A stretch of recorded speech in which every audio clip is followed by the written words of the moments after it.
Chapter 2. Evgenia's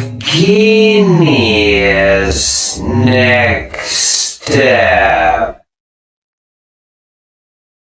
A new kind of ingratitude. It is quite saddening to think of those people who have been mistreated by history. There were the poets maudits, like Edgar Allan Poe or Arthur Rimbaud, scorned by society and later worshipped and force-fed to school the children. There are even schools named after high school dropouts. Alas, this recognition came a little too late for the poet to get a serotonin kick out of it, or to prop up his romantic life on earth. But there are even more mistreated. Heroes, the very sad category of those who we do not know were heroes, who saved our lives, who helped us avoid disasters. They left no traces and did not even know that they were making a contribution. We remember the martyrs who died for a cause that we knew about, never those no less effective in their contribution, but whose cause we were never aware of, precisely because they were successful. Our ingratitude toward the poets, maudits, fades completely in front of this other type of thanklessness. This is a far more vicious kind of ingratitude, the feeling of uselessness on the part of the silent hero. I will illustrate with the following thought experiment. Assume that a legislator with courage, influence, intellect, vision, and perseverance manages to enact a law that goes into universal effect and employment on September 10, 2001. It imposes the continuously locked bulletproof doors in every cockpit at high costs to the struggling airlines, just in case terrorists decide to use planes to attack the World Trade Center in New York City. I know this is lunacy, but it is just a thought experiment. I am aware that there may be no such thing as a legislator with intellect, courage, vision, and perseverance. This is the point of the thought experiment. The legislation is not a popular measure among the airline personnel, as it complicates their lives. But it would certainly have prevented 9/11. The person who imposed locks on cockpit doors gets no statues in public squares, not so much as a quick mention of his contribution in his obituary. Joe Smith, who helped avoid the disaster of 9/11, died of complications of liver disease. Seeing how superfluous his measure was, and how it squandered resources, the public, with great help from airline pilots, might well boot him out of office. Vox clementis in deserto tot. He will retire depressed, with a great sense of failure. He will die with the impression of having done nothing useful.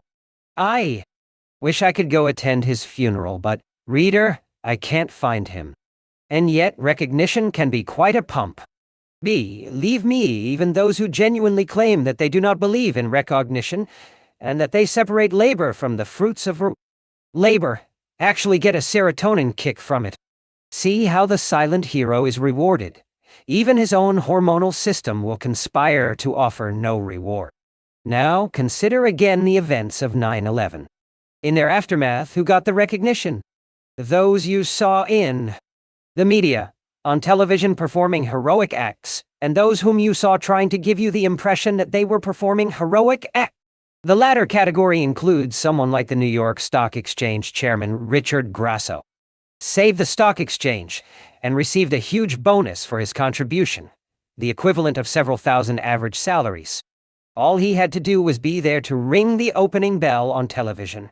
The television that we will see is the carrier of the unfairness and a major cause of black swan blindness. Who gets rewarded, the central banker who avoids a recession, or the one who comes to correct his predecessor's faults and happens to be there during some economic recovery?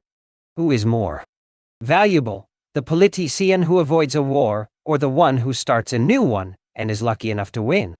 It is the same logic reversal we saw earlier with the value of what we don't know. Everybody knows that you need more prevention than treatment, but few reward acts of prevention. We glorify those who left their names in history books at the expense of those contributors about whom our books are silent. We humans are not just a superficial race. This may be curable to some extent. We are a very unfair one. Life is very unusual. This is a book about uncertainty. To this author, the rare event equals uncertainty. This may seem like a strong statement, that we need to principally study the rare and extreme events in order to figure out common ones, but I will make myself clear as follows. There are two possible ways to approach phenomena. The first is to rule out the extraordinary and focus on the normal. The examiner leaves aside outliers and studies ordinary cases. The second approach is to consider that in order to understand a phenomenon, one needs first to consider the extremes, particularly if, like the black swan, they carry an extraordinary cumulative effect. I don't particularly care about the usual. If you want to get an idea of a friend's temperament, ethics, and personal elegance, you need to look at him under the tests of severe circumstances, not under the regular rosy glow of daily life. Can you assess the danger a criminal poses by examining only what he does on an ordinary day? Can we understand health without considering wild diseases and epidemics? Indeed, the normal is often irrelevant. Almost everything in social life is produced by rare but consequential shocks and jumps. All the while almost everything studied about social life focuses on the normal, particularly with bell curve methods of inferior ends that tell you close to nothing. Why? Because the bell curve ignores large deviations, cannot handle them, yet makes us confident that we have tamed uncertainty. Its nickname in this book is GIF, Great Intellectual Fraud.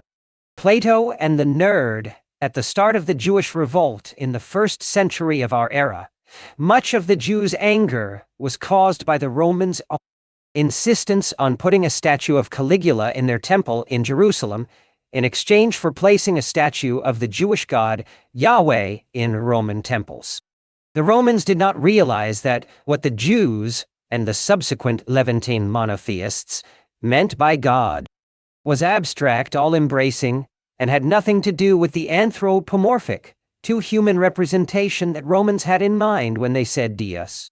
Critically, the Jewish God did not lend himself to symbolic representation. Likewise, what many people commoditize and label as unknown, improbable, or uncertain is not the same thing to me.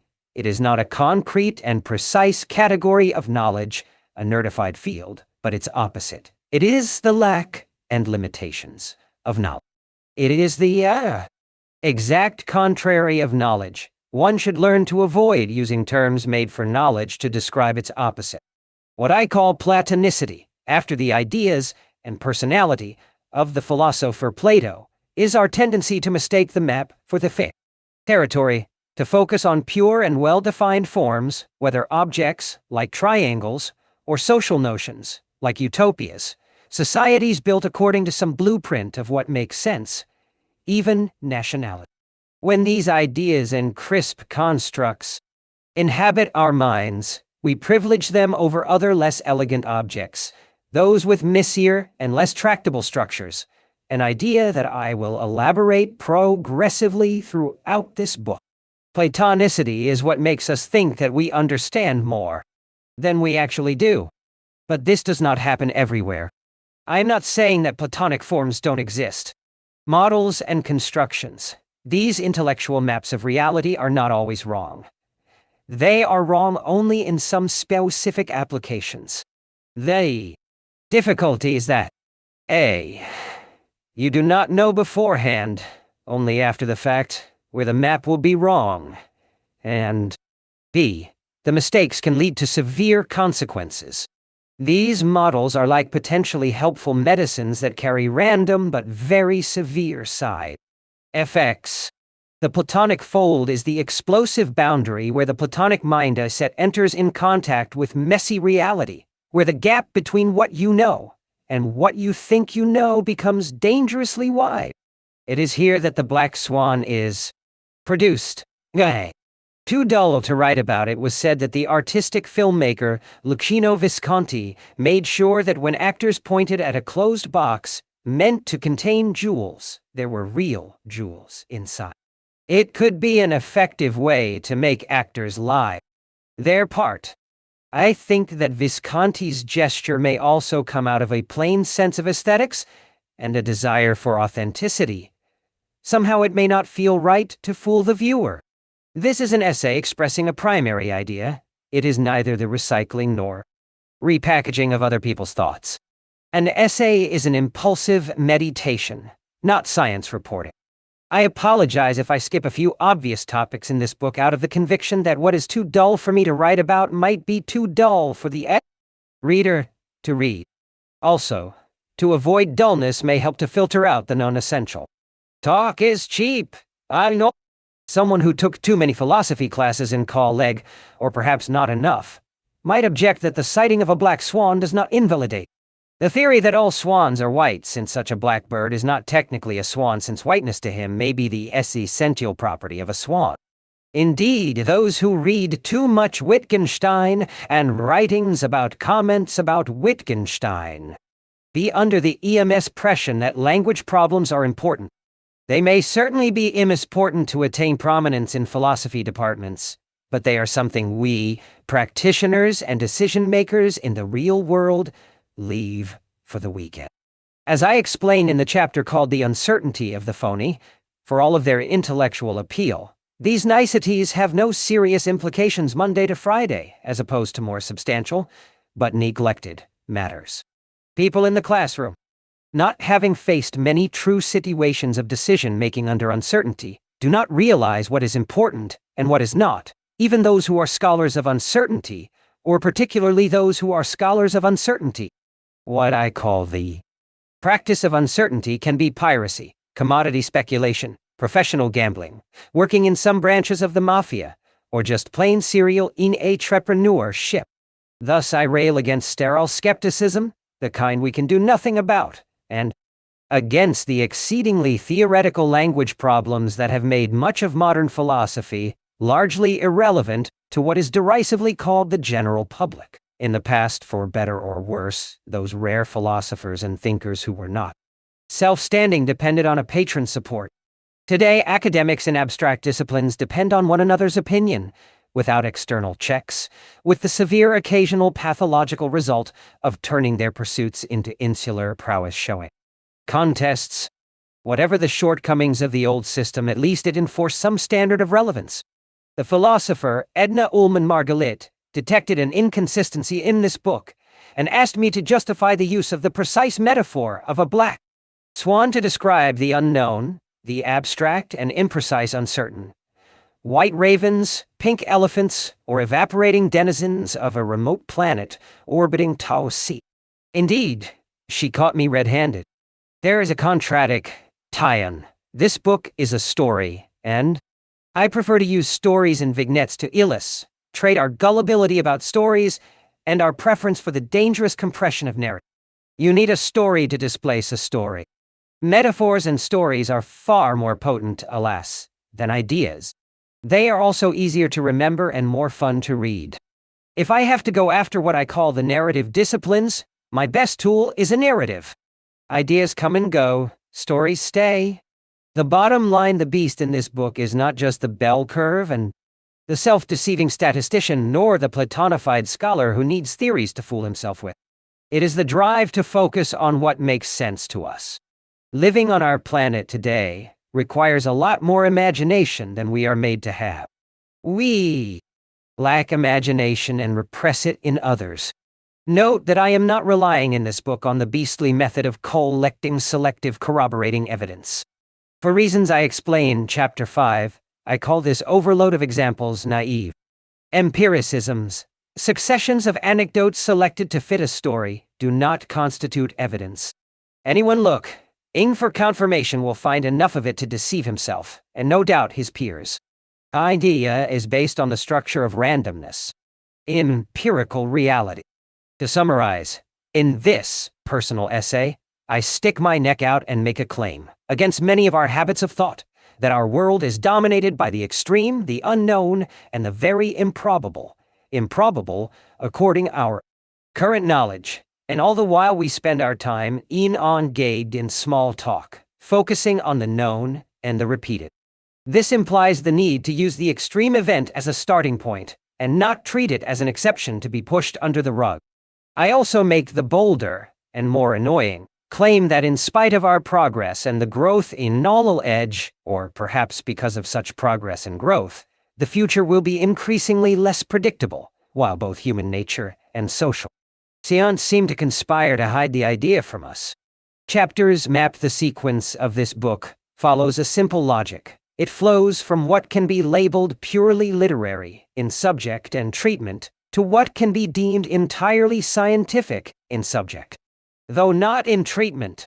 Psychology will be mostly present in Part 1 and in the early part of Part 2.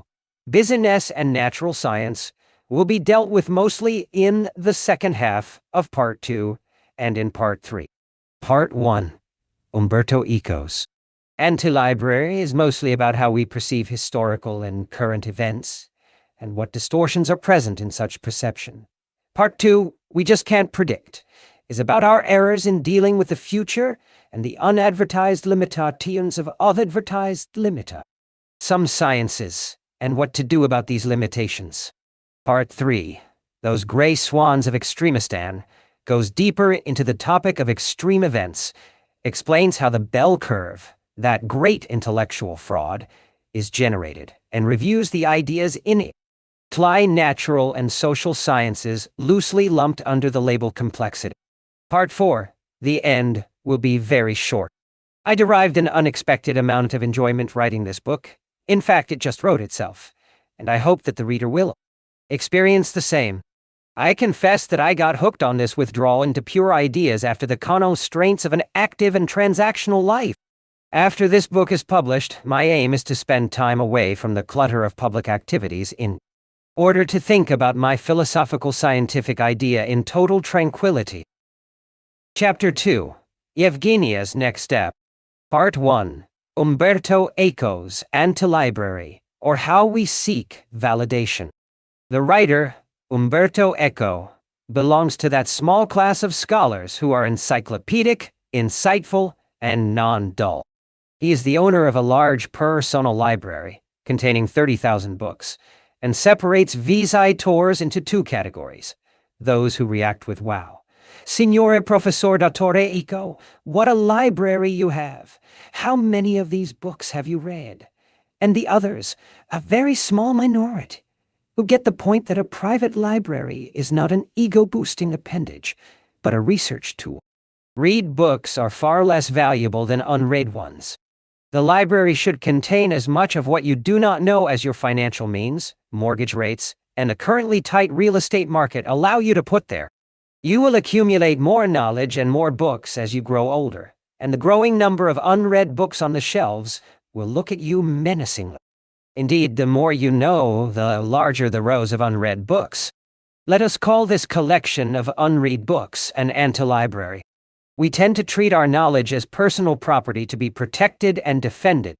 It is an ornament that allows us to rise in the pecking order. So this tendency to offend Eco's library sensibility by focusing on the known is a human bias that extends to our mental operations. People don't walk around with anti-resumes telling you what they have not studied or experienced. It's the job of their competitors to do that, but it would be nice if they did. Just as we need to stand library logic on its head, we will work on standing knowledge itself on its head. Note that the black swan comes from our misunderstanding of the likelihood of surprises, those unread books, because we take what we know a little too seriously. Let us call an anti-scholar someone who focuses on the unread books and makes an attempt not to treat his knowledge as a treasure, or even a possession, or even a self-esteem enhancement device, a skeptical empiricist. The chapters in this section address the question of how we humans deal with knowledge, and our preference for the anecdotal over the empirical. Chapter 1 presents the black swan as grounded in the story of my own OB session. I will make a central distinction between the two varieties of randomness in Chapter 3. After that, Chapter 4 briefly returns to the black swan problem in its original form, how we tend to generalize from what we see. Then, I present the three facets of the same black swan problem. A. The error of confirmation, or how we are likely to undeservedly scorn the virgin part of the library. The tendency to look at what confirms our knowledge, not our ignorance, in Chapter 5. B. The narrative fallacy, or how we fool ourselves with stories and anecdotes, Chapter 6. C. How emotions get in the way of our inference, Chapter 7, and D. The problem of silent evidence, or the tricks history uses to hide black swans from us, Chapter 8. Chapter 9 discusses the lethal fallacy of building knowledge from the world of games. Chapter 1. The apprenticeship of an empirical skeptica.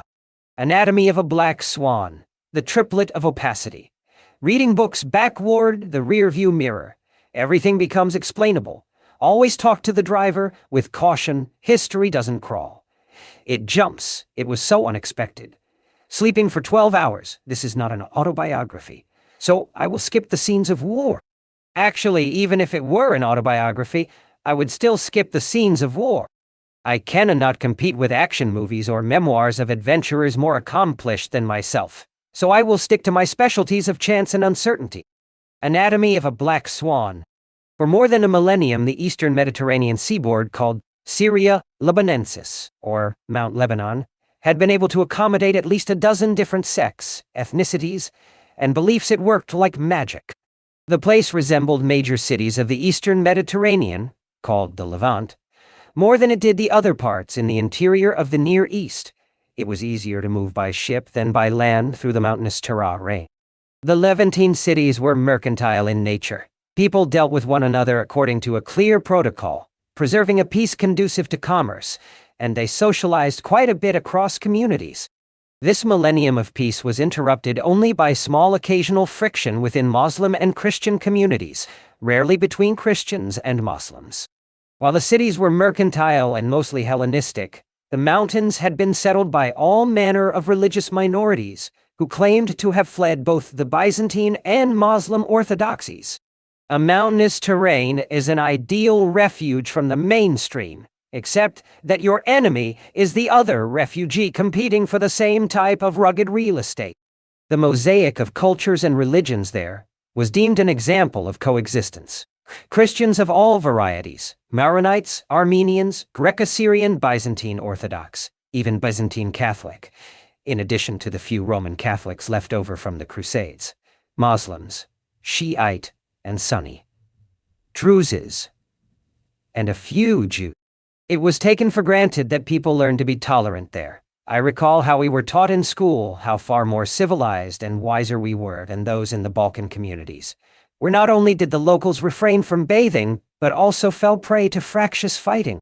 Things appeared to be in a state of stable equilibrium, evolving out of a historical tendency for betterment and tolerance. The terms balance and equilibrium were often used.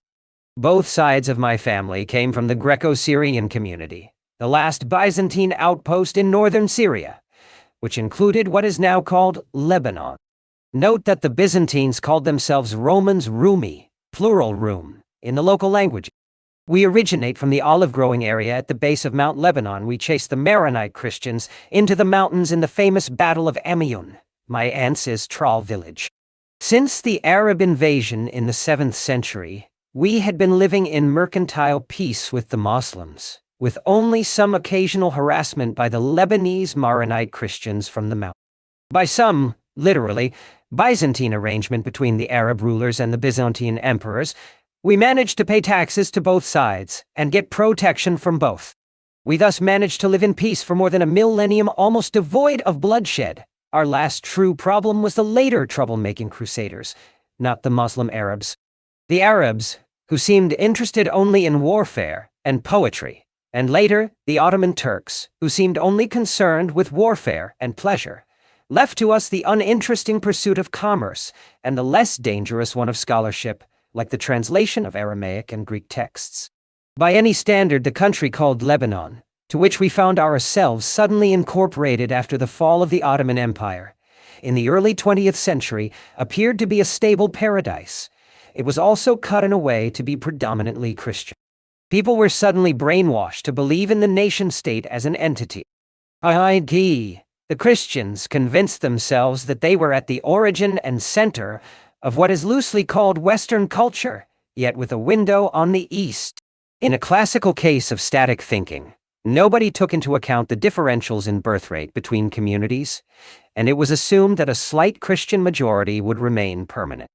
Levantines had been granted Roman citizenship, which allowed St. Paul, a Syrian, to travel freely through the ancient world. People felt connected to everything they felt was worth connecting to. The place was exceedingly open to the world, with a vastly sophisticated lifestyle, a prosperous economy and temperate weather just like California, with snow-covered mountains jutting above the Mediterranean. It attracted a collection of spies, both Soviet and Western, prostitutes, blondes, writers, poets, drug dealers, adventurers, compulsive gamblers, tennis players, après-skiers, and merchants, all professions that complement one another. Many people acted as if they were in an old James Bond movie, or the days when playboys smoked, drank, and, instead of going to the gym, cultivated relationships with good tailors. The main attribute of paradise was there. Cab drivers were said to be polite, though, from what I remember, they were not polite to me. True, with hindsight, the place may appear more Elysian in the memory of people than it actually was. I was too young to taste the pleasures of the place, as I became a rebellious idealist, and very early on developed an ascetic taste, averse to the ostentatious signaling of wealth, allergic to Levantine culture's overt pursuit of luxury and its obsession with things monetary. As a teenager, I could not wait to go settle in a metropolis with fewer James Bond types around. Yet I recall something that felt special in the intellectual air. I attended the French lycée that had one of the highest success rates for the French baccalaureate, the high school degree, even in the subject of the French language. French was spoken there with some purity, as in pre-revolutionary Russia, the Levantine Christian and Jewish patrician class, from Istanbul to Alexandria, spoke and wrote formal French as a language of distinction. The most privileged were sent to school in France, as both my grandfathers were my paternal namesake in 1912, and my mother's father in 1929. 2,000 years earlier, by the same instinct of linguistic distinction, the snobbish Levantine patricians wrote in Greek, not the vernacular Aramaic. The New Testament was written in the bad local patrician Greek of our capital Antioch, prompting Nietzsche to shout that God spoke bad Greek. And after Hellenism declined, they took up Arabic. So in addition to being called a paradise, the place was also said to be a miraculous crossroads of what are superficially tagged Eastern and Western cultures. On walking walks. My ethos was shaped when, at 15, I was put in jail for, allegedly, attacking a policeman with a slab of concrete during a student riot, an incident with strange ramifications since my grandfather was then the Minister of the Interior and the person who signed the order to crush our revolt. One of the rioters was shot dead when a policeman who had been hit on the head with a stone panicked and randomly opened fire on us. I recall being at the center of the riot and feeling a huge satisfaction upon my capture, while my friends were scared of both prison and their parents. We frightened the government so much that we were granted amnesty. There were some obvious benefits in showing one's ability to act, one's opinions, and not compromising an inch to avoid offending or bothering others. I was in a state of rage and didn't care what my parents and grandfather thought of me. This made them quite scared of me, so I could not afford to back down or even blink. Had I concealed my participation in the riot, as many friends did, and been discovered, instead of being openly defiant, I am certain that I would have been treated as a black sheep. It is one thing to be cosmetically defiant of authority by wearing unconventional clothes, what social scientists and economists call cheap signaling, and another to prove willingness to translate belief into action. My paternal uncle was not too bothered by my political ideas, these come and go. He was outraged that I used them as an excuse to dress slop. To him, inelegance on the part of a close family member was the mortal offense. Public knowledge of my capture had another major benefit. It allowed me to avoid the usual outward signs of teenage rebellion. I discovered that it is much more effective to act like a nice guy and be reasonable if you prove willing to go beyond just verbiage. You can afford to be compassionate, lax, and courteous if, once in a while, when it is least expected of you, but completely justified, you sue someone, or savage an enemy, just to show that you can walk the walk. Paradise evaporate. The Lebanese paradise suddenly evaporated after a few bullets and mortar shells. A few months after my jail episode, after close to 13 centuries of remarkable ethnic coexistence, a black swan, coming out of nowhere, transformed the place from heaven to hell. A fierce civil war began between Christians and Muslims, including the Palestinian refugees who took the Muslim side. It was brutal, since the combat zones were in the center of the town, and most of the fighting took place in residential areas. My high school was only a few hundred feet from the war zone. The conflict lasted more than a decade and a half. I will not get too descriptive. It may be that the invention of gunfire and powerful weapons turned what, in the age of the sword, would have been just tense conditions into a spiral of uncontrollable tit-for-tat warfare. Aside from the physical destruction, which turned out to be easy to reverse with a few motivated contractors, bribed politicians, and naive bondholders, the war removed much of the crust of sophistication that had made the Levantine cities a continuous center of great intellectual refinement for 3,000 years.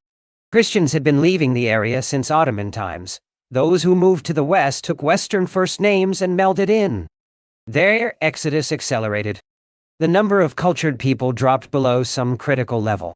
Suddenly, the place became a vacuum. Brain drain is hard to reverse, and some of the old refinement may be lost forever. The starred night. The next time you experience a blackout, take some solace by looking at the sky. You will not recognize it. Beirut had frequent power shutdowns during the war. Before people bought their own generators, one side of the sky was clear at night, owing to the absence of light pollution. That was the side of town farthest from the combat zone. People deprived of television drove to watch the erupting lights of nighttime battles. They appeared to prefer the risk of being blown up by mortar shells to the boredom of a dull evening. So you could see the stars with great clarity. I had been told in high school that the planets are in something called equilibrium, so we did not have to worry about the stars hitting us unexpectedly. To me, that eerily resembled the stories we were also told about the unique, historical stability of Lebanon. The very idea of assumed equilibrium bothered me. I looked at the constellations in the sky and did not know what to believe. History and the triplet of opacity. History is opaque. You see what comes out, not the script that produces events, the generator of history. There is a fundamental incompleteness in your grasp of such events, since you do not see what's inside the box, how the mechanisms work. What I call the generator of historical events is different from the events themselves, much as the minds of the gods cannot be read just by witnessing their deeds. You are very likely to be fooled about their intentions. This disconnect is similar to the difference between the food you see on the table at the restaurant and the process you can observe in the kitchen. The last time I brunched at a certain Chinese restaurant on Canal Street in downtown Manhattan, I saw a rat coming out of the kitchen. The human mind suffers from 3 ailments as it comes into contact with history, what I call the triplet of opacity. They are 1. A. The illusion of understanding, or how everyone thinks he knows what is going on in a world that is more complicated, or random, than they realize. B. The retrospective distortion, or how we can assess matters only after the fact, as if they were in a rear-view mirror. History seems clearer and more organized in history books than in empirical real itty. C. The overvaluation of factual information and the handicap of authoritative and learned people, particularly when they create categories, when they platonify. Nobody knows what's going on. The first leg of the triplet is the pathology of thinking that the world in which we live is more understandable, more explainable, and therefore more predictable than it actually is. I was constantly told by adults that the war, which ended up lasting close to 17 years, was going to end in only a matter of days. They seemed quite confident in their forecasts of duration, as can be evidenced by the number of people who sat waiting in hotel rooms and other temporary quarters in Cyprus, Greece, France, and elsewhere for the war to finish.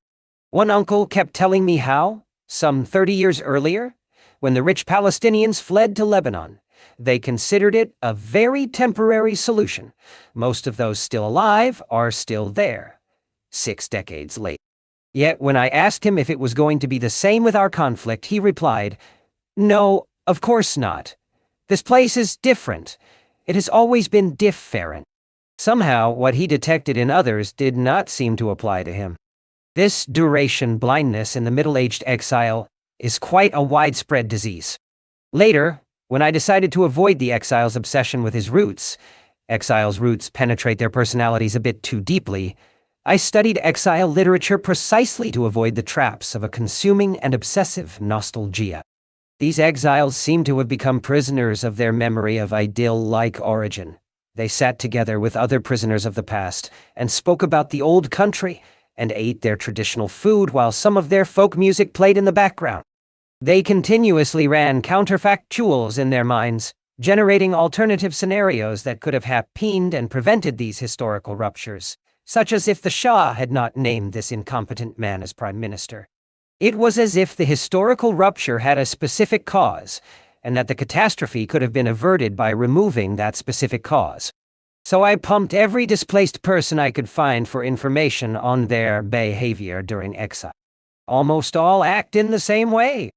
One hears endless stories of Cuban refugees with suitcases still half-packed, who came to Miami in the 1960s, for a matter of a few days after the installation of the Castro regime, and of Iranian refugees in Paris and London, who fled the Islamic Republic in 1978, thinking that their ABA sense would be a brief vacation.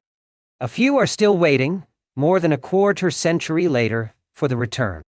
Many Russians who left in 1917, such as the writer Vladimir Nabokov, settled in Berlin, perhaps to be close enough for a quick return.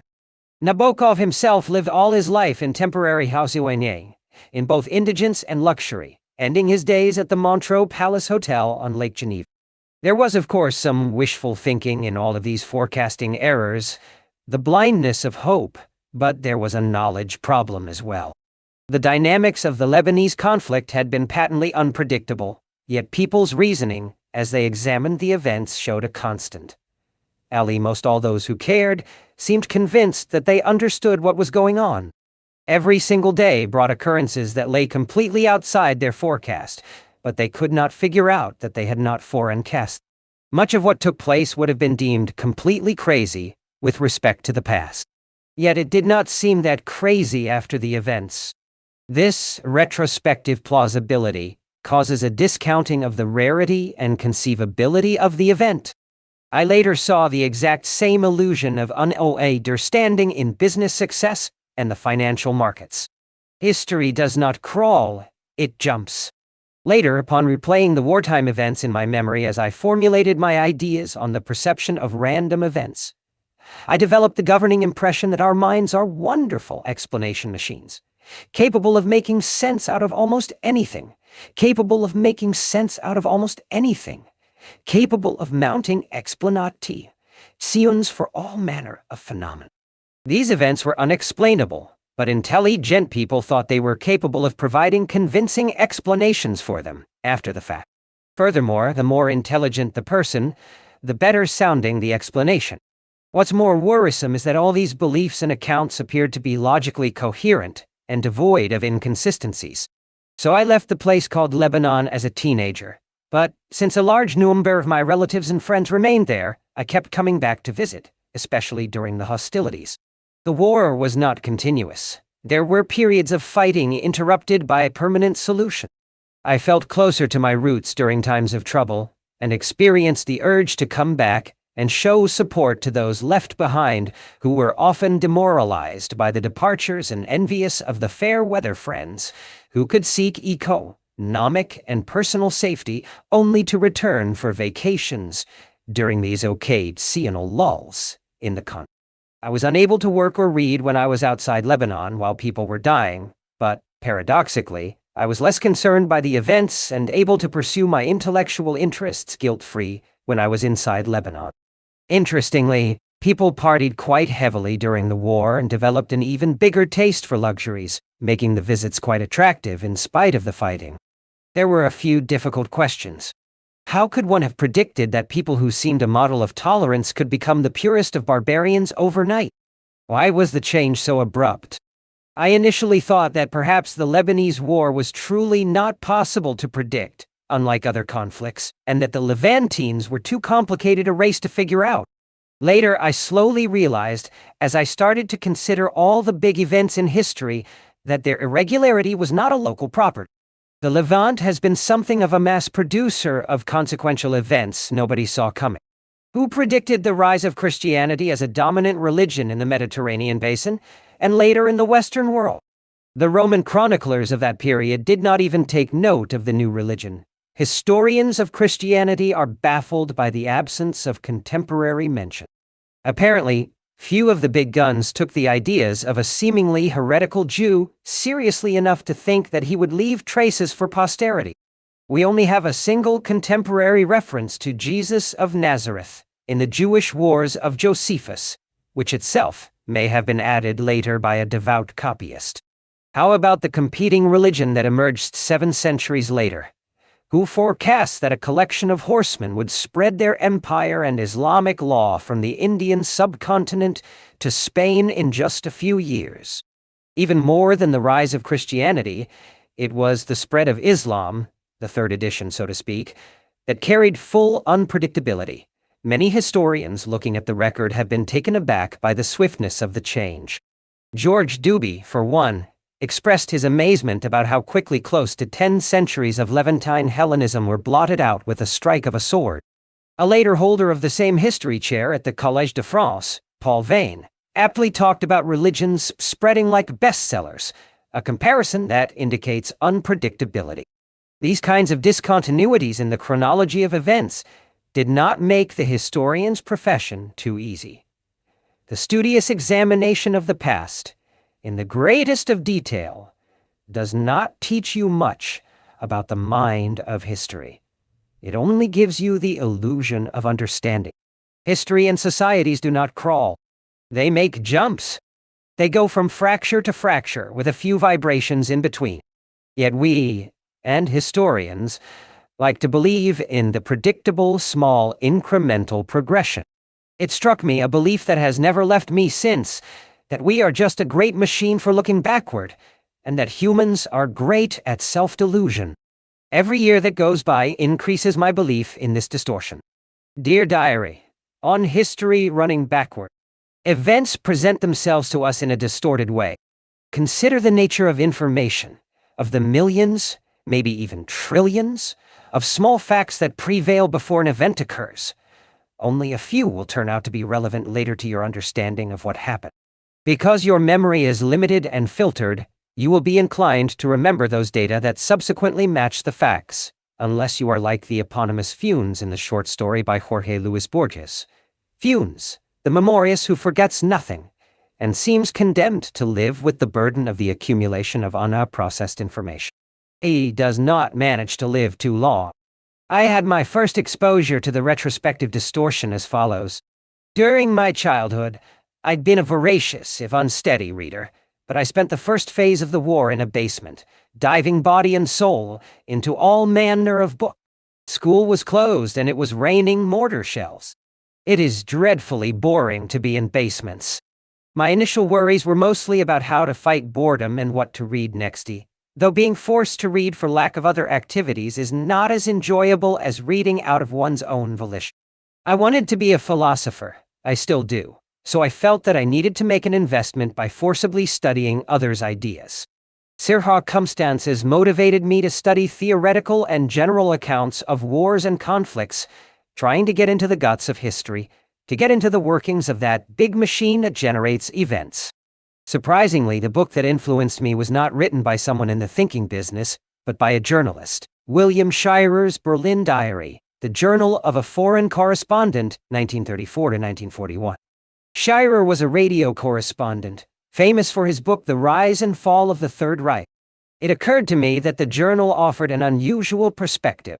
I had already read, or read about, the works of Hegel, Marx, Toynbee, Aron, and Fichte on the philosophy of history and its properties, and thought that I had a vague idea of the notions of dialectics, to the extent that there was something to understand in these theories. I did not grasp much, except that history had some logic, and that things developed through contradiction or opposites, in a way that elevated mankind into higher forms of society, that kind of thing. This sounded awfully similar to the theorizing around me about the war in Lebanon. To this day, I surprise people who put the ludicrous question to me about what book shaped my thinking by telling them that this book taught me, albeit inadvertently, the most about philosophy and theoretical history, and we will see, about science as well, since I learned the difference between forward and backward process. How? Simply, the diary purported to describe the events as they were taking place, not after. I was in a basement with history audibly unfolding above me. The sound of mortar shells kept me up all night. I was a teenager attending the funerals of classmates. I was experiencing a non-theoretical unfolding of history, and I was reading about someone apparently experiencing history as it went along. I made efforts to mentally produce a MOVA-like representation of the future and realized it was not so obvious. I realized that if I were to start writing about the events later, they would seem more historical. There was a difference between the before and the after. The journal was purportedly written without Shirer knowing what was going to happen next, when the information available to him was not corrupted by the subsequent outcome.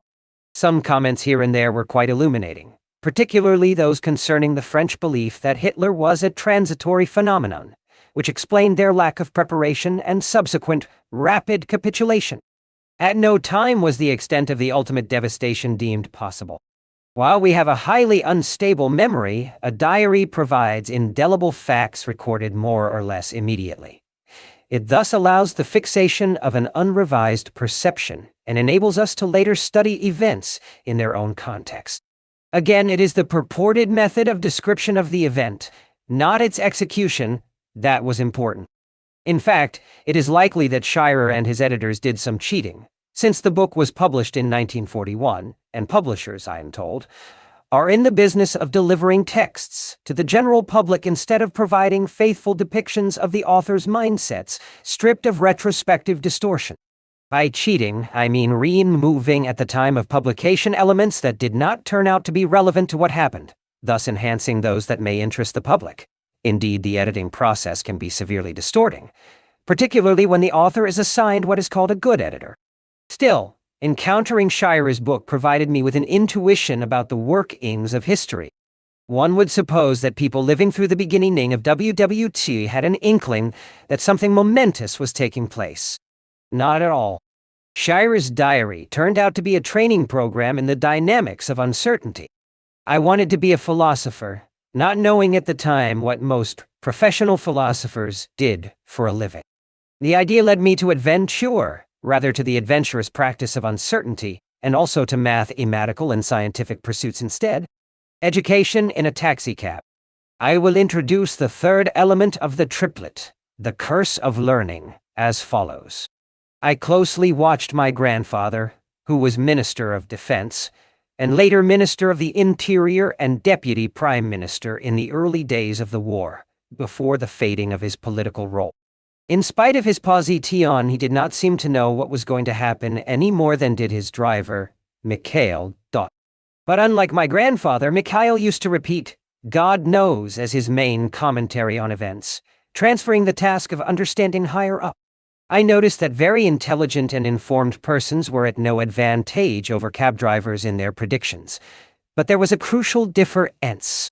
Cab drivers did not believe that they understood as much as learned people. Really, they were not the experts, and they knew it.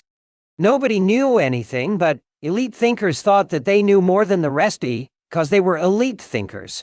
And if you're a member of the elite, you automatically know more than the non-elite. It is not just knowledge, but information that can be of dubious value. It came to my notice that almost everybody was acquainted with current events in their smallest details. The overlap between newspapers was so large that you would get less and less information the more you read. Yet everyone was so eager to become familiar with every fact that they read every freshly printed document and listened to every radio station as if the great answer was going to be revealed to them in the next bullet. People became encyclopedias of who had met with whom and which politician said what, to which other politician, and with what tone of voice. Was he more friendly than usual? Yet to no avail. Clusters. I also noticed during the Lebanese War that journalists tended to cluster not necessarily around the same opinions, but frequently around the same framework of analyses. They assign the same importance to the same sets of circumstances and cut reality into the same categories. Once again, the manifestation of platonicity, the desire to cut reality into crisp shapes. What Robert Fisk calls hotel journalism further increased the mental contagion.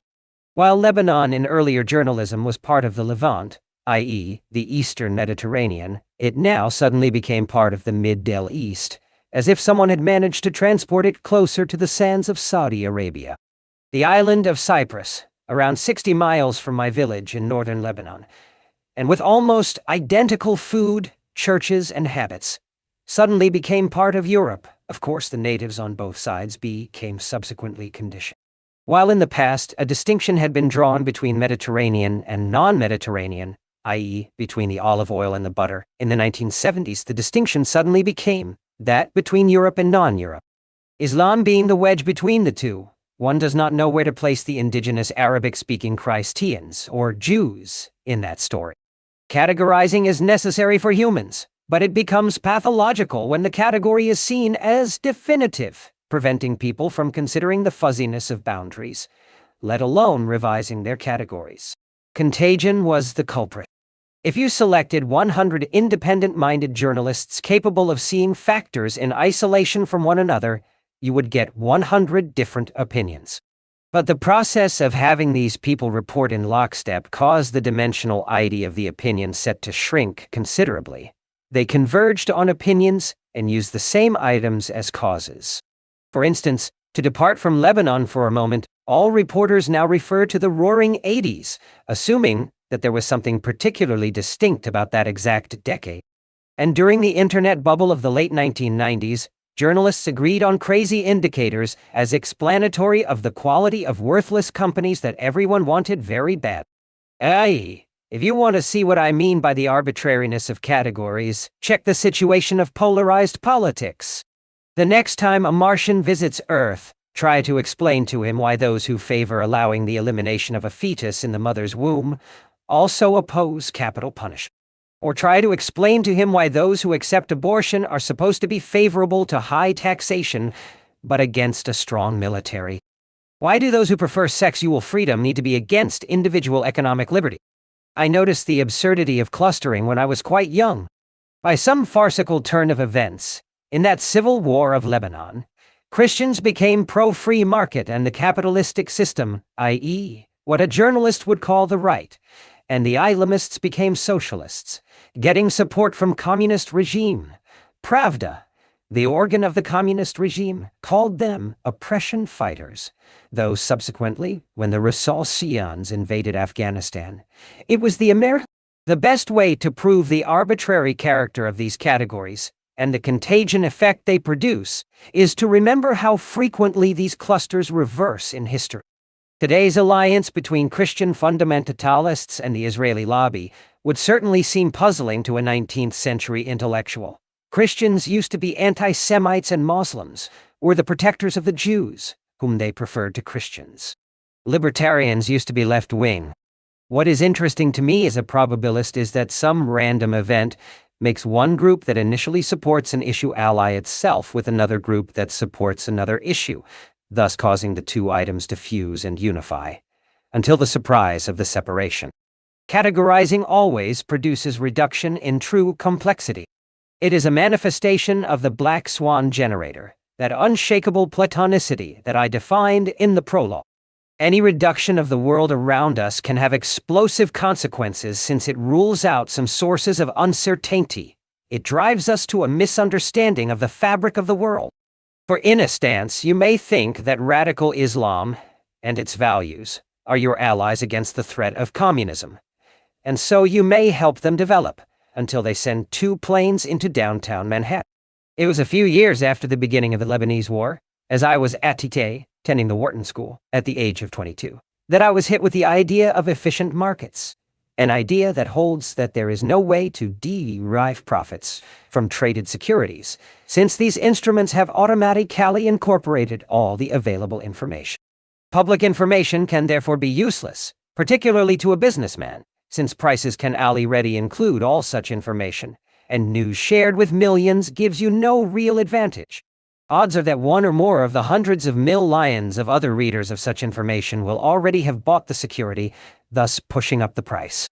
I then completely gave up reading newspapers and watching television, which freed up a considerable amount of time, say 1 hour or more a day, enough time to read more than 100 additional books per year, which, after a couple of decades, starts mounting. But this argument was not quite the entire reason for my dichotomy in this book, to avoid the newspapers, as we will see further benefits in avoiding the toxicity of information. It was initially a great excuse to avoid keeping up with the minutiae of business, a perfect alibi since I found nothing interesting about the details of the business world, inelegant, dull, pompous, greedy, unintellectual, selfish, and boring. Where is the show? Why someone with plans to become a philosopher or a scientific philosopher of history would wind up in business school, and the Wharton School no less, still escapes me.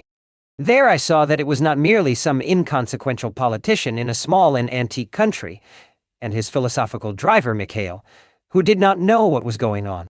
After all, people in small countries are supposed to not know what is going on.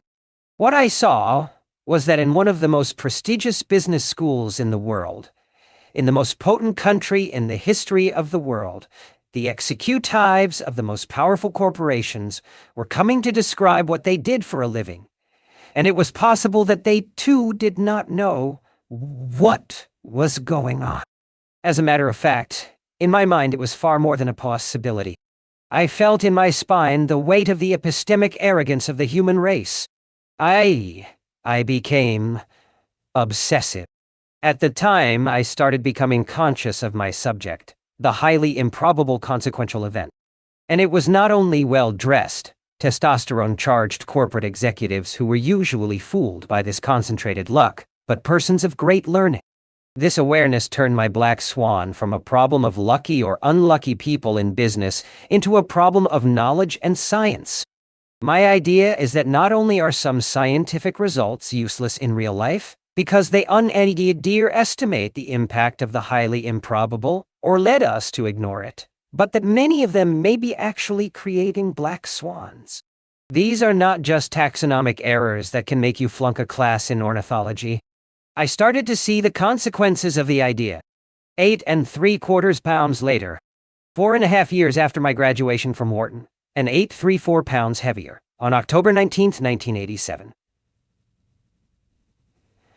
Point 1 walked home from the offices of the Investment Bank Credit Suisse First Boston in Midtown Manhattan, to the Upper East Side.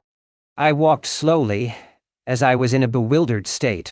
That day saw a traumatic financial event, the largest market drop in modern history.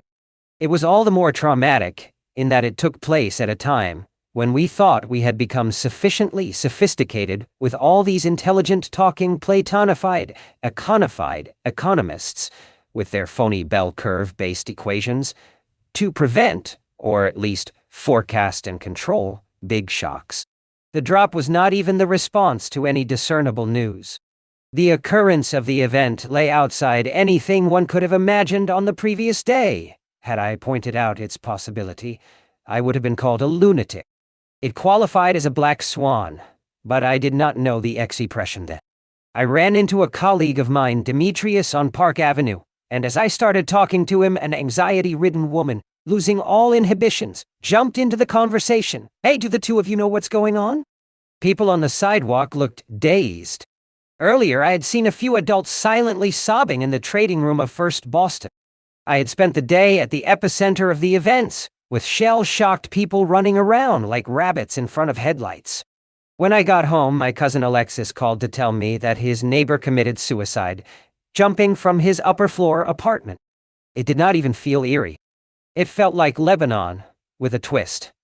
Having seen both, I was struck that financial distress could be more demoralizing than war, Just consider that financial problems and the accompanying humiliations can lead to suicide.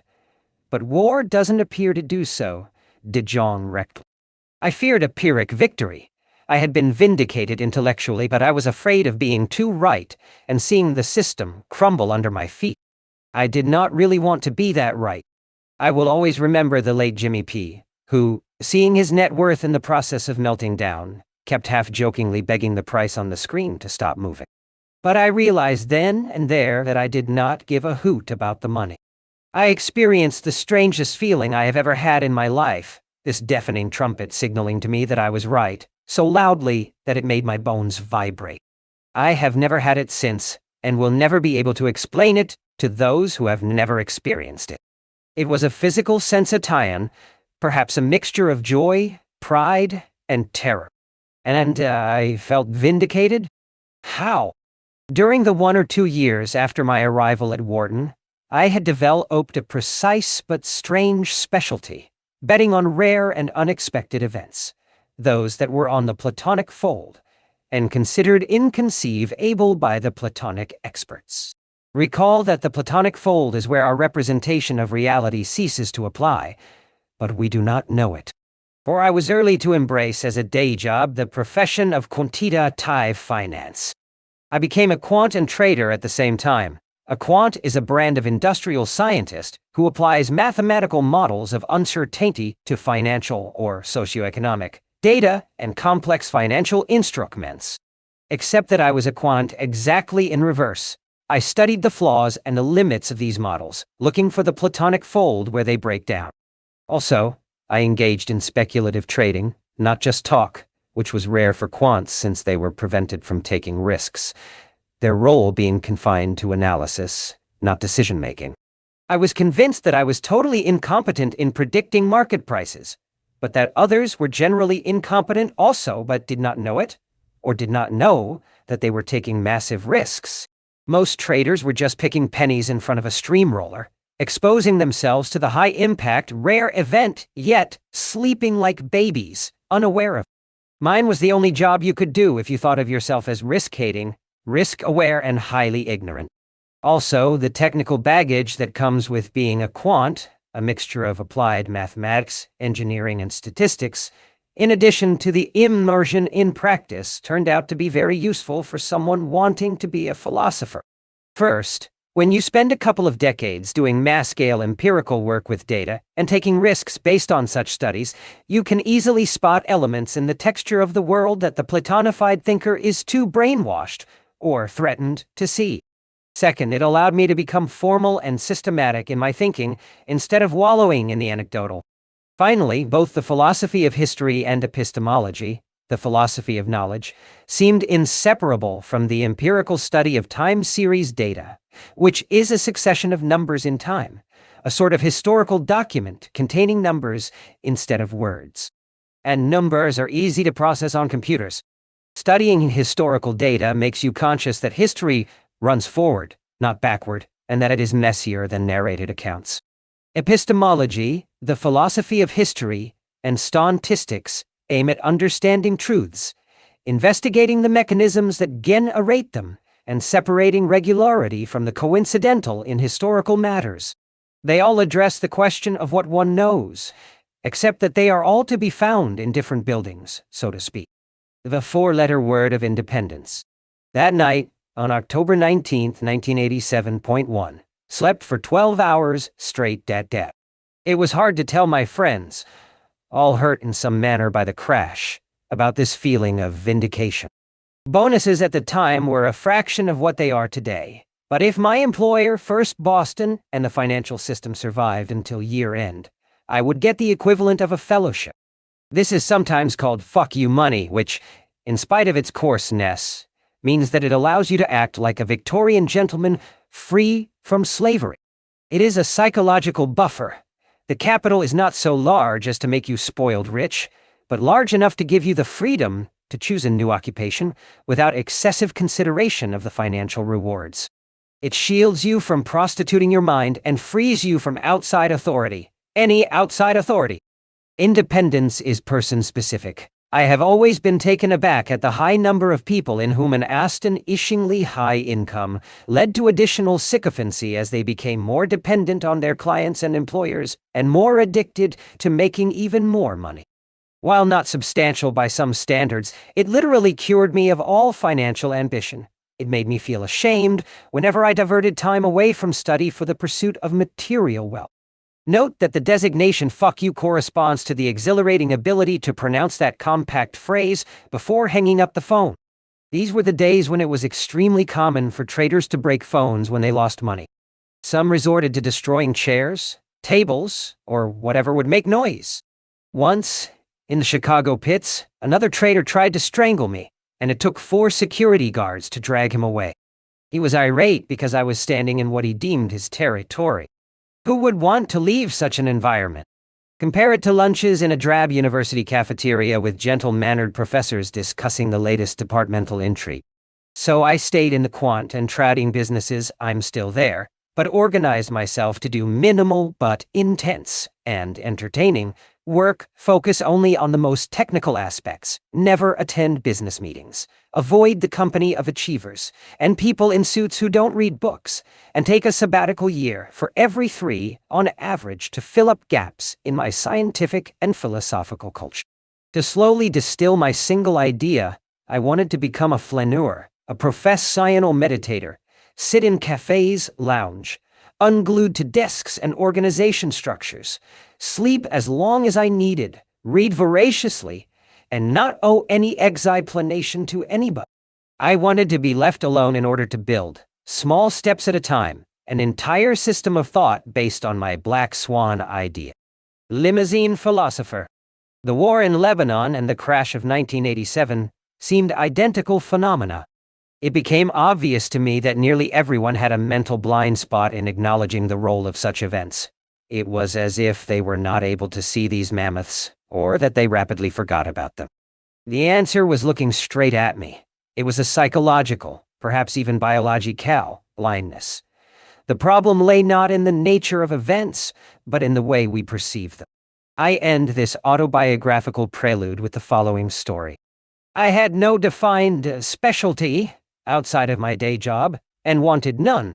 When people at cocktail parties asked me what I did for a living, I was tempted to swear I am a skeptical empiricist and a flaneur reader, someone committed to getting very deep into an idea, but I made things simple by saying that I was a limousine driver. Once, on a transatlantic flight, I found myself upgraded to first class next to an expensively dressed, high-powered lady dripping with gold and jewelry, who continuously ate nuts, low-carb diet, perhaps, insisted on drinking only Evian, all the while reading the European edition of the Wall Street Journal. She kept trying to start a conversation in broken French, since she saw me reading a book in French by the sociologist-philosopher Pierre Bourdieu, which, ironically, dealt with the marks of social distinction. I informed her in English that I was a limousine driver, proudly insisting that I only drove very upper-end cars. An icy silence lasted the whole flight, and although I could feel the tension, it allowed me to read in peace. Chapter 3. The Speculator and the Prostitute. Chapter 2. Yevgenia's Black Swan. Pink Glasses and Success. How Yevgenia Stops Marrying Philosophers. I Told You So. 5 years ago, Yevgenia Nikolaevna Krasnova was an obscure and unpublished novelist with an unusual background. She was a neuroscientist with an interest in philosophy. Her first 3 husbands had been philosophers. And she got it into her stubborn Franco-Russian head to express her research and ideas in literary form. She dressed up her theories as stories and mixed them with all manner of autobiographical commentary. She avoided the journalistic prevarications of contemporary narrative nonfiction. On a clear April morning, John Smith left his house. Foreign dialogue was always written in the original language, with translations appended like movie subtitles. She refused to dub into bad English conversations that took place in bad Italian. No publisher would have given her the time of day, except that there was, at the time, some interest in those rare scientists who could manage to express themselves in semi-understandable sentences. A few publishers agreed to speak with her. They hoped that she would grow up and write a popular science book on consciousness. She received enough attention to get the courtesy of rejection letters and occasional insulting comments instead of the far more insulting and demeaning silence. Publishers were confused by her manuscript. She could not even answer their first question, is this fiction or nonfiction? Nor could she respond to the who is this book written for on the publisher's book proposal forms. She was told, you need to understand who your audience is, and amateurs write for themselves, professionals write for authors. She was also told to conform to a precise genre, because bookstores do not like to be confused and need to know where to place a book on the shelves. One editor protectively added, this, my dear friend, will only sell 10 copies, including those bought by your ex-husbands and family members. She had attended a famous writing workshop 5 years earlier and came out nauseated. Writing well seemed to mean obeying arbitrary rules that had grown into gospel, with the confirmatory reinforcement of what we call experience. The writers she met were learning to retrofit what was deemed successful. They all tried to imitate stories that had appeared in past issues of The New Yorker, not realizing that most of what is new, by definition, cannot be modeled on past issues of The New Yorker. Even the idea of a short story was a Me Too concept to Yevgenia. The workshop instructor, gentle but firm in his delivery, told her that her case was utterly hopeless. Yevgenia ended up posting the entire manuscript of her main book, A Story of Recursion, on the web. There, it found a small audience, which included the shrewd owner of a small unknown publishing house, who wore pink-rimmed glasses and spoke primitive Russian, convinced that he was fluent. He offered to publish her and agreed to her condition to keep her text completely unedited.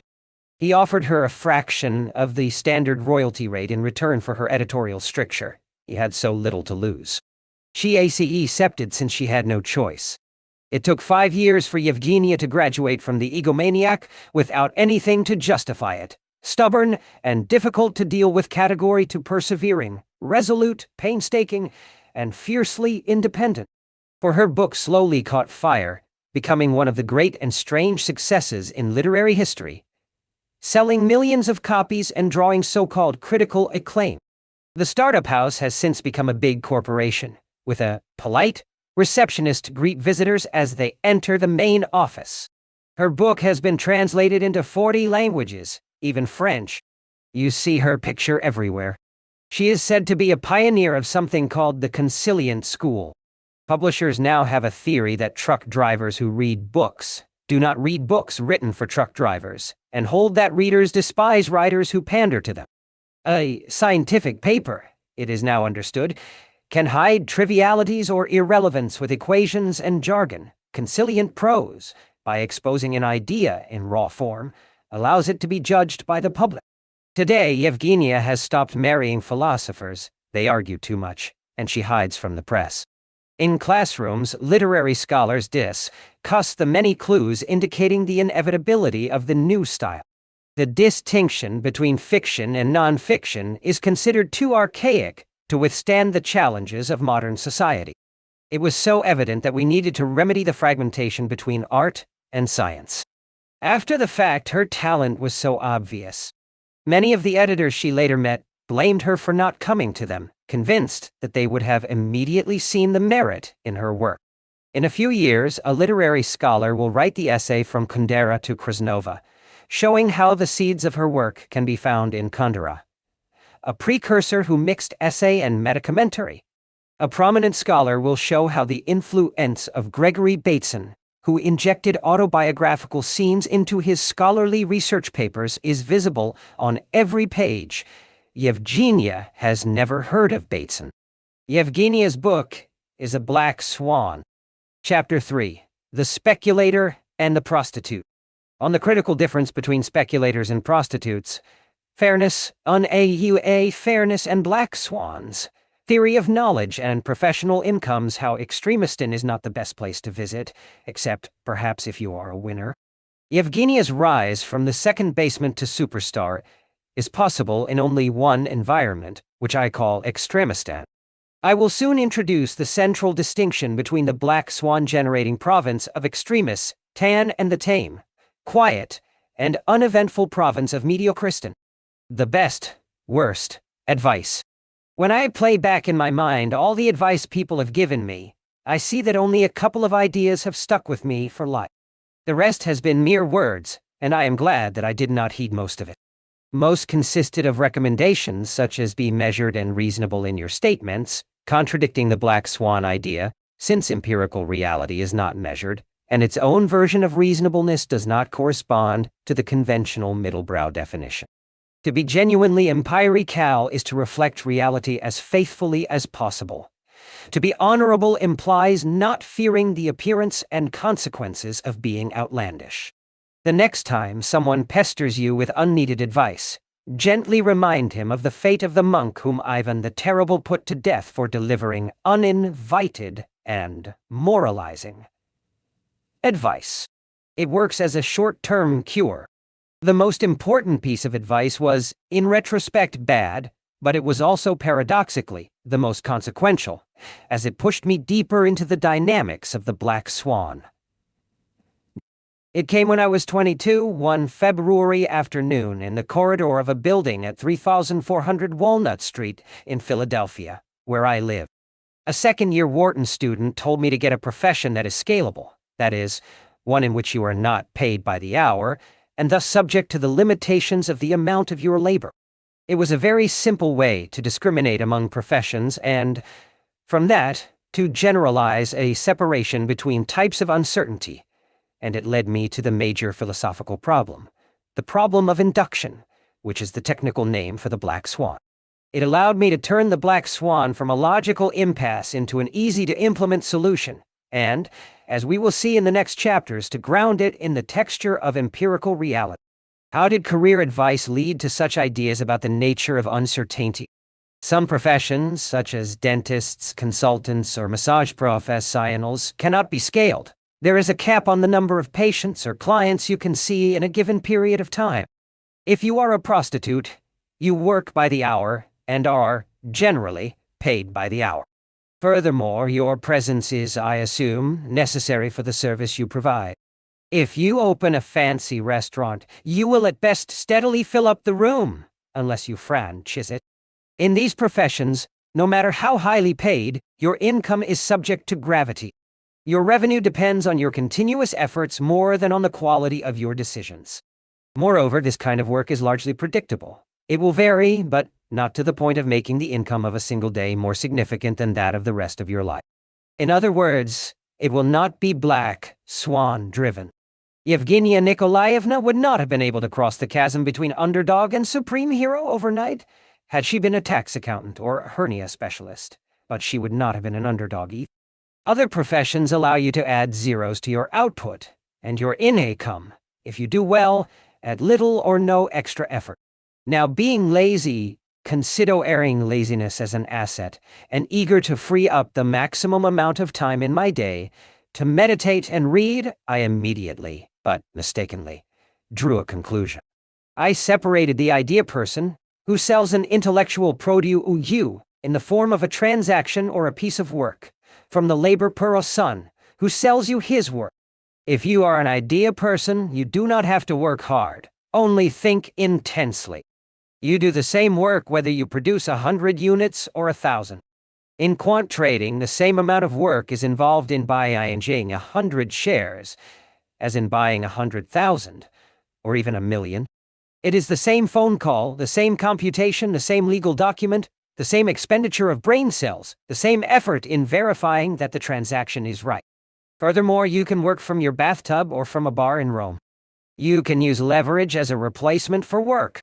Well, okay, I was a little wrong about trading. One cannot work from a bathtub, but when done right, the job allows considerable free time. The same property applies to recording artists or movie actors. You let the sound engineers and projectionists do the work. There is no need to show up at every performance in order to perform. Similarly, a writer XT pens the same effort to attract one single reader as she would to capture several 100 million. J.R.E.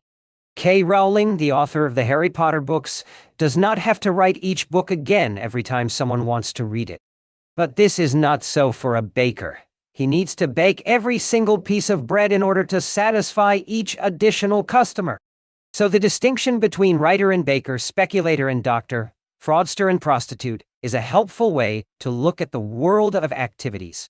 It separates those professions in which one can add zeros of income with no greater labor from those in which one needs to add labor and time, both of which are in limited supply. In other words, those subjected to gravity. Beware the scalable. But why was the advice from my fellow student bad? If the advice was helpful, and it was, in creating a classification for ranking uncertainty and knowledge, it was a mistake as far as choices of profession went. It might have paid off for me, but only because I was lucky and happened to be in the right place at the right time, as the saying goes. If I myself had to give advice, I would recommend someone pick a profession that is not scalable. A scalable profession is good only if you are successful. They are more competitive, produce monstrous inequalities, and are far more random, with huge disparities between efforts and rewards. A few can take a large share of the pie, leaving others out entirely at no fault of their own. One category of profession is driven by the mediocre, the average, and the middle of the road. In it, the mediocre is collectively consequential. The other has either giants or dwarves, more precisely, a very small number of giants and a huge number of dwarves. Let us see what is behind the formation of unexpected giants, the Black Swan formation. The advent of scalability. Consider the fate of Giacomo, an opera singer at the end of the 19th century before sound recording was invented. Say he performs in a small and remote town in central Italy. He is shielded from those big egos at La Scala in Milan and other major opera houses. He feels safe as his vocal cords will always be in demand somewhere in the district. There is no way for him to export his singing, and there is no way for the big guns to export theirs and threaten his local franchise. It is not yet possible for him to store his work, so his presence is needed at every performance, just as a barber is, still, needed today for every haircut. So the total pie is unevenly split, but only mildly so, much like your calorie consumption. It is cut in a few pieces and everyone has a share. The big guns have larger audiences and get more invitations than the small guy, but this is not too worrisome. Inequalities exist, but let us call them mild. There is no scalability yet, no way to double the largest in-person audience without having to sing twice. Now consider the effect of the first music recording, an invention that introduced a great deal of injustice. Our ability to reproduce and repeat performances allows me to listen on my laptop to hours of background music of the pianist Vladimir Horowitz, now extremely dead, performing Rachmaninoff's preludes, instead of to the local Russian émigré musician still living, who is now reduced to giving piano lessons to generally untalented children for close to minimum wage. Horowitz, though dead, is putting the poor man out of business. I would rather listen to Vladimir Horowitz or Arthur Rubinstein for $10.99 a CD than pay $9.99 for one by some unknown, but very talented, graduate of the Juilliard School or the Prague Conservatory. If you ask me why I select Horowitz, I will swear that it is because of the order, rhythm, or passion, when in fact, there are probably a legion of people I have never heard about, and will never hear about, those who did not make it to the stage, but who might play just as well. Some people naively believe that the process of unfairness started with the gramophone, according to the logic that I just presented. I disagree.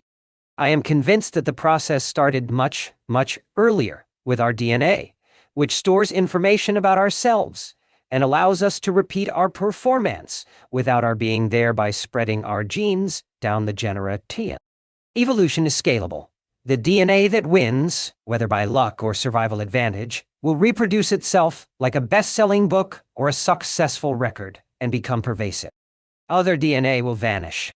Just consider the difference between us humans, excluding financial economists and businessmen and other living beings on our planet. Furthermore, I believe that the big transition in social life came not with the gramophone, but when someone had the great but unjust idea to invent the alphabet, thus allowing us to store information and reproduce it. It accelerated further when another inventor had the even more dangerous, an iniquitous notion of starting a printing press, thus promoting texts across boundaries and triggering what ultimately grew into a winner-take-all ecology. Now, what was so unjust about the spread of books?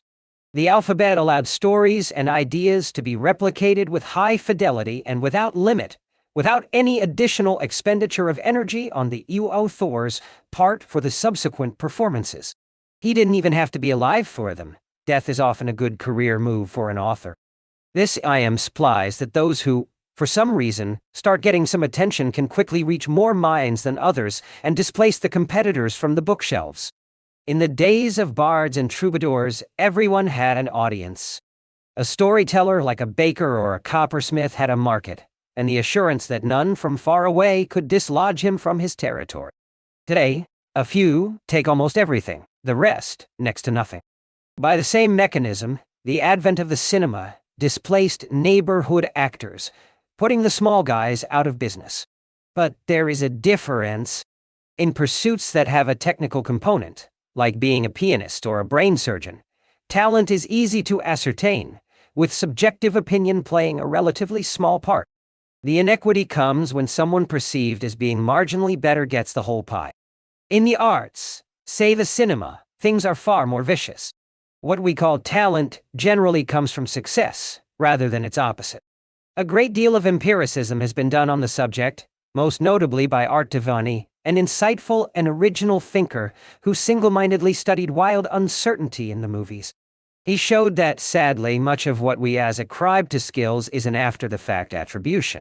The movie makes the actor, he claims, and a large dose of non-linear luck makes the movie. The success of movies depends severely on contagions. Such contagions do not just apply to the movies. They seem to affect a wide range of cultural products.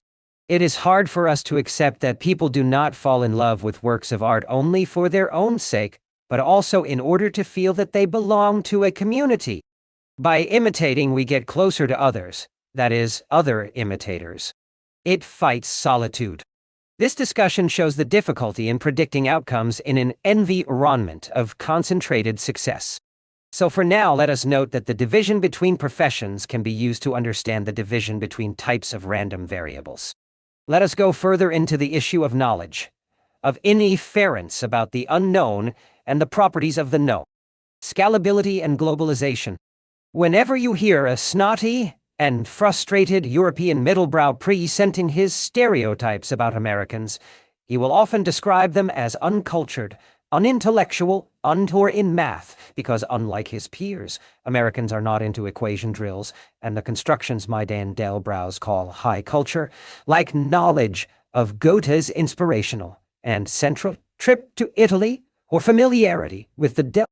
Yet the person making these statements is likely to be addicted to his iPod, wear blue jeans, and use Microsoft Word to jot down his cultural statements on his PC, with some Google searches here and there interrupting his composition.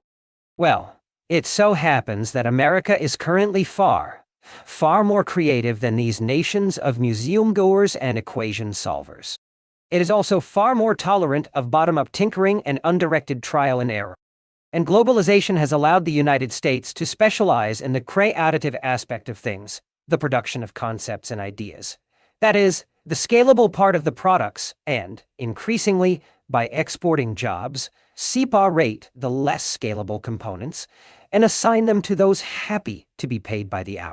There's more money in designing a shoe than in actually making it. Nike, Dell, and Boeing can get paid for just thinking, organizing, and leveraging their know-how and ideas, while subcontracted factu rise in developing countries do the grunt work, and engineers in cultured and mathematical states do the non-creative technical grind. The American economy has leveraged itself heavily on the idea generation, which explains why losing manufacturing jobs can be coupled with a rising standard of living. Clearly, the drawback of a world economy where the payoff goes to ideas is higher inequality among the idea generators, together with a greater role for both opportunity and luck. But I will leave the socio-economic discussion for part 3 and focus here on knowledge. Travels inside mediocrity. This scalable, non-scalable distinction allows us to make a clear-cut differentiation between two varieties of uncertainties, two types of randomness. Let's play the following thought experiment. Assume that you round up 1,000 people randomly selected from the general population and have them stand next to one another in a stadium.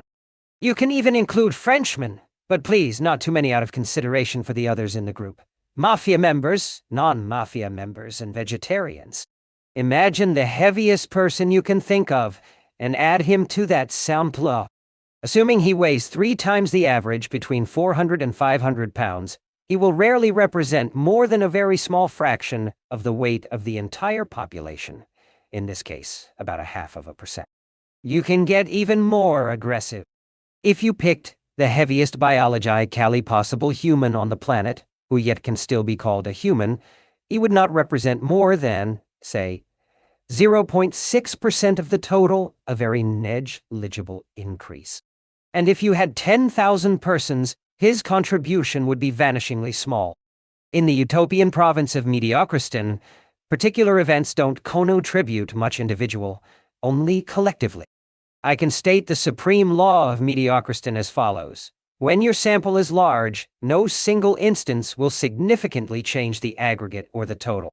The largest observation will remain impressive but eventually insignificant to the sum. I'll borrow another example from my friend Bruce Goldberg, your caloric consumption.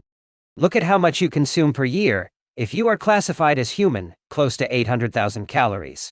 No single day, not even Thanksgiving at your great aunt's, will represent a large share of that. Even if you tried to kill yourself by eating, that day's calories would not seriously affect your yearly consumption. Now, if I told you that it is possible to run into someone who weighs several thousand tons, or stands several hundred miles tall, you would be perfectly justified in having my frontal lobe examined, or in suggesting that I switch to science fiction writing. But you cannot so easily rule out extreme variations with a different brand of quantities, to which we turn next. The strange country of Extremistan. Consider by comparison the net worth of the 1,000 people you lined up in the stadium. Add to them the wealthiest person to be found on the planet, say Bill Gates, the founder of Microsoft. Assume his net worth to be close to 80 billion, with the total capital of the others around a few million. How much of the total wealth would he represent? 99.9%. Indeed, all the others would represent no more than a rounding error for his net worth, the variation of his personal portfolio over the past second. For someone's weight to represent such a share, he would need to weigh 50 million pounds. Try it again with, say, book sales. Line up 1,000 authors or people begging to get published, but calling themselves authors instead of waiters, and check their book sales. Then add the living writer who, currently, has the most readers. J.K. Rowling, the author of the Harry Potter series, with several 100 million books sold, will dwarf the remaining 1,000 authors with, say, collectively, a few 100,000 readers at most. Try it also with academic citations, the mention of one academic by another academic in a formal publication, media references, income, company size, and so on. Let us call these social matters as they are man-made, as opposed to physical ones, like the size of waistline. In Extremistan, inequalities are such that one single observation can disproportionately impact the aggregate or the total. So while weight, height, and calorie consumption are from Mediocristan, wealth is not. Almost all social matters are from Extremistan. Another way to say it is that social quantities are informational, not physical. You cannot touch them. Money in a bank account is something important, but certainly not physical. As such, it can take any value without necessitating the expenditure of energy. It is just a number. Note that before the advent of modern technology, wars used to belong to Mediocristan. It is hard to kill many people if you need to slaughter them one at a time. Today, with tools of mass destruction, all it takes is a button, a nutcase, or a small error to wipe out the planet. Look at the implication for the black swan. Extremistan can produce black swans, and does, since a few occurrences have had huge influences on history. This is the main idea of this book. Extremistan and knowledge. While this distinction between Mediocristan and Extremistan has severe ramifications for both social fairness and the dynamics of events. Let us see its application to knowledge, which is where most of its value lies. If a Martian came to Earth and engaged in the business of measuring the heights of the denizens of this happy planet, he could safely stop at 100 humans to get a good picture of the average height. If you're in mediocristan, you can be comfortable with what you have measured, provided that you know for sure that it comes from mediocristan. You can also be comfortable with what you have learned from the data.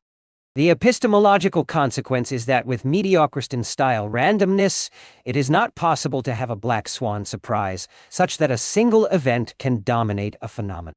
Primo, the first 100 days should reveal all you need to know about the data. Secondo, even if you do have a surprise, as we saw in the case of the heaviest human, it would not be consequential. If you are dealing with quantities from extremistan, you will have trouble figuring out the average from any sample since it can depend so much on one single observation. The idea is not more difficult than that. In extremistan, one unit can easily affect the total in a disproportionate way. In this world, you should always be suspicious of the knowledge you derive from data. This is a very simple test of uncertainty that allows you to distinguish between the two kinds of randomness. Capish? What you can know from data in mediocristan augments very rapidly with the supply of information. But knowledge in extremistan grows slowly and erratically with the addition of data, some of it extreme possit bly at an unknown rate. Wild and mild. If we follow my distinction of scalable versus non-scalable, we can see clear differences shaping up between mediocristan and extremistan. Here are a few examples. Matters that seem to belong to mediocristan, subjected to what we call type 1 randomness. Height, weight, calorie consumption, income for a baker, a small restaurant owner, a prostitute, or an orthodontist, gambling profits. In the very special case, assuming the person goes to a casino and maintains a constant betting size. Car accidents, mortality rates, IQ, as measured. Matters that seem to belong to extremistan, subjected to what we call type 2 randomness. Wealth, income, book sales per author, book citations per author, name recognition as a celebrity, number of references on Google, populations of cities, uses of words in a vocabulary, numbers of speakers per language, deaths from terrorist incidents, sizes of planes. The extremistan list is much longer than the prior one. The tyranny of the accident. Another way to rephrase the general distinction is as follows. Mediocristan is where we must endure the tyranny of the collective, the routine, the obvious, and the predicted. Extremistan is where we are subjected to the tyranny of the singular, the accidental, the unseen, and the unpredicted. As hard as you try, you will never lose a lot of weight in a single day. You need the collective effect of many days, weeks, even months. Likewise, if you work as a dentist, you will never get rich in a single day. But you can do very well over 30 years of motivated, diligent, disciplined, and regular attendance to teeth drilling sessions. If you are subject to extremistan-based speculation, however, you can gain or lose your fortune in a single minute. Table 1 summarizes the differences between the two dynamics, to which I will refer in the rest of the book. Confusing the left column with the right one can lead to dire, or extremely lucky, consequences. Table 1. To check Table 1, see page 36 on PDF. This framework, showing that extremistan is where most of the black swan action is only a rough approximation. Please do not platonify it. Don't simplify it beyond what's necessary. Extremistan does not always imply black swans. Some events can be rare and consequential, but somewhat predictable, particularly to those who are prepared for them and have the tools to understand them, instead of listening to statisticians, economists, and charlatans of the bell curve variety. They are near black swans. They are somewhat tractable scientifically. Knowing about their incidence should lower your surprise. These events are rare but expected. I call this special case of gray swans Mandelbrottian randomness. This category encompasses the randomness that produces phenomena commonly known by terms such as scalable, scale invariant, power laws, Pareto-Zipf laws, Ewell's law, Pareto stable processes, Levy-stable, and fractal laws. And we will leave them aside for now, since they will be covered in some depth in Part 3. They are scalable, according to the logic of this chapter. But you can know a little more about how they scale since they share much with the laws of nature. You can still experience severe black swans in mediocrity, though not easily. How? You may forget that something is random, think that it is deterministic, then have a surprise. Or you can tunnel and miss on a source of uncertainty, whether mild or wild, owing to lack of imagination. Most black swans result from this tunneling disease, which I will discuss in Chapter 9. Chapter 4, 1001 Days, or How Not to Be a Sucker. Surprise, surprise, sophisticated methods for learning from the future. Sextus was always ahead. The main idea is not to be a sucker. Let us move to mediocrity, if we can find it. Which brings us to the black swan problem in its original form. Imagine someone of authority and rank, operating in a place where rank matters, say, a government agency or a large corporation. He could be a verbose political commentator on Fox News stuck in front of you at the health club. Impossible to avoid looking at the screen. The chairman of a company discussing the bright future ahead.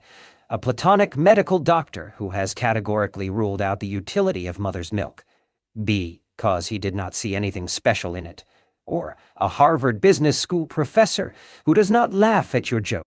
He takes what he knows a little too seriously. Say that a prankster surprises him one day by surreptitiously sliding a thin feather up his nose during a moment of relaxation. How would his dignified pompousness fare after the surprise? Contrast his authoritative demeanor with the shock of being hit by something totally unexpected that he does not understand. For a brief moment, before he regains his bearings, you will see disarray in his face. I confess having developed an incorrigible taste for this kind of prank during my first sleepaway summer camp. Introduced into the nostril of a sleeping camper, a feather would induce sudden panic. I spent part of my childhood practicing variations on the prank. In place of a thin feather, you can roll the corner of a tissue to make it long and narrow. I got some practice on my younger brother. An equally effective prank would be to drop an ice cube down someone's collar when he expects it least, say during an official dinner. I had to stop these pranks as I got deeper into adulthood, of course, but I am often involuntarily hit with such an image when bored out of my wits in meetings with serious-looking businesspersons, dark suits and standardized minds, theorizing, explaining things, or talking about random events with plenty of because in their conversation.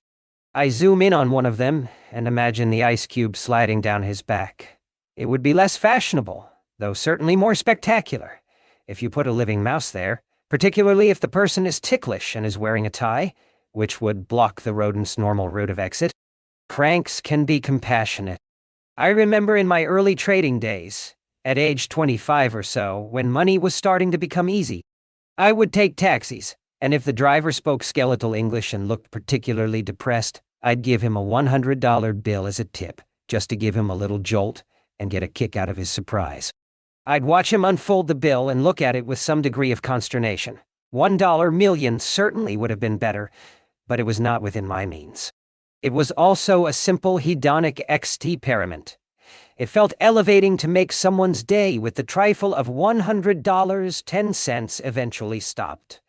We all become stingy and calculating when our wealth grows, and we start taking money seriously. I don't need much help from fate to get larger-scale entertainment. Reality provides such forced revisions of beliefs at quite a high frequency. Many are quite spectacular. In fact, the entire knowledge-seeking enterprise is based on taking conventional wisdom and accepted scientific beliefs and shattering them into pieces with new counterintuitive evidence, whether at a micro scale. Every scientific discovery is an attempt to produce a micro black swan. Scientists may be in the business of laughing at their predecessors, but owing to an array of human mental dispositions, few realize that someone will laugh at their beliefs in the disappointingly near future. In this case, my readers and I are laughing at the present state of social knowledge. These big guns do not see the inevitable overhaul of their work coming, which means that you can usually count on them to be in for a surprise. How to learn from the turkey. The uber philosopher Bertrand Russell presents a particularly toxic variant of my surprise jolt in his illustration of what people in his line of business call the problem of induction or problem of inductive knowledge, capitalized for its seriousness, certainly the mother of all problems in life. How can we logically go from specific instances to reach general conclusions? How do we know what we know? How do we know that what we have observed from given objects and events suffices to enable us to figure out their other properties? There are traps built into any kind of knowledge gained from observation. Consider a turkey that is fed every day. Every single feeding will firm up the bird's belief that it is the general rule of life to be fed every day by friendly members of the human race looking out for its best interests, as a politician would say. On the afternoon of the Wednesday before Thanksgiving, something unexpected will happen to the turkey. It will incur a revision of belief. The rest of this chapter will outline the black swan problem in its original form. How can we know the future given knowledge of the past? Or, more generally, how can we figure out properties of the infinite, unknown based on the unknown based on the finite known? Think of the feeding again. What can a turkey learn about what is in store for it tomorrow from the events of yesterday? A lot, perhaps, but certainly a little less than it thinks, and it is just that little less that may make all the difference. The turkey problem can be generalized to any situation where the same hand that feeds you can be the one that wrings your neck. Consider the case of the increasingly integrated German Jews in the 1930s, or my description in Chapter 1 of how the population of Lebanon got lulled into a false sense of security by the appearance of mutual friendliness and tolerance. Let us go one step further and consider induction's most worrisome aspect, learning backward. Consider that the turkey's experience may have, rather than no value, a negative value. It learned from observation, as we are all advised to do. Hey, after all, this is what is believed to be the scientific method. Its confidence increased as the number of friendly feedings grew, and it felt increasingly safe, even though the slaughter was more and more imminent. Consider that the feeling of safety reached its maximum when the risk was at the highest. But the problem is even more general than that. It strikes at the nature of empirical knowledge itself. Something has worked in the past until, well, it unexpectedly no longer does, and what we have learned from the past turns out to be at best irrelevant or false, at worst viciously misleading. Figure 1 provides the prototypical case of the problem of induction as encountered in real life. You observe a hypothetical variable for 1,000 days. It could be anything, with a few mild transformations: book sales, blood pressure, crimes, your personal income, a given stock, the interest on a loan, or Sunday attendance at a specific Greek Orthodox church. You subsequently derive solely from past data a few conclusions concerning the properties of the pattern with projections for the next 1,000, even 5,000 days. On the 1,001st day, boom! A big change takes place that is completely unprepared for by the past. Consider the surprise of the Great War. After the Napoleonic conflicts, the world had experienced a period of peace that would lead any observer to believe in the disappearance of severely destructive conflicts. Yet, surprise! It turned out to be the deadliest conflict, up until then, in the history of mankind. Note that after the event you start predicting the possibility of other outliers happening locally. That is, in the process you were just surprised by, but not elsewhere. After the stock market crash of 1987, half of America's traders braced for another one every October, not taking into account that there was no antecedent for the first one. We worry too late ex post. Mistaking a naive observation of the past as something definitive or representative of the future is the one and only cause of our inability to understand the black swan. It would appear to a quoting dilettante, i.e. die, one of those writers and scholars who fill up their texts with phrases from some dead authority, that, as phrased by Hobbes, from like antecedents flow like consequence. Those who believe in the unconditional benefits of past experience should consider this pearl of wisdom allegedly voiced by a fat mouse ship's captain. But in all my experience, I have never been in any accident of any sort worth speaking about. I have seen but one vessel in distress in all my years at sea. I never saw a wreck, and never have been wrecked, nor was I ever in any predicament that ended in disaster event.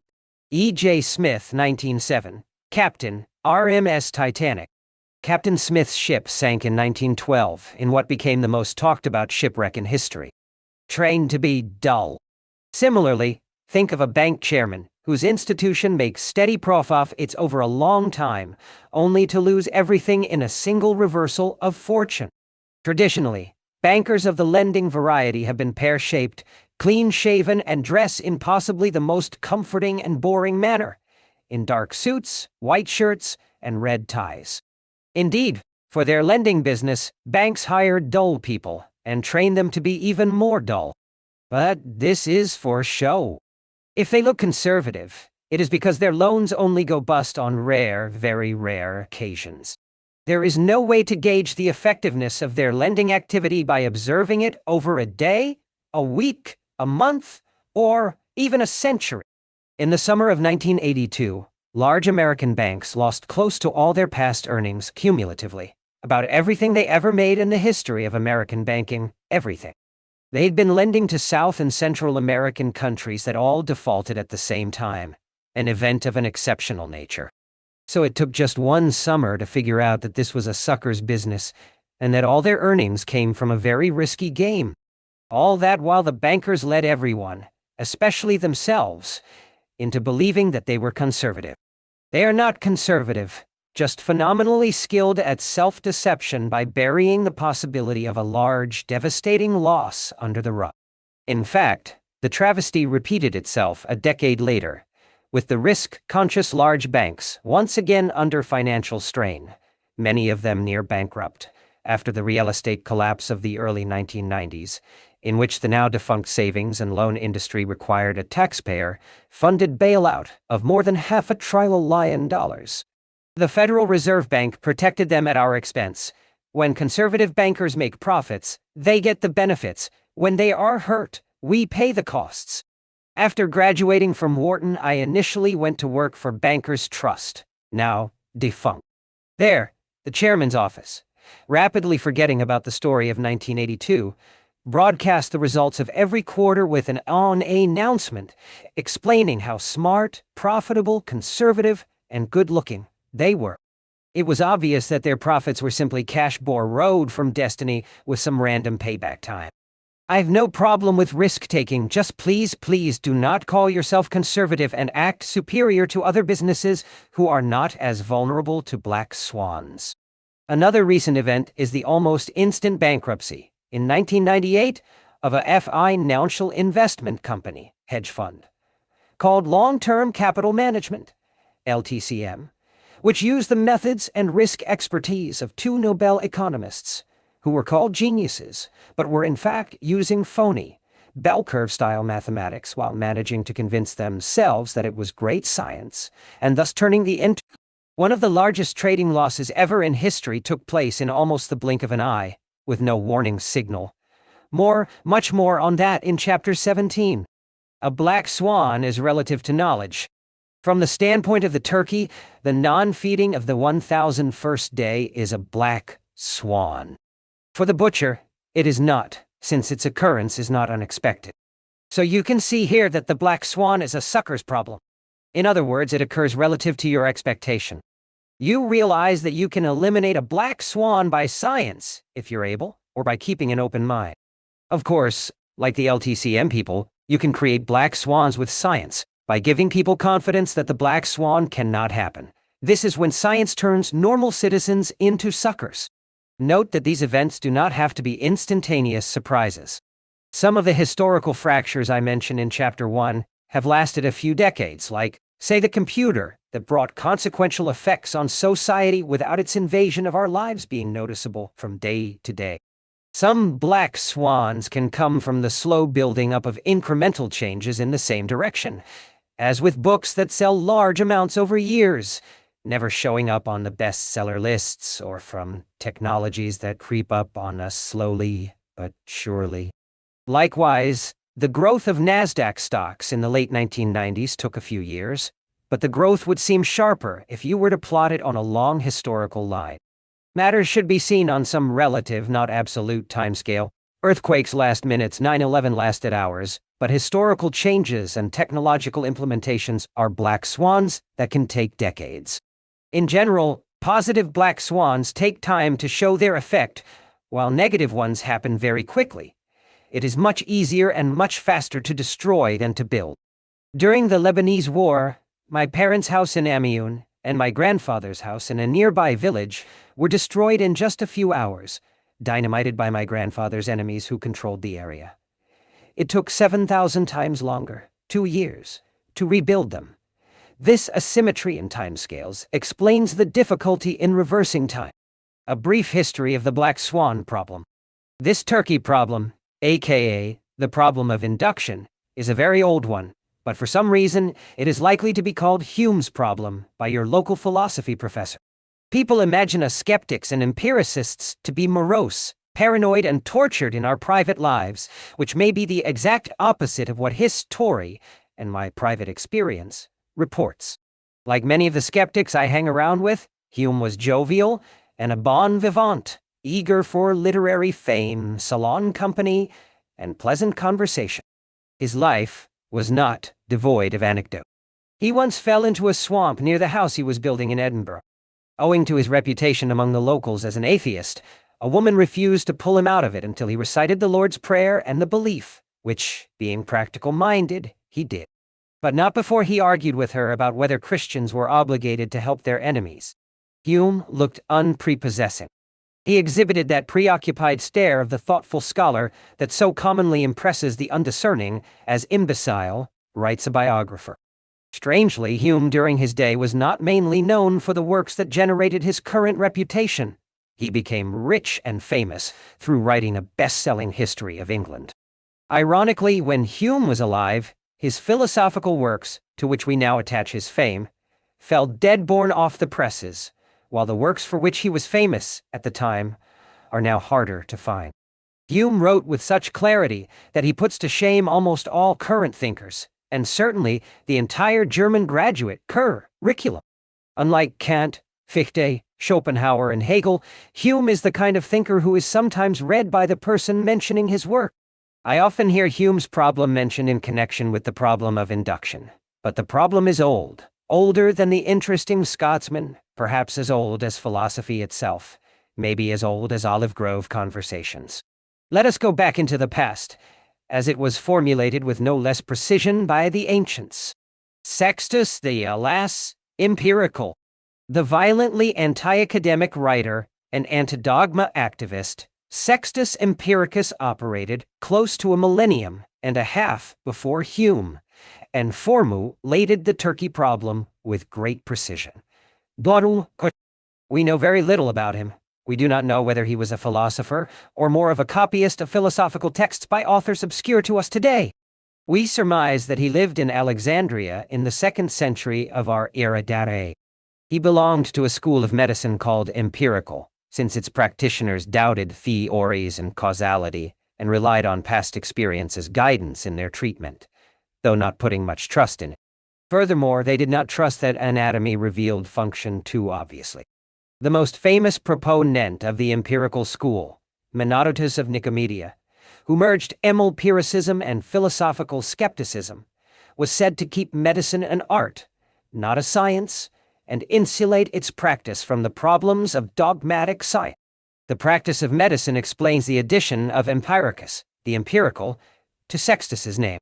Sextus represented and jotted down the ideas of the school of the Pyrrhonian skeptics, who were after some form of intellectual therapy resulting from the suspension of belief. Do you face the possibility of an AD-verse event?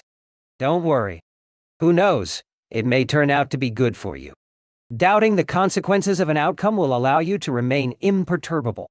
The Pyrrhonian skeptics were docile citizens who followed customs and traditions whenever possible, but taught themselves to systematically doubt everything, and thus attain a level of serenity. But while conservative in their habits, they were rabid in their fight against dogma. Among the surviving works of Sextus's is a diatribe with the beautiful title Adversos Mathematicos, sometimes translated as Against the Professors.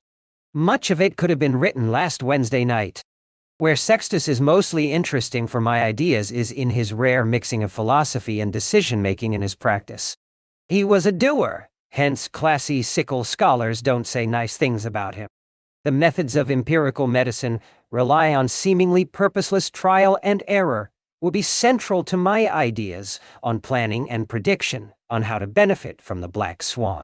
In 1998, when I went out on my own, I called my research laboratory and trading firm Empirica, not for the same anti-dogmatist reasons, but on account of the far more depressing reminder that it took at least another 14 centuries after the works of the school of empirical medicine before medicine changed, and finally became adogmatic, suspicious of theorizing, profoundly skeptical, and evidence-based. Lesson? That awareness of a problem does not mean much, particularly when you have special innatarists and self-serving institutions in play. Al-Ghazali. The third major thinker who dealt with the problem was the 11th century Arabic language skeptic Al-Ghazali, known in Latin as Al-Ghazal. His name for a class of dogmatic scholars was Gabi, literally the imbeciles, an Arabic form that is funnier than moron and more expressive than obscurantist. Al-Ghazal wrote his own against the professors, a diatribe called Tafat al-Falasifa, which I translate as the incompetence of philosophy.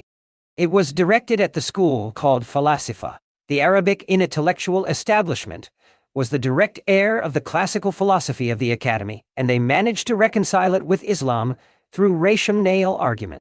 Al-Ghazal's attack on scientific knowledge started a debate with Averroes, the medieval philosopher who ended up having the most profound influence of any medieval thinker on Jews and Christians, though not on Muslims.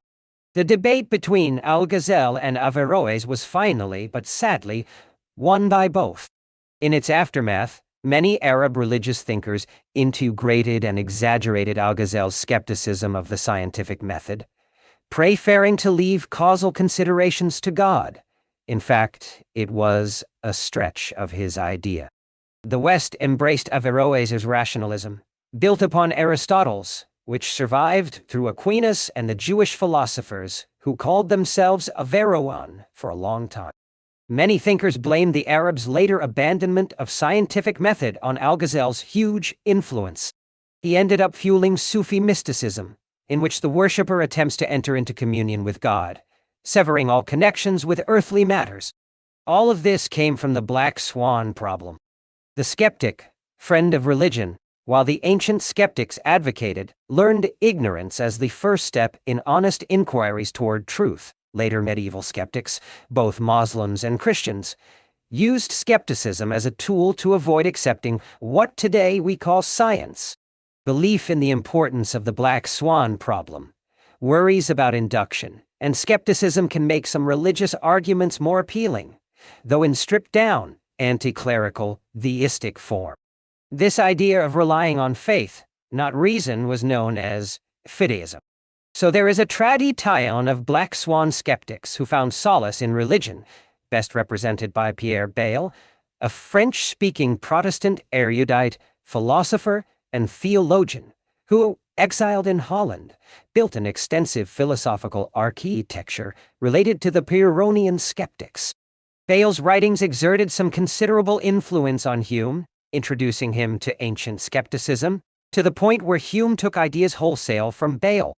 Bayle's Dictionnaire historique et critique was the most read piece of scholarship of the 18th century, but like many of my French heroes, such as Frédéric Bastiat, Bayle does not seem to be part of the French curriculum and is nearly impossible to find in the original French language. Nor is the 14th century Al-Ghazalist Nicholas of Autrecourt. Indeed, it is not a well-known fact that the most complete exposition of the ideas of skepticism, until recently, remains the work of a powerful Catholic bishop who was an august member of the French Academy. Pierre-Daniel Huet wrote his philosophical treatise on the weaknesses of the human mind in 1690, a remarkable book that tears through dogmas and questions human perception. Huet presents arguments against causality that are quite potent. He states, for instance, that any event can have an infinity of possible causes. Both Huet and Bayle were erudites and spent their lives reading. Huet, who lived into his 90s, had a servant follow him with a book to read aloud to him during meals and breaks and thus avoid lost time. He was deemed the most read person in his day. Let me insist that erudition is important to me. It signals genuine intellectual curiosity. It accompanies an open mind and the desire to probe the ideas of others.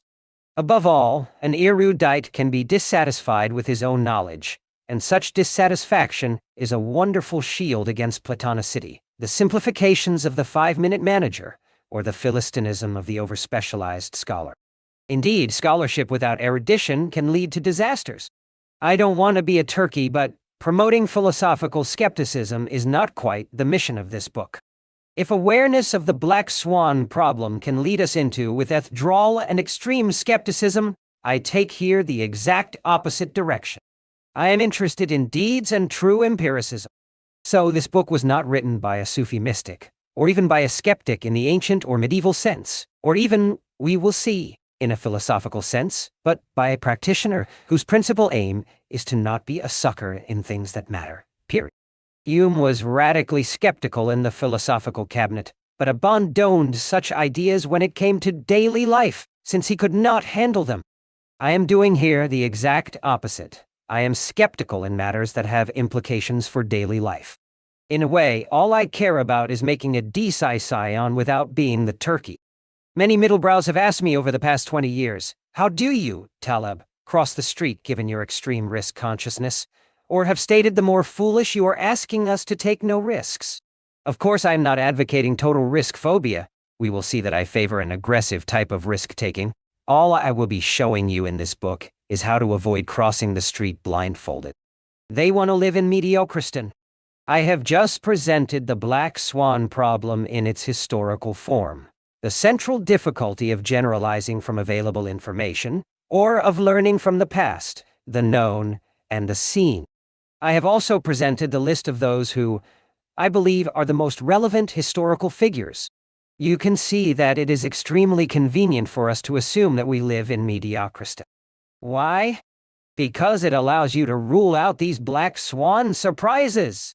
The black swan problem either does not exist, or is of small consequence if you live in mediocristan. Such an assumption magically drives away the problem of induction, which since Sextus Empiricus has been plaguing the history of thinking.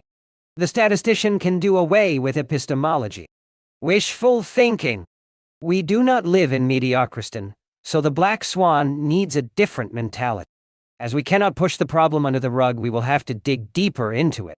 This is not a terminal difficulty, and we can even benefit from it. Now, there are other themes arising from our blindness to the black swan. A. We focus on preselected segments of the seen and generalize from it to the unseen, the error of confirmation. B. We fool ourselves with stories that cater to our Platonic thirst for distinct patterns, the narrative fallacy. C.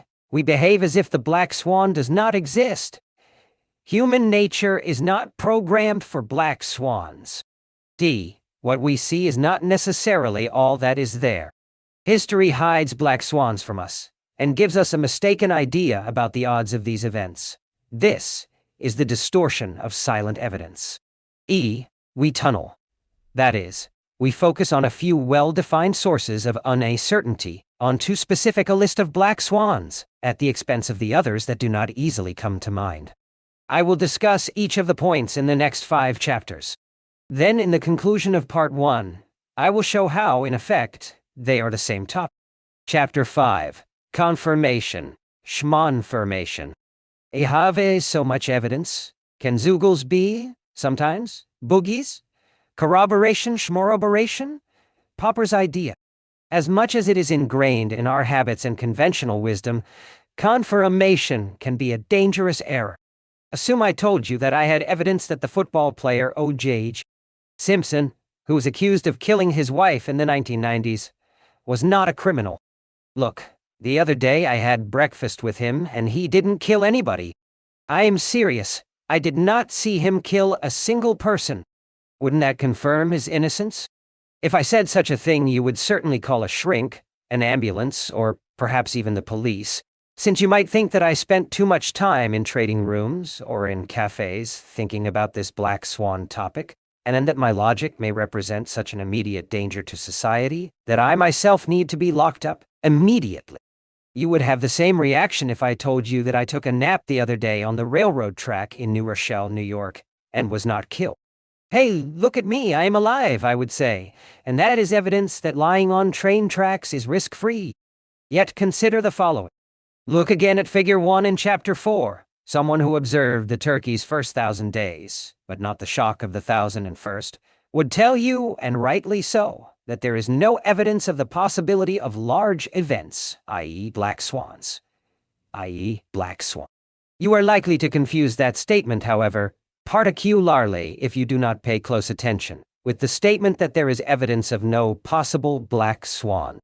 Even though it is in fact vast, the logical distance between the two assertions will seem very narrow in your mind, so that one can be easily substituted for the other. 10 days from now, if you manage to remember the first statement at all, you will be likely to retain the second, inaccurate version, that there is proof of no black swans. I call this confusion the round-trip fallacy, since these statements are not interchangeable. Such confusion of the two statements partakes of a trivial, very trivial, but crucial logical error. But we are not immune to trivial, logical errors, nor are professors and thinkers particularly immune to them.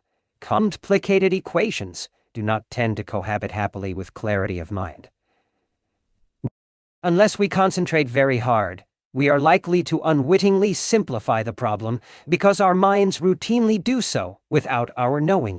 It is worth a deeper examination here. Many people confuse the statement, almost all terrorists are Muslims, with almost all Muslims are terrorists. Assume that the first statement is true, that 99% of terrorists are Muslim. This would mean that only about 1% of Muslims are terrorists, since there are more than 1 billion Muslims, and only, say, 10,000 terrorists, 1 in 100,000. So the logical mistake makes you, unconsciously, overestimate the odds of a randomly drawn individual Muslim person, between the age of, say, 15 and 50, being a terrorist by close to 50,000 times. The reader might see in this round-trip fallacy the unfairness of stereotypes. Minorities in urban areas in the United States have suffered from the same confusion. Even if most criminals come from their ethnic subgroup, most of their ethnic subgroup are not criminals, but they still suffer from discrimination by people who should know better. I never meant to say that the conservatives are generally stupid. I meant to say that stupid people are generally conservative. John Stuart Mill once complained. This problem is chronic. If you tell people that the key to success is not always skills, they think that you are telling them that it is never skills, always luck. Our inferential machinery, that which we use in daily life, is not made for a complicated environment in which a statement changes markedly when its wording is slightly modified. Consider that in a primitive environment, there is no consequential difference between the statements most killers are wild animals and most wild animals are killers. There is an error here, but it is almost inconsequential. Our statistical intuitions have not evolved for a habitat in which these subtleties can make a big difference. Zoogles are not all boogies. All zoogles are boogies. You saw a boogie. Is it a zoogle? Not necessarily, since not all boogies are zoogles. Adolescents who make a mistake in Anna swearing this kind of question on their SAT test might not make it to Coachy Leach. Yet another person can get very high scores on the SATs and still feel a chill of fear when someone from the wrong side of town steps into the elevator. This inability to automatically transfer knowledge and sophistication from one situation to another, or from theory to practice, is a quite disturbing attribute of human nature. Let us call it the domain specificity of our reactions. By domain specific, I mean that our reactions, our mode of thinking, our intuitions, depend on the context in which the matter is presented, what evolutionary psychologists call the domain of the object or the event. The classroom is a domain, real life is another. We react to a piece of information not on its logical merit, but on the basis of which framework surrounds it, and how it registers with our social-emotional system. Logical problems APA approached one way in the classroom might be treated differently in daily life. Indeed, they are treated differently in daily life. Knowledge, even when it is exact, does not often lead to appropriate actions because we tend to forget what we know, or forget how to process it properly if we do not pay attention, even when we are experts. Statisticians, it has been shown, tend to leave their brains in the classroom and engage in the most trivial inferential errors once they are let out on the streets. In 1971, the psychologists Danny Kahneman and Amos Tversky plied professors of statistics with statistical questions not phrased as statistical questions. One was similar to the following, changing the example for clarity. Assume that you live in a town with two hospitals, one large, the other small. On a given day, 60% of those born in one of the two hospitals are boys. Which hospital is it likely to be? Many statisticians made the equivalent of the mistake, during a casual conversation, of choosing the larger hospital, when, in fact, the very basis of statistics is that large samples are more stable and should fluctuate less from the long-term average. Here, 50% for each of the sexes, then smaller samples. These statisticians would have flunked their own exams. During my days as a quant, I counted hundreds of such severe inferential mistakes made by statisticians who forgot that they were statisticians. For another illustration of the way we can be ludicrously domain-specific in daily life, go to the luxury Reebok Sports Club in New York City and look at the number of people who, after riding the escalator for a couple of floors, head directly to the Stairmasters. This domain specificity of our inferences and reactions works both ways. Some problems we can understand in their applications, but not in textbooks. Others we are better at capturing in the textbook than in the practical application. People can manage to effortlessly solve a problem in a social situation, but struggle when it is presented as an abstract logical problem. We tend to use different mental machinery, so-called modules, in different situations. Our brain lacks a central all-purpose computer that starts with logical rules and applies them equally to all possible situations. And as I've said, we can commit a logical mistake in reality, but not in the classroom. This asymmetry is best visible in cancer detection. Take doctors examining a patient for signs of cancer. Tests are typically done on patients who want to know if they are cured or if there is recurrence. In fact, recurrence is a misnomer. It simply means that the treatment did not kill all the cancerous cells and that these undetected malignant cells have started to multiply out of control. It is not feasible, in the present state of technology, to examine every single one of the patient's cells to see if... Then she makes an assumption about what she did not see. I was once taken aback when a doctor told me after a routine cancer checkup, "Stop worrying, we have evidence of cure." Why? I asked. "There is evidence of no cancer," was the reply. "How do you know?" I asked. He replied, "The scan is negative." Yet he went around calling himself doctor. An acronym used in the medical literature is NED, which stands for No Evidence of Disease. There is no such thing as END, evidence of no disease. Yet my experience discussing this matter with plenty of doctors, even those who publish papers on their results, is that many slip into the round-trip fallacy during conversation. Doctors, in the midst of the scientific arrogance of the 1960s, looked down at mother's milk as something primitive, as if it could be replicated by their laboratories, not realizing that mother's milk might include useful components that could have eluded their scientific understanding. A simple confusion of absence of evidence of the benefits of mother's milk, with evidence of absence of the benefits, a nutcase of platonicity as it did not make sense to breastfeed. Many people paid the price for this naive inference. Those who were not breastfed as infants turned out to be at an increased risk of a collection of health problems, including a higher likelihood of developing certain types of cancer. There had to be in mother's milk some necessary nutrients that still elude us. Furthermore, benefits to mothers who breastfeed were also neglected, such as a reduction in the risk of breast cancer. Likewise with tonsils. The removal of tonsils may lead to a higher incidence of throat cancer, but for decades doctors never suspected that this useless tissue might actually have a use that escaped their detection. The same with the dietary fiber found in fruits and vegetables.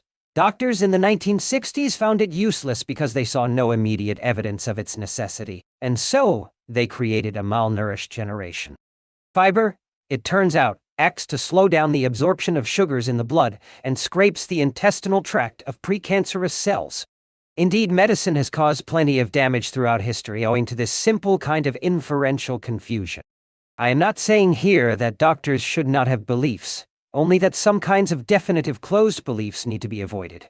This is what Menodotus and his school seem to be advocating with their brand of skeptical empirical medicine that avoided theorizing. Medicine has gotten better, but many kinds of knowledge have not. Evidence. By a mental mechanism I call naive empiricism, we have a natural tendency to look for instances that confirm our story and our vision of the world. These instances are always easy to find. Alas, with tools and fools, anything can be easy to find. You take past instances that corroborate your theories and you treat them as evidence. For instance, a diplomat will show you his accomplishments, not what he failed to do.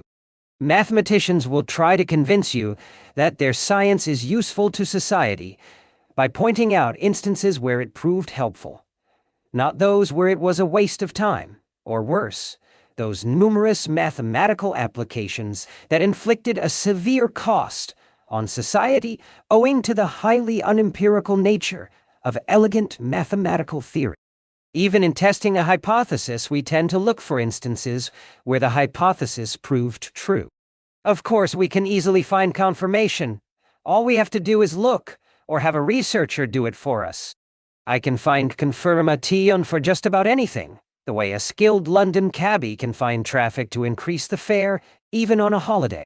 Some people go further and give me examples of events that we have been able to foresee with some success.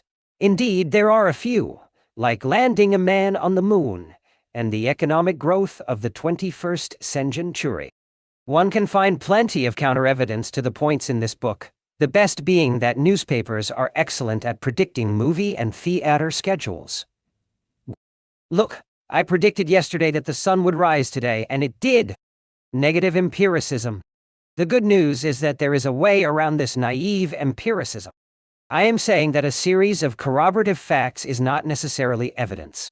Seeing white swans does not confirm the non-existence of black swans. There is an exception, however. I know what statement is wrong, but not necessarily what statement is correct.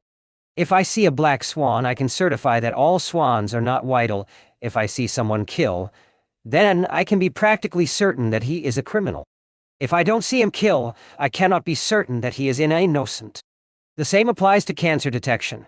The finding of a single malignant tumor proves that you have cancer, but the absence of such a finding cannot allow you to say with certainty that you are cancer-free. We can get closer to the truth by negative instances, not by verification. It is misleading to build a general rule from observed facts. Contrary to conventional wisdom, our body of knowledge does not increase from a rise of confirmatory observations, like the turkeys. But there are some things I can remain skeptical about, and others I can safely consider certain. This makes the consequences of observations one-sided. It is not much more difficult than that. This asymmetry is immensely practical. It tells us that we do not have to be complete skeptics, just semi-skeptics. The subtlety of real life over the books is that, in your decision-making, you need be interested only in one side of the story. If you seek certainty about whether the patient has cancer, not certainty about whether he is healthy, then you might be satisfied with negative inference, since it will supply you the certainty you seek. So we can learn a lot from data, but not as much as we expect. Sometimes a lot of data can be meaningless. At other times, one single piece of information can be very meaningful. It is true that 1,000 days cannot prove you right, but one day can prove you to be wrong. The person who promoted this idea of one-sided semi-skepticism is Sir Dr. Professor Karl Raimund Popper, who may be the only philosopher of science who is actually read and discussed by actors in the real world, though not as enthusiastically by professional philosophers. As I am writing these lines, a black and white picture of him is hanging on the wall of my study. It was a gift I got in Munich from the essayist Joachim Wegner, who, like me, considers Popper to be about all we've got among modern thinkers. Well, almost. He writes to us, not to other philosophers.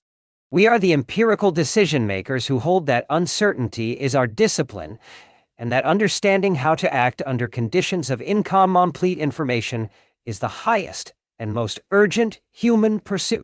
Popper generated a large-scale theory around this asymmetry, based on a technique called falsification. To falsify is to prove wrong, meant to distinguish between science and non-science, and people immediately started splitting hairs about its technicalities, even though it is not the most interesting or the most original of Popper's ideas.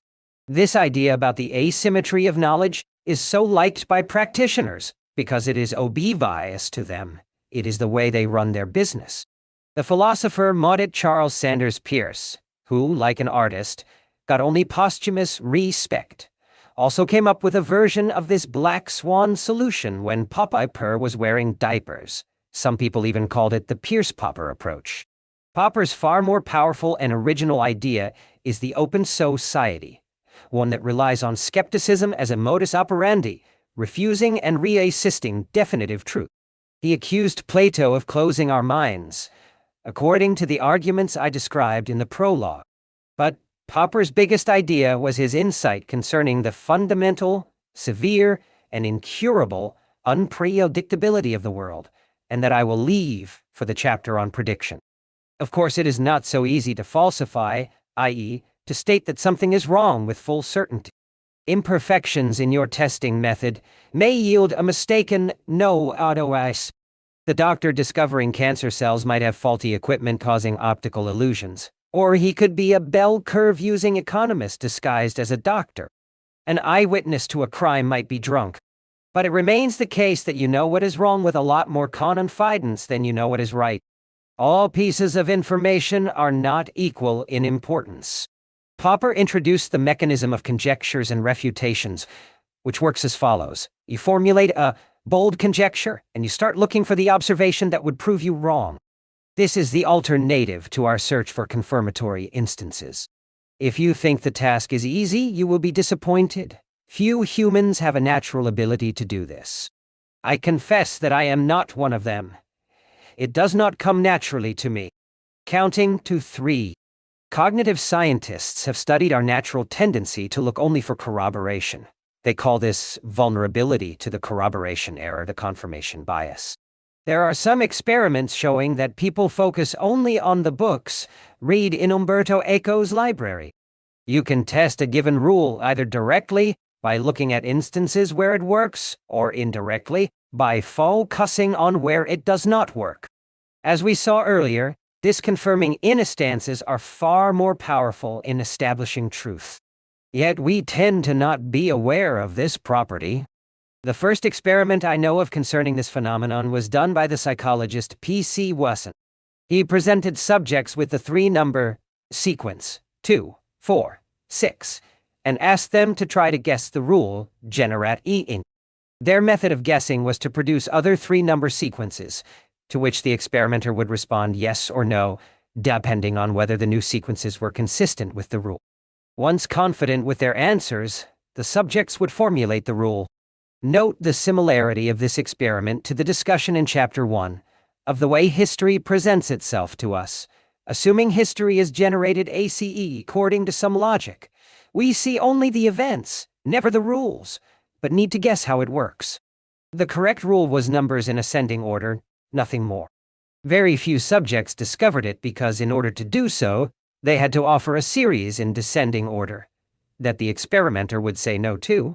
Wasson noticed that the subjects had a rule in mind, but gave him examples aimed at confirming it, instead of trying to supply series that were inconsistent with their hypothesis. Subjects tenaciously kept trying to confirm the rules that they had made up. This experiment inspired a collection of similar tests, of which another example. Subjects were asked which questions to ask to find out whether a person was extroverted or not, purportedly for another type of experiment. It was established that subjects supplied mostly questions for which a yes answer would support the hypothesis. But there are exceptions. Among them figure chess grandmasters, who, it has been shown, actually do focus on where a speculative move might be weak. Rookies, by comparison, look for confirmatory instances instead of falsifying ones. But don't play chess to practice skepticism. Scientists believe that it is the search for their own weaknesses that makes them good chess players, not the practice of chess that turns them into skeptics. Similarly, the speculator George Soros, when making a financial bet, keeps looking for instances that would prove his initial theory wrong.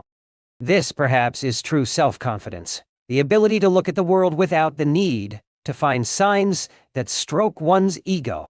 Sadly, the notion of corroboration is rooted in our intellectual habits and discourse. Consider this comment by the writer and critic John Updike, when Julian Jaynes speculates that until late in the second millennium BC men had no consciousness but were automatically obeying the voices of gods. We are astounded, but compelled to follow this remark, able thesis through all the corroborative evidence. Jaynes's thesis may be right, but Mr. Updike, the central problem of knowledge, and the point of this chapter, is that there is no such animal as corroborative evidence. Saw another red mini. The following point further illustrates the absurdity of confirmation. If you believe that witnessing an additional white swan will bring confirmation that there are no black swans, then you should also accept the statement on purely logical grounds that the sighting of a red Mini Cooper should confirm that there are no black swans. Why? Just consider that the statement all swans are white implies that all non-white objects are not swans. What confirms the latter statement should confirm the former. Therefore, the sighting of a non-white object that is not a swan should bring such confirmation. This argument, known as Hempel's Raven paradox, was rediscovered by my friend the thinking mathematician Bruno Dupuyer during one of our intense meditating walks in London. One of those intense walk discussions, intense to the point of our not noticing the rain. He pointed to a red mini and shouted, "Look, Nassim, look, no black swan." Not everything. We are not naive enough to believe that someone will be immortal because we have never seen him die, or that someone is innocent of murder because we have never seen him kill. The problem of naive generalization does not plague us everywhere, but such smart pockets of inductive skepticism tend to involve events that we have encountered in our natural environment, matters from which we have learned to avoid foolish generalization.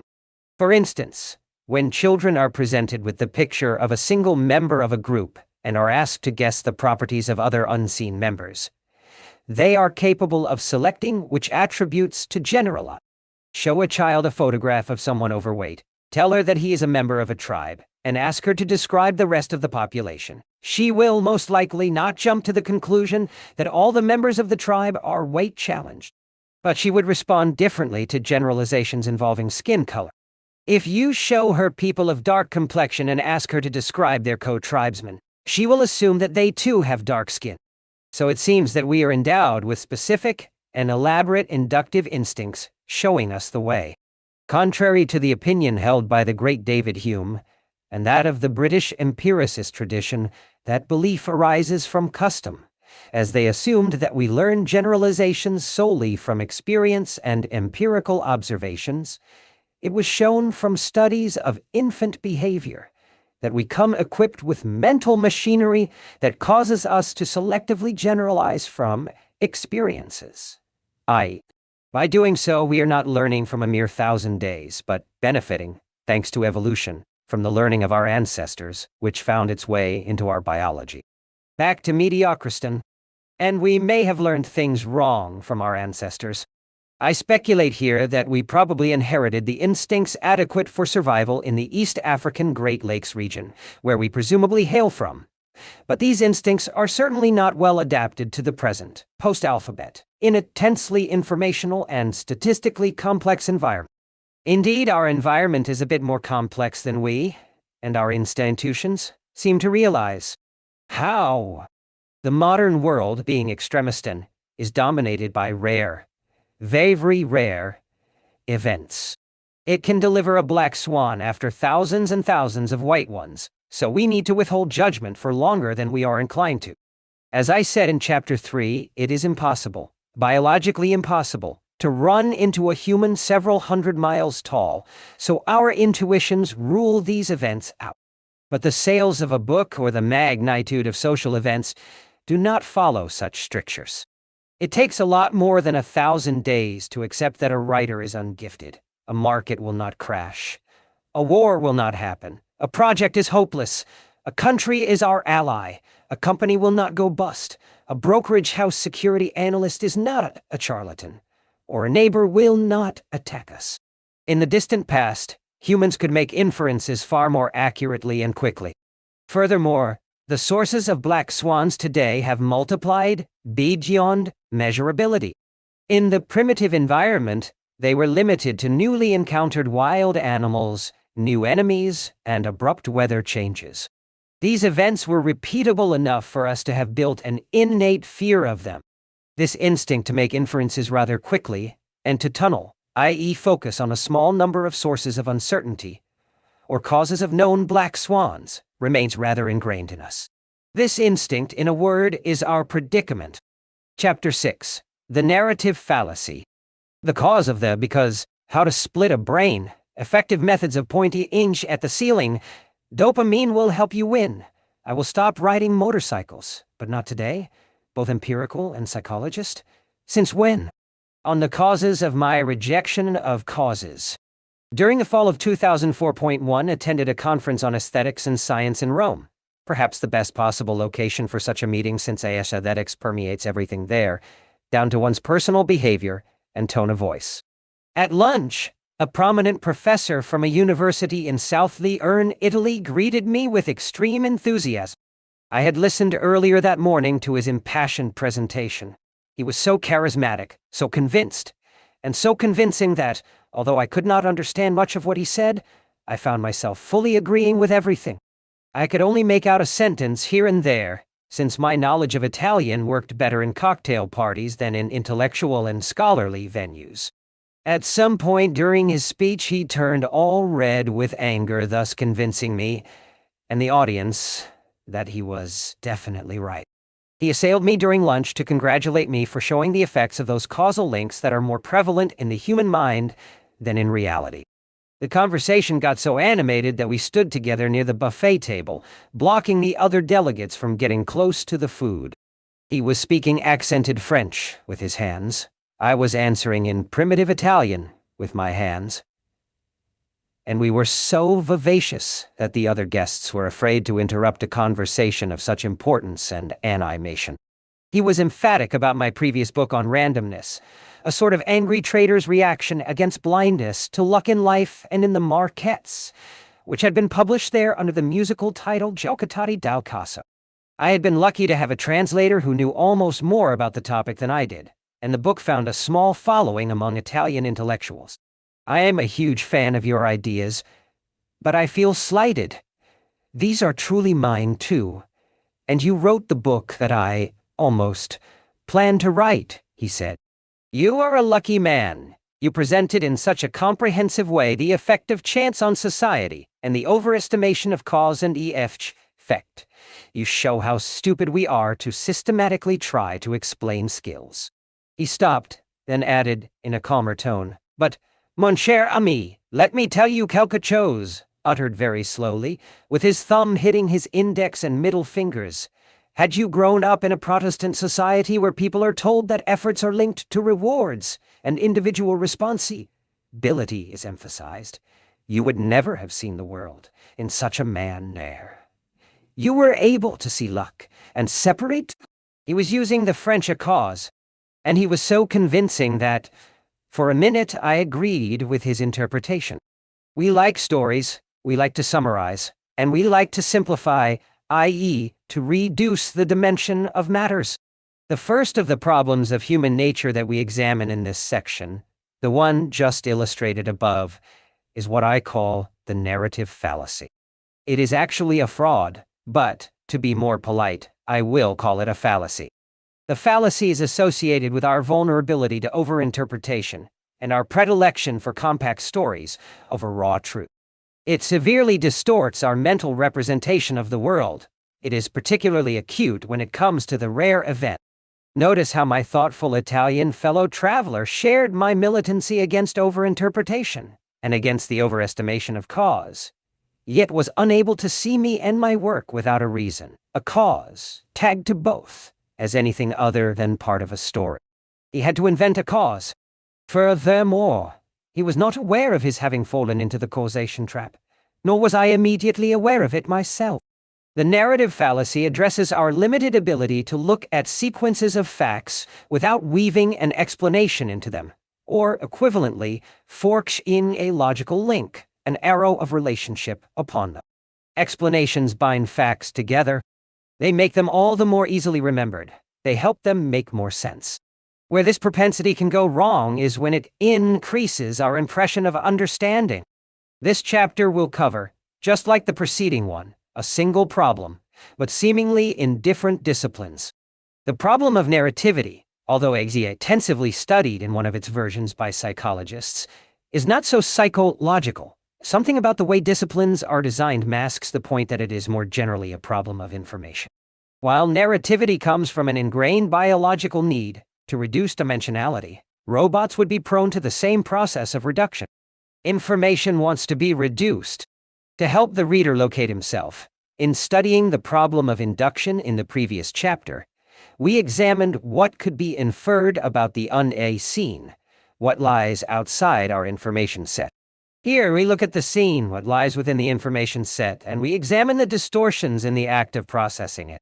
There is plenty to say on this topic, but the angle I take concerns narrativity's simplification of the world around us and its effects on our perception. Opound the black swan and wild uncertain. Splitting brains. Ferreting out antilogies is an exhilarating activity. For a few months you experience the titillating sensation that you've just entered a new world. After that, the novelty fades, and your thinking returns to business as usual. The world is dull again until you find another subject to be excited about, or manage to put another hotshot in a state of total rage. For me, one such antilogic came with the discovery, thanks to the literature on cognition, that, counter to what everyone believes, not theorizing is an act, that theorizing can correspond to the absence of willed activity, the default option. It takes considerable effort to see facts and remember them, while withholding judgment and resisting explanation. And this theorizing disease is rarely under our control. It is largely anatomical, part of our biology. So fighting it requires fighting one's own self. So the ancient skeptics' precepts to withhold judgment go against our nature. Talk is cheap, a problem with advice-giving philosophy we will see in Chapter 13. Try to be a true skeptic with respect to your interpretations, and you will be worn out in no time. You will also be humiliated for resisting to theorize. There are tricks to achieving true skepticism, but you have to go through the back door rather than engage in a frontal attack on yourself. Even from an anatomical perspective, it is impossible for our brain to see anything in raw form without some interpretation. We may not even alleyways be conscious of it. Post hoc rationalization. In an experiment, psychologists asked women to select from among 12 pairs of nylon stockings, the ones they preferred. The researchers then asked the women their reasons for their choices. Texture, feel, and color featured among the selected reasons. All the pairs of stockings were, in fact, identical.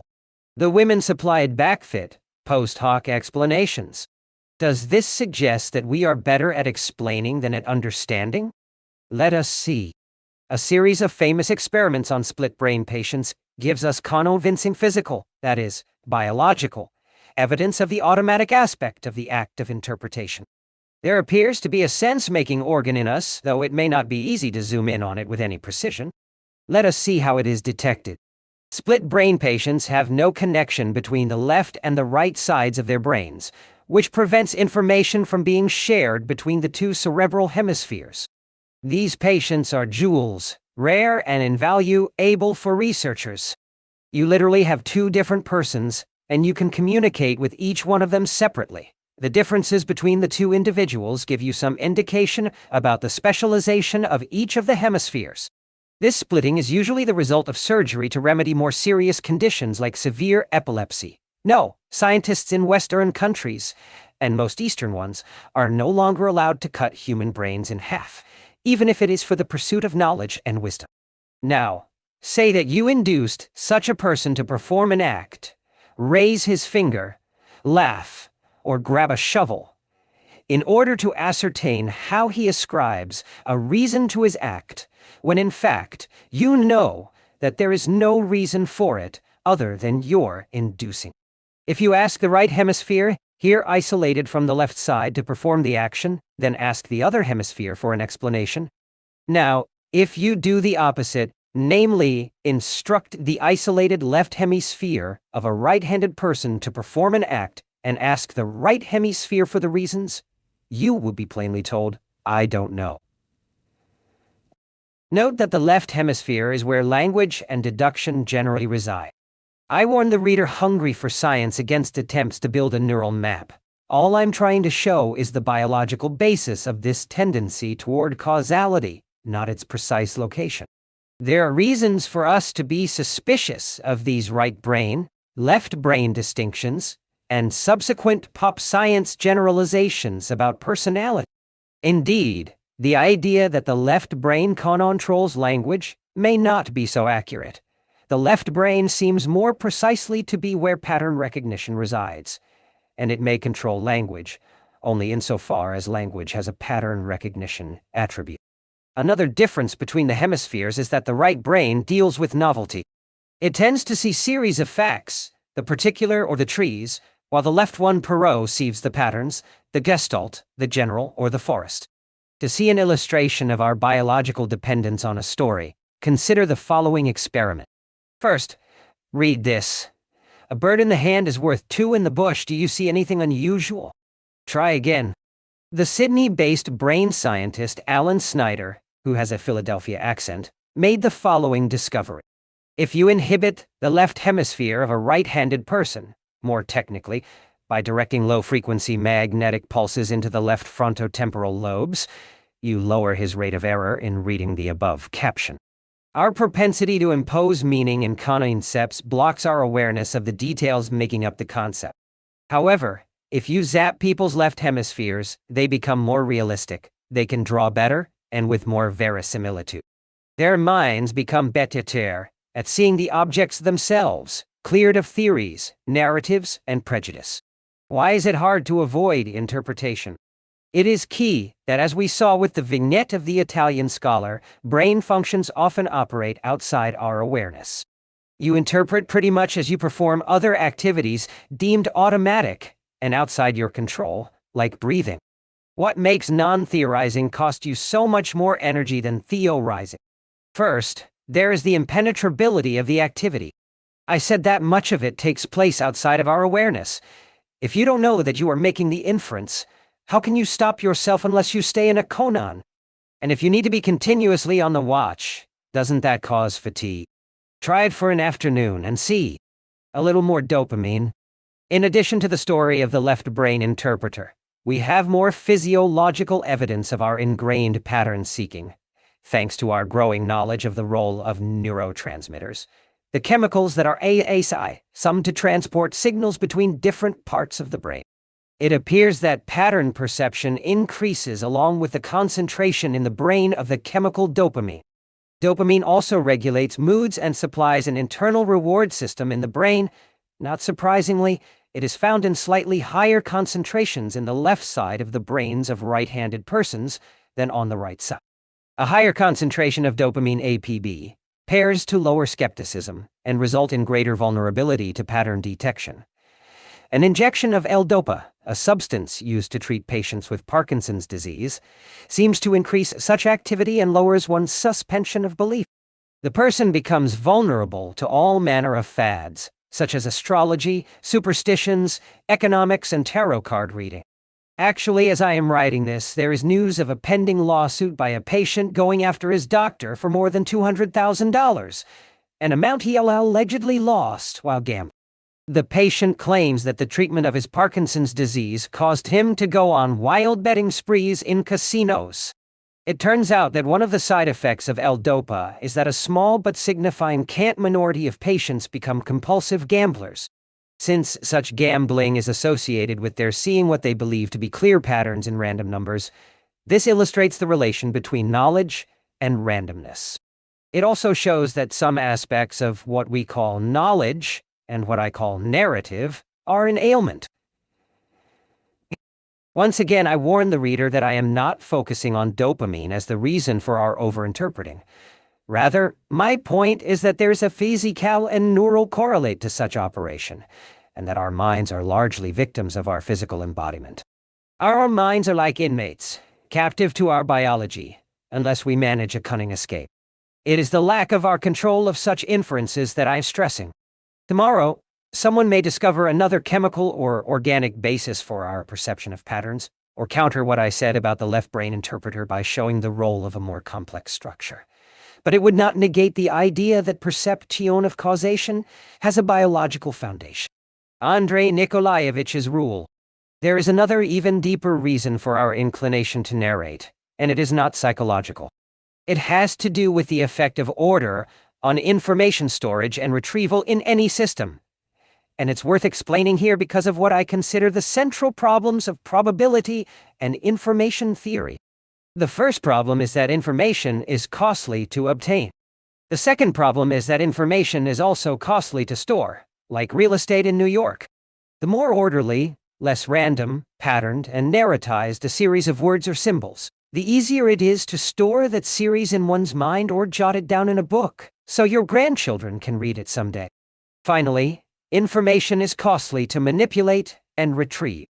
With so many brain cells, 100 billion, and counting, the attic is quite large, so the difficulties probably do not arise from storage capacity limitations, but maybe just indexing problem. Your conscious or working memory, the one you are using to read these lines and make sense of their meaning, is considerably smaller than the attic. Consider that your working memory has difficulty holding a mere phone number longer than 7 digits. Change metaphors slightly and imagine that your consciousness is a desk in the Library of Congress. No matter how many books the library holds and makes available for retrieval, the size of your desk sets some processing limitations. Compression is vital to the performance of conscious work. Consider a collection of words glued together to constitute a 500-page book. If the words are purely random, picked up from the dictionary in a totally unpredictable way, you will not be able to summarize, transfer, or reduce the dimensions of that book without losing something significant from it. You need 100,000 words to carry the exact message of a random 100,000 words with you on your next trip to Siberia. Now consider the opposite. A book filled with the repetition of the following sentence. The chairman of insert here, your company name, is a lucky fellow who happened to be in the right place at the right time and claims credit for the company's success without making a single allowance for luck, running 10 times per page for 500 pages. The entire book can be accurately compressed, as I have just done, into 34 words out of 100,000. You could reproduce it with total fidelity out of such a kernel. By finding the pattern, the logic of the series, you no longer need to memorize it all. You just store the pattern. And, as we can see here, a pattern is obviously more compact than raw information. You looked into the book and found a rule. It is along these lines that the great probabilist Andrei Nikolaevich Kolmogorov defined the degree of randomness. It is called Kolmogorov complexity. We, members of the human variety of primates, have a hunger for rules because we need to reduce the dimension of matter so they can get into our heads. Or, rather sadly, so we can squeeze them into our heads. The more random information is, the greater the dimensionality, and thus the more difficult to summarize. The more you summarize, the more order you put in, the less randomness. Hence the same condition that makes us simplify pushes us to think that the world is less random than it actually is. And the black swan is what we leave out of simplification. Both the artistic and scientific enterprises are the product of our need to reduce dimensions and inflict some order on things. Think of the world around you, laden with trillions of details. Try to describe it and you will find yourself tempted to weave a thread into what you are saying. A novel, a story, a myth, or a tale all have the same function. They spare us from the complexity of the world and shield us from its randomness. Myths impart order to the disorder of human perception and the perceived chaos of human experience. Indeed, many severe psychological disorders accompany the feeling of loss of control, being able to make sense of one's environment. Platonicity affects us here once again. The very same desire for order, interestingly, applies to scientific pursuits. It is just that, unlike art, the stated purpose of science is to get to the truth, not to give you a feeling of organization or make you feel better. We tend to use knowledge as therapy, a better way to die. To view the potency of narrative, consider the following statement: the king died and the queen died.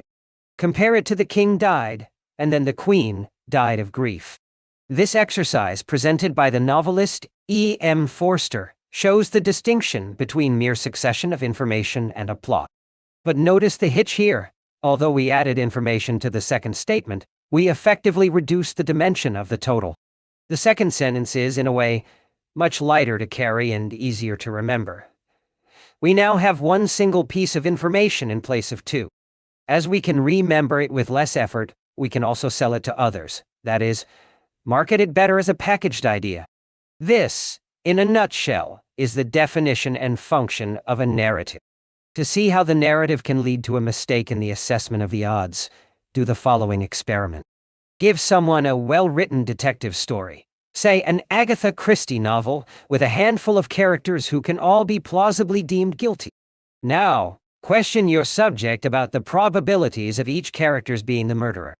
Unless she writes down the percentages to keep an exact tally of them, they should add up to well over 100%, even well over 200% for a good novel. The better the detective writer, the higher that number. Remembrance of things not quite past. Our tendency to perceive, to impose. Narrativity and causality are symptoms of the same disease, dimension reduction. Moreover, like causality, narrativity has a chronological dimension and leads to the perception of the flow of time. Causality makes time flow in a single direction, and so does narrativity. But memory and the arrow of time can get mixed up. Narrativity can viciously affect the remembrance of past events as follows. We will tend to more easily remember those facts from our past that fit a narrative, while we tend to neglect others that do not appear to play a causal role in that narrative. Consider that we recall events in our memory all the while knowing the answer of what happened subsequently. It is literally impossible to ignore posterior information when solving a problem. This simple inability to remember not the true sequence of events, but a reconstructed one, will make history appear in hindsight to be far more explainable than it actually was, or is. Conventional wisdom holds that memory is like a serial recording device, like a computer diskette. In reality, memory is dynamic, not static, like a paper on which new texts, or new versions of the same text, will be continuously recorded, thanks to the power of posterior information. In a remarkable insight, the 19th century Parisian poet Charles Baudelaire compared our memory to a palimpsest, a type of parchment on which old texts can be erased and new ones written over them. Memory is more of a self-serving, dynamic revision machine. You remember the last time, you remember the event, and, without realizing it, change the story at every subsequent remembrance. So we pull memories along causative lines, revising them involuntarily and unconsciously. We continuously reiterate past events in the light of what appears to make what we think of as logical sense after these events occur. By a process called reverberation, a memory corresponds to the strengthening of connections from an increase of brain activity in a given sector of the brain. The more activity, the stronger the memory. While we believe that the memory is fixed, constant, and connected, all this is very far from truth. What makes sense according to information obtained subsequently will be remembered more vividly. We invent some of our memories, a sore point in courts of law since it has been shown that plenty of people have invented child abuse stories by dint of listening to theory. The madman's narrative. We have far too many possible ways to interpret past events for our own good. Consider the behavior of paranoid people. I have had the privilege to work with colleagues who have hidden paranoid disorders that come to the surface on occasion. When the person is highly intelligent, he can astonish you with the most far-fetched, yet completely plausible interpretations of the most innocuous remark. If I say to them, "I'm afraid that," in reference to an undesirable state of the world, they may interpret it literally, that I am experiencing actual fright, and it triggers an episode of fear on the part of the paranoid person. Someone hit with such a disorder can muster the most insignificant of details and construct an elaborate and coherent theory of why there is a conspiracy against him. And if you gather, say, 10 paranoid people, all in the same state of episodic delusion, the 10 of them will provide 10 distinct, yet coherent, interpretations of events. When I was about 7, my school teacher showed us a painting of an assembly of impecunious Frenchmen in the Middle Ages at a banquet held by one of their benefactors, some benevolent king, as I recall. They were holding the soup bowls to their lips. The school teacher asked me why they had their noses in the bowls, and I answered, because they were not taught manners. She replied, wrong. The reason is that they are hungry. I felt stupid at not having thought of this, but I could not understand what made one explanation more likely than the other, or why we weren't both wrong. There was no or little silverware at the time, which seems the most likely explanation. Beyond our perceptual distortions, there is a problem with logic itself. How can someone have no clue yet be able to hold a set of perfectly sound and coherent viewpoints that match the observations and abide by every single possible rule of logic? Consider that two people can hold incompetent beliefs based on the exact same data. Does this mean that there are possible families of explanations, and that each of these can be equally perfect and sound? Certainly not. One may have a million ways to explain things, but the true explanation is unique, whether or not it is within our reach. In a famous argument, the logician W.V. Quine showed that there exist families of logically consistent interpretations and theories that can match a given series of facts. Such insight should warn us that mere absence of nonsense may not be sufficient to make something true. Quine's problem is related to his finding difficulty in translating statements between languages, simply because one could interpret any sentence in an infinity of ways. Note here that someone splitting hairs could find a self-canceling aspect to Quine's own writing. I wonder how he expects us to understand this very point in a known infinity of ways. This does not mean that we cannot talk about causes. There are ways to escape the narrative fallacy. How? By making conjectures and running experiments, or as we will see in part 2, alas, by making testable predictions. The psychology experiments I am discussing here do so. They select a population and run a test. The results should hold in Tennessee, in China, even in France. Narrative and therapy. If narrativity causes us to see past events as more predictable, more expected, and less random than they actually were, then we should be able to make it work for us as therapy against some of the stings of randomness. Say some unpleasant event, such as a car accident for which you feel indirectly responsible, leaves you with a bad, lingering aftertaste. You are tortured by the thought that you caused injuries to your passengers. You are continuously aware that you could have avoided the accident. Your mind keeps playing alternative scenarios branching out of a main tree. If you did not wake up 3 minutes later than usual, you would have avoided the car accident. It was not your intention to injure your passengers, yet your mind is inhabited with remorse and guilt. People in professed science with high randomness, such as in the markets, can suffer more than their share of the toxic effect of look-back stings. I should have sold my portfolio at the top. I could have bought that stock years ago for pennies, and I would now be driving a pink convertible, etc. If you are a professional, you can feel that you made a mistake, or worse, that mistakes were made, when you failed to do the equivalent of buying the winning lottery ticket for your investors, and feel the need to apologize for your reckless investment strategy. That is, what seems reckless in retrospect. How can you get rid of such a persistent throb? Don't try to willingly avoid thinking about it. This will almost surely backfire. A more appropriate solution is to make the event appear more unavoidable. Hey, it was bound to take place and it seems futile to agonize over it. How can you do so? Well, with a narrative. Patients who spend 15 minutes every day writing an account of their daily troubles feel indeed better about what has befallen them. You feel less guilty for not having avoided certain events. You feel less responsible for it. Things appear as if they were bound to happen. If you work in a randomness-laden profession as we see, you are likely to suffer burnout effects from that constant second-guessing of your past actions in terms of what played out subsequently. Keeping a diary is the least you can do in these circumstances. To be wrong with infinite precision. We harbor a crippling dislike for the abstract. One day in December 2003, when Saddam Hussein was captured, Bloomberg News flashed the following headline at 13:1: U.S. Treasuries rise.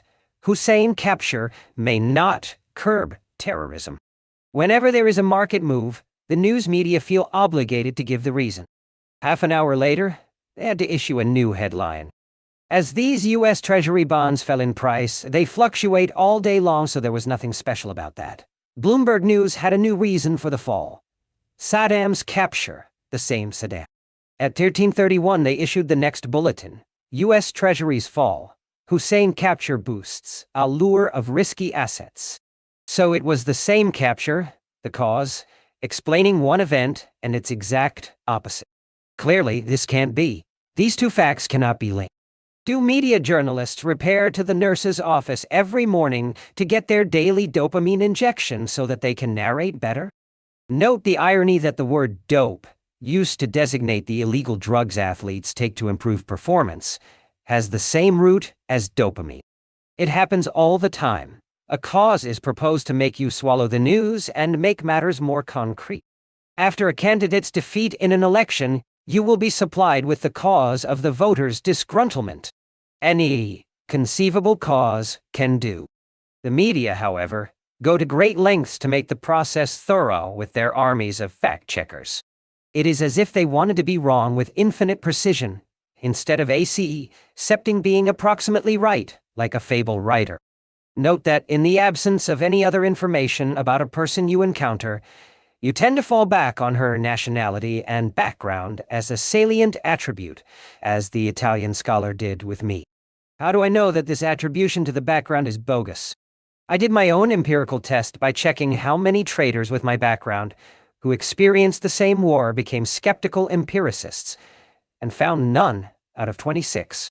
This nationality business helps you make a great story and satisfies your hunger for ascription of causes. It seems to be the dump site where all explanations go, until one can ferret out a more obvious one, such as, say, some evolutionary argument that makes sense. Indeed, people tend to fool themselves with their self-narrative of national identity, which, in a breakthrough paper in Science by 65 authors, was shown to be a total fiction. National traits might be great for movies, they might help a lot with war, but they are platonic notions that carry no empirical validity, yet, for example, both the English and the non-English erroneously believe in an English national temperament. Empirically, sex, social class, and profession seem to be better predictors of someone's behavior than nationality. A male from Sweden resembles a male from Togo more than a female from Sweden. A philosopher from Peru resembles a philosopher from Scotland more than a janitor from Peru, and so on. The problem of overcausation does not lie with the journalist, but with the public. Nobody would pay $1 to buy a series of abstract statistics reminiscent of a boring college lecture. We want to be told stories, and there is nothing wrong with that, except that we should check more thoroughly whether the story provides consequential distortions of reality. Could it be that fiction reveals truth while nonfiction is a harbor for the liar? Could it be that fables and stories are closer to the truth than is the thoroughly fact-checked ABC News? Just consider that the newspapers try to get impeccable facts, but weave them into a narrative in such a way as to convey the impression of causality and knowledge. There are fact-checkers, not intellect checkers. Alas. But there is no reason to single out journalists. Academics in narrative disciplines do the same thing, but dress it up in a formal language. We will catch up to them in Chapter 10 on prediction. Besides narrative and causality, journalists and public intellectuals of the sound bite variety do not make the world simpler. Instead, they almost invariably make it look far more complicated than it is. The next time you are asked to discuss world events, plead ignorance, and give the arguments I offered in this chapter, casting doubt on the visibility of the immediate cause. You will be told that you overanalyze, or that you are too complicated. All you will be saying is that you don't know. Dispassionate science. Now, if you think that science is an abstract subject free of sensationalism and distortions, I have some sobering news. Empirical researchers have found evidence that scientists too are vulnerable to narratives. Emphasis in titles and sexy attention-grabbing punchlines over more substantive matters. They too are human and get their attention from sensational matters. The way to remedy this is through meta-analyses of scientific studies, in which an deeper researcher peruses the entire literature, which includes the less advertised articles, and produces a synthesis. The sensational and the black swan. Let us see how narrativity affects our understanding of the black swan. Narrative, as well as its associated mechanism of salience of the sensatile fact, can mess up our projection of the odds. Take the following experiment conducted by Kahneman and Tversky, the pair introduced in the previous chapter. The subjects were forecasting professionals who were asked to imagine the following scenarios and estimate their odds. A massive flood somewhere in America, in which more than 1,000 people die. B, an earthquake in California, causing massive flooding, in which more than 1,000 people die. Respondents estimated the first event to be less likely than the second. An earthquake in California, however, is a readily imaginable cause, which greatly increases the mental availability, hence the assessed probability, of the flood scenario. Likewise, if I asked you how many cases of lung cancer are likely to take place in the country, you would supply some number, say 500,000. Now, if instead I asked you many cases of lung cancer are likely to take place because of smoking, odds are that you would give me a much higher number. I would guess more than twice as high. Adding the bare cause makes these matters far more plausible and far more likely. Cancer from smoking seems more likely than cancer without a cause attached to it. An unspecified cause means no cause at all. I return to the example of E.M. Forster's plot from earlier in this chapter, but seen from the standpoint of probability. Which of these two statements seems more likely? Joey seemed happily married. He killed his wife. Joey seemed happily married. He killed his wife to get her inheritance. Clearly, the second statement seems more likely at first blush, which is a pure mistake of logic, since the first, being broader, can accommodate more causes, such as he killed his wife because he went mad, because she cheated with both the postman and the ski instructor, because he entered a state of delusion and mistook her for a financial forecaster. All this can lead to pathologies in our decision-making. How?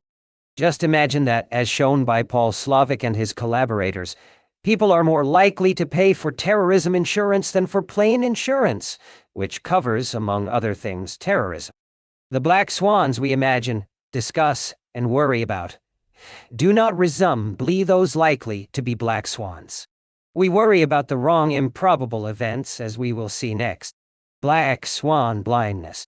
The first question about the paradox of the perception of black swans is as follows.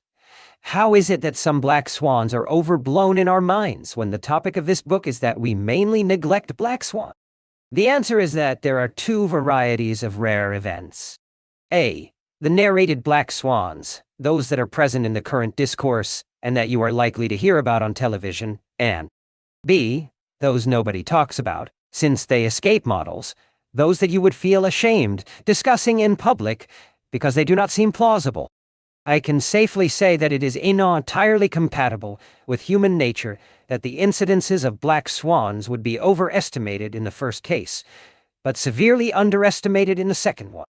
Indeed, lottery buyers overestimate their chances of winning because they visualize such a potent payoff. In fact, they are so blind to the odds that they treat odds of 1 in 1,000, 1 in a million, almost in the same way. Much of the empirical research agrees with this pattern of overestimation and underestimation of black swans. Kahneman and Tversky initially showed that people overreact to low probability outcomes when you discuss the event with them, when you make them aware of it. If you ask someone, what is the probability of death from a plane crash? For instance, they will raise it. However, Slavic and his colleagues found, in assurance patterns, neglect of these highly improbable events in people's insurance purchases. They call it the preference for insuring against probable small losses, at the expense of the less probable but larger impact ones. Finally, after years of searching for empirical tests of our scorn of the abstract, I found researchers in Israel that ran the experiments I had been waiting for. Greg Barron and Ido Erev provide experimental evidence that agents underweigh small probabilities when they engage in sequential experiments, in which they derive the probabilities themselves, when they are not supplied with the odds. If you draw from an urn with a very small number of red balls and a high number of black ones, and if you do not have a clue about the relative proportions, you are likely to underestimate the number of red balls. It is only when you are supplied with their frequency, say, by telling you that 3% of the balls are red, that you overestimate it in your betting decision.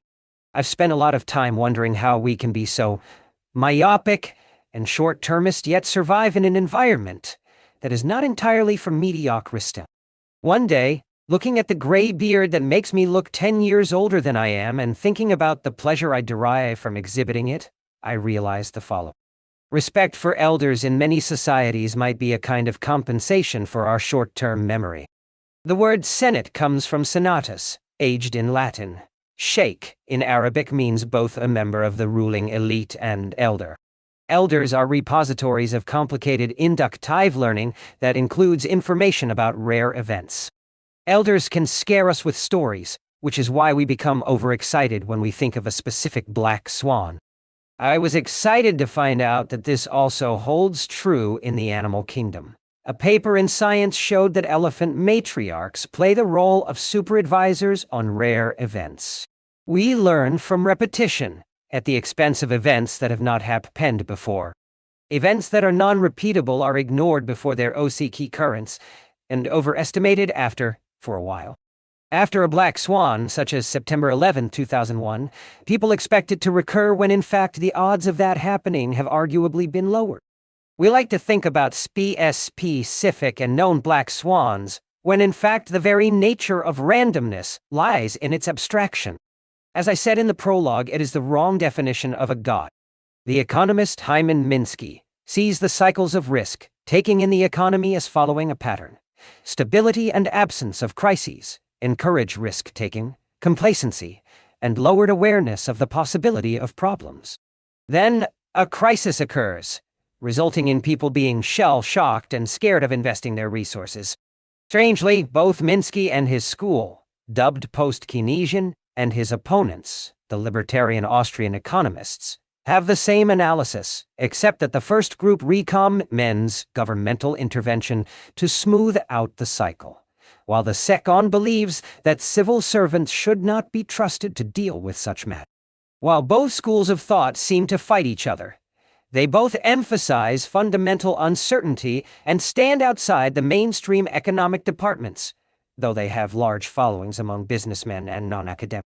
No doubt this emphasis on fundamental uncertainty bothers the Platonifiers. All the tests of probability I discussed in this section are important. They show how we are fooled by the rarity of black swans, but not by the role they play in the aggregate, their impact. In a preliminary study, the psychologist Dan Goldstein and I subjected students at the London Business School to examples from two domains, mediocrity and extremis tan. We selected height, weight, and internet hits per website. The subjects were good at guessing the role of rare events in mediocrity-style environments. But their intuitions failed when it came to variables outside mediocrity, showing that we are effectively not skilled at intuitively gauging the impact of the improbable, such as the contribution of a blockbuster to total book sales. In one experiment, they underestimated by 33 times the effect of a rare event. Next, let us see how this lack of understanding of abstract matters affects us. The pull of the sensational. Indeed, Abstract statistical information does not sway us as much as the anecdote, no matter how sophisticated the person. I will give a few instances. The Italian toddler. In the late 1970s, a toddler fell into a well in Italy. The rescue team could not pull him out of the hole, and the child stayed at the bottom of the well, helplessly crying. Understandably, the whole of Italy was concerned with his fate. The entire country hung on the frequent news update. The child's cries produced acute pains of guilt in the Pauaciuerless rescuers and reporters. His picture was prominently displayed on magazines and newspapers, and you could hardly walk in the center of Milan without being reminded of his plight. Meanwhile, the civil war was raging in Lebanon with an occasional hiatus in the conflict. While in the midst of their mess, the Lebanese were also absorbed in the fate of that child. The Italian child. 5 miles away, people were dying from the war. Citizens were threatened with car bombs, but the fate of the Italian child ranked high among the interests of the population in the Christian quarter of Beirut. "Look how cute that poor thing is," I was told. And the entire town expressed relief upon his eventual rescue. As Stalin, who knew something about the business of mortality, supposedly said, "One death is a tragedy. 1,000,000 is a statistic. Statistics stay silent in us. Terrorism kills, but the biggest killer remains the environment, responsible for close to 13 million deaths annually. But terrorism causes out-on rage, which makes us overestimate the likelihood of a potential terrorist attack, and react more violently to one when it happens. We feel the sting of man-made damage far more than that caused by nature." Central Park. You are on a plane on your way to spend a long, bibulous weekend in New York City.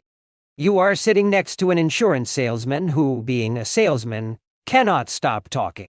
For him, not talking is the effortful activity.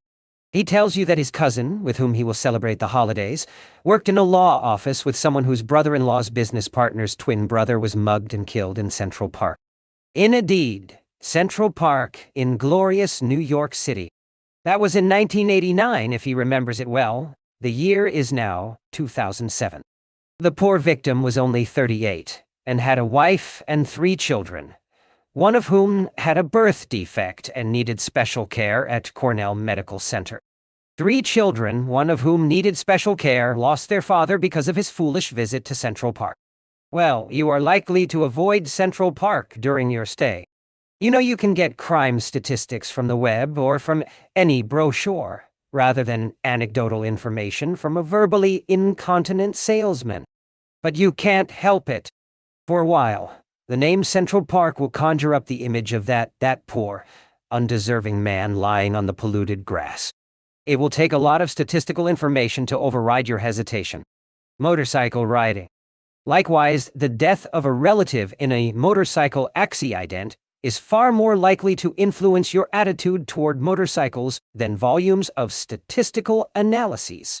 You can effortlessly look up accident statistics on the web, but they do not easily come to mind. Note that I ride my red Vespa around town, since no one in my immediate environment has recently suffered an accident. Although I am aware of this problem in logic, I am incapable of acting on it. Now, I do not disagree with those recommending the use of a narrative to get attention. Indeed, our consciousness may be linked to our ability to concoct some form of story about ourselves. It is just that narrative can be lethal when used in the wrong places. The shortcuts. Next, I will go beyond narrative to discuss the more general attributes of thinking and reasoning behind our crippling shallowness. These defects in reasoning have been catalogued and investigated by a powerful research tradition, represented by a school called the Society of Judgment and Design Science-Making, the only academic and professional society of which I am a member, and proudly so. Its gatherings are the only ones where I do not have tension in my shoulders or anger fits. It is associated with the school of research started by Daniel Kahneman, Amos Tversky, and their friends, such as Robin Dawes and Paul Slovic.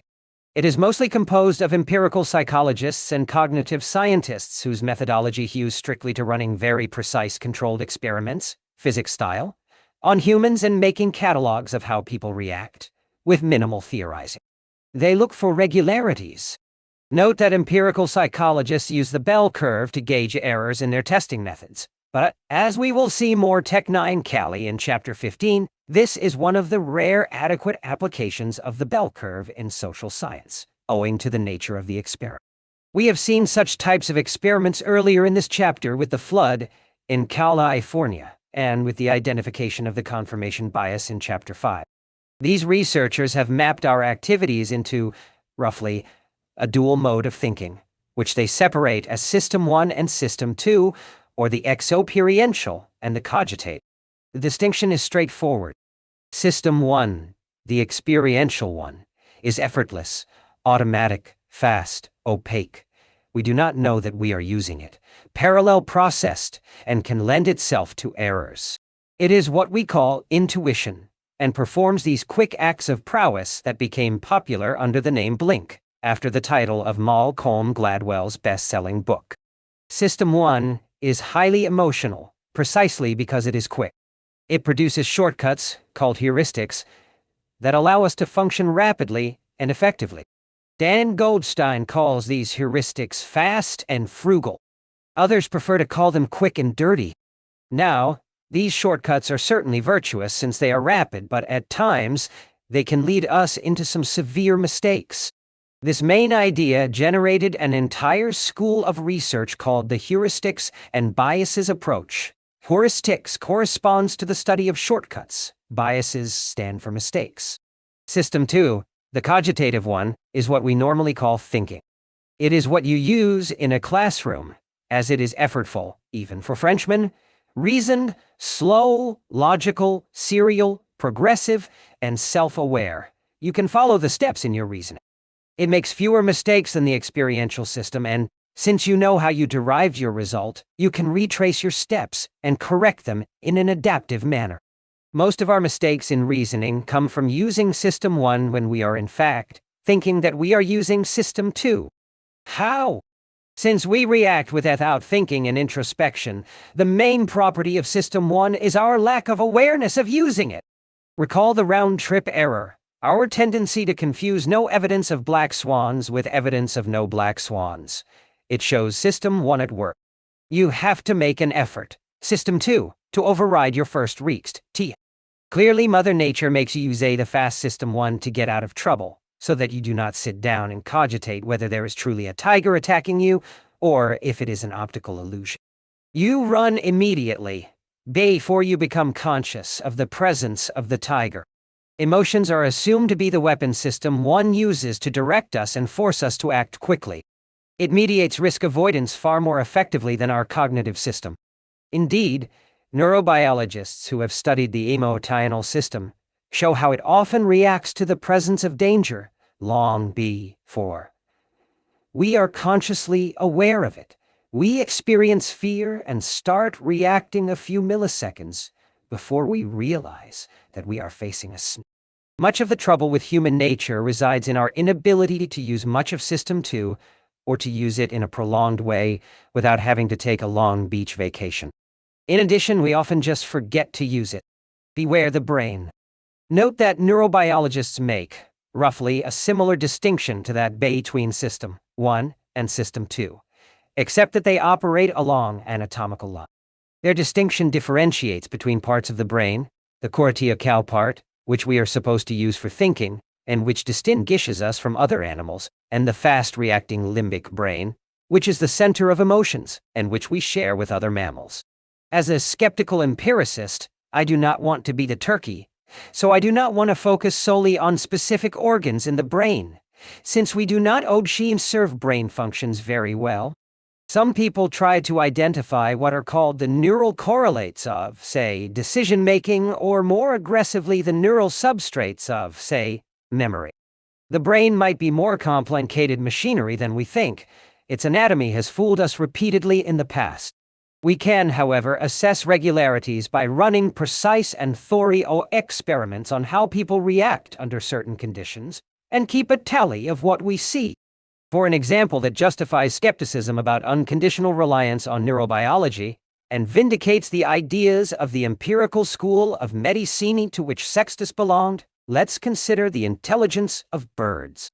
I kept reading in various texts that the cortex is where animals do their thinking, and that the creatures with the largest cortex have the highest intelligence. We humans have the largest cortex, followed by bank executives, dolphins, and our cousins, the apes. Well, it turns out that some birds, such as parrots, have a high level of intelligence, equivalent to that of dolphins, but that the intelligence of birds correlates with the size of other part of the brain called the hyperstriatum.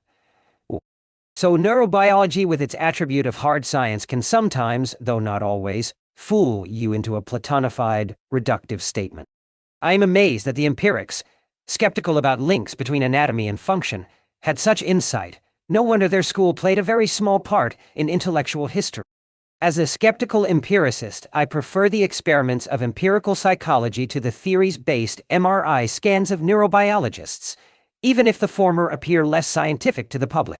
How to avert the narrative fallacy. I'll conclude by saying that our misunderstanding of the black swan can be largely attributed to our using System 1, i.e., narratives, and the sensational, as well as the emotional, which imposes on us a wrong map of the likelihood of events. On a day-to-day basis, we are not introspective enough to realize that we understand what is going on, a little less than warranted, from a dispassionate observation of our experiences. We also tend to forget about the notion of black swans immediately after one occurs, since they are too abstract for us, focusing rather on the precise and vivid events that easily come to our minds.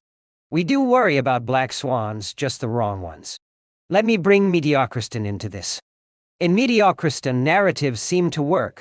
The past is likely to yield to our inquisition. But not in extremeistan, where you do not have repetition, and where you need to remain suspicious of the sneaky past and avoid the easy and obvious narrative. Given that I have lived largely deprived of information, I've often felt that I inhabit a different planet than my peers, which can sometimes be extremely painful. It's like they have a virus controlling their brains that prevents them from seeing things going forward. The black swan around the corner. The way to avoid the ills of the narrative fallacy is to favor experimentation over storytelling, experience over history, and clinical knowledge over theories. Certainly the newspaper cannot perform an experiment, but it can choose one report over another. There is plenty of empirical research to present and interpret from, as I am doing in this book. Being empirical does not mean running a laboratory in one's basement. It is just a mindset that favors a certain class of knowledge over others. I do not forbid myself from using the word cause, but the causes I discuss are either bold speculations presented as such, or the result of experiments, not stories. Another approach is to predict and keep a tally of the predictions. Finally, there may be a way to use a narrative, but for a good purpose. Only a diamond can cut a diamond. We can use our ability to convince with a story that conveys the right message, what storytellers seem to do. So far, we have discussed two internal mechanisms behind our blindness to black swans, the confirmation bias and the narrative fallacy. Chapter 7. Living in the Antechamber of Hope. How to avoid water coolers. Select your brother-in-law. Evgenia's favorite book. What deserts can and cannot deliver. On the avoidance of hope. El desierto de los tártaros. The virtues of slow motion. Assume that, like Yevgenia, your activities depend on a black swan surprise, i.e., you are a reverse turkey. Intellectual, scientific, and artistic activities belong to the province of Extremistan, where there is a severe concentration of success, with a very small number of winners claiming a large share of the pot. This seems to apply to all professional activities I find non-dull and interesting. I am still looking for a single counterexample, a non-dull activity that belongs to mediocristan. Acknowledging the role of this concentration of success, and acting accordingly, causes us to be punished twice. We live in a society where the reward mechanism is based on the illusion of the regular. Our hormonal reward system also needs tangible and steady results. It too thinks that the world is steady and well-behaved. It falls for the confirmation error. The world has changed too fast for our genetic makeup. We are alienated from our environment. Peer cruelty. Every morning you leave your cramped apartment in Manhattan's East Village to go to your laboratory at the Rockefeller University in the East 60s. You return the late evening and people in your social network ask you if you had a good day, just to be polite. At the laboratory, people are more tactful. Of course you did not have a good day. You found nothing. You are not a watch repairman. Your finding nothing is very valuable, since it is part of the process of discovery. Hey, you know where not to look. Other researchers, knowing your results, would avoid trying your special experiment, provided a journal is thoughtful enough to consider your found nothing as information and publish it. Meanwhile, your brother-in-law is a salesman for a Wall Street firm and keeps getting large commissions, large and steady commissions. He is doing very well, you hear, particularly from your father-in-law, with a small pensive nanosecond of silence after the utterance, which makes you realize that he just made a comparison. It was involuntary, but he made one. Holidays can be terrible. You run into your brother-in-law at family reunion and invariably detect unmistakable signs of frustration on the part of your wife, who briefly fears that she married a loser before remembering the logic of your profession. But she has to fight her first impulse. Her sister will not stop talking about their renovations, their new wallpaper. Your wife will be a little more silent than usual on the drive home.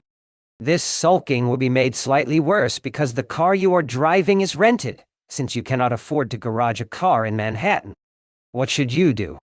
Move to Australia and thereby make family reunions less frequent, or switch brothers-in-laws by marrying someone with a less successful brother? Or should you dress like a hippie and become defiant? That may work for an artist, but not so easily for a scientist or a businessman. You are trapped. You work on a project that does not deliver immediate or steady results. All the while, people around you work on projects that do. You are in trouble. Such is the lot of scientists, artists, and researchers lost in society, rather than living in an insulated community or an artist colony. Positive lumpy outcomes, for which we either collect big or get nothing, prevail in numerous occupations, those invested with a sense of mission, such as doggedly pursuing, in a smelly laboratory, the elusive cure for cancer, writing a book that will change the way people view the world, while living hand to mouth, making music, or painting miniature icons on subway trains, and considering it a higher form of... If you are a researcher, you will have to publish inconsequential articles in prestigious publications, so that others say hello to you once in a while when you run into them at conferences.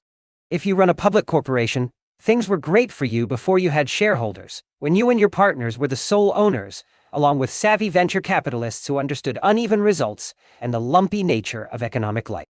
But now you have a slow-thinking 30-year-old security analyst at a downtown Manhattan firm who judges your results and reads too much into them. He likes routine rewards, and the last thing you can deliver are routine rewards. Many people labor in life under the impression that they are doing something right, yet they may not show solid results for a long time.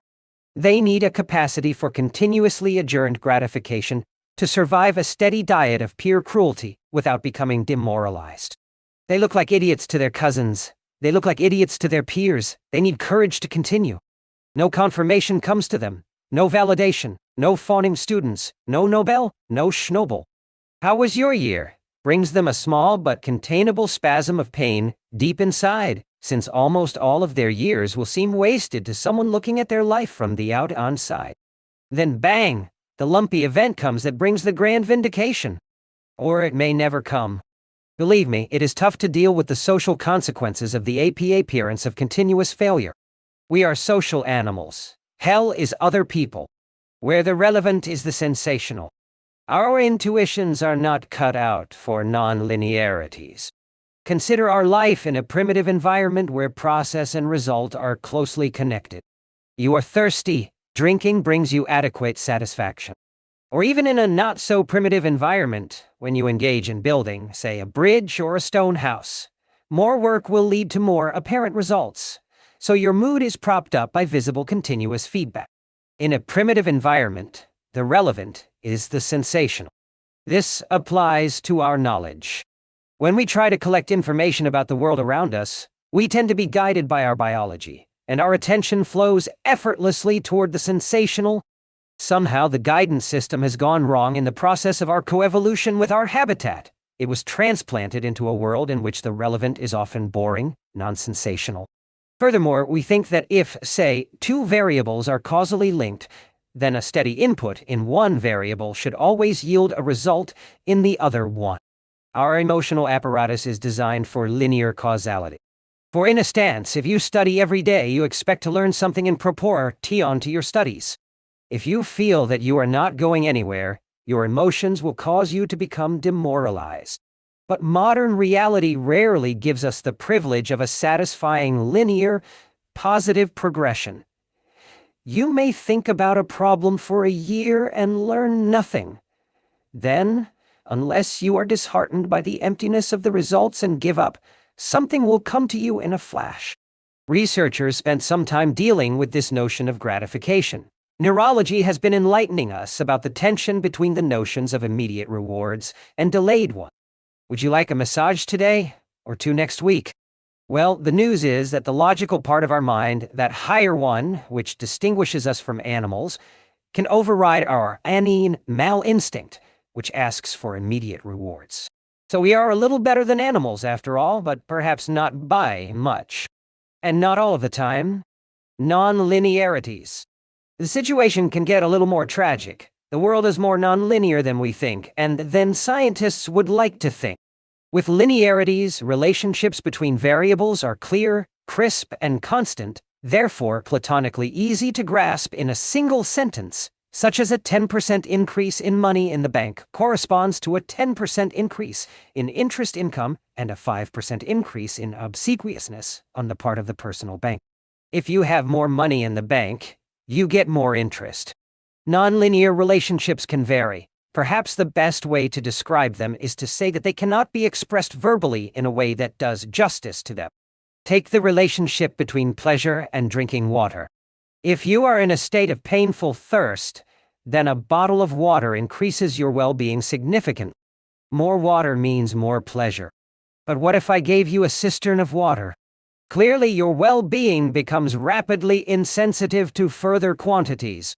As a matter of fact, if I gave you the choice between a bottle or a cistern, you would prefer the bottle, so your enjoyment declines with additional quantities.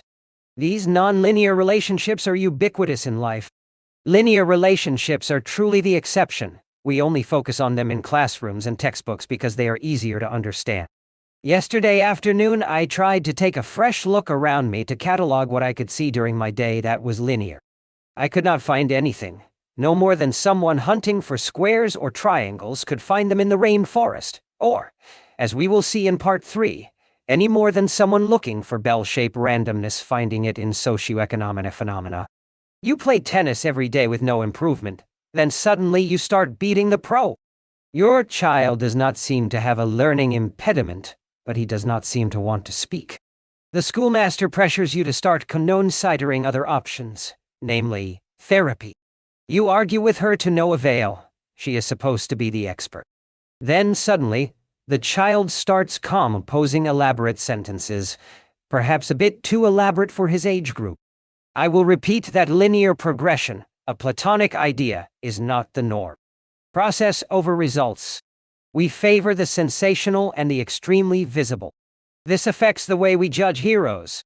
There is little room in our consciousness for heroes who do not deliver visible results, or those heroes who focus on process rather than results. However, those who claim that they value process over result are not telling the whole truth, assuming, of course, that they are members of the human species. We often hear the semi-lie that writers do not write for glory, that artists create for the sake of art, because the activity is its own reward. True, these activities can generate a steady flow of autosatisfaction. But this does not mean that artists do not crave some form of attention, or that they would not be better off if they got some publicity. It does not mean that writers do not wake up early Saturday morning to check if the New York Times Book Review has featured their work, even if it is a very long shot, or that they do not keep checking their mailbox for that long-awaited reply from the New Yorker. Even a philosopher the caliber of Hume spent a few weeks sick in bed after the trashing of his masterpiece, what later became known as his version of the Black Swan problem, by some dim-thinking reviewer, whom he knew to be wrong and to have missed his whole point. Where it gets painful is when you see one of your peers whom you despise heading to Stockholm for his Nobel reception. Most people engaged in the pursuits that I call concentrated spend most of their time waiting for the big day that usually never comes. True, this takes your mind away from the pettiness of life. The cappuccino that is too warm or too cold, the waiter too slow or too intrusive, the food too spicy or not enough, the overpriced hotel room that does not quite resemble the advertised picture. All these considerations disappear because you have your mind on much bigger and better things. But this does not mean that the person insulated from materialistic pursuits becomes impervious to other pains, those issuing from disrespect. Often these black swan hunters feel shame, or are made to feel shame, at not contributing. You betrayed those who had high hopes for you, they are told, increasing their feeling of guilt. The problem of lumpy payoffs is not so much in the lack of income they entail, but the pecking order, the loss of dignity, the subtle humiliations near the water cooler. It is my great hope someday to see science and decision-makers rediscover what the ancients have always known, namely that our highest currency is respect. Even economically, the individual black swan hunters are not the ones who make the bucks. The researcher Thomas Estebro has shown that Reno turns on independent inventions, you take the cemetery into account, are far lower than those on venture capital. Some blindness to the odds or an obsession with their own positive black swan is necessary for entrepreneurs to function. The venture capitalist is the one who gets the shekels. The economist William Baumol calls this a touch of madness. This may indeed apply to all concentrated businesses. When you look at the empirical record, you not only see that venture capitalists do better than entrepreneurs, but publishers do better than writers, dealers do better than artists, and science does better than artists. Science does better than scientists. About 50% of scientific and scholarly papers, costing months, sometimes years, of effort, are never truly read. The person involved in such gambles is paid in a currency other than material success, hope, human nature, happiness, and lumpy rewards. Let me distill the main idea behind what researchers call hedonic happiness. Making $1 million in 1 year, but nothing in the preceding 9, does not bring the same pleasure as having the total evenly distributed over the same period, that is, $100,000 every year for 10 years in a row. The same applies to the inverse order, making a bundle the first year, then nothing for the remaining period. Somehow, your pleasure system will be saturated rather quickly, and it will not carry forward the hedonic balance like a sum on a tax return. As a matter of fact, your happiness depends far more on the number of instances of positive feelings, what psychologists call positive affect, than on their intensity when they hit. In other words, good news is good news first. How good matters rather little. So to have a pleasant life, you should spread these small effects across time as evenly as possible. Plenty of mildly good news is preferable to one single lump of great news. Sadly, it may be even worse for you to make $10 million than lose back 9 than to making nothing at all. True, you may end up with $1 million as compared to nothing, but it may be better had you got zilch. This assumes, of course, that you care about financial rewards. So, from a narrowly defined accounting point of view, which I may call here hedonic calculus, it does not pay to shoot for one large win. Mother Nature destined us to derive enjoyment from a steady flow of pleasant, small but frequent reward. As I said, the rewards do not have to be large, just frequent. A little bit here, a little bit there. Consider that our major satisfaction for thousands of years came in the form of food and water, and something else more private, and that while we need these steadily, we quickly reach saturation. The problem, of course, is that we do not live in an environment where results are delivered in a steady manner. Black swans dominate much of human history. It is unfortunate that the right strategy for our current environment may not offer internal rewards and positive feedback. The same property in reverse applies to our unhappiness. It is better to lump all your pain into a brief period rather than have it spread out over a longer one. But some people find it possible to transcend the asymmetry of pains and joys, escape the hedonic deficit, set themselves outside that game, and live with hope. There's some good news as we see next. The antechamber of hope. For Yevgenia Krasnova, a person could love one book, at most a few. Beyond this was a form of promiscuity. Those who talk about books as commodities are inauthentic, just as those who collect acquaintances can be superficial in their friendships. A novel you like resembles a friend. You read it and reread it, getting to know it better. Like a friend, you accept it the way it is. You do not judge it. Montaigne was asked why he and the writer Etienne de la Boétie were friends. The kind of question people ask you at a cocktail party as if you knew the answer, or as if there were an année swear to know. It was typical of Montaigne to reply, parce que c'est lui, parce que c'est moi, because it was him and because it was me. Like a wise, Yevgenia claims that she likes that one book because it is it, and because I am me. Yevgenia once even walked out on a schoolteacher because he analyzed that book, and thus violated her rule. One does not sit idle listening as people wax analytical about your friends. A very stubborn schoolchild she was. This book she has as a friend is J. Deserto dei Tartari by Dino Buzzati, a novel that was well known in Italy and France during her childhood, but that, strangely, nobody she knows in America had heard of. Its English title is mistranslated as the Tartar Steppe instead of the Desert of the Tartars. Yevgenia encountered Il Deserto when she was 13, in her parents' weekend country house, in a small village 200 kilometers outside Paris, where their Russian and French books multiplied without the constraints of the overfed Parisian apartment. She was so bored in the county try that she could not even read. Then one afternoon she opened the book and was sucked into it. Inebriated by hope. Giovanni Drogo is a man of promise.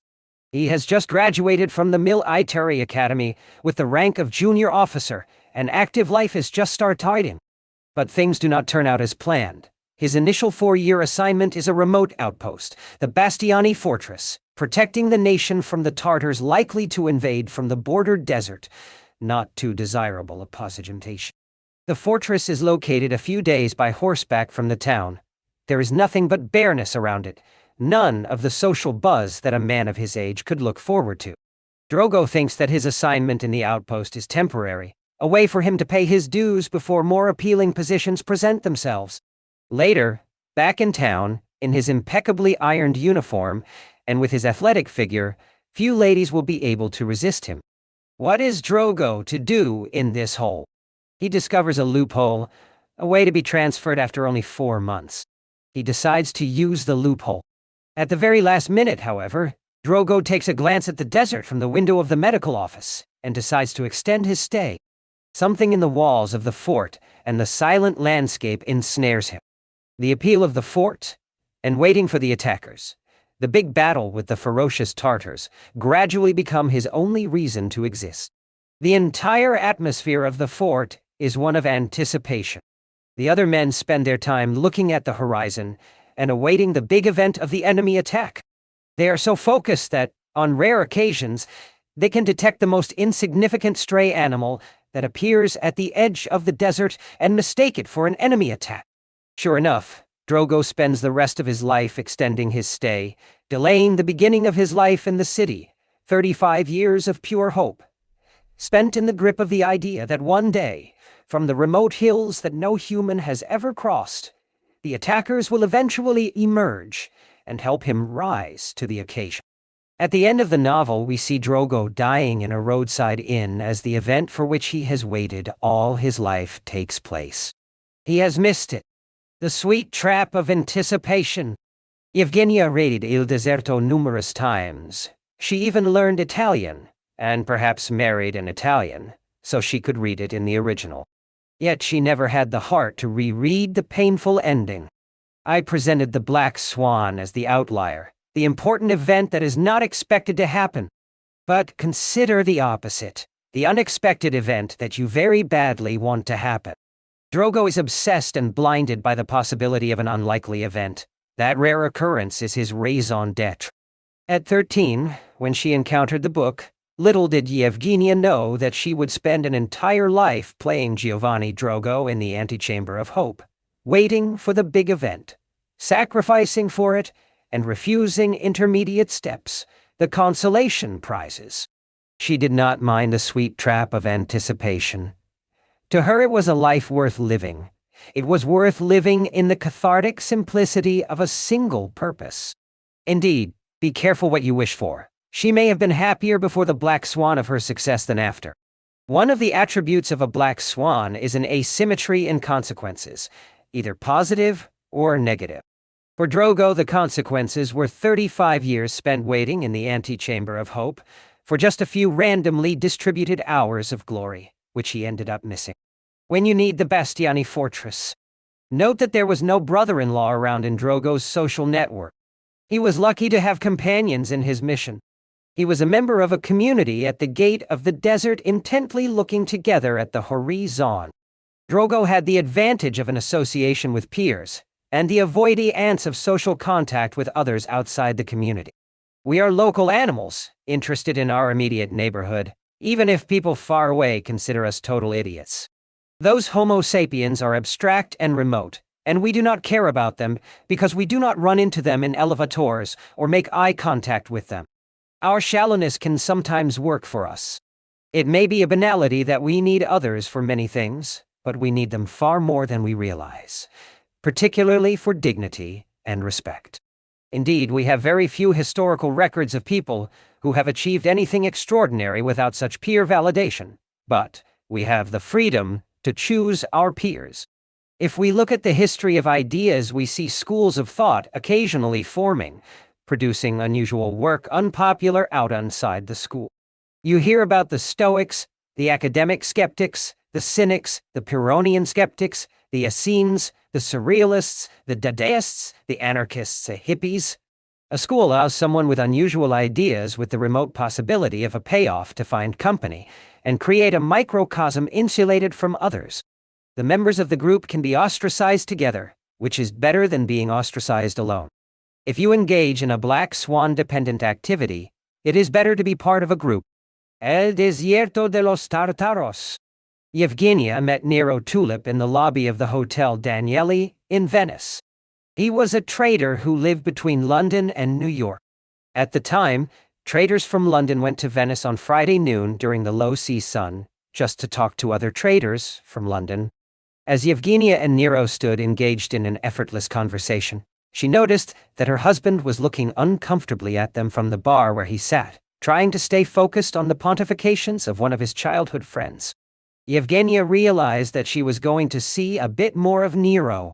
They met again in New York, first in a clandestine way. Her husband, being a philosophy professor, had too much time on his hands, so he started paying close attention to her schedule and became clingy. The dingier he got, the more stifled Yevgenia felt, which made him even dingier. She dumped him, called her lawyer, who was by then expecting to hear from her, and saw more of Nero openly. Nero had a stiff gait since he was recovering from a helicopter crash. He gets a little too arrogant after episodes of success and starts taking uncalculated physical risks, though he remains financially hyper-conservative, even paranoid. He had spent months immobile in a London hospital, hardly able to read or write, trying to resist having to watch television, teasing the nurses and waiting for his bones to heal. He can draw the ceiling with its 14 cracks from memory, as well as the shabby white building across the street with its 63 window panes, all in need of professional cleaning. Nero claimed that he was comfortable in Italian when he drank, so Yevgenia gave him a copy of Tu Deserto. Nero did not read novels. Novels are fun to write, not read, he claimed. So he left the book by his bedside for a while. Nero and Yevgenia were, in a sense, like night and day. Yevgenia went to bed at dawn, working on her manuscripts at night. Nero rose at dawn, like most traders, even on weekends. He then worked for an hour on his opus, Treatise on Probability, and never touched it again after that. He had been writing it for a decade and felt rushed to finish it only when his life was threatened. Yevgenia smoked. Nero was mindful of his health, spending at least an hour a day at the gym or in the pool. Yevgenia hung around intellectuals and bohemians. Nero often felt comfortable with street-smart traders and businessmen who had never been to college and spoke with cripplingly severe Brooklyn accents. Yevgenia never understood how a classicist and a polyglot like Nero could socialize with people like that.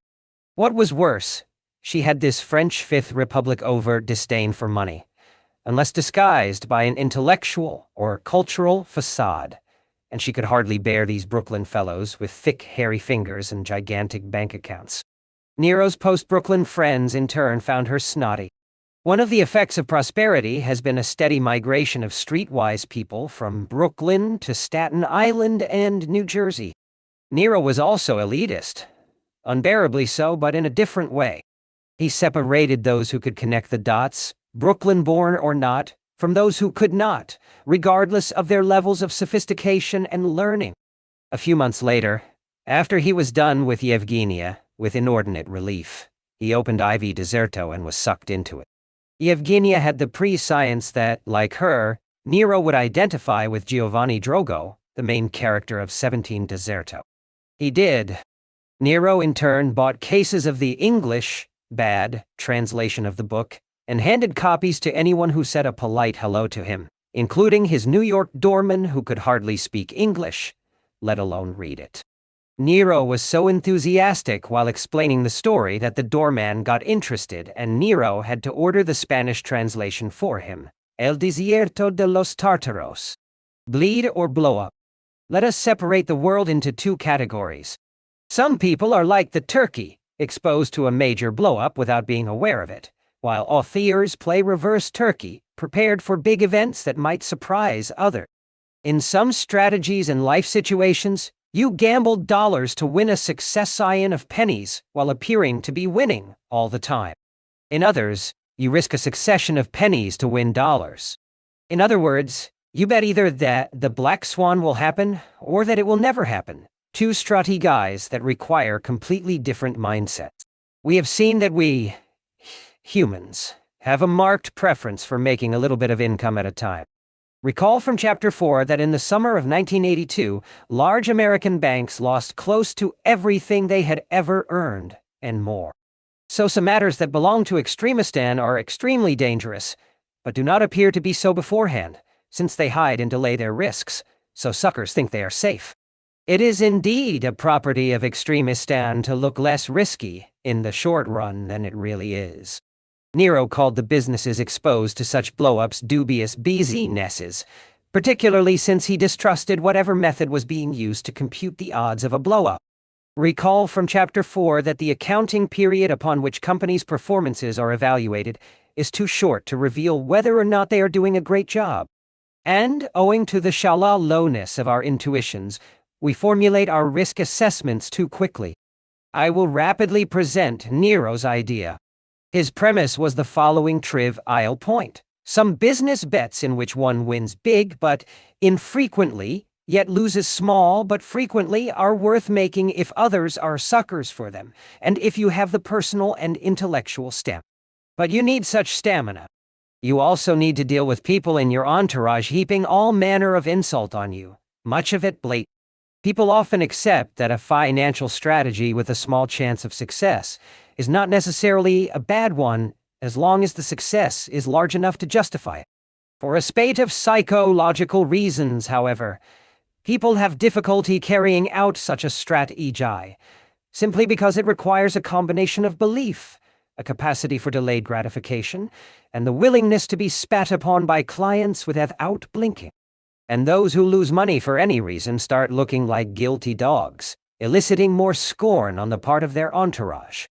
Against that background of potential blow-up disguised as skills, Nero engaged in a strategy that he called bleed.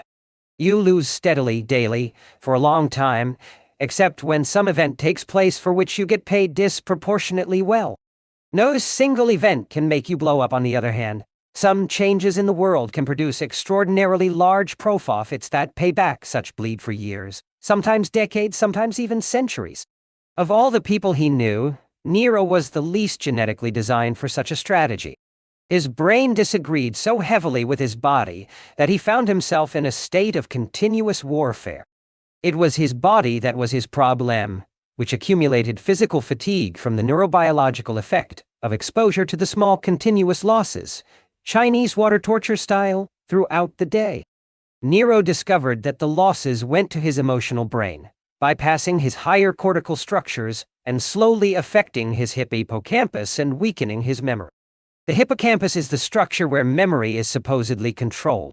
It is the most plastic part of the brain. It is also the part that is assumed to absorb all the damage from repeated insults, like the chronic stress we experience daily from small doses of negative feelings, as opposed to the invigorating good stress of the tiger popping up occasionally in your living room. You can rationalize all you want. The hippocampus takes the insult of chronic stress seriously, in occurring, irreversible atrophy. Contrary to popular belief, these small, seemingly harmless stressors do not strengthen you. They can amputate part of yourself. It was the exposure to a high level of information that poisoned Nero's life. He could sustain the pain if he saw only weekly performance numbers instead of updates every minute. He did better emotionally with his own portfolio than with those of clients, since he was not obligated to monitor it continuously. If his neurobiological system was a victim of the confirmation bias, reacting to the short-term and the visible, he could trick his brain to escape its vicious effect by focusing only on the longer haul. He refused to look at any printout of his track record that was shorter than 10 years. Nero came of age, intellectually speaking, with the stock market crash of 1987, in which he derived monstrous returns on what small equity he controlled.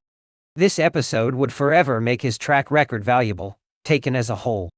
In close to 20 years of trading, Nero had only 4 good years. For him, 1 was more than enough. All he needed was 1 good year per century. Investors were no problem for him. They needed his trading as insurance and paid him well. He just had to exhibit a mild degree of contempt toward those he wanted to shed, which did not take much effort on his part. This effort was not contrived. Nero did not think much of them and let his body language express it freely, all the while maintaining an unfashionably high level of courtesy. He made sure, after a long string of losses, that they did not think he was apologetic. Indeed, paradoxically, they became more supportive that way. Humans will believe anything you say, provided you do not exhibit the smallest shadow of diffidence. Like animals, they can detect the smallest crack in your confidence before you press it. The trick is to be as smooth as possible in personal manners. It is much easier to signal self-confidence if you are exceedingly polite and friendly. You can control people without having to offend their sensitivity. The problem with business people, Nero realized, is that if you act like a loser, they will treat you as a loser. You set the yardstick yourself. There is no absolute measure of good or bad. It is not what you are telling people, it is how you are saying it. But you need to remain understated and maintain an Olympian calm in front of others. When he worked as a trader for an investment bank, Nero had to face the typical employee evaluation form. The form was supposed to keep track of performance, supposedly as a check against employees slacking off. Nero found the evaluation absurd because it did not so much judge the quality of a trader's performance as encourage him to game the system by working for short-term profits at the expense of possible blow-ups. Like banks that give foolish loans that have a small probability of blowing up because the loan officer is shooting for his next quarterly evaluation. So one day early in his career, Nero sat down and listened very calmly to the evaluation of his supervisor. When Nero was handed the evaluation form, he tore it into small pieces in front of him. He did this very slowly, accentuating the contrast between the nature of the act and the tranquility with which he tore the paper. The boss watched him blank with fear, eyes popping out of his head. Nero focused on his undramatic, slow-motion act, elated by both the feeling of standing up for his beliefs and the aesthetics of its execution. The combination of elegance and dignity was exhilarating. He knew that he would either be fired or left alone. He was left alone. Chapter 8. Giacomo Casanova's Unfailing Luck. The Problem of Silent Evidence. The Diagoras Problem. How Black Swans Make Their Way Out of History Books. Methods to help you avoid drowning. The drowned do not usually vote. We should all be stockbrokers. Do silent witnesses count? Casanovas étoile. New York is so invincible.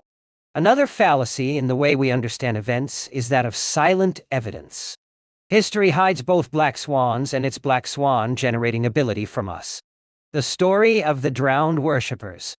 More than 2,000 years ago, the Roman orator, belletrist, thinker, stoic, manipulator politician, and usually virtuous gentleman, Marcus Tullius Cicero, presented the following story.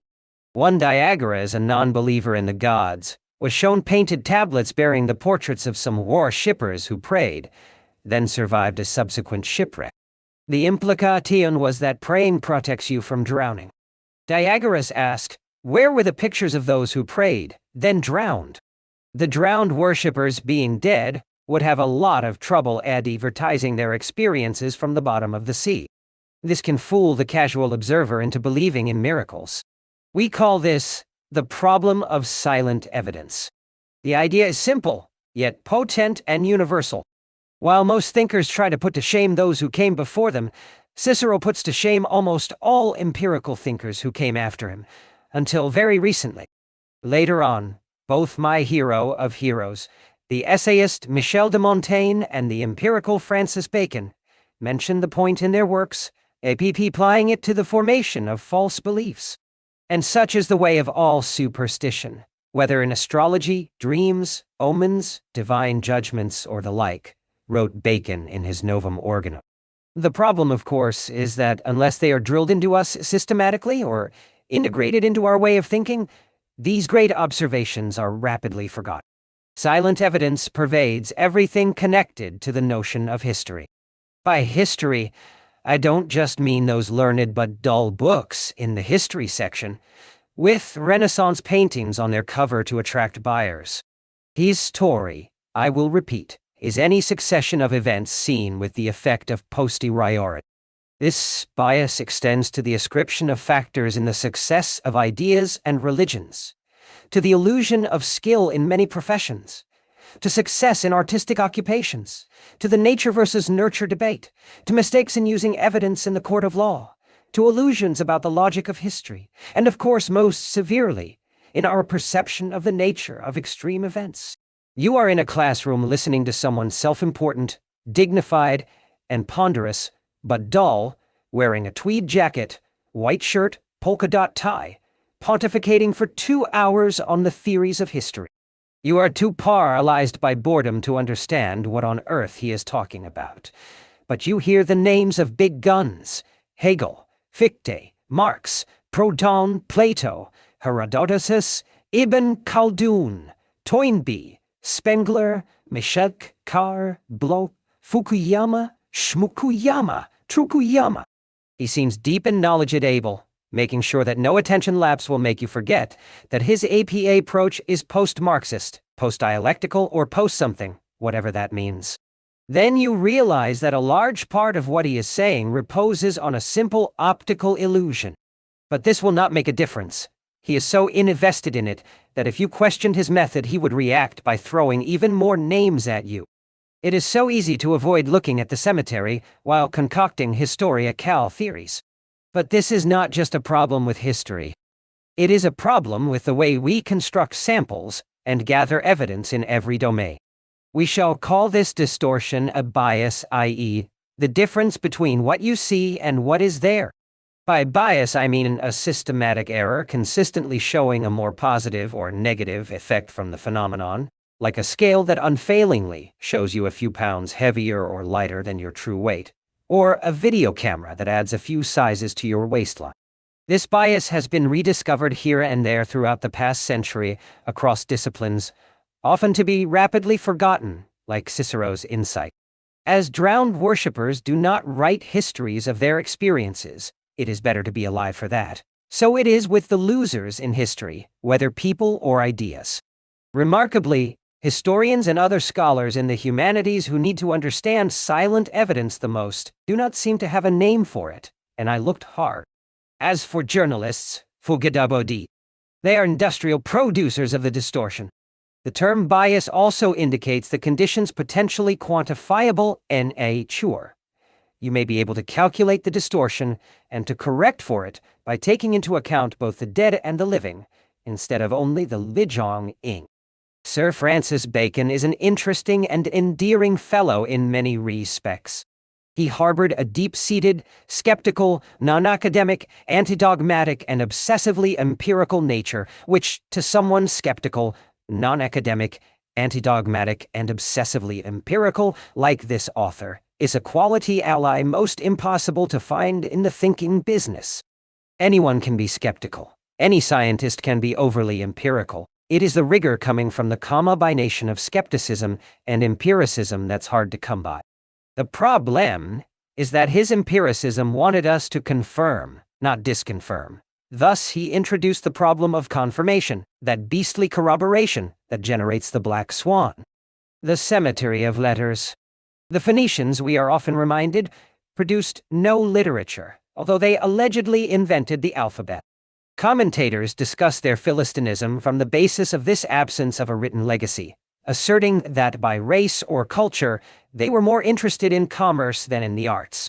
Accordingly, the Phoenician invention of the alphabet served the lower purpose of commercial record-keeping, rather than the more noble purpose of literary production. I remember finding on the shelves of a country house I once rented a mildewed history book by Will and Ariel Durant, describing the Phoenicians as the merchant race. I was tempted to throw it in the fireplace. Well, it now seems that the Phoenicians wrote quite a bit, but using a perishable brand of papyrus that did not stand the biodegradative assaults of time. Manuscripts had a high rate of extinction before copyists and authors switched to parchment in the 2nd or 3rd century. Those not copied during that period simply disappeared. The neglect of silent evidence is endemic to the way we study comparative talent, particularly in activities that are plagued with winner-take-all attribute. We may enjoy what we see, but there is no point reading too much into success stories because we do not see the full picture.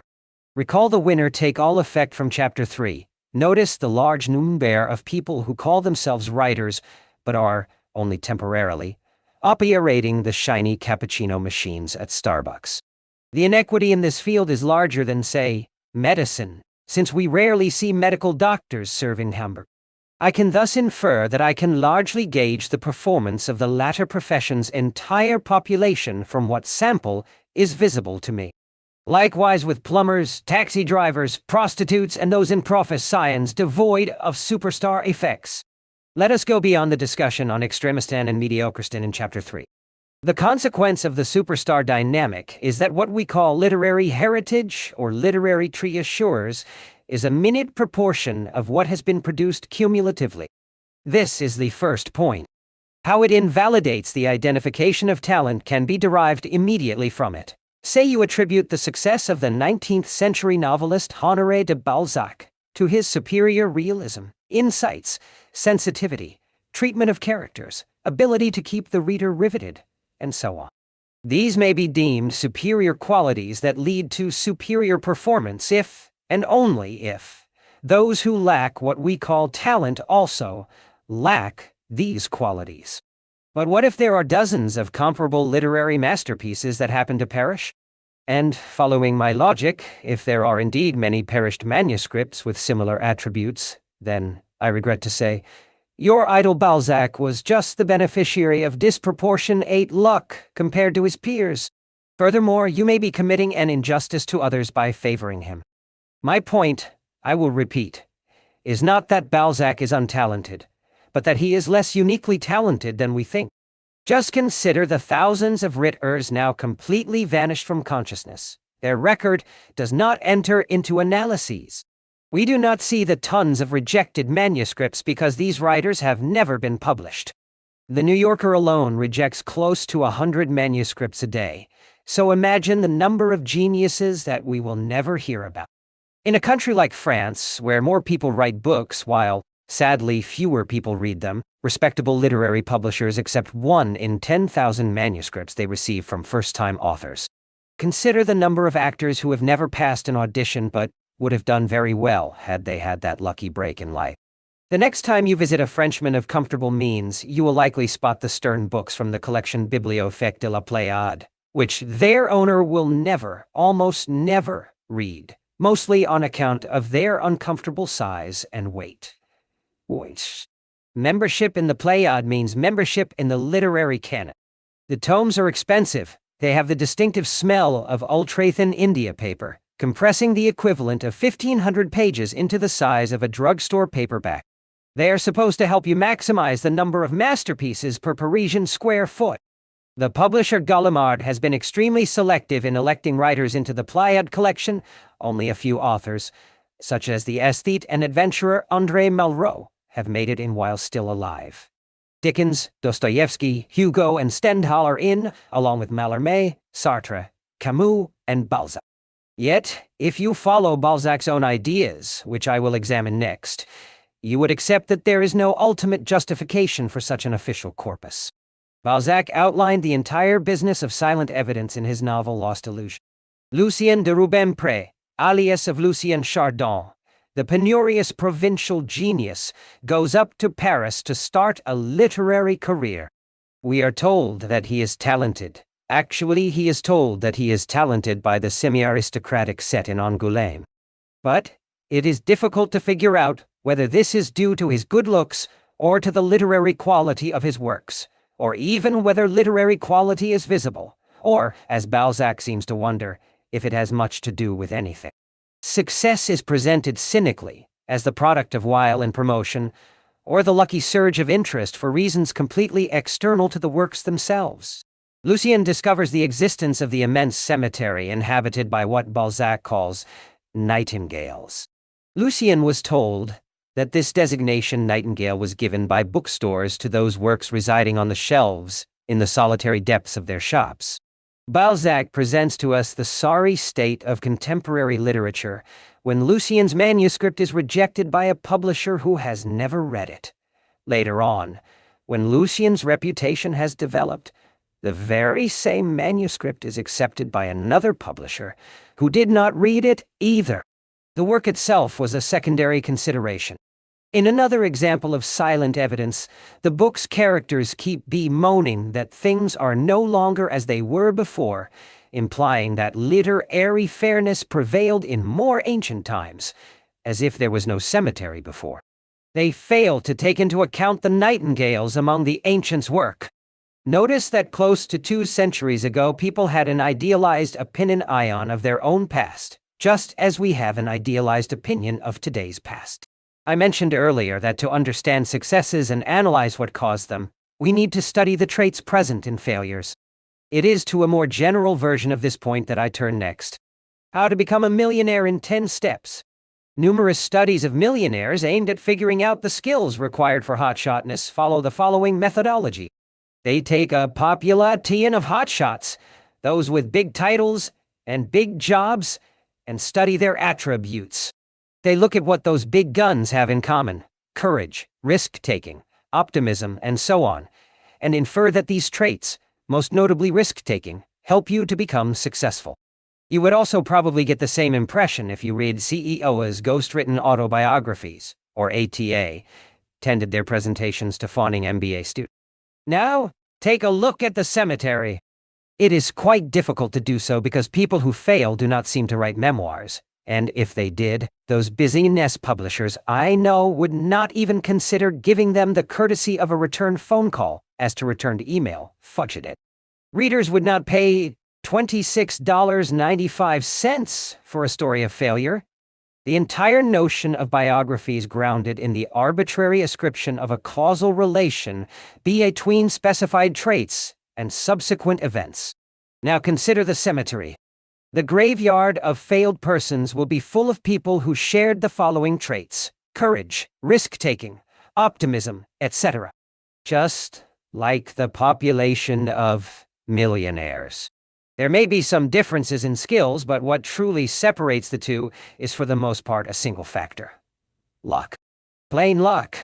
You do not need a lot of empiricism to figure this out. A simple thought experiment suffices. The fund management industry claims that some POP are extremely skilled, since year after year, They have outperformed the market. They will identify these geniuses and convince you of their ability.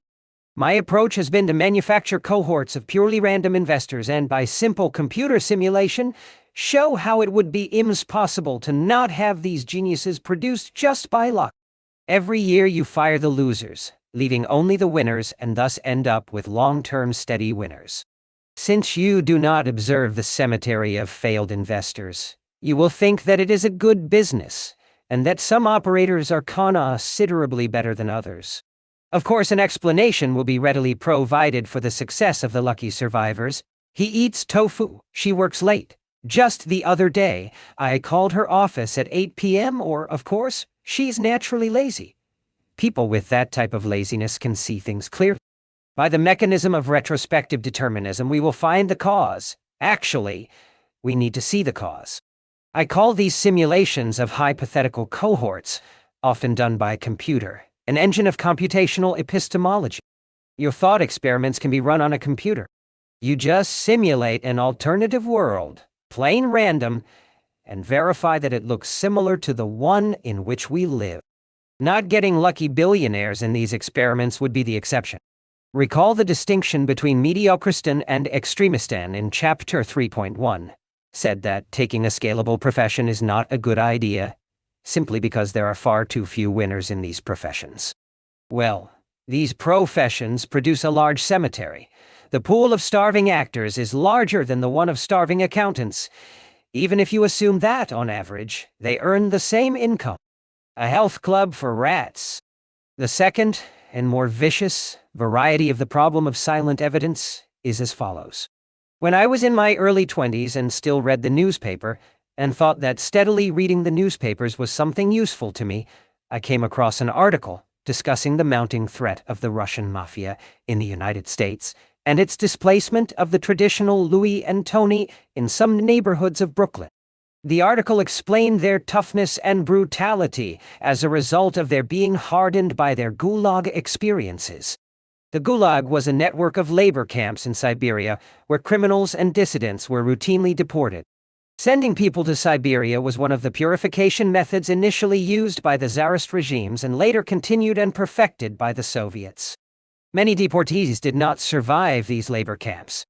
Hardened by the Gulag? The sentence jumped out at me as both profoundly flawed and a reasonable inference. It took me a while to figure out the nonsense in it, since it was protected by a cosmetic wrapping. The following thought experiment will give the intuition. Assume that you're able to find a large, assorted population of rats. Fat, thin, sickly, strong, well-proportioned, etc. You can easily get them from the kitchens of fancy New York restaurants. With these thousands of rats, you build a heterogeneous cohort, one that is well representative of the general New York rat population. You bring them to my laboratory on East 59th Street in New York City, and we put the entire collection in a large vat. We subject the rats to increasingly higher levels of radiation. Since this is supposed to be a thought experiment, I'm told that there is no cruelty in the process. At every level of radiation, those that are naturally stronger, and this is the key, will survive. Dead will drop out of your sample. We will progressively have a stronger and stronger collection of rats. Note the following central fact. Every single rat, including the strong ones, will be weaker after the radiation than before. An observer endowed with analytical abilities, who probably got excellent grades in college, would be led to believe that treatment in my laboratory is an excellent health club replacement, and one that could be generalized to all mammals. His logic would run as follows. Hey, these rats are stronger than the rest of the rat population. What do they seem to have in common? They all came from that black Swan guy Taleb's workshop. Not many people will have the temptation to go look at the dead rats. Next, we pull the following trick on the New York Times. We let these surviving rats loose in New York City and inform the chief rodent correspondent of the newsworthy disruption in the pecking order in the New York rat population. He will write a lengthy and analytical article on the social dynamics of New York rats that includes the following passage. Those rats are now bullies in the rat population. They literally run the show. Strengthened by their experience in the laboratory of the reclusive but friendly, statistician, philosopher, trader, Dr. Taleb. Vicious bias. There's a vicious attribute to the bias. It can hide best when its impact is largest. Owing to the invisibility of the dead rats, the more lethal the risks, the less visible they will be, since the severely victimized are likely to be eliminated from the evidence. The more injurious the treatment, the larger the difference between the surviving rats and the rest, and the more fooled you will be about the strengthening effect. One of the two following ingredients is necessary for this difference between the true effect, weakening, and the observed one, strengthening. A degree of inequality in strength or diversity in the base cohort, or B, unevenness or diversity somewhere in the treatment. Diversity here has to do with the degree of uncertainty inherent in the process. More hidden applications. We can keep going with this argument. It has such universality that once we get the bug, it is hard to look at reality with the same eyes again. Clearly, it robs our observations of their realistic power. I will enumerate a few more cases to illustrate the weaknesses of our inferential machinery. The stability of species. Take the number of species that we now consider extinct. For a long time, scientists took the number of such species as that implied from an analysis of the extant fossils. But this number ignores the silent cemetery of species that came and left without leaving traces in the form of fossils. The fossils that we have managed to find correspond to a smaller proportion of all species that came and disappeared. This implies that our biodiversity was far greater than it seemed at first examination. A more worrisome consequence is that the rate of extinction of species may be far greater than we think. Close to 99.5% of species that transited through Earth are now extinct. A number of scientists have kept raising through time. Life is a great deal more fragile than we have allowed for. But this does not mean we, humans, should feel guilty for extinctions around us. Nor does it mean that we should act to stop them. Species were coming and going before we started messing up the environment. There is no need to feel moral responsibility for every endangered species. Does crime pay? Newspapers report on the criminals who get caught. There is no section in the New York Times recording the stories of those who committed crimes but have not been caught. So it is with cases of tax evasion, government bribes, prostitution rings, poisoning of wealthy spouses, with substances that do not have a name and cannot be detected, and drug trafficking. In addition, our representation of the standard criminal might be based on the properties of those less intelligent ones who were caught. Once we seep ourselves into the notion of silent evidence, so many things around us that were previously hidden start manifesting themselves.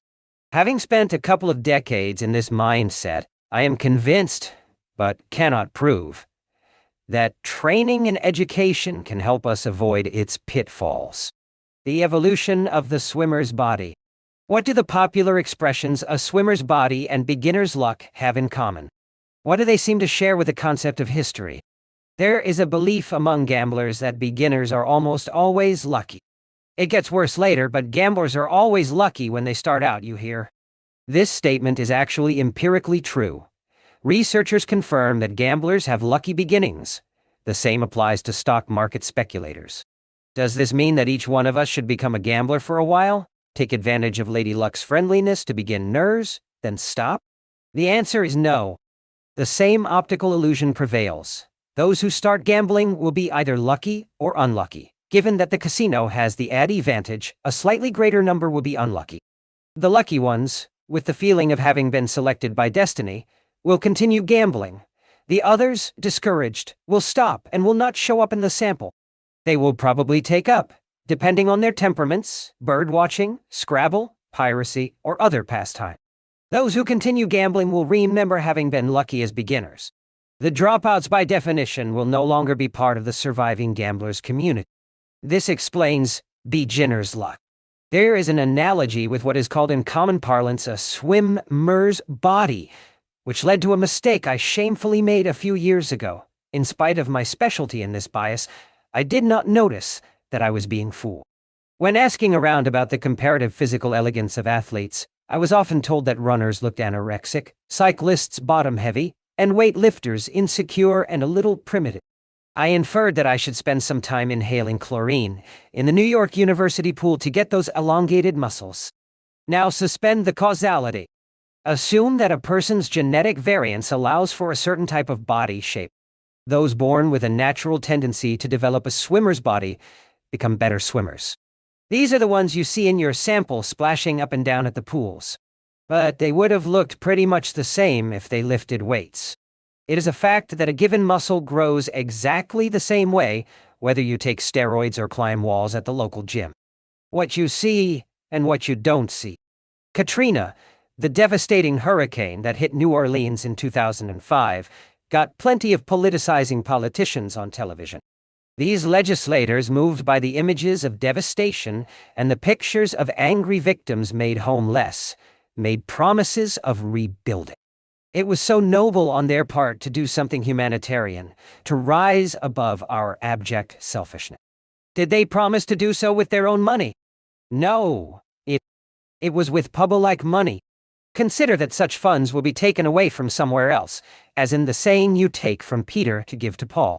That somewhere else will be less mediatized. It may be privately funded cancer research, or the next efforts to curb diabetes. Few seem to pay attention to the victims of cancer lying lonely in a state of untelevised depression. Not only do these cancer patients not vote, they will be dead by the next ball lot, but they do not manifest themselves to our emotional system. More of them die every day than were killed by Hurricane Katrina. They are the ones who need us the most. Not just our financial help, but our attention and kindness. And they may be the ones from whom the money will be taken, indirectly, perhaps even directly. Money, public or private, taken away from research might be responsible for killing them, in a crime that may remain silent. A ramification of the idea concerns our decision-making under a cloud of possibilities. We see the obvious and visible consequences, not the invisible and less obvious ones. Yet those unseen consequences can be, nay, generally are, more meaningful. Frédéric Bastiat was a 19th-century humanist of a strange variety, one of those rare independent thinkers, independent to the point of being unknown in his own country, France, since his ideas ran counter to French political orthodoxy. He joins another of my favorite thinkers, Pierre Bayle, in being unknown at home and in his own language. But he has a large number of followers in America. In his essay, What We See and What We Don't See, Bastiat offered the following idea. We can see what governments do and therefore sing their praises, but we do not see the alternative. But there is an alternative. It is less obvious and remains unseen. Recall the confirmation fallacy. Governments are great at telling you what they did, but not what they did not do. In fact, they engage in what could be labeled as phony philanthropy, the activity of helping people in a visible and sensational way without taking into account the unseen cemetery of invisible consequences. Bastiat inspired libertarians by attacking the usual arguments that showed the benefits of governments. But his ideas can be generalized to apply to both the right and the left. Bastiat goes a bit deeper. If both the positive and the negative consequences of an action fell on its author, our learning would be fast. But often an action's positive consequences benefit only its author, since they are visible, while the negative consequences, being invisible, apply to OACE errors, with a net cost to society. Consider job protection measures. You know, Tice, those whose jobs are made safe and ascribe social benefits to such protections. You do not notice the effect on those who cannot find a job as a result, since the measure will reduce job openings. In some cases, as with the cancer patients who may be punished by Katrina, the positive consequences of an action will immediately benefit the politicians and phony humanitarians. While the negative ones take a long time to appear, they may never become noticeable. One can even blame the press for directing charitable contributions toward those who may need them the least. Let us apply this reasoning to September 11, 2001. Around 2,500 people were directly killed by bin Laden's group in the Twin Towers of the World Trade Center. Their families benefited from the support of all manner of agencies and charities, as they should. But, according to researchers, during the remaining 3 months of the year, close to 1,000 people died as silent victims of the terrorists. How? 1. Those who were afraid of flying and switched to driving ran an increased risk of death. There was evidence of an increase of casualties on the road during that period. The road is considerably more lethal than the skies. These families got no support. They did not even know that their loved ones were also the victims of bin Laden. In addition to Bastiat, I have a weakness for Ralph Nader, the activist and consumer advocate, certainly not the politician and political thinker.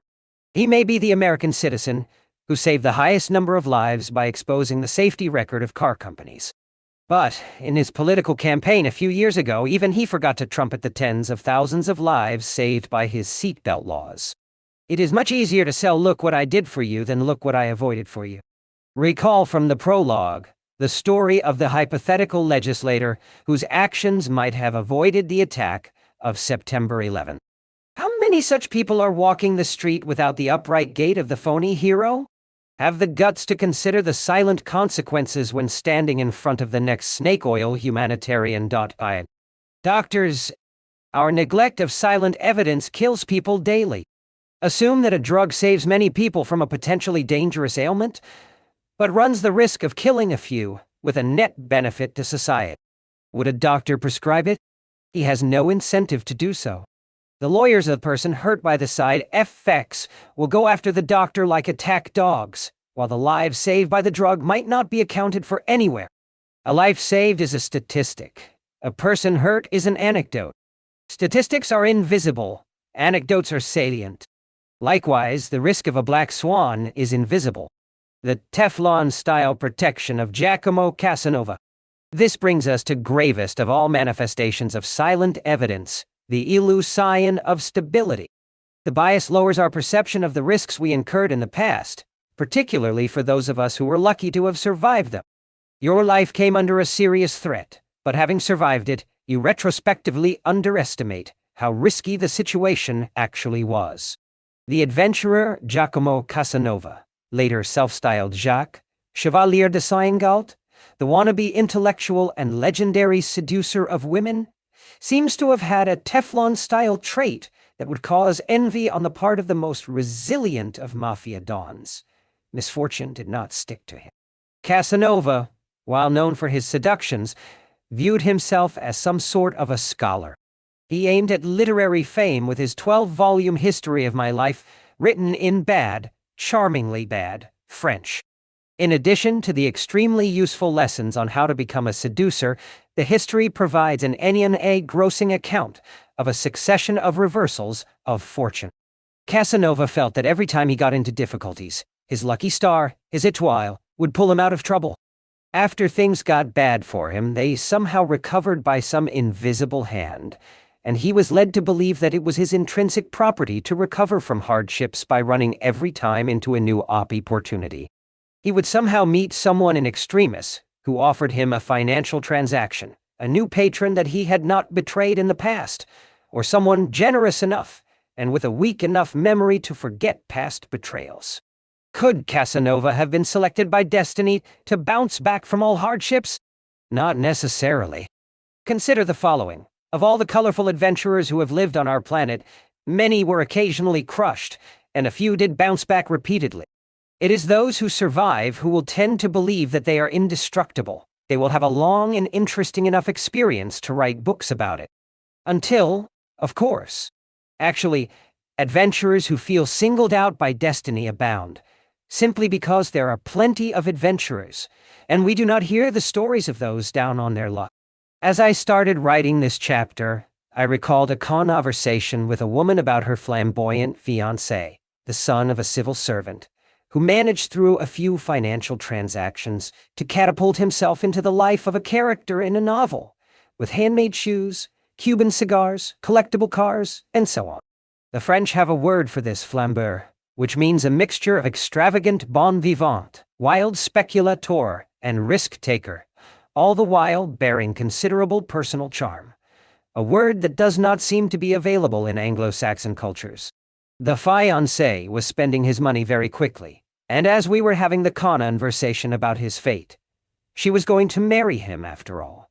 She explained to me that he was undergoing slightly difficult times, but that there was no need to worry since he always came back with a vengeance. That was a few years ago.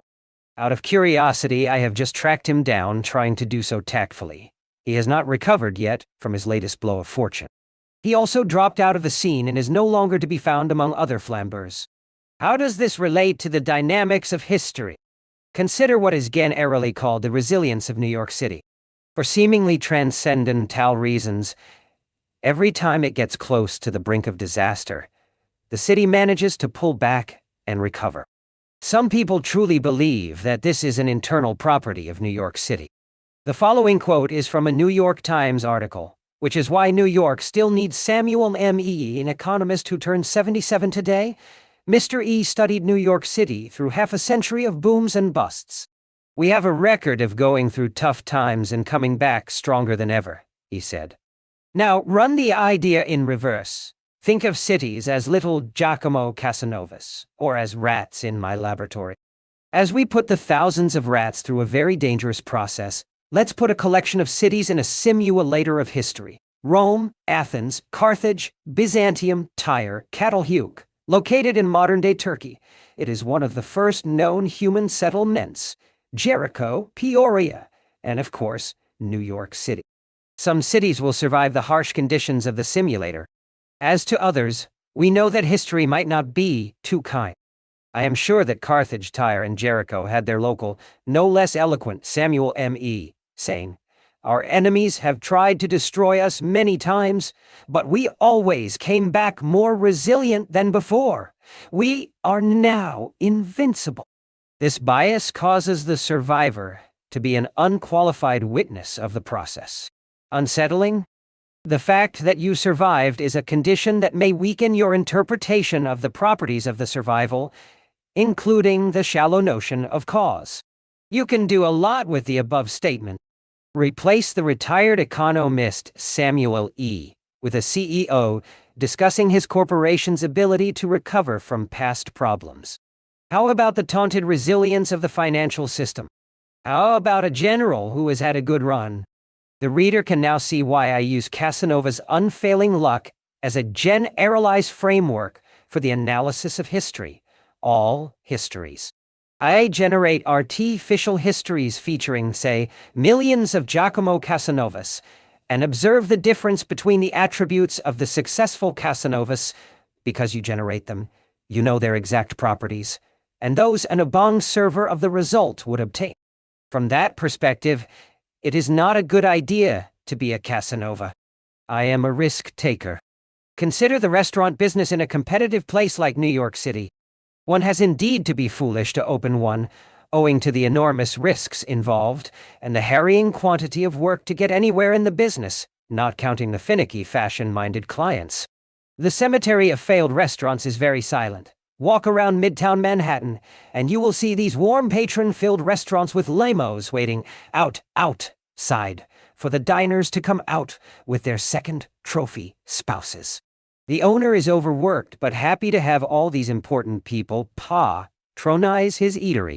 Does this mean that it makes sense to open a restaurant in such a competitive neighborhood? Certainly not. Yet people do it out of the foolish risk-taking trait that pushes us to jump into such adventures blinded by the outcome. Clearly, there is an element of the surviving Casanovas in us, that of the risk-taking genes, which encourages us to take blind risks, unaware of the variability in the possible outcomes. We inherited the taste for uncalculated risk-taking. Should we encourage such behavior? In fact, economic growth comes from such risk-taking. But some fool might argue the following: if someone followed reasoning such as mine, we would not have had the spectacular growth we experienced in the past. This is exactly like someone playing Russian roulette and finding it a good idea because he survived and pocketed the money. We are often told that we humans have an optimistic bent, and that it is supposed to be good for us. This argument appears to justify general risk-taking as a positive enterprise, and one that is glorified in the common culture. Hey, look! Our ancestors took the challenges, while you, NNT, are encouraging us to do nothing. We have enough evidence to confirm that, indeed, we humans are an extremely lucky species, and that we got the genes of the risk-takers. The foolish risk-takers, that is. In fact, the Casanovas who survive. Once again, I am not dismissing the idea of risk-taking, having been involved in it myself. I am only critical of the encouragement of uninformed risk-taking. The Uber psychologist Danny Kahneman has given us evidence that we generally take risks not out of bravado, but out of ignorance and blindness to probability. The next few chapters will show in more depth how we tend to dismiss outliers and adverse outcomes when projecting the future. But I insist on the following: that we got here by accident does not mean that we should continue to take the same risks. We are mature enough a race to realize this point, enjoy our blessings, and try to preserve, by becoming more conservative, what we got by luck. We have been playing Russian roulette. Now let's stop and get a real job. I have 2 further points to make on this subject. First, justification of over-optimism on grounds that have brought us here arises from a far more serious mistake about human nature. The belief that we are built to understand nature and our own nature, and that our decisions are, and have been, the result of our own choices. I beg to disagree. So many instincts drive us. Second, a little more worrisome than the first point, evolutionary fitness is something that is continuously touted and aggrandized by the crowd who takes it as gospel. The more unfamiliar someone is with the wild black swan generating randomness, the more he or she believes in the optimal working of evolution. Silent evidence is not present in their theories. Evolution is a series of flukes, some good, many bad. You only see the good. But, in the short term, it is not obvious which traits are really good for you, particularly if you are in the black swan generating environment of extremistan. This is like looking at rich gamblers coming out of the casino and claiming that a taste for gambling is good for the species, because gambling makes you rich. Risk-taking made many species head for extinction. This idea that we are here, that this is the best of all possible worlds, and that evolution did a great job, seems rather bogus in the light of the silent evidence effect.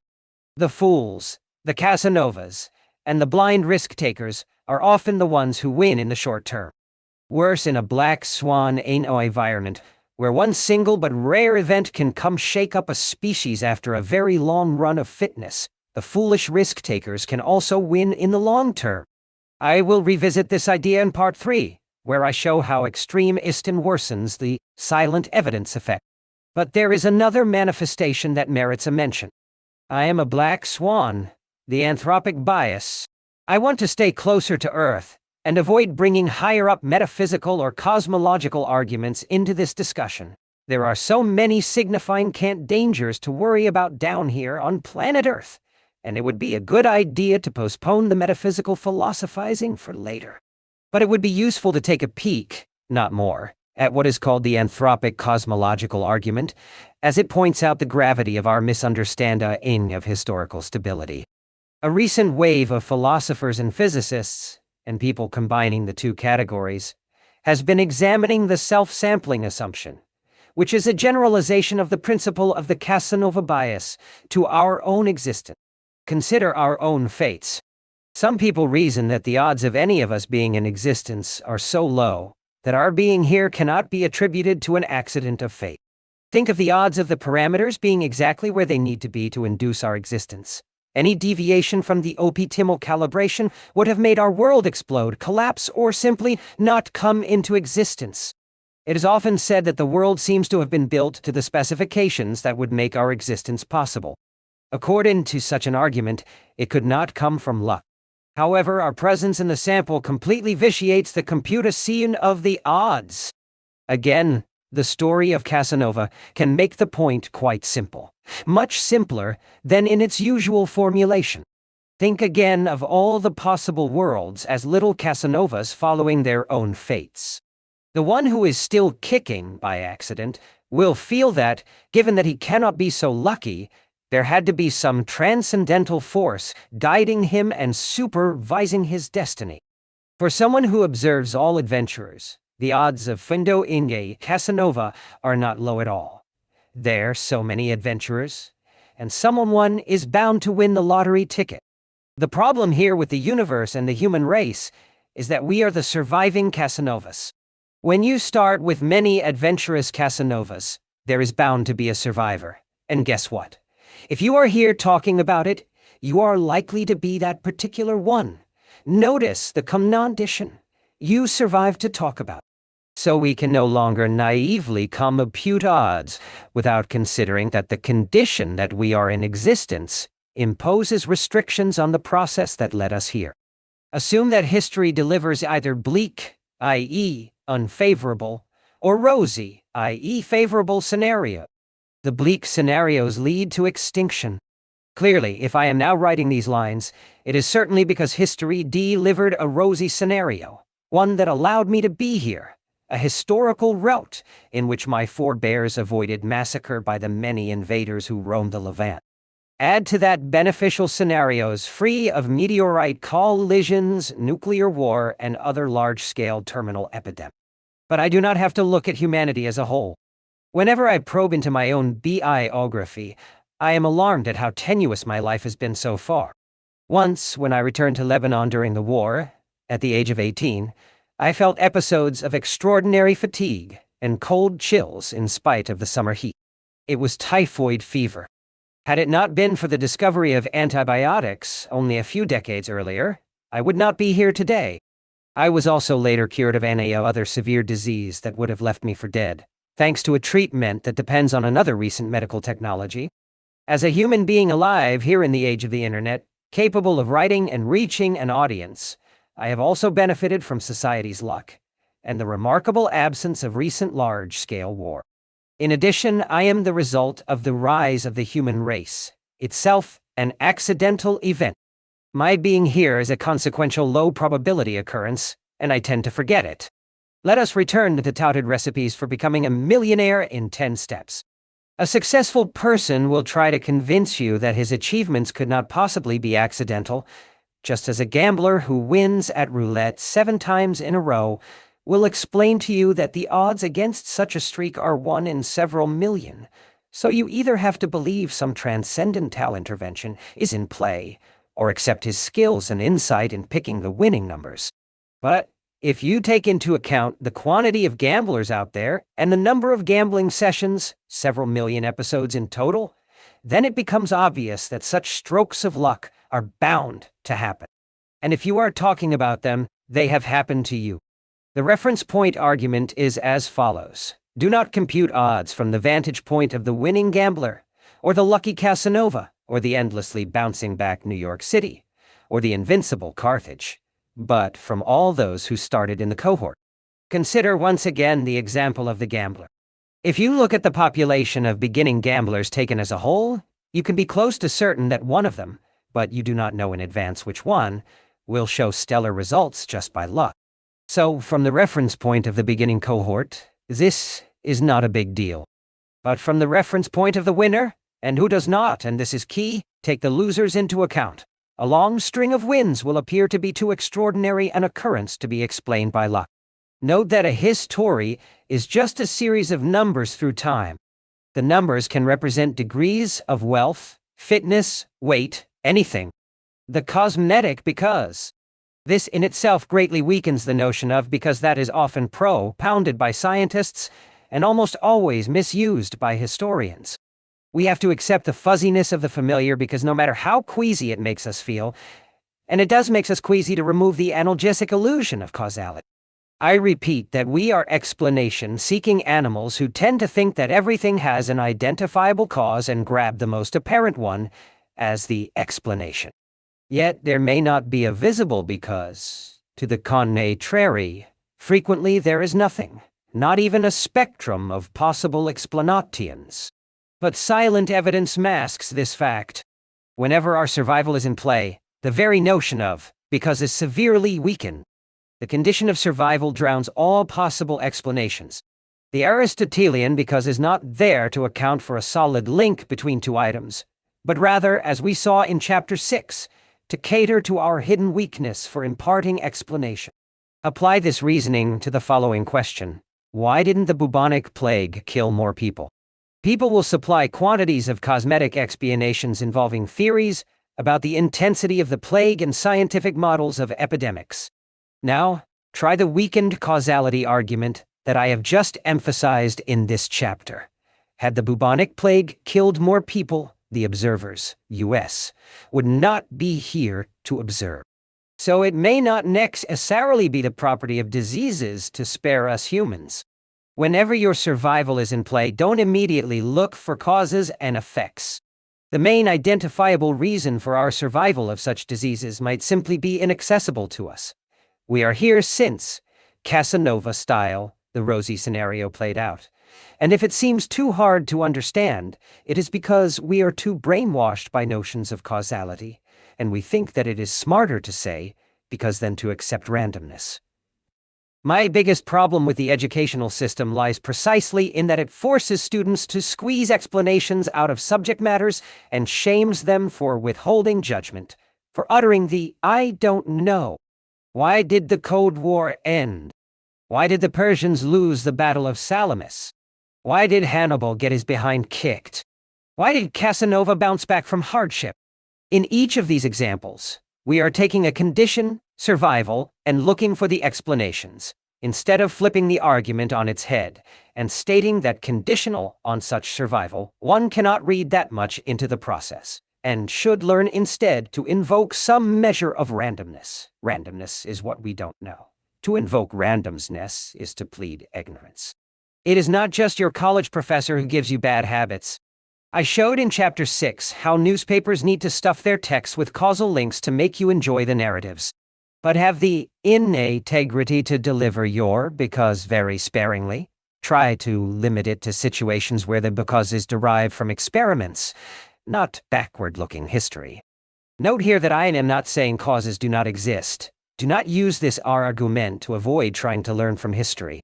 All I am saying is that it is not so simple.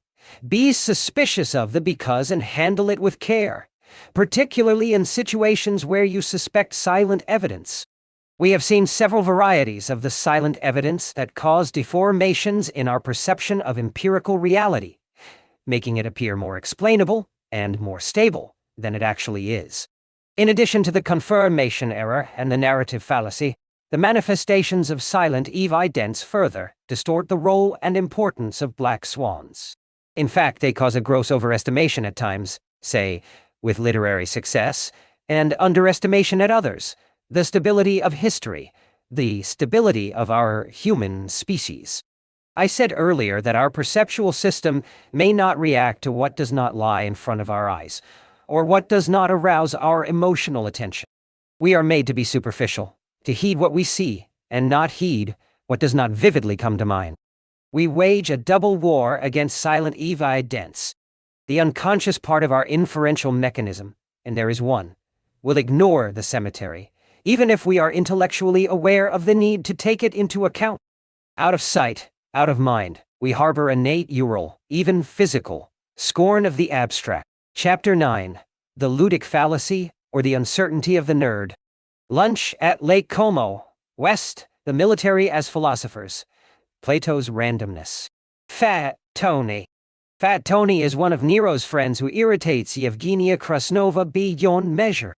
We should perhaps more thoughtfully style him horizontally challenged Tony, since he is not as objectively overweight as his nickname indicates. It is just that his body shape makes whatever he wears seem ill-fitted. He wears only tailored suits, many of them cut for him in Rome, but they look as if he bought them from a web catalog. He has thick hands, hairy fingers, wears a gold wrist chain, and reeks of licorice candies that he devours in industrial quantities as a substitute for an old smoking habit. He doesn't usually mind people calling him Fat Tony, but he much prefers to be called just Tony. Nero calls him more politely Brooklyn Tony, because of his accent and his Brooklyn way of thinking, though Tony is one of the prosperous Brooklyn people who moved to New Jersey 20 years ago. Tony is a successful nonard with a happy disposition.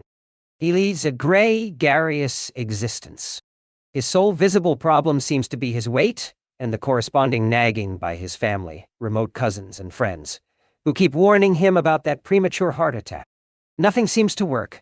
Tony often goes to a fat farm in Arizona to not eat, lose a few pounds, then gain almost all of them back in his first-class seat on the flight back. It is remarkable how his self-control and personal discipline, otherwise admirable, fail to apply to his waistline. He started as a clerk in the back office of a New York bank in the early 1980s, in the letter of credit department. He pushed papers and did some grunt work. Later, he grew into giving small business loans and figured out the game of how you can get financing from the monster banks, how their bureaucracies operate, and what they like to see on paper. All the while an employee, he started acquiring property in bankruptcy proceedings, buying it from financial institutions. His big insight is that bank employees who sell you a house that's not theirs just don't care as much as the owners. Tony knew very rapidly how to talk to them and maneuver. Later, he also learned to buy and sell gas stations with money borrowed from small neighborhood bankers. Tony has this remarkable habit of trying to make a buck effortlessly, just for entertainment, without straining, without office work, without meeting, just by melding his deals into his private life. Tony's motto is finding who the sucker is. Obviously, they are often the banks. The clerks don't care about nothing. Finding these suckers is second nature to him. If you took walks around the block with Tony, you would feel considerably more informed about the texture of the world just talking to him. Tony is remarkably gifted at getting unlisted phone numbers, first-class seats on airlines for no additional money, or your car in a garage that is officially full, either through connections or his forceful charm. Non-Brooklyn John. I found the perfect non-Brooklyn in someone I will call Dr. John. He is a former engineer currently working as an actuary for an insurance company. He is thin, wiry, and wears glasses and a dark suit. He lives in New Jersey, not far from Fat Tony, but certainly they rarely run into each other. Tony never takes the train, and actually never commutes. He drives a Cadillac, and sometimes his wife's Italian convertible, and jokes that he is more visible than the rest of the car. Dr. John is a master of the schedule. He is as predictable as a clock. He quietly and efficiently reads the newspaper on the train to Manhattan, then neatly folds it for the lunchtime continuation. While Tony makes restaurant owners rich, they beam when they see him coming and exchange noisy hugs with him. John meticulously packs his sandwich every morning, fruit salad in a plastic container. As for his clothing, he also wears a suit that looks like it came from a web catalog, except that it is quite likely that it actually did. Dr. John is a painstaking, reasoned, and gentle fellow. He takes his work seriously, so seriously that, unlike Tony, you can see a line in the sand between his working time and his leisure activities. He has a PhD in electrical engineering from the University of Texas at Austin. Since he knows both computers and statistics, he was hired by an insurance company to do computer simulations. He enjoys the business. Much of what he does consists of running computer programs for risk management. I know that it is rare for Fat Tony and Dr. John to breathe the same air, let alone find themselves at the same bar, so consider this a pure thought exercise. I will ask each of them a question and compare their answers. NT, that is me. Assume that a coin is fair, i.e., has an equal probability of coming up heads or tails when flipped. I flip it 99 times and get heads each time. What are the odds of my getting tails on my next throw? Dr. John, trivial question. 1/2, of course, since you are assuming 50% odds for each an independence between draws. NT, what do you say, Tony? Fat Tony, I'd say no more than 1%, of course. NT, why so? I gave you the initial assumption of a fair coin, meaning that it was 50% either way. Fat Tony, you are either full of crap or a pure sucker to buy that 50% business. The coin gotta be loaded. It can't be a fair game. Translation.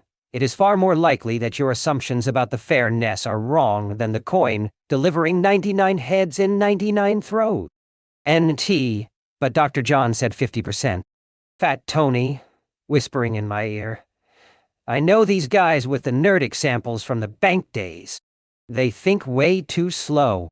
And they are too commoditized. You can take them for a ride. Now, of the two of them, which would you favor for the position of mayor of New York City, or Ulaanbaatar, Mongolia? Dr. John thinks he knows entirely within the box that was given to him, Fat Tony, almost entirely outside the box. To set the terminology straight, what I call a nerd here doesn't have to look sloppy, unaesthetic, and sallow, and wear glasses and a portable computer on his belt as if it were an ostensible weapon.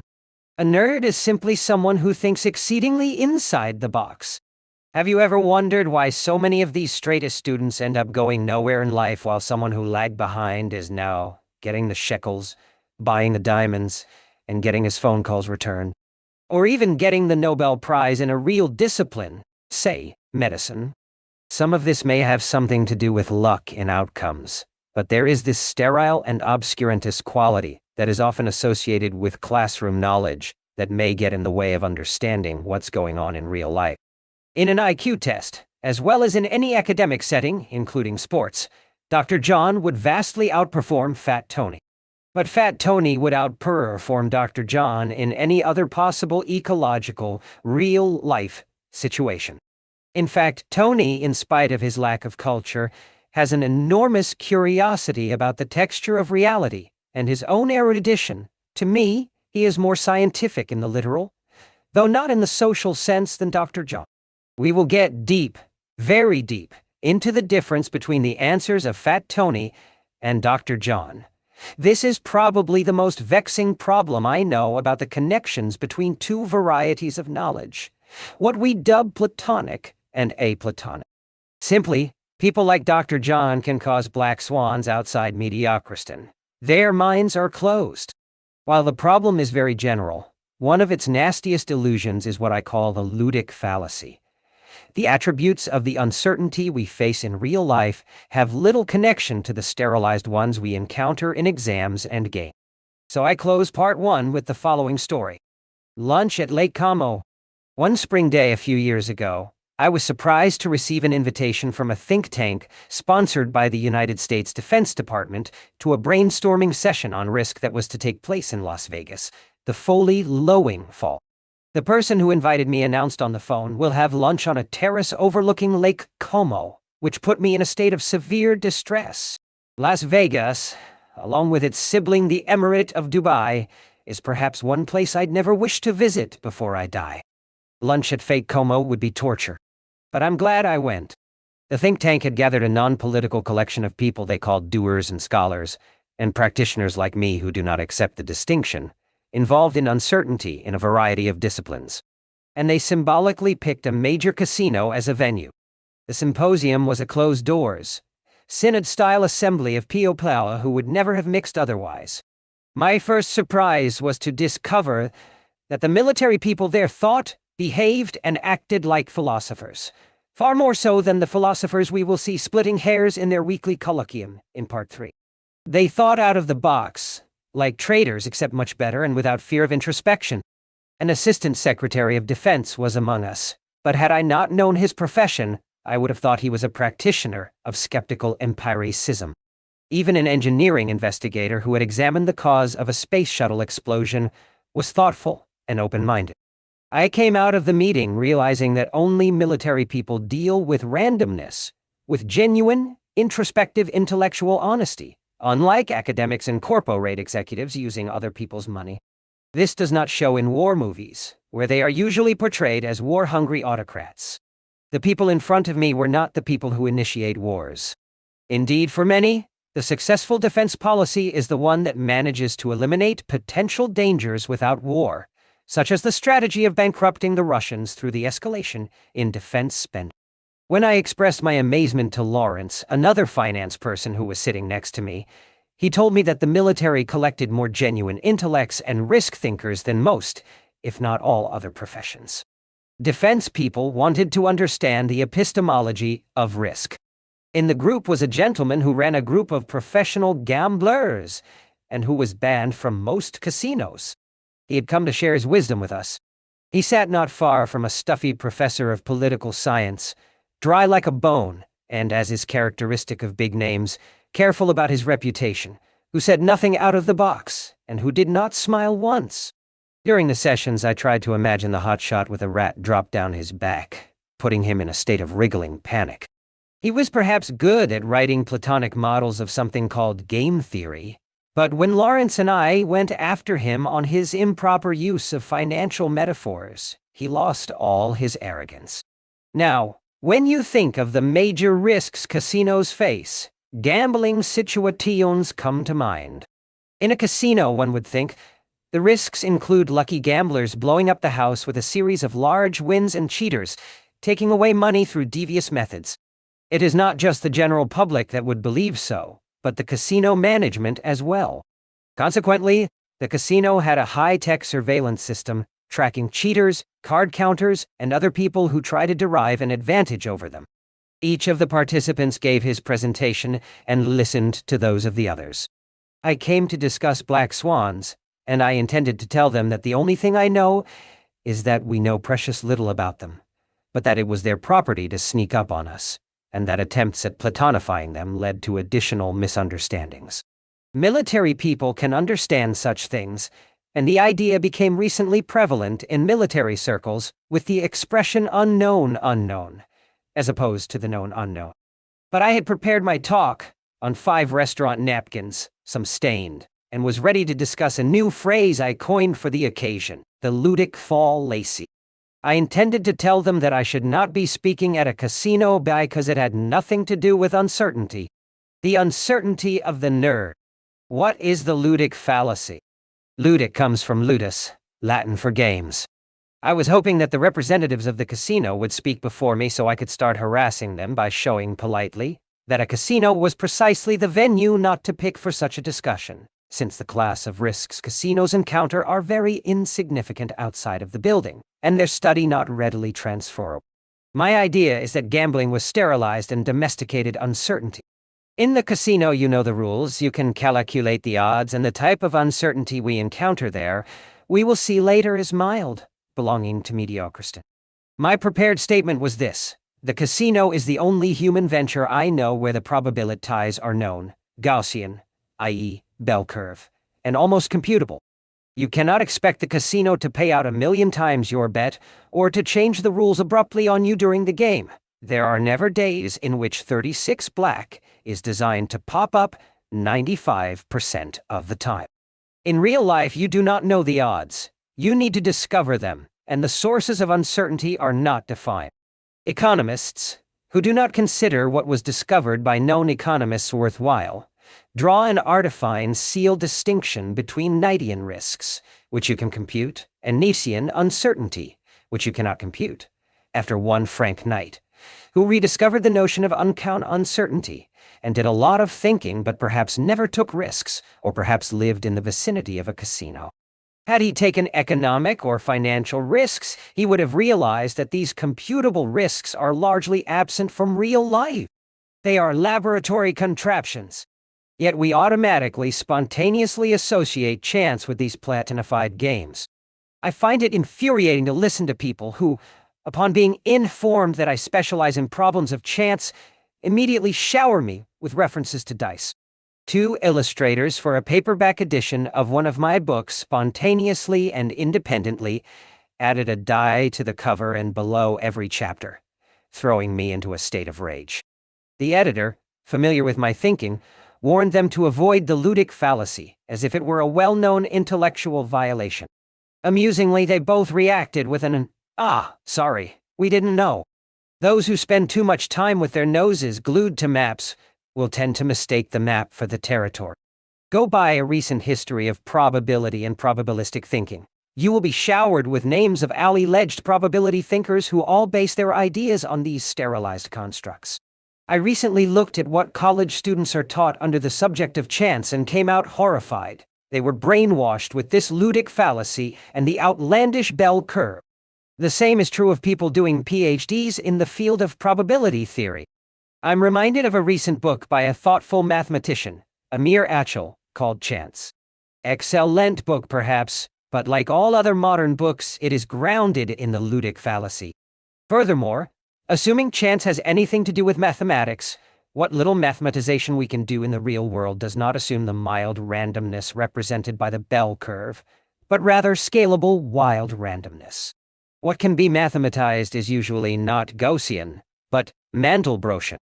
Now, go read any of the classical thinkers who had something practical to say about the subject of chance, such as Cicero, and you find something different, a notion of probability that remains fuzzy throughout, as it needs to be, since such fuzziness is the very nature of uncertainty. Probability is a liberal art. It is a child of skepticism, not a tool for people with calculators on their belts to satisfy their desire to produce fancy calculatians and certainty. Before Western thinking drowned in its scientific mentality, what is arrogantly called the Enlightenment, people prompted their brain to think, not compute. In a beautiful treatise now vanished from our consciousness, Dissertation on the Search for Truth, published in 1673, the polemist Simon Foucher exposed our psychological predilection for certainties. He teaches us the art of doubting, how to position ourselves between doubting and believing.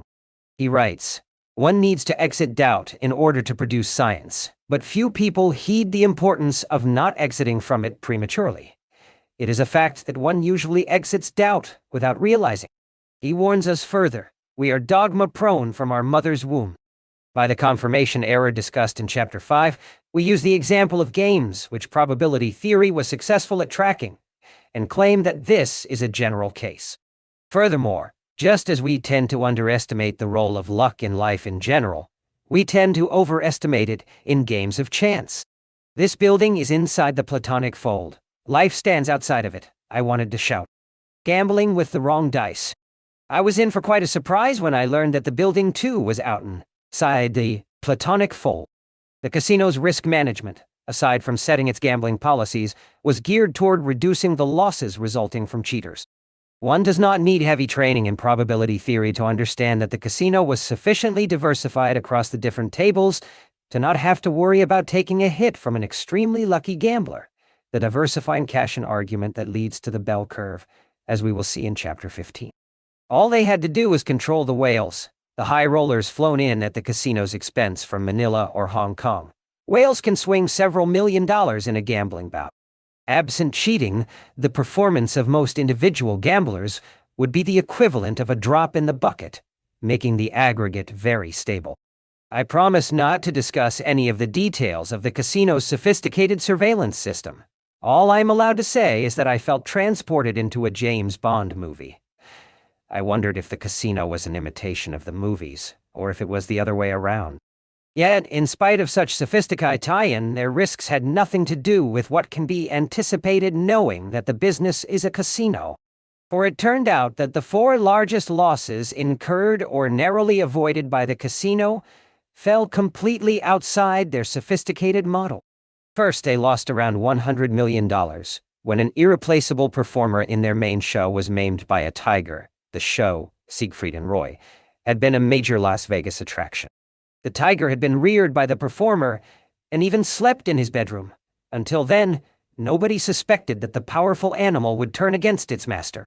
In scenario analysis, the casino had even conceived of the animal jumping into the crowd, but nobody came near to the idea of insuring against what happened. Second, a disgruntled contractor was hurt during the construction of a hotel annex. He was so offended by the settlement offered him that he made an attempt to dynamite the casino. His plan was to put explosives around the pillars in the basement. The attempt was, of course, thwarted. Otherwise, to use the arguments in Chapter 8, we would not have been there. But I shivered at the thought of possibly sitting above a pile of dynamite. Third, casinos must file a special form with the Internal Revenue Service, documenting a gambler's profit if it exceeds a given amount. The employee who was supposed to mail the forms hid them, instead, for completely unexplainable reasons, in boxes under his desk. This went on for years without anyone noticing that something was wrong. The employees refraining from sending the documents was truly impossible to predict. Tax violations and negligence being serious offenses, the casino faced the near loss of a gambling license or the onerous financial costs of a suspension. Clearly, they ended up paying a monstrous fine, an undisclosed amount, which was the luckiest way out of the problem. Fourth, there was a spate of other dangerous scenes, such as the kidnapping of the casino owner's daughter, which caused him, in order to secure cash for the ransom, to violate gambling laws by dipping into the casino coffers. Conclusion: a back-of-the-envelope calculation shows that the dollar value of these black swans, the off-model hits and potential hits I've just outlined, swamp the on-model risks by a factor of close to 1,000 to 1. The casino spent hundreds of millions of dollars on gambling theory and high-tech surveillance while the bulk of their risks came from outside their models. All this, and yet the rest of the world still learns about uncertainty and probability from gambling examples. Wrapping up Part 1. The cosmetic rises to the surface. All of the topics in Part 1 are actually only one. You can think about a subject for a long time to the point of being possessed by it. Somehow you have a lot of ideas, but they do not seem explicitly connected. The logic linking them remains concealed from you. Yet you know deep down that all these are the same idea. Meanwhile, what Nietzsche calls Bildungsphilisters, or learned Philistines, blue collars of the thinking business, tell you that you are spread out between fields. You reply that these disciplines are artificial and arbitrary to no avail. Then you tell them that you are a limousine driver, and they leave you alone. You feel better because you do not identify with them, and thus you no longer need to be amputated to fit into the Procrustean bed of the discipline. Finally, a little push, and you see that it was all one single problem. One evening I found myself at a cocktail party in Munich at the apartment of a former art historian, who had more art books in its library than I thought existed. I stood drinking excellent Riesling in the spontaneously formed English-speaking corner of the apartment, in the hope of getting to a state where I would be able to start speaking my brand of fake German. One of the most insightful thinkers I know, the computer entrepreneur Yossi Vardi, prompted me to summarize my idea while standing on one leg. It was not too convenient to stand on one leg after a few glasses of Perot-fumed Riesling, so I failed in my improvisation. The next day I experienced in staircase wit. I jumped out of bed with the following idea. The cosmetic and the platonic rise naturally to the surface. This is a simple extension of the problem of knowledge. It is simply that one side of Eco's library, the one we never see, has the property of being ignored. This is also the problem of silent evidence. It is why we do not see black swans. We worry about those that happened, not those that may happen, but did not. It is why we platonify, liking known schemas and well-organized knowledge, to the point of blindness to reality. It is why we fall for the problem of induction, why we confirm. It is why those who study and fare well in school have a tendency to be suckers for the ludic fallacy. And it is why we have black swans and never learn from their occurrence, because the ones that did not happen were too abstract. Thanks to Vardy, I now belonged to the club of single-idea people. We love the tangible, the confirmation, the palpable, the real, the visible, the concrete, the known, the seen, the vivid, the visual, the social, the embedded, the emotionally laden, the salient, the stereotypical, the moving, the theatrical, the romanced, the cosmetic, the official, the scholarly-sounding verbiage, the pompous Gaussian economist, the mathematicized crap, the pump. Most of all, we favor the narrated. Alas, we are not manufactured, in our current edition of the human race, to understand abstract matters. We need context. Randomness and uncertainty are abstractions. We respect what has happened, ignoring what could have happened. In other words, we are naturally shallow and superficial, and we do not know it. This is not a psychological problem. It comes from the main property of information. The dark side of the moon is harder to see. Beaming light on it costs energy. In the same way, beaming light on the unseen is costly in both computational and mental FF4. Distance from primates. There have been in history many distinctions between higher and lower forms of humans. For the Greeks, there were the Greeks and the barbarians, those people of the north who uttered amorphous sentences similar, to the Attic ear, to an animal's shrieks. For the English, a higher form of life was the gentleman's. Contrary to today's definition, a gentleman's life was practiced through idleness and a code of behavior that included, along with a set of manners, the avoidance of work beyond the necessities of comfortable subsistence. For New Yorkers, there are those with a Manhattan zip code and those with such a thing as a Brooklyn or worse, Queens address. For the earlier Nietzsche, there was the Apollonian comma paired to the Dionysian. For the better-known Nietzsche, there was the Übermensch, something his readers interpret however it suits them. For a modern Stoic, a higher individual subscribes to a dignified system of virtue that determines elegance in one's behavior and the ability to separate results from efforts. All of these distinctions aim at lengthening the distance between us and our relatives, among other primates. I keep insisting that, when it comes to decision-making, the distance between us and these hairy cousins is far shorter than we think. I propose that if you want a simple step to a higher form of life, as distant from the animal as you can get, then you may have to degenerate. That is, shut down the television set, minimize time spent reading newspapers, ignore the blogs. Train your reasoning abilities to control your decisions. Nudge System 1, the heuristic or experiential system, out of the important ones. Train yourself to spot the difference between the sensational and the empirical. This insulation from the toxicity of the world will have an additional benefit. It will improve your well-being. Also, bear in mind how shallow we are with probability, the mother of all abstract notions. You do not have to do much more in order to gain a deeper understanding of things around you. Above all, learn to avoid tunneling. A bridge here to what is to come. The platonic blindness I illustrated with the casino story has another manifestation: focusing. To be able to focus is a great virtue if you are a watch repairman, a brain surgeon, or a chess player. But the last thing you need to do when you deal with uncertainty is to focus. You should tell uncertainty to focus, not us. This focus makes you a sucker. It translates into prediction problems, as we will see in the next section. Part 2. We just can't predict. When I ask people to name 3 recently implemented technologies that most impact our world today, they usually propose the computer, the internet, and the laser. All 3 were unplanned, unpredicted, and unappreciated upon their discovery, and remained unappreciated well after their initial use. They were consequential. They were black swans. Of course, we have this retrospective illusion of their partak ingene in some master plan. You can create your own lists with similar results, whether you use political events, wars, or intellectual epidemics. You would expect our record of prediction to be horrible. The world is far, far more complicated than we think, which is not a problem, except when most of us don't know it. We tend to tunnel while looking into the future, making it business as usual, black swan free, when in fact there is nothing usual about the future. It is not a platonic category. We have seen how good we are at narrating backward, at inventing stories that convince us that we understand the past. For many people, knowledge has the remarkable power of producing confidence instead of measurable aptitude. Another problem: the focus on the inconsequential, regular, the platonification that makes the forecasting inside the box.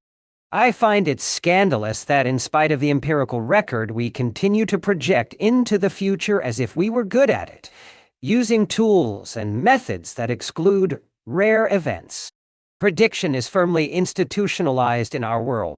We are suckers for those who help us navigate uncertainty, whether the fortune teller or the well-published, dull academics or civil servants using phony mathematics. From Yogi Berra to Henri Poincaré. The great baseball coach Yogi Berra has a saying: "It is tough to make predictions, especially about the future."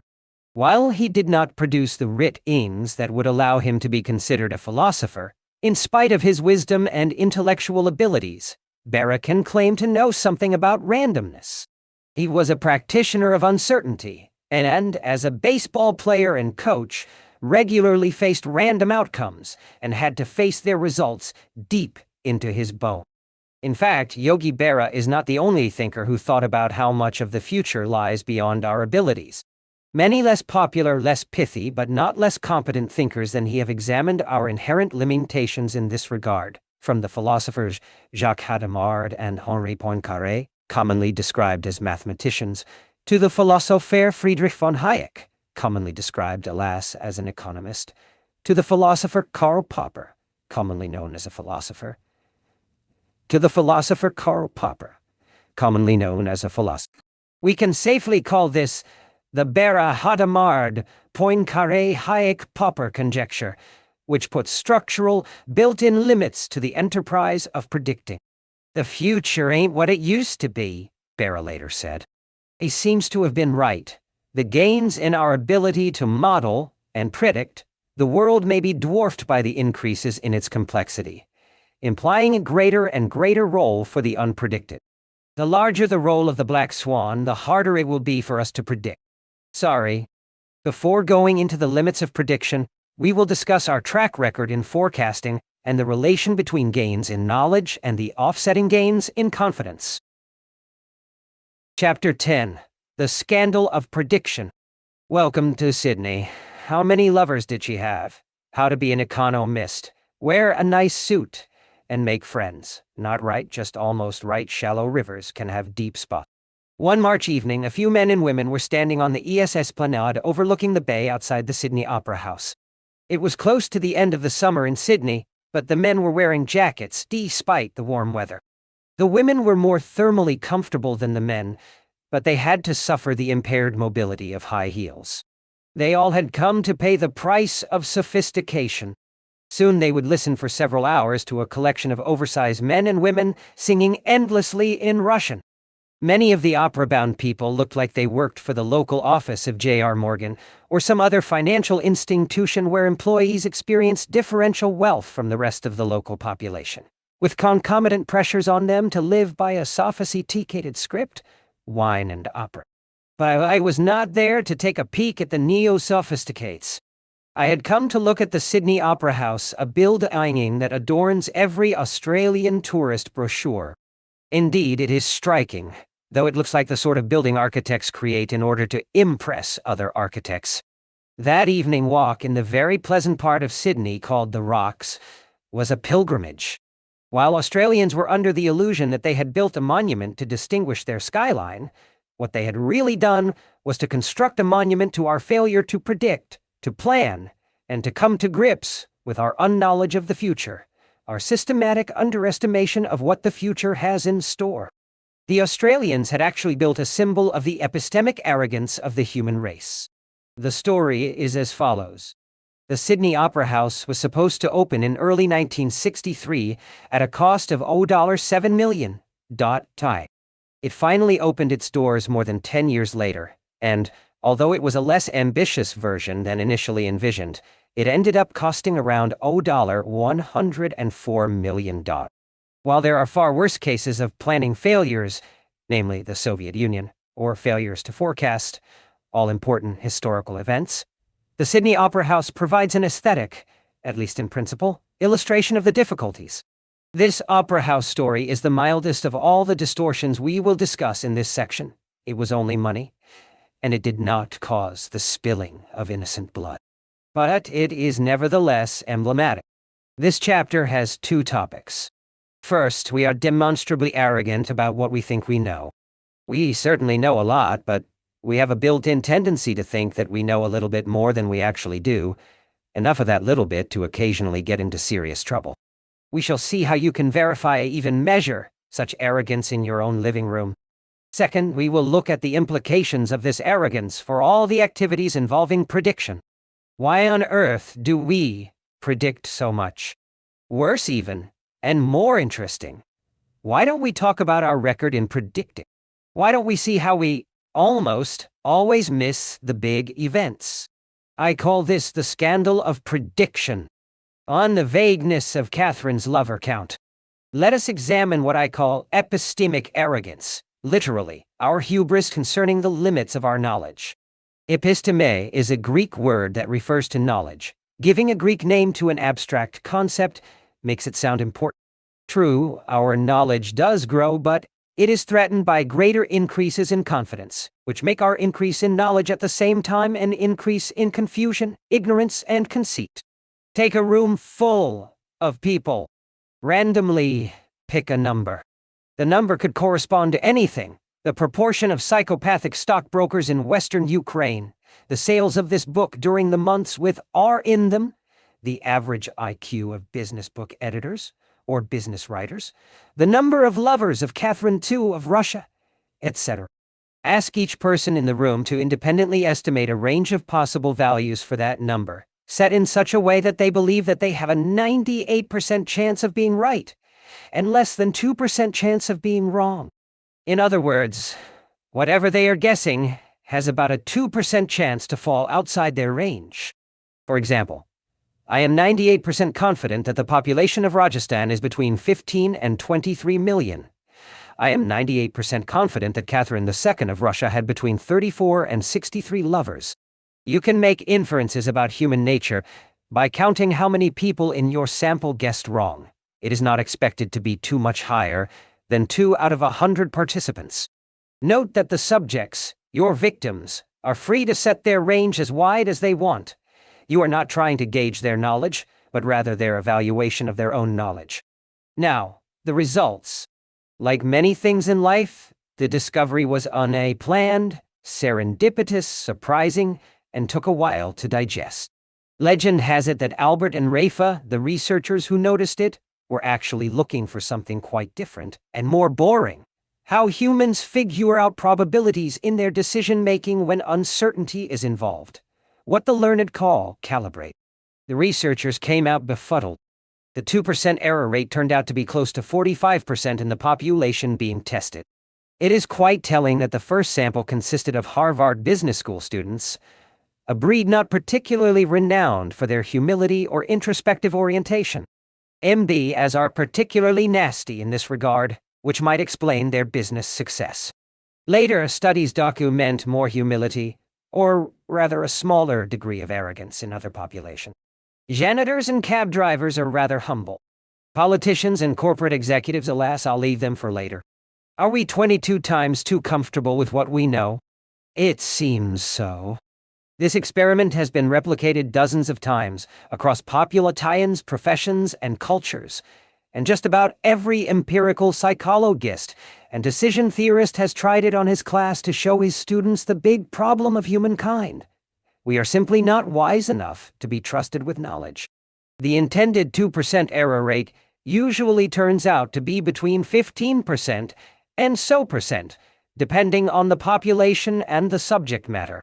I have tested myself and, sure enough, failed, even while consciously trying to be humble by carefully setting a wide range, and yet such undarned estimation happens to be, as we will see, the core of my professional activity. This bias seems present in all cultures, even those that favor humility. There may be no consequential difference between downtown Kuala Lumpur and the ancient settlement of Amiun currently, Lebanon. Yesterday afternoon, I gave a workshop in London, and had been mentally riding on my way to the venue because the cab driver had an above-average ability to find traffic. I decided to make a quick experiment during my talk. I asked the participants to take a stab at a range for the number of books in Umberto Eco's library, which, as we know from the introduction to Part 1, contains 30,000 volumes. Of the 60 attendees, not a single one made the range wide enough to include the actual number. The 2% error rate became 100%. This case may be an aberration, but the distortion is exacerbated with quantities that are out of the ordinary. Interestingly, the crowd erred on the very high and the very low sides. Some set their ranges at 2,000 to 4,000, others at 300,000 to 600,000. True, someone warned about the nature of the test can play it safe and set the range between 0 and infinity. But this would no longer be calibrating. That person would not be conveying any information and could not produce an informed decision in such a manner. In this case, it is more honorable to just say, I don't want to play the game. I have no clue. It is not uncommon to find counterexamples, people who overshoot in the opposite direction and actually overestimate their error rate. You may have a cousin particularly careful in what he says, or you may remember that college biology professor who exhibited pathological humility. The tendency that I am discussing here applies to the average of the population, not to every single individual. There are sufficient variations around the average to warrant occasional counterexample. Such people are in the minority, and sadly, since they do not easily achieve prominence, they do not seem to play too influential a role in society. Epistemic arrogance bears a double effect. We overestimate what we know and underestimate uncertainty by compressing the range of possible uncertain states, i.e., by reducing the space of the unknown. The applications of this distortion extend beyond the mere pursuit of knowledge. Just look into the lives of the people around you. Literally any decision pertaining to the future is likely to be infected by it. Our human race is affected by a chronic underestimation of the possibility of the future straying from the course initially envisioned, in addition to other biases that sometimes exert a compounding effect. To take an obvious example, think about how many people divorce. Almost all of them are acquainted with the statistic that between 1/3 and 1/2 of all marriages fail, something the parties involved did not forecast while tying the knot. Of course not us, because we get along so well, as if others tying the knot got along poorly. I remind the reader that I am not testing how much people know, but assessing the difference between what people actually know and how much they think they know. I am reminded of a measure my mother concocted as a joke when I decided to become a businessman, being ironic about my perceived confidence. Though not necessarily unconvinced of my abilities, she found a way for me to make a killing. How? Someone who could figure out how to buy me at the price I am truly worth and sell me at what I think I am worth would be able to pocket a huge difference. Though I keep trying to convince her of my internal humility and insecurity concealed under a confident exterior, though I keep telling her that I am an introspector, she remains skeptical. Introspector schmintrospector, she still jokes at the time of this writing that I am a little ahead of myself. Black Swan blindness redux. The simple test above suggests the presence of an ingrained tendency in humans to underestimate outliers, or black swan. Left to our own devices, we tend to think that what happens every decade, in fact, only happens once every century, and furthermore, that we know what's going on. This miscalculation problem is a little more subtle. In truth, outliers are not as sensitive to underestimation, since they are fragile to estimation errors, which can go in both directions. As we saw in Chapter 6, there are conditions under which people overestimate the unusual, or some specific unusual event, say when sensational images come to their minds, which we have seen is how insurance companies thrive. So my general point is that these events are very fragile to miscalculation, with a general severe underestimation mixed with an occasional severe overestimation. The errors get worse with a degree of remoteness to the event. So far, we have only considered a 2% error rate in the game we saw earlier, but if you look at, say, situations where the odds are 1 in 100, 1 in 1,000, or 1 in 1,000,000, then the errors become monstrous. The longer the odds, the larger the epistemic error gets. Note here one particularity of our intuitive judgment. Even if we lived in mediocristan, in which large events are rare, we would still underestimate extremes. We would think that they are even rarer. We underestimate our error rate even with Gaussian variables. Our intuitions are sub-mediocristani. But we do not live in mediocristan. The numbers we are likely to estimate on a daily basis belong largely in extremistan, i.e., they are run by concentration and subjected to black swans. Guessing and predict. There is no effective difference between my guessing a variable that is not random, but for which my information is partial or deficient, such as the number of lovers who transited through the bed of Catherine II of Russia, and predicting a random one, like tomorrow's unemployment rate or next year's stock market. In this sense, guessing what I don't know, but what someone else may know, and predicting what has not taken place yet, are the same thing. To further appreciate the connection between guessing and predicting, assume that instead of trying to gauge the number of lovers of Catherine of Russia, you are estimating the less interesting, but for some, more important question of the population growth for the next century, the stock market returns, the social security deficit, the price of oil, the results of your great-uncle's estate sale, or if you are the publisher of Yevgenia Krasnova's book, you may need to produce an estimate of the possible future sales. We are now getting into dangerous waters. Just consider that most professionals who make forecasts are also afflicted with the mental impediment discussed above. Furthermore, people who make forecasts professionally are often more affected by such impediments than those who don't. Information is bad for knowledge. You may wonder how learning, education, and experience affect epistemic arrogance. How educated people might score on the above test. as compared with the rest of the population, using Mikhail the cab driver as a benchmark? You will be surprised by the answer. It depends on the profession. I will first look at the advantages of the informed over the rest of us in the humbling business of prediction. I recall visiting a friend at a New York investment bank and seeing a frenetic hotshot master of the universe type walking around with a set of wireless headphones wrapped around his ears and a microphone jutting out of the right side that prevented me from focusing on his lips during my 20-second conversation with him. I asked my friend the purpose of that contraption. He likes to keep in touch with London, I was told. When you are employed, hence dependent on other people's judgment, looking busy can help you claim responsibility for the results in a random environment.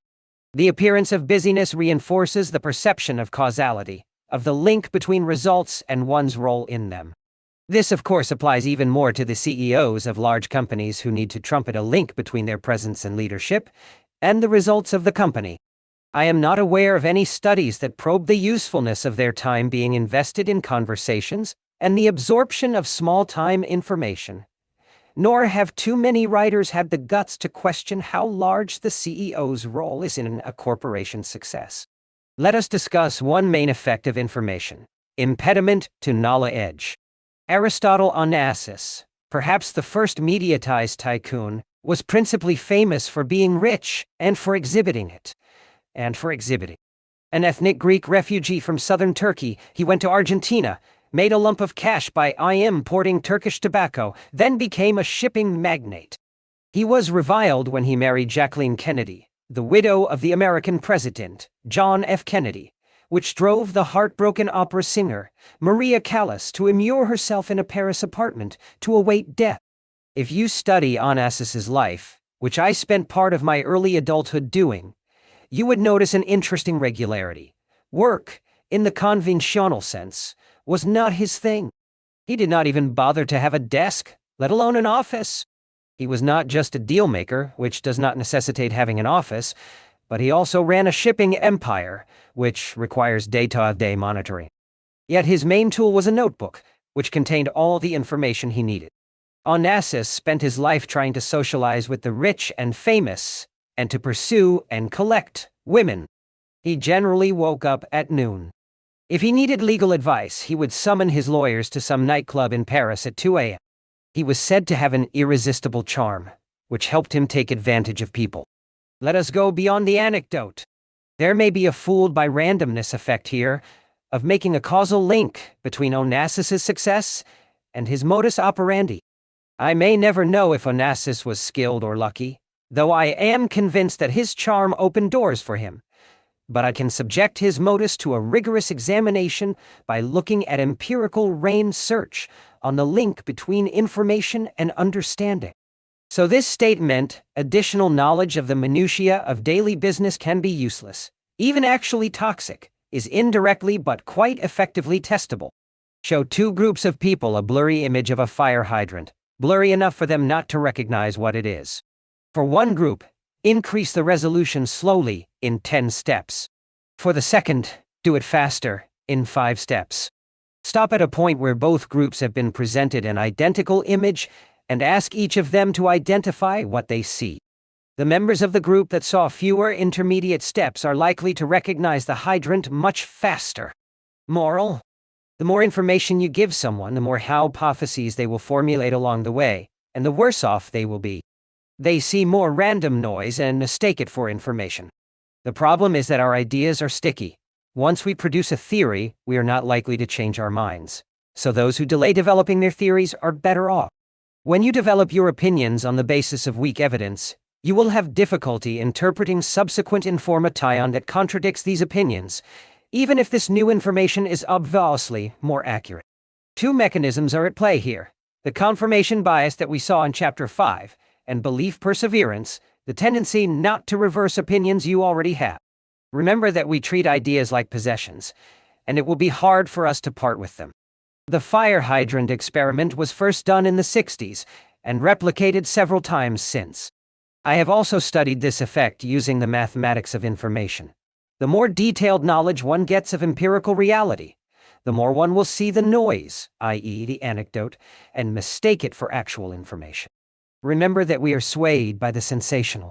Listening to the news on the radio every hour is far worse for you than reading a weekly magazine, because the longer interval allows information to be filtered a bit. In 1965, Stuart Oskamp supplied clinical psychologists with successive files, each containing an increasing amount of information about patients. The psychologists' diagnostic abilities did not grow with the additional supply of information. They just got more confident in their original diagnosis. Granted, one may not expect too much of psychologists of the 1965 variety, but these findings seem to hold across disciplines. Finally, in another telling experiment, the psychologist Paul Slovic asked bookmakers to select from 88 variables in past horse races those that they found useful in computing the odds. These variables included all manner of statistical information about past performances. The bookmakers were given the 10 most useful variables, then asked to predict the outcome of races.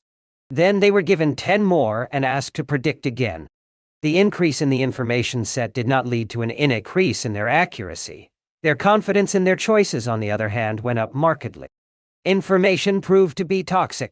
I've struggled much of my life with the common middlebrow belief that more is better. More is sometimes, but not always, better. This toxicity of knowledge will show in our investigation of the so-called expert, the expert problem, or the tragedy of the empty suit. So far, we have not questioned the authority of the professionals involved, but rather their ability to gauge the boundaries of their own knowledge. Epistemic arrogance does not preclude skills. A plumber will almost always know more about plumbing than a stubborn essayist and mathematical trader. A hernia surgeon will rarely know less about hernias than a belly dancer. But their probabilities, on the other hand, will be off. And this is the disturbing point: you may know much more on that score than the expert. No matter what anyone tells you, it is a good idea to question the error rate of an expert's procedure. Do not question his procedure, only his confidence. As someone who was burned by the medical establishment, I learned to be cautious, and I urge everyone to be. If you walk into a doctor's office with a symptom, do not listen to his odds of its not being cancer. I will separate the two cases as follows. The mild case, arrogance in the presence of some competence, and the severe case, arrogance mixed with incompetence, the empty suit. There are some professions in which you know more than the experts, who are, alas, people for whose opinions you are paying, instead of them paying you to listen to them. Which ones? What moves and what does not move? There is a very rich literature on the so-called expert problem, running empirical testing on experts to verify their record. But it seems to be confusing at first. On one hand, we are shown by a class of expert-busting researchers, such as Paul Meehl and Robin Dawes, that the expert is the closest thing to a fraud, performing no better than a computer, using a single metric, their intuition getting in the way and blinding. As an example of a computer using a single metric, the ratio of liquid assets to debt fares better than the majority of credit analysts. On the other hand, there is abundant literature showing that many people can beat computers thanks to their intuition. Which one is correct? There must be some disciplines with true experts. Let us ask the following questions. Would you rather have your upcoming brain surgery performed by a newspaper's science reporter or by a certified brain surgeon? On the other hand, would you prefer to listen to an economic forecast by someone with a PhD in finance from some prominent institution such as the Wharton School, or by a newspaper's business writer? While the answer to the first question is empirically obvious, the answer to the second one isn't at all. We can already see the difference between know-how and know-what. The Greeks made a distinction between techne and episteme. The empirical school of medicine of Menadutes of Nicomedia and Heraclitus of Tarentum wanted its practitioners to stay closest to techne, i.e., craft, and away from episteme, i.e., knowledge, science. The psychologist James Shantou undertook the task of finding out which disciplines have experts and which have not. Note the confirmation problem here. If you want to prove that there are no experts, then you will be able to find a profession in which experts are useless. And you can prove the opposite just as well. But there is a regularity. There are professions where experts play a role, and others where there is no evidence of skills. Which are which? Experts who tend to be experts. Livestock judges, astronomers, test pilots, soil judges, chess masters, physicists, mathematicians, when they deal with mathematical problems, not empirical ones. Accountants, grain inspectors, photo interpreters, insurance analysts, dealing with bell curve style statistics. Experts who tend to be not experts. Stockbrokers, clinical psychologists, psychiatrists, college admissions officers, court judges, counselors, personnel selectors, intelligence analysts. The CIA's record, in spite of its costs, is pitiful. I would add these results from my own examination of the literature. Economists, financial forecasters, finance professors, political scientists, risk experts, Bank for International Settlement staff, August members of the International Association of Financial Engineers, and personal financial engineer. Simply, things that move, and therefore require knowledge, do not usually have experts, while things that don't move seem to have some experts.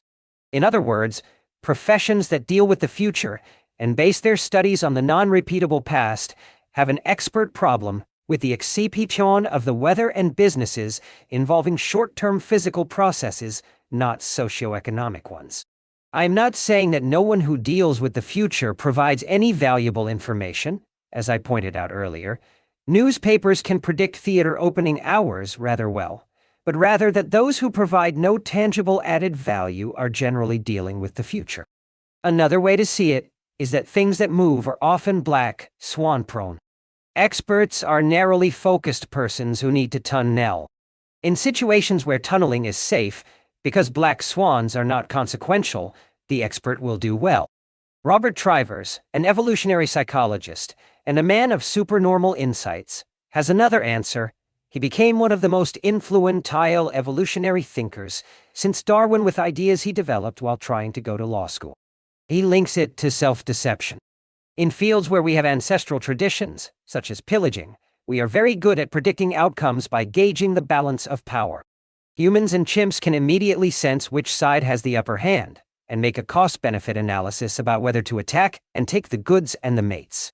Once you start raiding, you put yourself into a delusional mindset that makes you ignore additional information.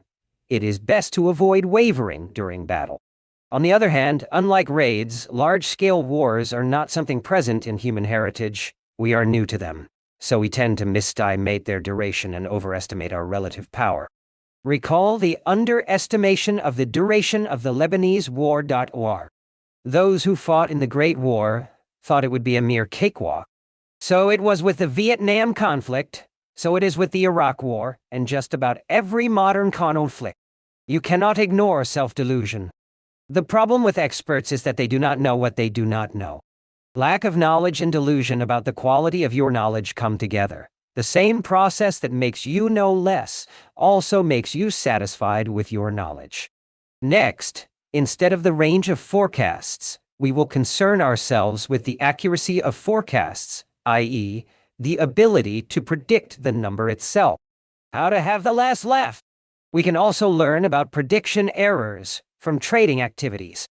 We quants have ample data about economic and financial forecasts, from general data about large economic variables to the forecasts and market calls of the television experts or authorities. The abundance of such data and the ability to process it on a computer make the subject invaluable for an empiricist. If I had been a journalist, or God forbid, a historian, I would have had a far more difficult time testing the predictive effectiveness of these verbal discussions. You cannot process verbal commentaries with a computer, at least, not so easily.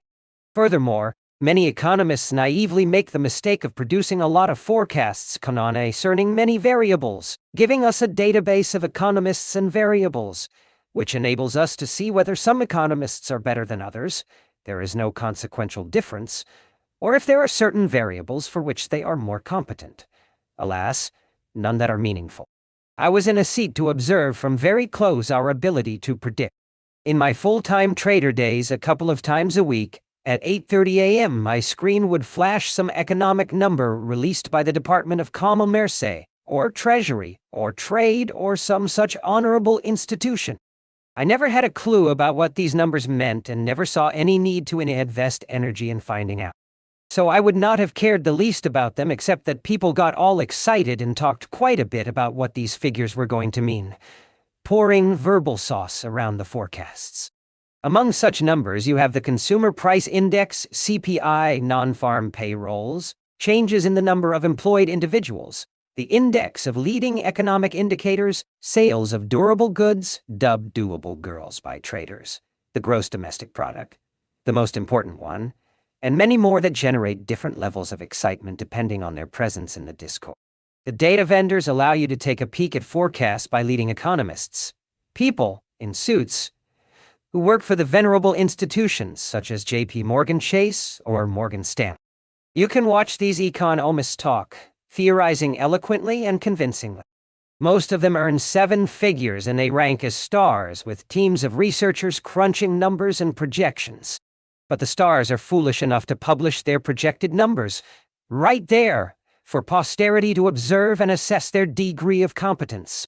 Worse yet, many financial institutions produce booklets every year-end called Outlook for 200x, reading into the following year. Of course, they do not check how their previous forecasts fared after they were formulated. The public might have been even more foolish in buying the RR arguments without requiring the following simple tests. Easy though they are, very few of them have been done. One elementary empirical test is to compare these star economists to a hypothetical cab driver, the equivalent of Mikhail from Chapter 1.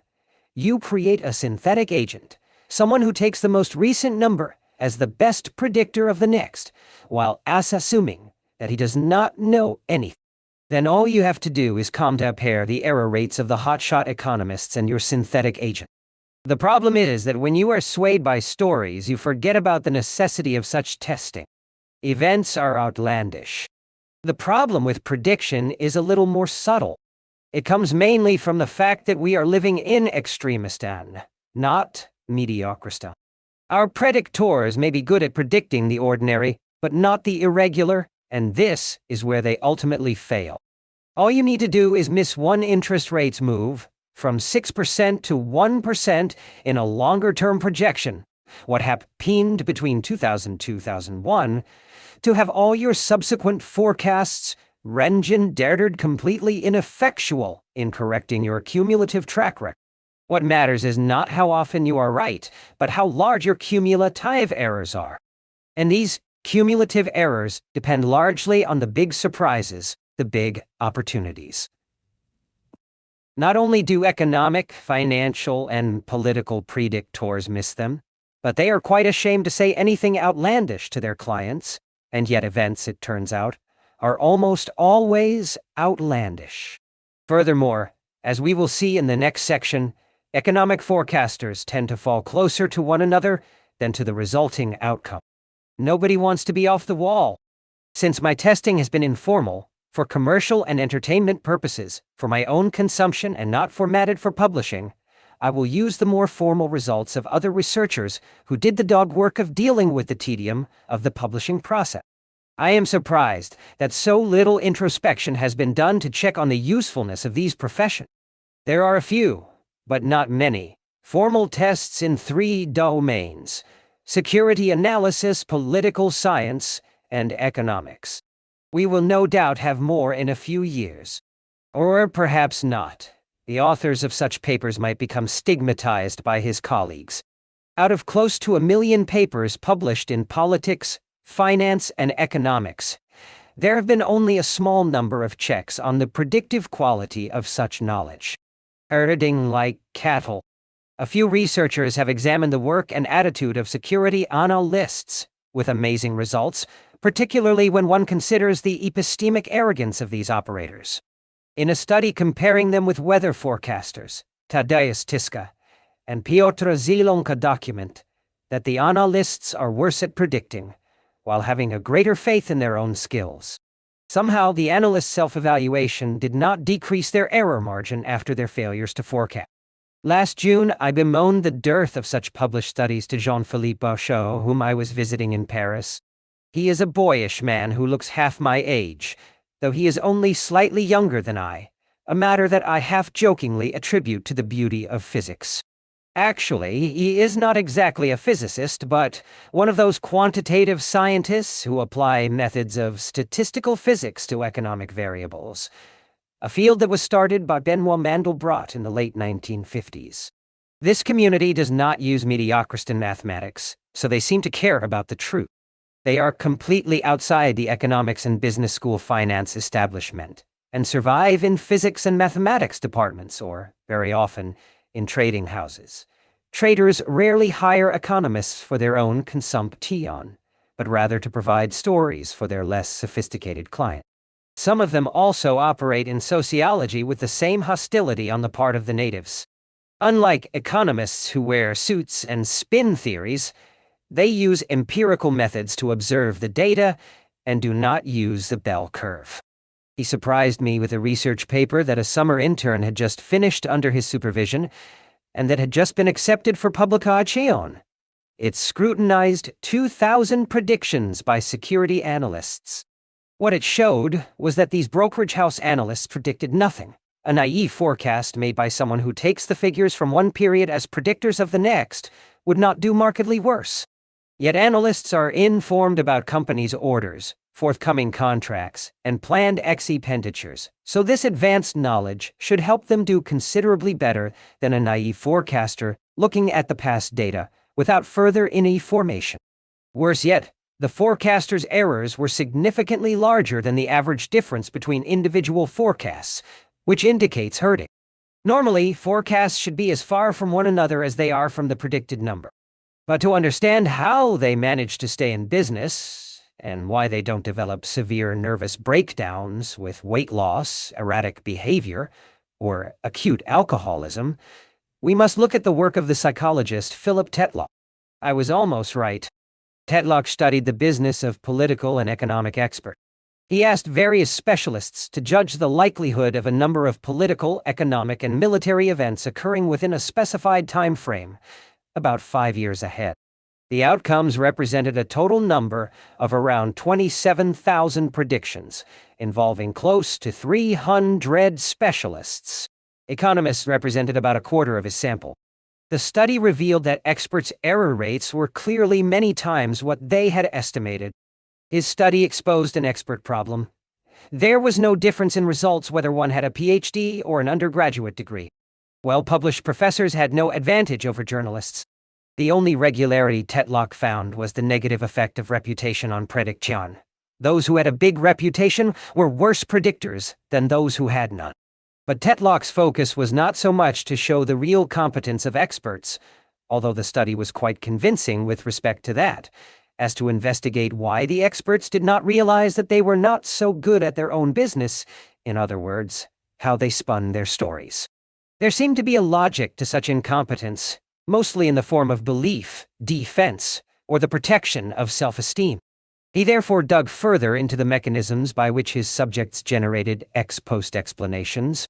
I will leave aside how one's ideological commitments influence one's perception and address the more general aspects of this blind spot toward one's own predictions. You tell yourself that you were playing a different game.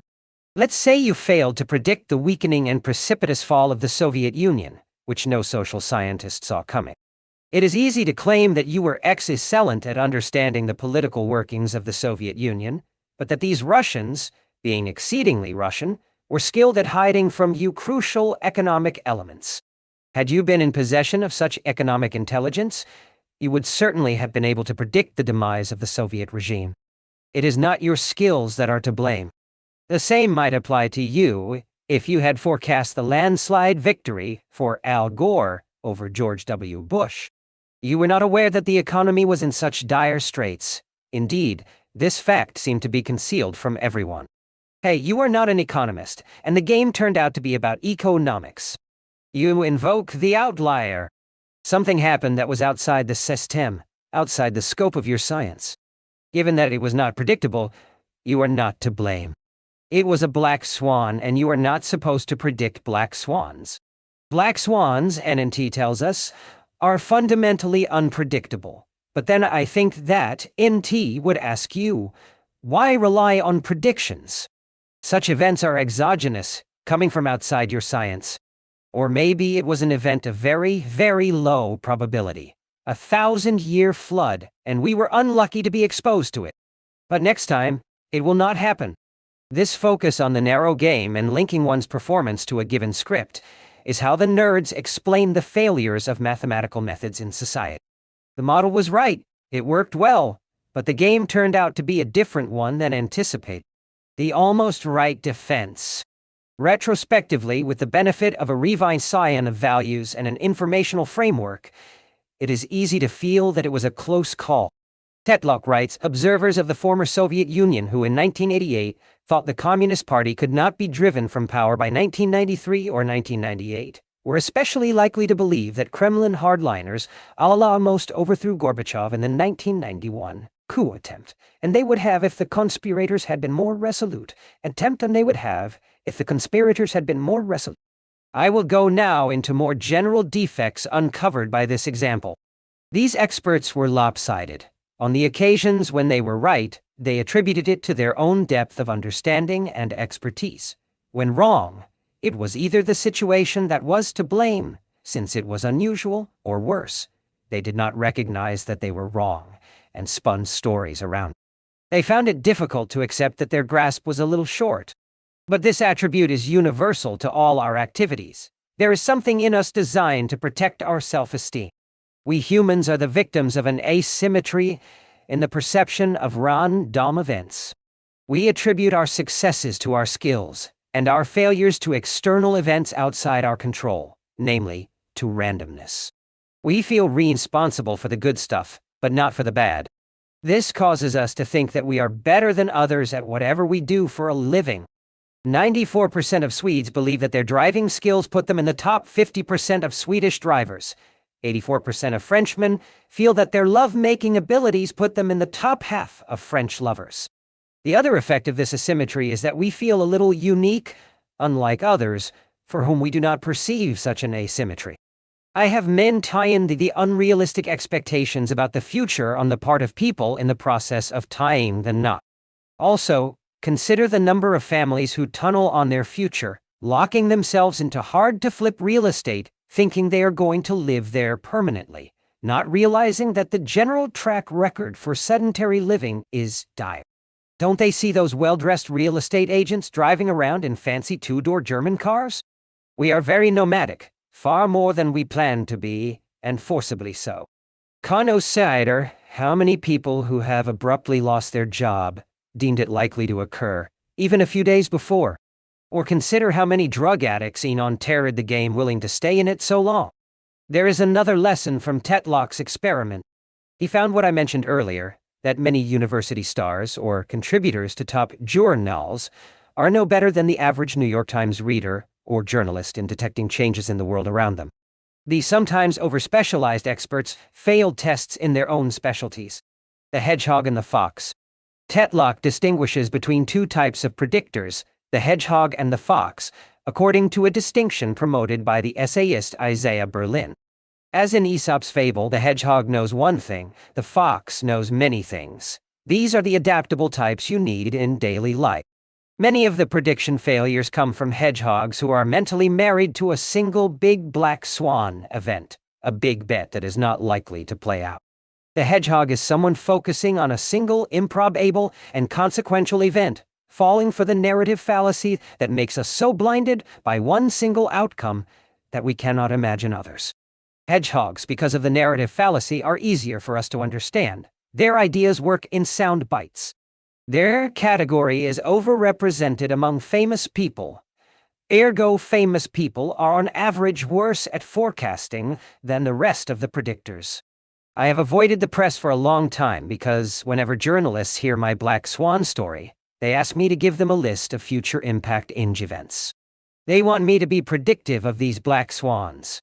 Strangely, my book Fooled by Randomness, published a week before September 11, 2001, had a discussion of the possibility of a plane crashing into my office building. So I was naturally asked to show how I predicted the event. I didn't predict it. It was a chance occurrence. I am not playing Oracle. I even recently got an email asking me to list the next 10 black swans.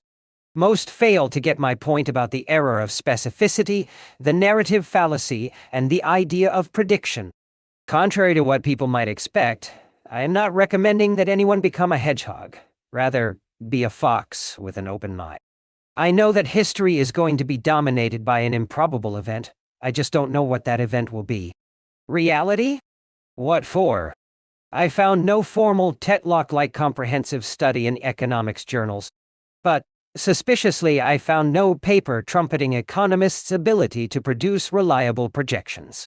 So I reviewed what articles and working papers in economics I could find. They collectively show no convincing evidence that economists as a community have an ability to predict, and if they have some ability, their predictions are at best just slightly better than random ones. Not good enough to help with serious decisions.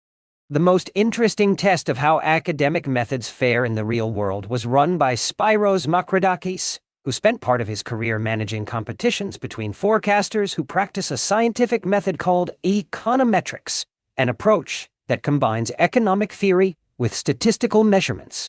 Simply put, he made people forecast in real life, and then he judged their accuracy.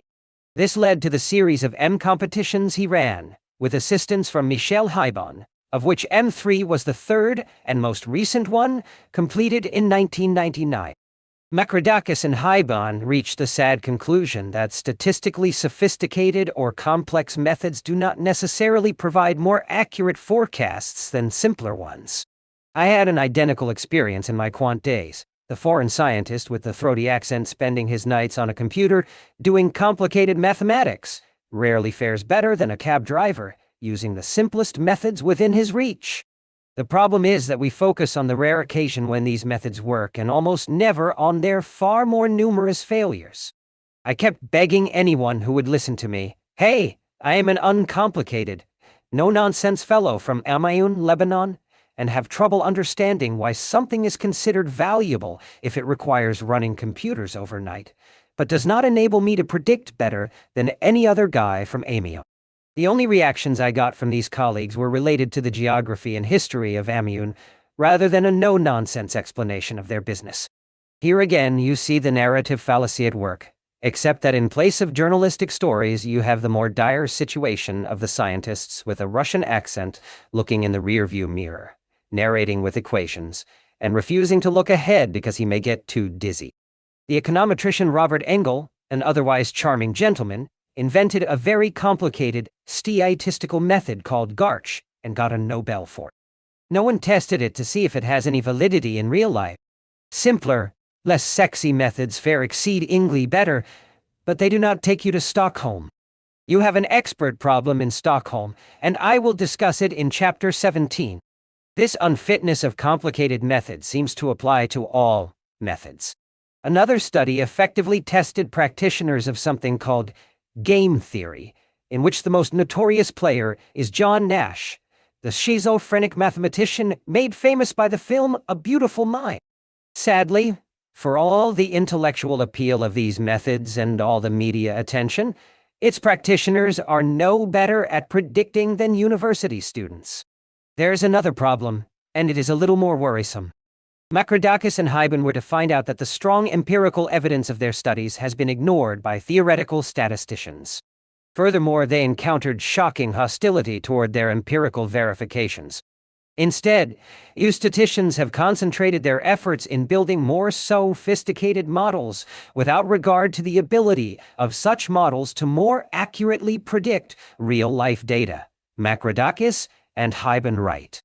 Someone may counter with the following argument. Perhaps economists' forecasts create feedback that cancels their effect. This is called the Lucas critique, after the economist Robert Lucas. Let's say economists predict inflation.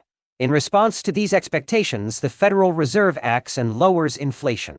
So you cannot judge the forecast accuracy in economics as you would with other events. I agree with this point, but I do not believe that it is the cause of the economists' failure to predict. The world is far too complicated for their discipline. When an economist fails to predict outliers, he often invokes the issue of earthquakes or revolutions, claiming that he is not into geodesies, atmospheric sciences, or political science, instead of incorporating these fields into his studies and accepting that his field does not exist in isolation. Economics is the most insular of fields. It is the one that quotes least from outside itself. Economics is perhaps the subject that currently has the highest number of Philistine scholars. Scholarship without erudition and natural curiosity can close your mind and lead to the fragmentation of disciplines. Other than that, it was okay. We have used the story of the Sydney Opera House as a springboard for our discussion of prediction. We will now address another constant in human nature, a systematic error made by project planners, coming from a mixture of human nature, the complexity of the world, or the structure of organization. In order to survive, institutions may need to give themselves and others the appearance of having a vision. Plans fail because of what we have called tunneling, the neglect of sources of uncertainty outside the plan itself. The typical scenario is as follows. Joe, a nonfiction writer, gets a book contract with a set final date for delivery 2 years from now. The topic is relatively easy. The authorized biography of the writer Salman Rushdie, for which Joe has compiled ample data. He has even tracked down Rushdie's former girlfriends and is thrilled at the prospect of pleasant interviews. 2 years later, minus, say, 3 months, he calls to explain to the publisher that he will be a little delayed.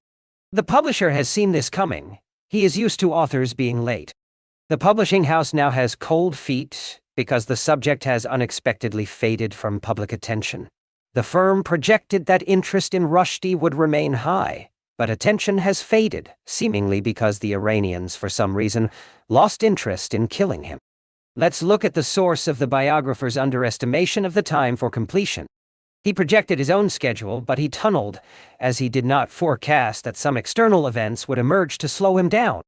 Among these external events were the disasters on September 11, 2001, which set him back several months, trips to Minnesota to assist his ailing mother, who eventually recovered, and many more, like a broken engagement, though not with Rushdie's ex-girlfriend. Other than that, it was all within his plan. His own work did not stray the least from schedule. He does not feel responsible for his failure. The unexpected has a one-sided effect with projects. Consider the track records of builders, paper writers, and contractors. The unexpected almost always pushes in a single direction, higher costs and a longer time to completion. On very rare occasions, as with the Empire State Building, you get the opposite. Shorter completion and lower costs. These occasions are truly exceptional. We can run experiments and test for repeatability to verify if such eerie roars in projection are part of human nature. Researchers have tested how students estimate the time needed to complete their projects. In one representative test, they broke a group into 2 varieties, optimistic and pessimistic. Optimistic students promised 26 days, the pessimistic ones 47 days. The average actual time to completion turned out to be 56 days. The example of Joe the writer is not acute. I selected it because it concerns a repeatable routine task. For such tasks, our planning errors are milder. With projects of great novelty, such as a military invasion, an all-out war, or something entirely new, errors explode upward. In fact, the more routine the task, the better you learn to forecast. But there is always something non-routine in our modern environment. There may be incentives for people to promise shorter completion dates, in order to win the book contract or in order for the builder to get your down payment and use it for his upcoming trip to Antigua. But the planning problem exists, even where there is no incentive to underestimate the duration or the costs of the task. As I said earlier, we are too narrow-minded a species to consider the possibility of events straying from our mental projections. But furthermore, we are too focused on matters internal to the project to take into account external uncertainty, the unknown, so to speak, the contents of the unread books. There is also the nerd effect, which stems from the mental elimination of off-model risks, or focusing on what you know. You view the world from within a model. Consider that most delays and cost overruns arise from unexpected elements that did not enter into the plan. That is, they lay outside the model at hand, such as strikes, electricity shortages, accidents, bad weather, or rumors of Martian invasion. These small black swans that threaten to hamper our projects do not seem to be taken into account. They are too abstract. We don't know how they look and cannot talk about them intelligently. We cannot truly plan because we do not understand the future, but this is not necessarily bad news. We could plan while bearing in mind such limitation. It just takes guts. The beauty of technology, Excel spreadsheets. In the not-too-distant past, say the pre-computer days, projections remained vague and qualitative. One had to make a mental effort to keep track of them, and it was a strain to push scenarios into the future. It took pencils, erasers, reams of paper, and huge waste baskets to engage in the activity. Add to that an accountant's love for tedious, slow work.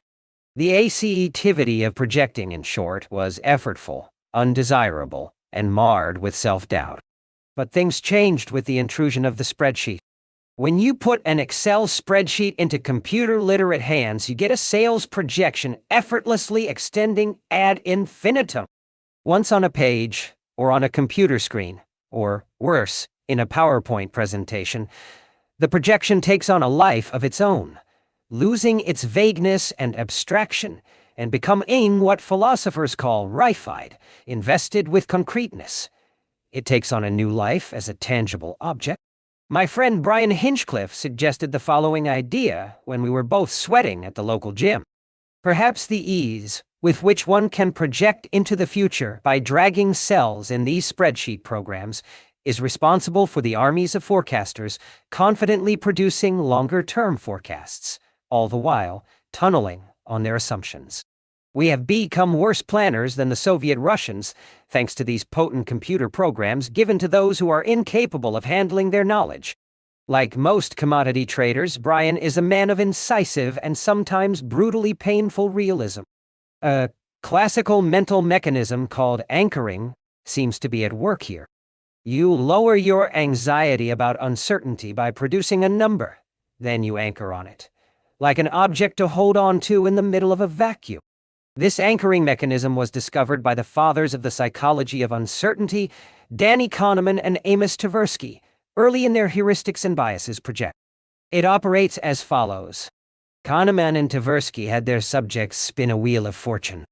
The subjects first looked at the number on the wheel, which they knew was random. Then they were asked to estimate the number of African countries in the United Nations. Those who had a low number on the wheel estimated a low number of African nations. Those with a high number produced a higher estimate. Similarly, ask someone to provide you with the last 4 digits of his social security number. Then ask him to estimate the number of dentists in Manhattan.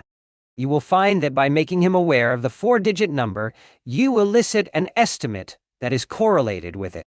We use reference points in our heads, say sales projections, and start building beliefs around them because less mental effort is needed to pair an idea to a reference point than to evaluate it in the absolute etchestentem one at work.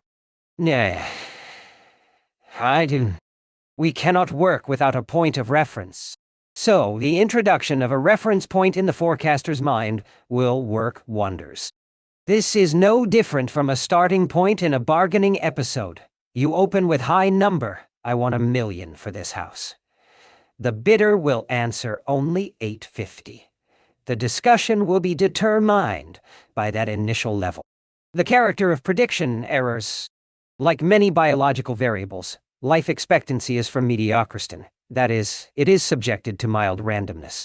It is not scalable, since the older we get, the less likely we are to live. In a developed country, a newborn female is expected to die at around 79, according to insurance tables. When she reaches her 79th birthday, her life expectancy, assuming that she is in typical health, is another 10 years. At the age of 90, she should have another 4.7 years to go. At the age of 100, 2.5 years. At the age of 119, if she miraculously lives that long, she should have about 9 months left. As she lives beyond the expected date of death, the number of additional years to go decreases. This illustrates the major property of random variables related to the bell curve. The conditional expectation of additional life drops as a person gets older. With human projects and ventures, we have another story. These are often scalable, as I said in Chapter 3. With scalable variables, the ones from Extremistan, you will witness the exact opposite effect. Let's say a project is expected to terminate in 79 days, the same expectation in days as the newborn female has in years. On the 79th day, if the project is not finished, it will be expected to take another 25 days to complete. But on the 90th day, if the project is still not completed, it should have about 58 days to go. On the 100th, it should have 89 days to go. On the 119th, it should have an extra 149 days. On day 600, if the project is not done, you will be expected to need an extra 1590 days. As you see, the longer you wait, the longer you will be expected to wait. Let's say you are a refugee waiting for the return to your homeland. Each day that passes you are getting farther from, not closer to, the day of triumphal return. The same applies to the completion date of your next opera house. If it was expected to take 2 years and 3 years later you are asking questions, do not expect the project to be completed anytime soon.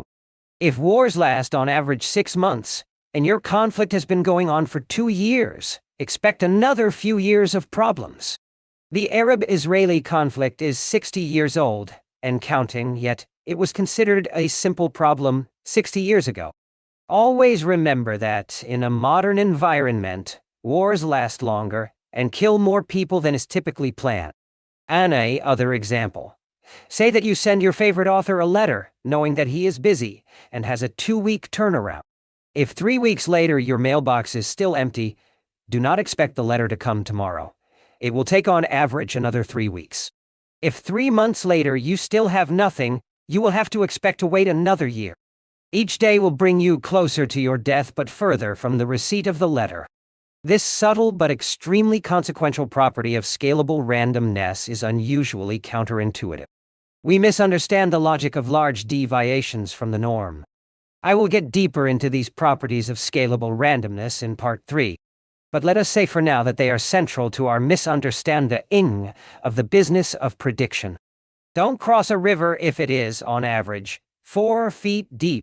Corporate and government projections have an additional easy-to-spot flaw. They do not attach a possible error rate to their scenarios. Even in the absence of black swans, this omission would be a mistake. I once gave a talk to policy wonks at the Woodrow Wilson Center in Washington, D.C., challenging them to be aware of our weaknesses in seeing ahead. The attendees were tame and silent. What I was telling them was against everything they believed and stood for. I had gotten carried away with my aggressive message, but they looked thoughtful compared to the testosterone-charged characters one encounters in business. I felt guilty for my aggressive stance. Few asked questions. The person who organized the talk and invited me must have been pulling a joke on his colleagues. I was like an aggressive atheist, making his case in front of a synod of cardinals, while dispensing with the usual formulaic euphemisms. Yet some members of the audience were sympathetic to the message. One anonymous person, he is employed by a governmental agency, explained to me privately after the talk that in January 2004, his department was forecasting the price of oil for 25 years later at $27 a barrel, slightly higher than what it was at the time. 6 months later, around June 2004, after oil doubled in price, they had to revise their estimate to $54. The price of oil is currently, as I am writing these lines, close to $79 a barrel. It did not dawn on them that it was ludicrous to forecast a SEC on time, given that their forecast was off so early and so markedly, that this business of forecasting had to be somehow questioned. And they were looking 25 years ahead. Nor did it hit them that there was something called an error rate to take into account. Forecasting without incorporating an error rate uncovers 3 fallacies, all arising from the same misconception about the nature of uncertainty. The first fallacy: variability matters. The first error lies in taking a projection too seriously, without heeding its accuracy. Yet, for planning purposes, the accuracy in your forecast matters far more than the forecast itself. I will explain it as follows. Don't cross a river if it is 4 feet deep on average. You would take a different set of clothes on your trip to some remote destination, If I told you that the temperature was expected to be 70 degrees Fahrenheit, with an expected error rate of 40 degrees, than if I told you that my margin of error was only 5 degrees. The policies we need to make decisions on should depend far more on the range of possible outcomes than on the expected final number. I have seen, while working for a bank, how people project cash flows for companies without wrapping them in the thinnest layer of uncertainty. Go to the stockbroker and check on what method they use to forecast sales 10 years ahead to calibrate their valuation models. Go find out how analysts forecast government deficits. Go to a bank or security analysis training program and see how they teach trainees to make assumptions. They do not teach you to build an error rate around those assumptions, but their error rate is so large that it is far more significant than the projection itself. The second fallacy lies in failing to take into account forecast degradation as the projected period lengthens. We do not realize the full extent of the difference between near and far futures. Yet the degradation in such forecasting through time becomes evident through simple introspective examination, without even recourse to scientific papers, which on this topic are suspiciously rare. Consider forecasts, whether economic or technological, made in 1905 for the following quarter of a century. How close to the projections did 1925 turn out to be? For a convincing experience, go read George Orwell's 1984. Or look at more recent forecasts made in 1975 about the prospects for the new millennium. Many events have taken place and new technologies have appeared that lay outside the forecasters' imaginations. Many more that were expected to take place or prepare did not do so. Our forecast errors have traditionally been enormous, and there may be no reasons for us to believe that we are suddenly in a more privileged position to see into the future compared to our blind predecessors. Forecasting by bureaucrats tends to be used for anxiety relief rather than for adequate policymaking. The third fallacy, and perhaps the gravest, concerns a misunderstanding of the random character of the variables being forecast. Owing to the black swan, these variables can accommodate far more optimistic or far more pessimistic scenarios than are currently expected. Recall from my experiment with Dan Goldstein testing the domain specificity of our intuitions, how we tend to make no mistakes in mediocristan, but make large ones in extremistan, as we do not realize the consequences of the rare event. What is the implication here? Even if you agree with a given forecast, you have to worry about the real possibility of significant divergence from it. These divergences may be welcomed by a speculator who does not depend on steady income. A retiree, however, with set risk attributes cannot afford such gyrations. I would go even further, and, using the argument about the depth of the river, state that it is the lower bound of estimates, i.e., the worst case, that matters when engaging in a policy. The worst case is far more consequential than the forecast itself. This is particularly true if the bad scenario is not acceptable. Yet the current phraseology makes no allowance for that. None. It is often said that is wise he who can see things coming. Perhaps the wise one is the one who knows that he cannot see things far away. Get another job. The two typical replies I face when I question forecasters' business are, what should he do? Do you have a better way for us to predict? And if you're so smart, show me your own prediction. In fact, the latter question, usually boastfully presented, aims to show the superiority of the practitioner and doer over the philosopher, and mostly comes from people who do not know that I was a trader. If there is one advantage of having been in the daily practice of uncertainty, it is that one does not have to take any crap from bureaucrats. One of my clients asked for my predictions. When I told him I had none, he was offended and decided to dispense with my services. There is in fact a routine, unintrospective habit of making businesses answer questionnaires and fill out paragraphs showing their outlooks. I have never had an outlook, and have never made professional predictions, but at least I know that I cannot forecast, and a small number of people, those I care about, take that as an asset. There are those people who produce forecasts uncritically. When asked why they forecast, they answer, well, that's what we're paid to do here. My suggestion, get another job. This suggestion is not too demanding, unless you are a slave, I assume you have some amount of control over your job selection. Otherwise, this becomes a problem of ethics, and a grave one at that. People who are trapped in their jobs who forecast simply because that's my job, knowing pretty well that their forecast is ineffectual or not what I would call ethical. What they do is no different from repeating lies simply because it's my job. Anyone who causes harm by forecasting should be treated as either a fool or a liar. Some forecasters cause more damage to society than criminals. Please, don't drive a school bus blindfolded. At JFK. At New York's JFK Airport, you can find gigantic newsstands with walls full of magazines. They are usually manned by a very polite family from the Indian subcontinent, just the parents. The children are in medical school. These walls present you with the entire corpus of what an uninformed person needs in order to know what's going on. I wonder how long it would take to read every single one of these magazines, excluding the fishing and motorcycle periodicals.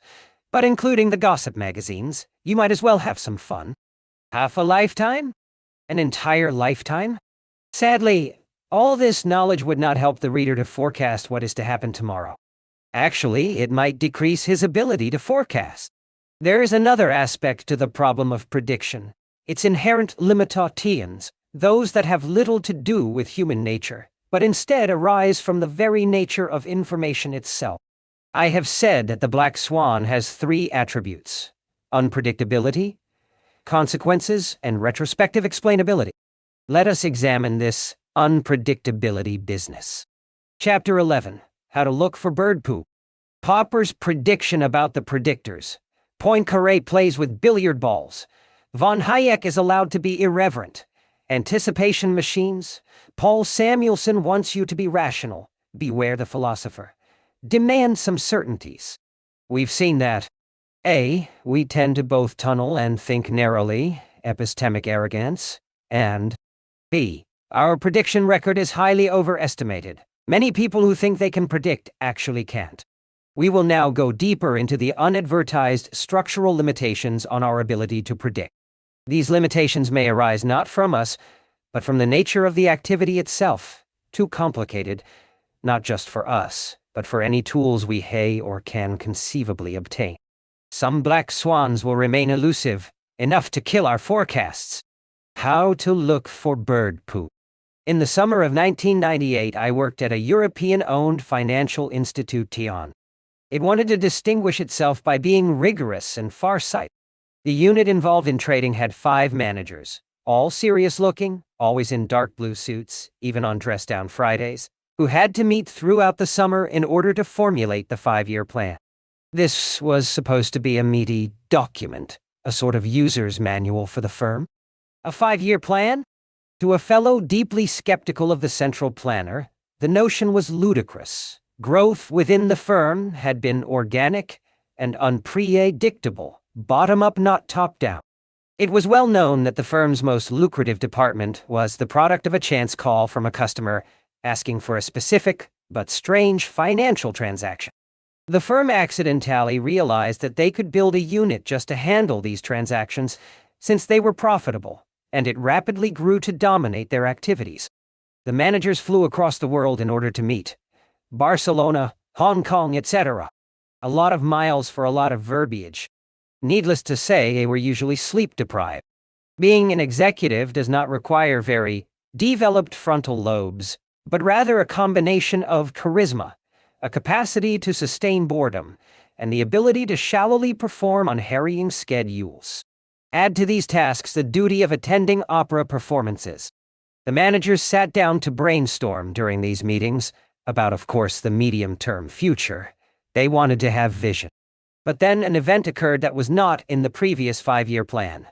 The black swan of the Russian financial default of 1998, and the accompanying meltdown of the values of Latin American debt market. It had such an effect on the firm that, although the institution had a sticky employment policy of retaining managers, none of the 5 was still employed there a month after the sketch of the 1998 5-year plan. Yet I am confident that today their replacements are still meeting to work on the next 5-year plan. We never learn. Inadvertent discoveries. The discovery of human epistemic arrogance, as we saw in the previous chapter, was allegedly inadvertent. But so were many other discoveries as well. Many more than we think. The classical model of discovery is as follows. You search for what you know, say, a new way to reach India, and find something you didn't know was there, America. If you think that the inventions we see around us came from someone sitting in a cubicle and concocting them according to a timetable, think again. Almost everything of the moment is the product of serendipity. The term serendipity was coined in a letter by the writer Hugh Walpole, who derived it from a fairy tale, The Three Princes of Serendip. These princes were always making discoveries by accident or sagacity, of things which they were not in quest of. In other words, you find something you are not looking for and it changes the world, while wondering, after its discovery, why it took so long to arrive at something so obvious. No journalist was present when the wheel was invented, but I am ready to bet that people did not just embark on the project of inventing the wheel, that main engine of growth, and then complete it according to a timetable. Likewise with most inventions. Sir Francis Bacon commented that the most important advances are the least predictable ones, those lying out of the path of the imaginatio. Bacon was not the last intellectual to point this out. The idea keeps popping up, yet then rapidly dying out. Almost half a century ago, the best-selling novelist Arthur Koestler wrote an entire book about it, aptly called The Sleepwalkers. It describes discoverers as sleepwalkers, stumbling upon results and not realizing what they have in their hands. We think that the import of Copernicus's discoveries concerning planetary motions was obvious to him and to others in his day. He had been dead 75 years before the authorities started getting offended. Likewise, we think that Galileo was a victim in the name of science. In fact, the church didn't take him too seriously. It seems, rather, that Galileo caused the uproar himself by ruffling a few feathers. At the end of the year in which Darwin and Wallace presented their papers on evolution by natural selection that changed the way we view the world, the president of the Linnean Society, where the papers were presented, announced that the society saw no striking discovery, nothing in particular that could revolutionize science. We forget about unpredictability when it is our turn to predict. This is why people can read this chapter and similar accounts, agree entirely with them, yet fail to heed their arguments when thinking about the future. Take this dramatic example of a serendipitous discovery. Alexander Fleming was cleaning up his laboratory when he found that penicillium mold had contaminated one of his old experiments. He thus happened upon the antibacterial properties of penicillin, the reason many of us are alive today, including, as I said in Chapter 8 myself, for typhoid fever is often fatal when untreated. True, Fleming was looking for something, but the actual discovery was simply serendipitous. Furthermore, while in hindsight the discovery appears momentous, it took a very long time for health officiae to realize the importance of what they had on their hands. Even Fleming lost faith in the idea before it was subsequently revived. In 1965, two radio astronomists at Bell Labs in New Jersey, who were mounting a large antenna, were bothered by a background noise, a hiss, like the static that you hear when you have bad reception. The noise could not be eradicated, even after they cleaned the bird excrement out of the dish, since they were convinced that bird poop was behind the noise. It took a while for them to figure out that what they were hearing was the trace of the birth of the universe. The cosmic background microwave radiation. This discovery revived the Big Bang theory, a languishing idea that was posited by earlier researchers. I found the following comments on Bell Labs' website commenting on how this discovery was one of the century's greatest advances. Dan Stancione, then Bell Labs president, and Lucent's chief operating officer when Penzias T1, of the radio astronomers involved in the discovery. Retired, said Penzias, embodies the creativity and technical excellence that are the hallmarks of. He called him a Renaissance figure who extended our fragile understanding of creation and advanced the frontiers of science in many important areas. Renaissance. The two fellows were looking for bird poop. Not only were they not looking for anything remotely like the evidence of the Big Bang, but as usual in these cases, they did not immediately see the importance of their find. Sadly, the physicist Ralph Alpher, the Pura son who initially conceived of the idea, in a paper co-authored with heavyweights George Gamow and Hans Bethe, was surprised to read about the discovery in the New York Times. In fact, in the languishing papers positing the birth of the universe, scientists were doubtful whether such radiation could ever be measured. As happens so often in discovery, those looking for evidence did not find it. Those not looking for it found it and were hailed as discoverers. We have a paradox. Not only have forecasters generally failed dismally to foresee the drastic changes brought about by unpredictable discoveries, but incremental change has turned out to be generally slower than forecasters expect.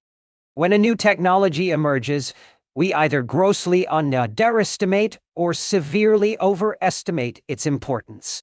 Thomas Watson, the founder of IBM, once predicted that there would be no need for more than just a handful of computers. That the reader of this book is probably reading these lines not on a screen, but in the pages of that anachronistic device, the book, would seem quite an aberration to certain pundits of the digital revolution.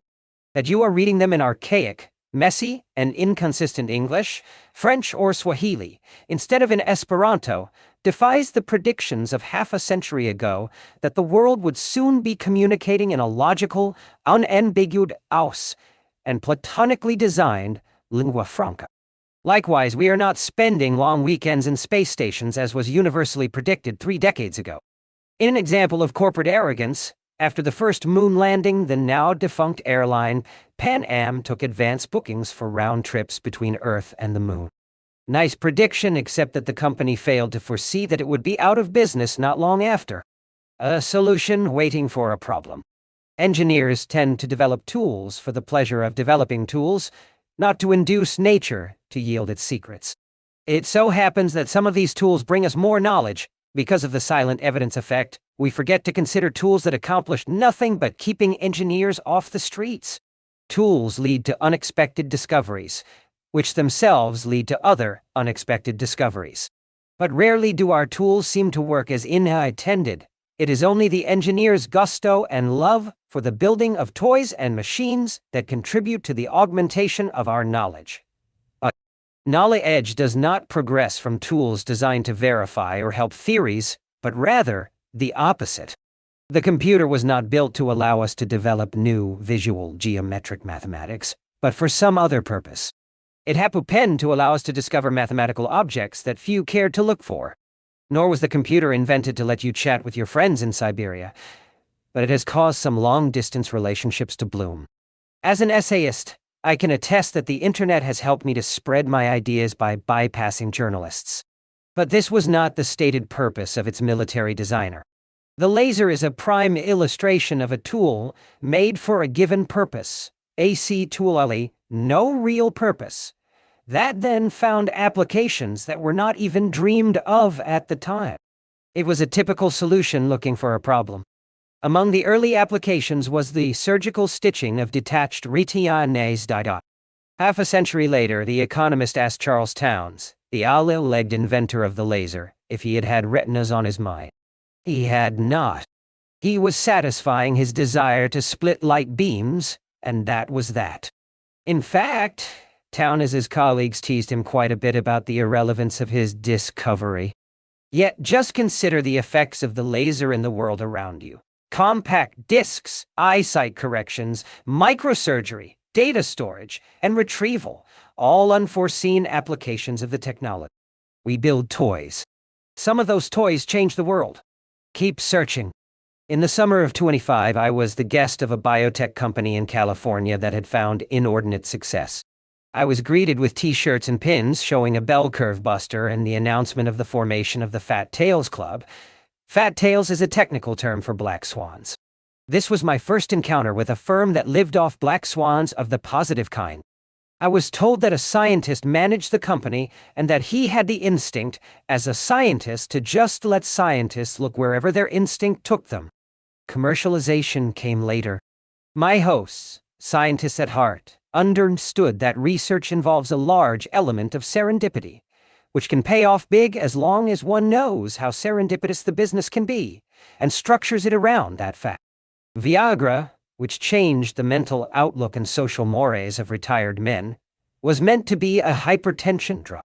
Any other hypertension drug led to a hair growth medication. My friend Bruce Goldberg, who understands randomness, calls these unintended side applications corners. While many worry about unintended consequences, technology adventurers thrive on them. The biotech companies seem to follow implicitly, though not explicitly, Louis Pasteur's adage about creating luck by sheer exposure. Luck favors the prepared, Pasteur said, and like all great discoverers, he knew something about accidental discoveries. The best way to get maximal exposure is to keep researching. Collect opportunities, on that, later. To predict the spread of a technology implies predicting a large element of fads and social contagion, which lie outside the objective utility of the technology itself, assuming there is such an animal as objective utility. How many wonderfully useful ideas have ended up in the cemetery, such as the Segway, an electric scooter that, it was prophesied, would change the morphology of cities, and many others. As I was mentally writing these lines, I saw a Time magazine cover at an airport stand announcing the meaningful inventions of the year. These inventions seemed to be meaningful as of the issue date, or perhaps for a couple of weeks after. Journalists can teach us how to not learn, how to predict your predictions. This brings us to Sir Dr. Professor Karl Raimund Popper's attack on historicism. As I said in Chapter 5, this was his most significant insight, but it remains his least known. People who do not really know his work tend to focus on Popperian falsification, which addresses the verification or non-verification of claims. This focus obscures his central idea. He made skepticism a method. He made of a skeptic someone constructive. Just as Karl Marx wrote, in great irritation, a diatribe called the Misery of Philosophy in response to Proudhon's The Philosophy of Misery, Popper, irritated by some of the philosophers of his time who believed in the scientific understanding of history, wrote, as a pun, the misery of historicism, which has been translated as the poverty of historicism, which has been translated. Popper's insight concerns the limitations in forecasting historical events and the need to downgrade soft areas such as history and social science to a level slightly above aesthetics and entertainment, like butterfly or coin collecting. Popper, having received a classical Viennese education, didn't go quite that far. I do. I am from EMU. What we call here soft historical sciences are narrative-dependent studies. Popper's central argument is that in order to predict historical events, you need to predict technological innovation, itself fundamentally unpredictable. Fundamentally unpredictable? I will explain what he means using a modern framework. Consider the following property of knowledge. If you expect that you will know tomorrow with certainty that your boyfriend has been cheating on you all this time, then you know today with certainty that your boyfriend is cheating on you and will take action today, say by grabbing a pair of scissors and angrily cutting all his Ferragamo ties in half. You won't tell yourself, this is what I will figure out tomorrow. But today is different, so I will ignore the information and have a pleasant dinner. This point can be generalized to all forms of knowledge. There is actually a law in statistics called the law of iterated expectations, which I outline here in its strong form. If I expect to expect something at some date in the future, then I already expect that something at present. Consider the wheel again. If you are a Stone Age historical thinker called on to predict the future in a comprehensive report for your chief tribal planner, you must project the invention of the wheel, or you will miss pretty much all of the action. Now, if you can prophesy the invention of the wheel, you already know what a wheel looks like, and thus you already know how to build a wheel, so you are already on your way. The black swan needs to be predicted. But there is a weaker form of this law of iterated knowledge. It can be phrased as follows. To understand the future to the point of being able to predict it, you need to incorporate elements from this future itself. If you know about the discovery you are about to make in the future, then you have almost made it. Assume that you are a special scholar in medieval university's forecasting department specializing in the projection of future history, for our purposes, the remote 20th century. You would need to hit upon the inventions of the steam machine, electricity, the atomic bomb, and the internet, as well as the institution of the airplane onboard massage, and that strange activity called the business meeting, in which well-fed, but sedentary, men voluntarily restrict their blood circulation with an expensive device called a necktie. This incapacity is not trivial. The mere knowledge that something has been invented often leads to a series of inventions of a similar nature, even though not a single detail of this invention has been disseminated. There is no need to find the spies and hang them publicly. In Nathamat ICS, once a proof of an arcane theorem has been announced, we frequently witness the proliferation of similar proofs coming out of nowhere, with occasional accusations of leakage and plagiarism. There may be no plagiarism. The information that the solution exists is itself a big piece of the solution. By the same logic, we are not easily able to conceive of future inventions. If we were, they would have already been invented. On the day when we are able to foresee inventions, we will be living in a state where everything conceivable has been invented. Our own condition brings to mind the apocryphal story from 1899 when the head of the U.S. Patent Office resigned because he deemed that there was nothing left to discover except that on that day the resignation would be justified. Popper was not the first to go after the limits to our knowledge. In Germany, in the late 19th century, Émile Dubois-Reymond claimed that ignoramus et ignorabimus, we are ignorant and will remain so. Somehow his ideas went into oblivion, but not before causing a reaction. The mathematician David Hilbert set to defy him by drawing a list of problems that mathematicians would need to solve over the next century. Even Dubois-Reymond was wrong. We are not even good at understanding the unknowable. Consider the statements we make about things that we will never come to know. We confidently underestimate what knowledge we may acquire in the future. Auguste Comte, the founder of the school of positivism, which is, unfairly, accused of aiming at the scientization of everything in sight, declared that mankind would forever remain ignorant of the chemical composition of the fixed stars. But, as Charles Sanders Peirce reported, the ink was scarcely dry upon the printed page before the spectroscope was discovered, and that which he had deemed absolutely unknowable was well on the way of getting ascertained. Ironically, Comte's other projections concerning what we would come to learn about the workings of society were grossly and dangerously overstated. He assumed that society was like a clock that would yield its secrets to us. I'll summarize my argument here. Prediction requires knowing about technologies that will be discovered in the future. But that very knowledge would almost automatically allow us to start developing those technologies right away. Ergo, we do not know what we will know.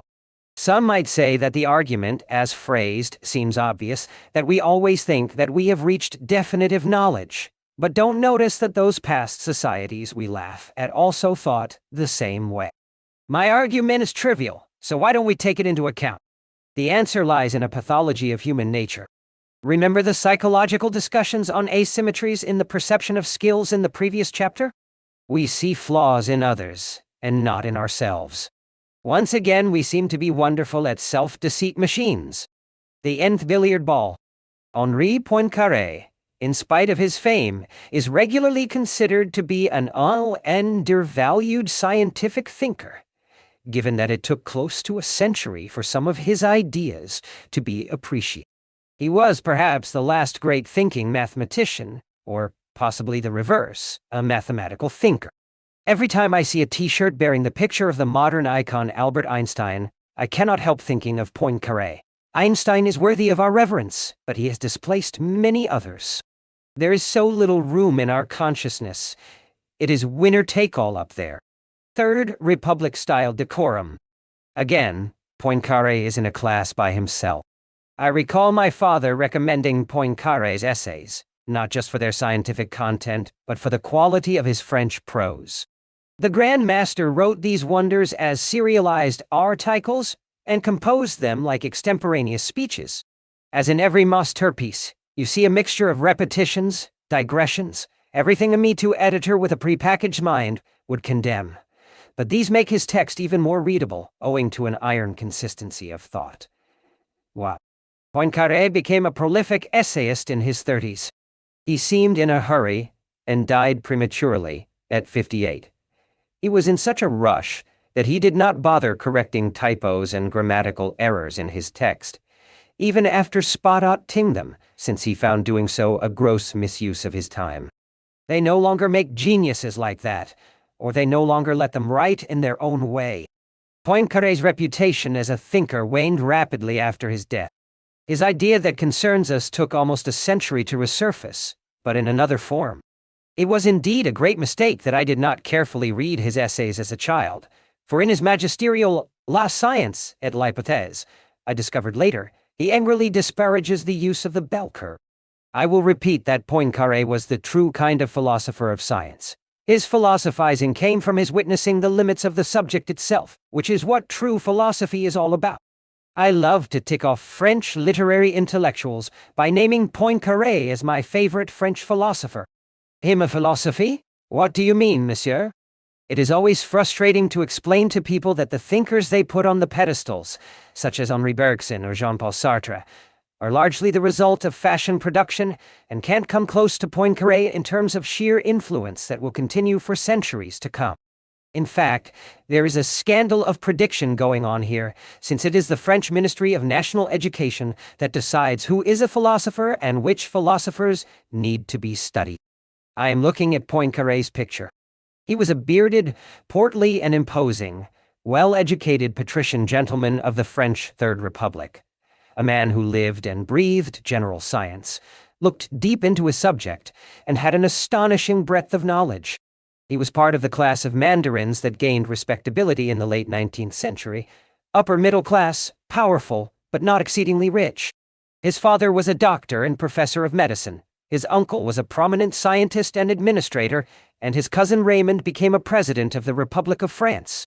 These were the days when the grandchildren of businessmen and wealthy landowners headed for the intellectual professions. However, I can hardly imagine him on a t-shirt or sticking out his tongue like in that famous picture of Einstein. There is something non-playful about him, a Third Republic style of dignity. In his day, Poincaré was thought to be the king of mathematics and science, except of course by a few narrow-minded mathematicians like Charles Hermite, who considered him too intuitive, too intellectual, or too hand-waving.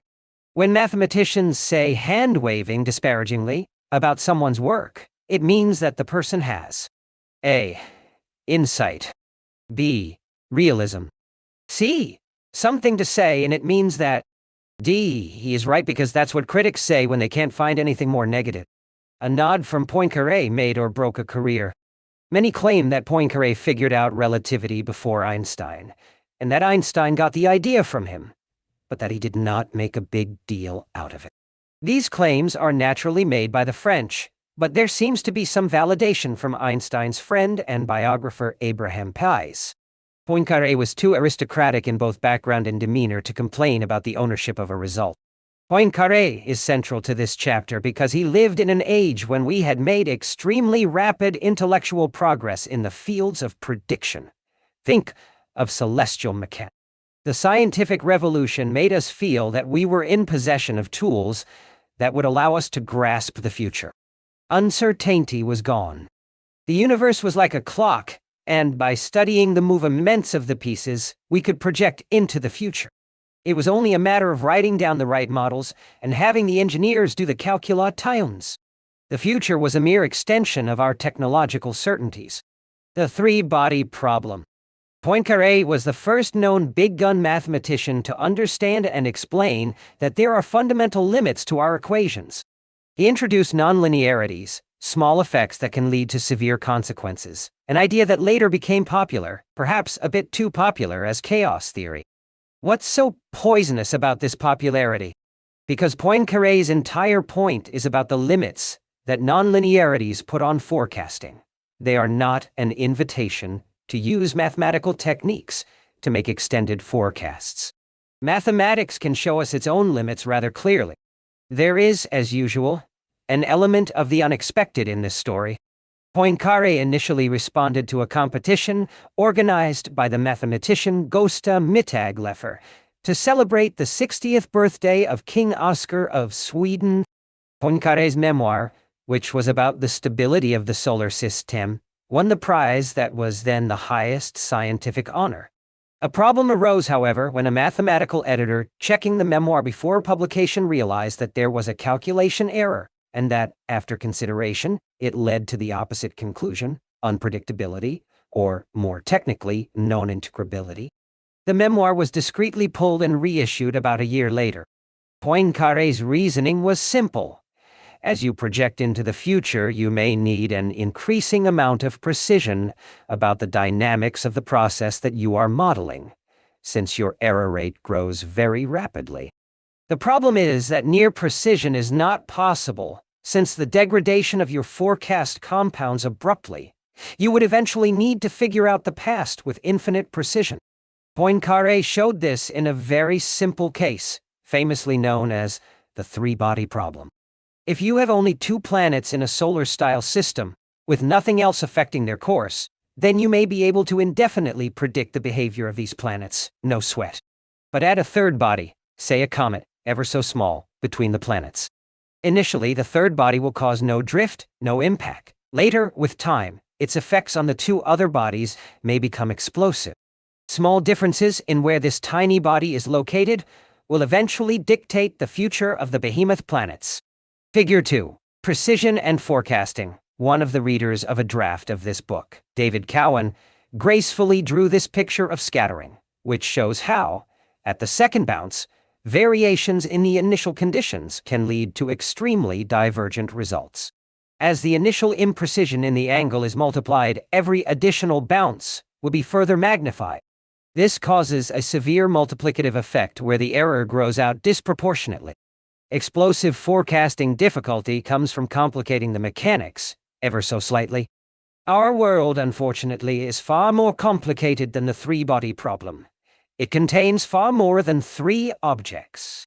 We are dealing with what is now called a dynamical system, and the world we will see is a little too much of a dynamical system.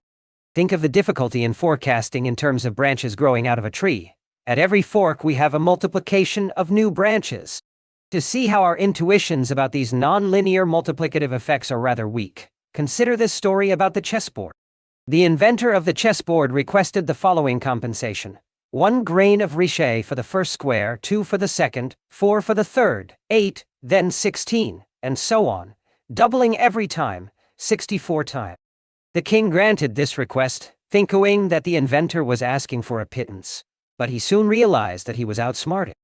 The amount of rice exceeded all possible grain reserves.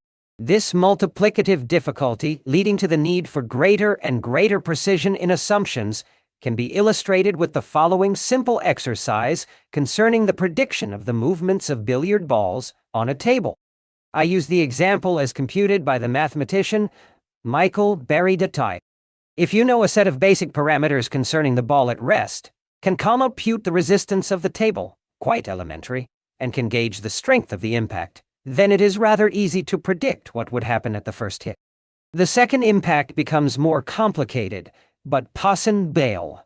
You need to be more careful about your knowledge of the initial states, and more precision is called for. The problem is that to correctly compute the 9th impact, you need to take into account the gravitational pull of someone standing next to the table. Modestly, Berry's computations use a weight of less than 150 pounds. And to compute the 56th impact, every single elementary particle of the universe needs to be present in your assumptions. An electron at the edge of the universe, separated from us by 10 billion light-years, must figure in the calculations, since it exerts a meaningful effect on the outcome. Now consider the additional burden of having to incorporate predictions about where these variables will be in the future. Forecasting the motion of a billiard ball on a pool table requires knowledge of the dynamics of the entire universe, down to every single atom. We can easily predict the movements of large objects like planets, though not too far into the future, but the smaller entities can be difficult to figure out, and there are so many more of them. Note that this billiard ball story assumes a plain and simple world.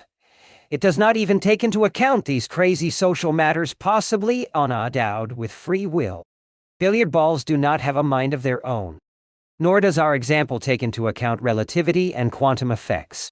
Nor did we use the notion often invoked by phonies, called the uncertainty principle. We are not concerned with the limitations of the precise science in measurements done at the subatomic level. We are just dealing with billiard balls.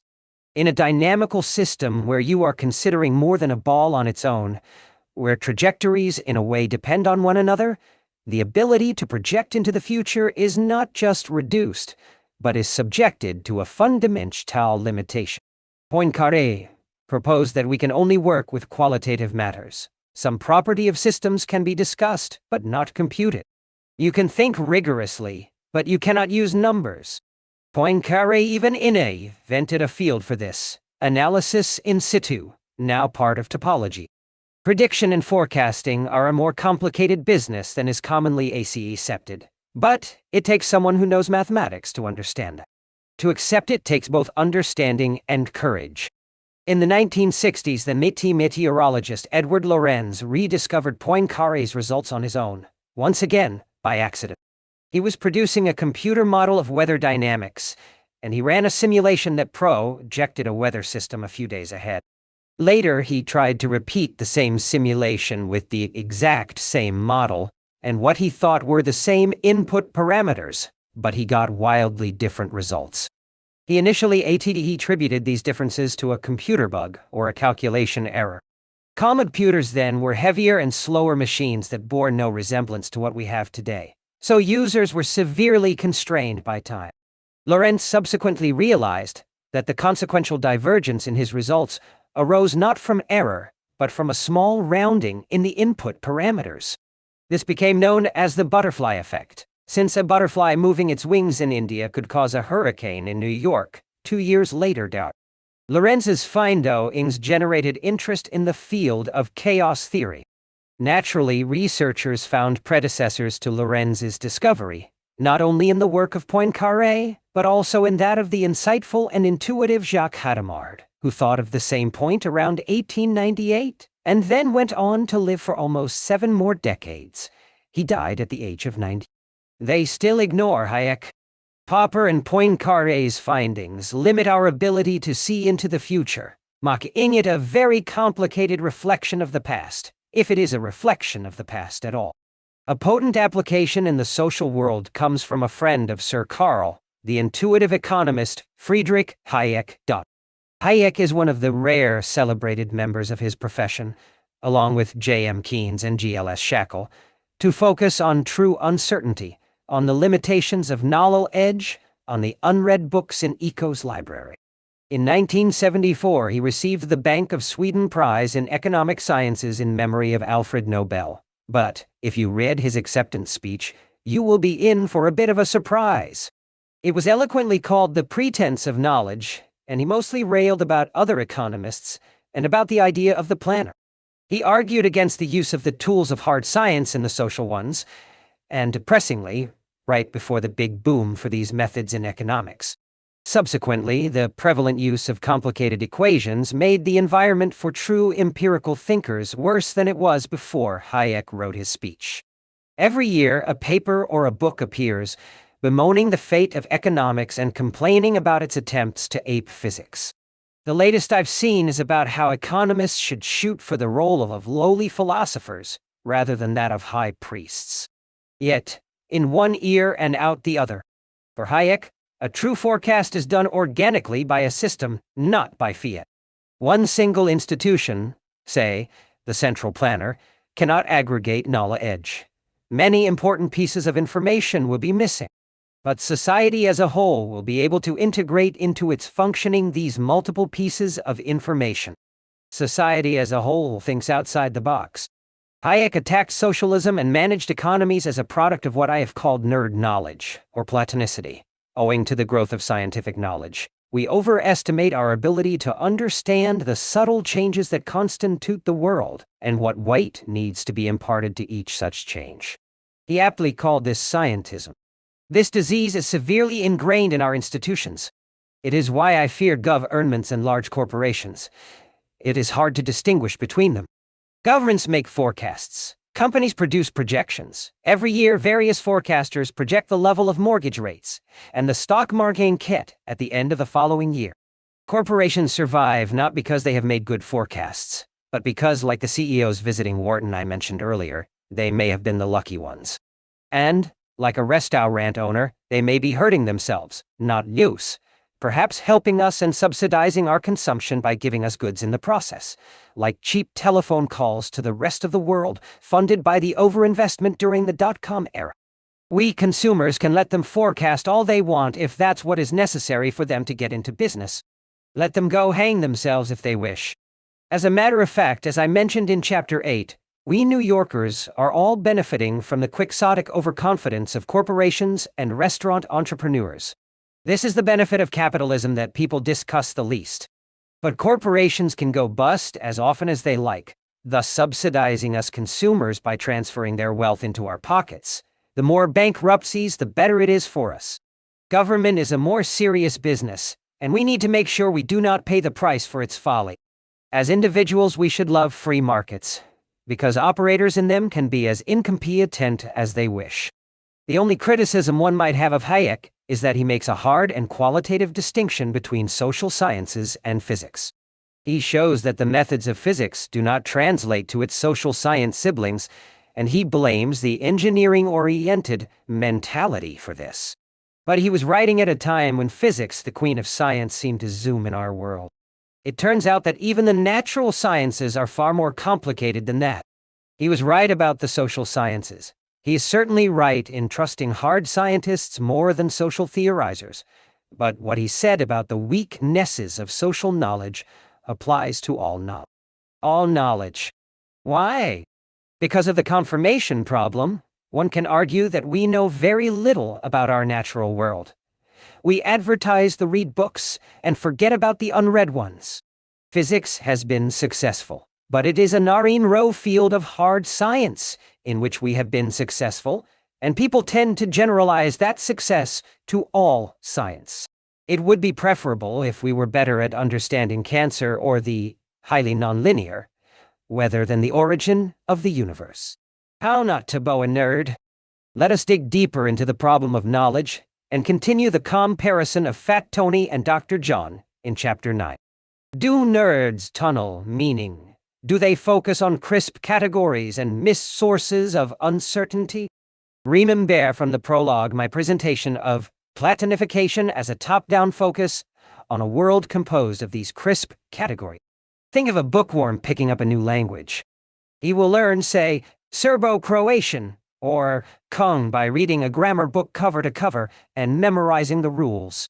He will have the impression that some higher grammatical authority set the linguistic regulations so that non-learned ordinary people could subsequently speak the language. In reality, languages grow organically. Grammar is something people without anything more exciting to do in their lives codify into a book. While the scholastic-minded will memorize declensions, the aplatonic nonerd will acquire, say, Serbo-Croatian by picking up potential girlfriends in bars on the outskirts of Sarajevo, or talking to cab drivers, then fitting, if needed, grammatical rules to the knowledge he already possesses. Consider again the central planner. As with language, there is no grammatical authority codifying social and economic events. But try to convince a bureaucrat or social scientist that the world might not want to follow his scientific equations. In fact, thinkers of the Austrian school, to which Hayek belonged, used the designations tacit or implicit precisely for that part of knowledge that cannot be written down, but that we should avoid repressing. They made the distinction we saw earlier between know-how and know-what, the latter being more elusive and more prone to nerdification. To clarify, Platonic is top-down, formulaic, closed-minded, self-serving, and commoditized. Aplatonic is bottom-up, open-minded, skeptical, and empirical. The reason for my singling out the great Plato becomes apparent with the following example of the master's thinking. Plato believed that we should use both hands with equal dexterity. It would not make sense otherwise. He considered favoring one limb over the other a deformation caused by the folly of mothers and nurses. Asymmetry bothered him, and he projected his ideas of elegance onto reality. We had to wait until Louis Pasteur to figure out that chemical molecules were either left or right-handed, and that this mattered considerably. One can find similar ideas among several disconnected branches of thinking. The earliest were, as usual, the empirics, whose bottom-up, theory-free, evidence-based medical approach was mostly associated with Philonous of Oz, Serapion of Alexandria, and Glaucias of Tarentum, later made skeptical by Menodotus of Nicomedia, and currently well known by its vocal practitioner, our friend the great skeptical philosopher Sextus Empiricus. Sextus, who we saw earlier, was perhaps the first to discuss the black swan. The empirics practiced the medical art without relying on reasoning. They wanted to benefit from chance observations by making guesses, and experimented and tinkered until they found some one thing that worked. They did minimal theorizing. Their methods are being revived today as evidence-based medicine, after 2 millennia of persuasion. Consider that before we knew of bacteria and their role in diseases, doctors rejected the practice of hand-washing because it made no sense to them, despite the evidence of a meaningful decrease in hospital death. Ignaz Semmelweis, the mid-19th century doctor who promoted the idea of hand-washing, wasn't vindicated until decades after his death. Similarly, it may not make sense that acupuncture works, but if pushing a needle in someone's toe systematically produces relief from pain in properly conducted empirical tests, then it could be that there are functions too complicated for us to understand. So let's go with it for now, while keeping our minds open. Academic libertarianism. To borrow from Warren Buffett, don't ask the barber if you need a haircut, and don't ask an academic if what he does is relevant. So I'll end this discussion of Hayek's libertarianism with the following observation.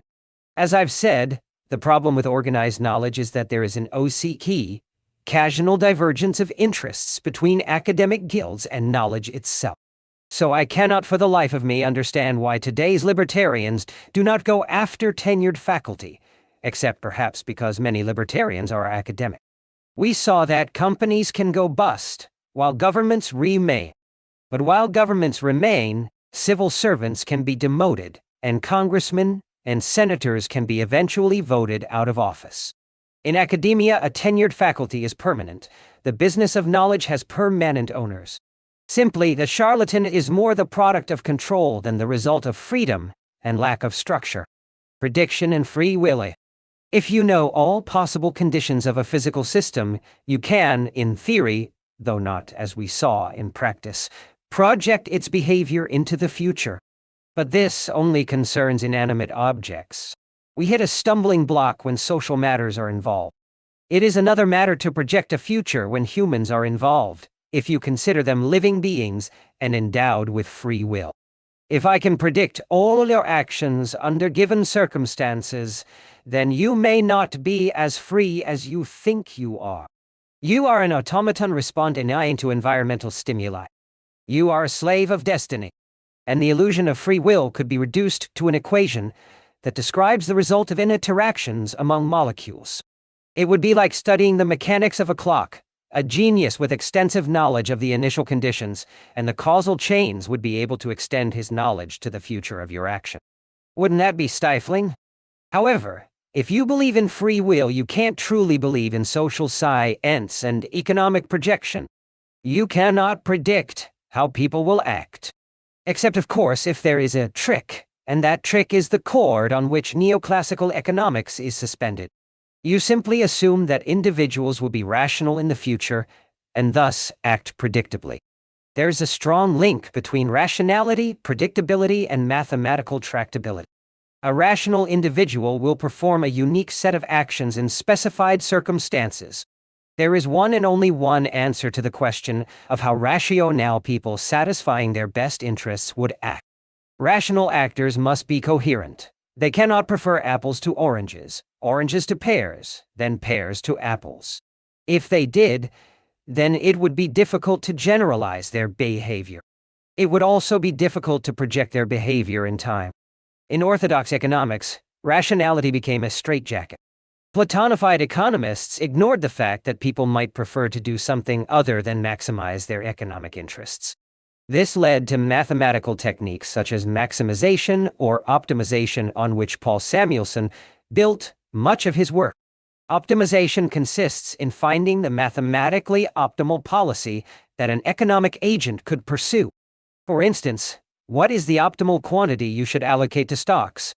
It involves complicated mathematics, and thus raises a barrier to entry by non-mathematically trained scholars.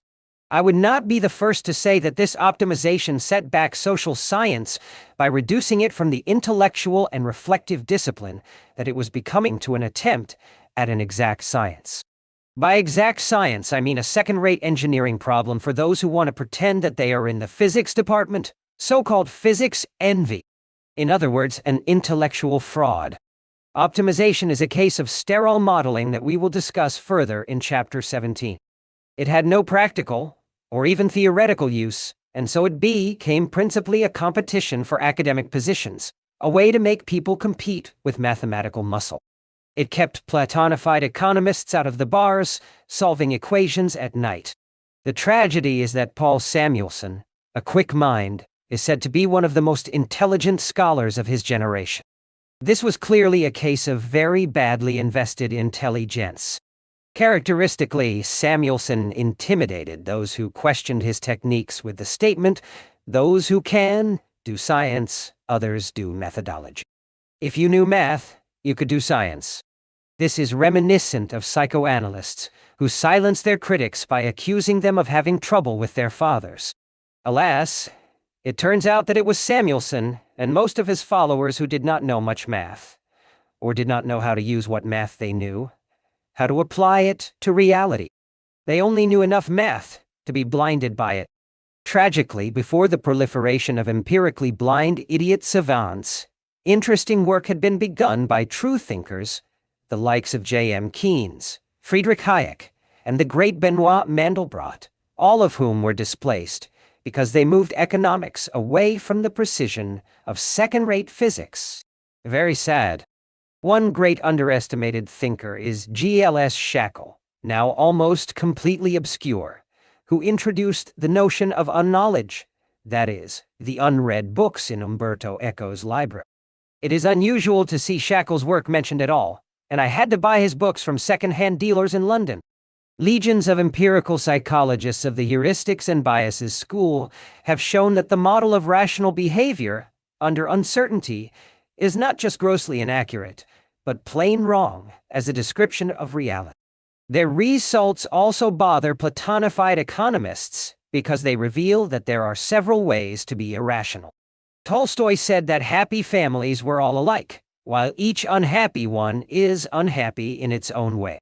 People have been shown to make errors equivalent to preferring apples to oranges, oranges to pears, and pears to apples, depending on how the relevant questions are presented to them. The sequence matters. Also, as we have seen with the anchoring example, subjects' estimates of the number of dentists in Manhattan are influenced by which random number they have just been presented with. The anchor. Given the randomness of the anchor, we will have randomness in the estimates. So, if people make inconsistent choices and decisions, the central core of economic optimization fails. You can no longer produce a general theory, and without one, you cannot predict. You have to learn to live without a general theory for Pluto's sake. The grewness of emerald. Figure 3. A series of a seemingly growing bacterial population, or of sales records, or of any variable observed through time, such as the total feeding of the turkey in Chapter 4. Figure 4. Easy to fit the trend. There is one and only one linear model that fits the data. You can project a continuation into the future. Figure 5. We look at a broader scale. Hey, other models also fit it rather well. Figure 6. And the real generating process is extremely simple, but it had nothing to do with a linear model. Some parts of it appear to be linear, and we are fooled by extrapolating in a direct line. You can find the 4 figures in pages 186 and 187. Recall the turkey problem. You look at the past and derive some rule about the future. Well, the problems in projecting from the past can be even worse than what we have already learned, because the same past data can confirm a theory and also its exact opposite. If you survive until tomorrow, it could mean that either A. You are more likely to be immortal, or B. That you are closer to death. Both conclusions rely on the exact same data.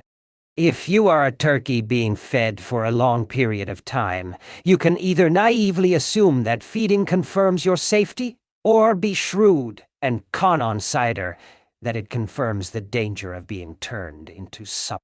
An acquaintance's unctuous past behavior may indicate his genuine affection for me and his concern for my welfare. It may also confirm his mercenary and calculating desire to get my business one day. So not only can the past be misleading, but there are also many degrees of freedom in our interpretation of past events. For the technical version of this idea, consider a series of dots on a page representing a number through time. The graph would resemble Figure 1 showing the first 1,000 days in Chapter 4. Let's say your high school teacher asks you to extend the series of dots. With a linear model, that is, using a ruler, you can run only a straight line, a single straight line from the past to the future. The linear model is unique. There is one and only one straight line that can project from a series of points. But it can get trickier. If you do not limit yourself to a straight line, you find that there is a huge family of curves that can do the job of connecting the dots. If you project from the past in a linear way, you continue a trend. But possible future deviations from the course of the past are infinite. This is what the philosopher Nelson Goodman called the riddle of ineduction. We project a straight line only because we have a linear model in our head. The fact that a number has risen for 1,000 days straight should make you more confident that it will rise in the future. But if you have a nonlinear model in your head, it might confirm that the number should decline on day 1001. Let's say that you observe an emerald. It was green yesterday and the day before yesterday. It is green again today. Normally, this would confirm the green property. We can assume that the emerald will be green tomorrow. But to Goodman, the emerald's color history could equally confirm the GRU property. What is this GRU property? The emerald's GRU property is to be green until some specified date, say December 31st of 2006, and then blue thereafter. The riddle of induction is another version of the narrative fallacy. You face an infinity of stories that explain what you have seen. The severity of Goodman's riddle of induction is as follows. If there is no longer even a single unique way to generalize from what you see, to make an inference about the unknown, then how should you operate? The answer clearly will be that you should employ common sense. But your common sense may not be so well developed with respect to some extremist invariables. That great anticipation machine. The reader is entitled to wonder, so, NNT, why on earth do we plan? Some people do it for monetary gain, others because it's their job. But we also do it without such intentions, spontaneously. Why? The answer has to do with human nature. Planning may come with the package of what makes us human, namely, our consciousness. There is supposed to be an evolutionary dimension to our need to project matters into the future, which I will rapidly summarize here, since it can be an excellent candidate explanation, an excellent conjecture, though, since it is linked to evolution. I would be cautious. The idea, as promoted by the philosopher Daniel Dennett, is as follows. What is the most potent use of our brain?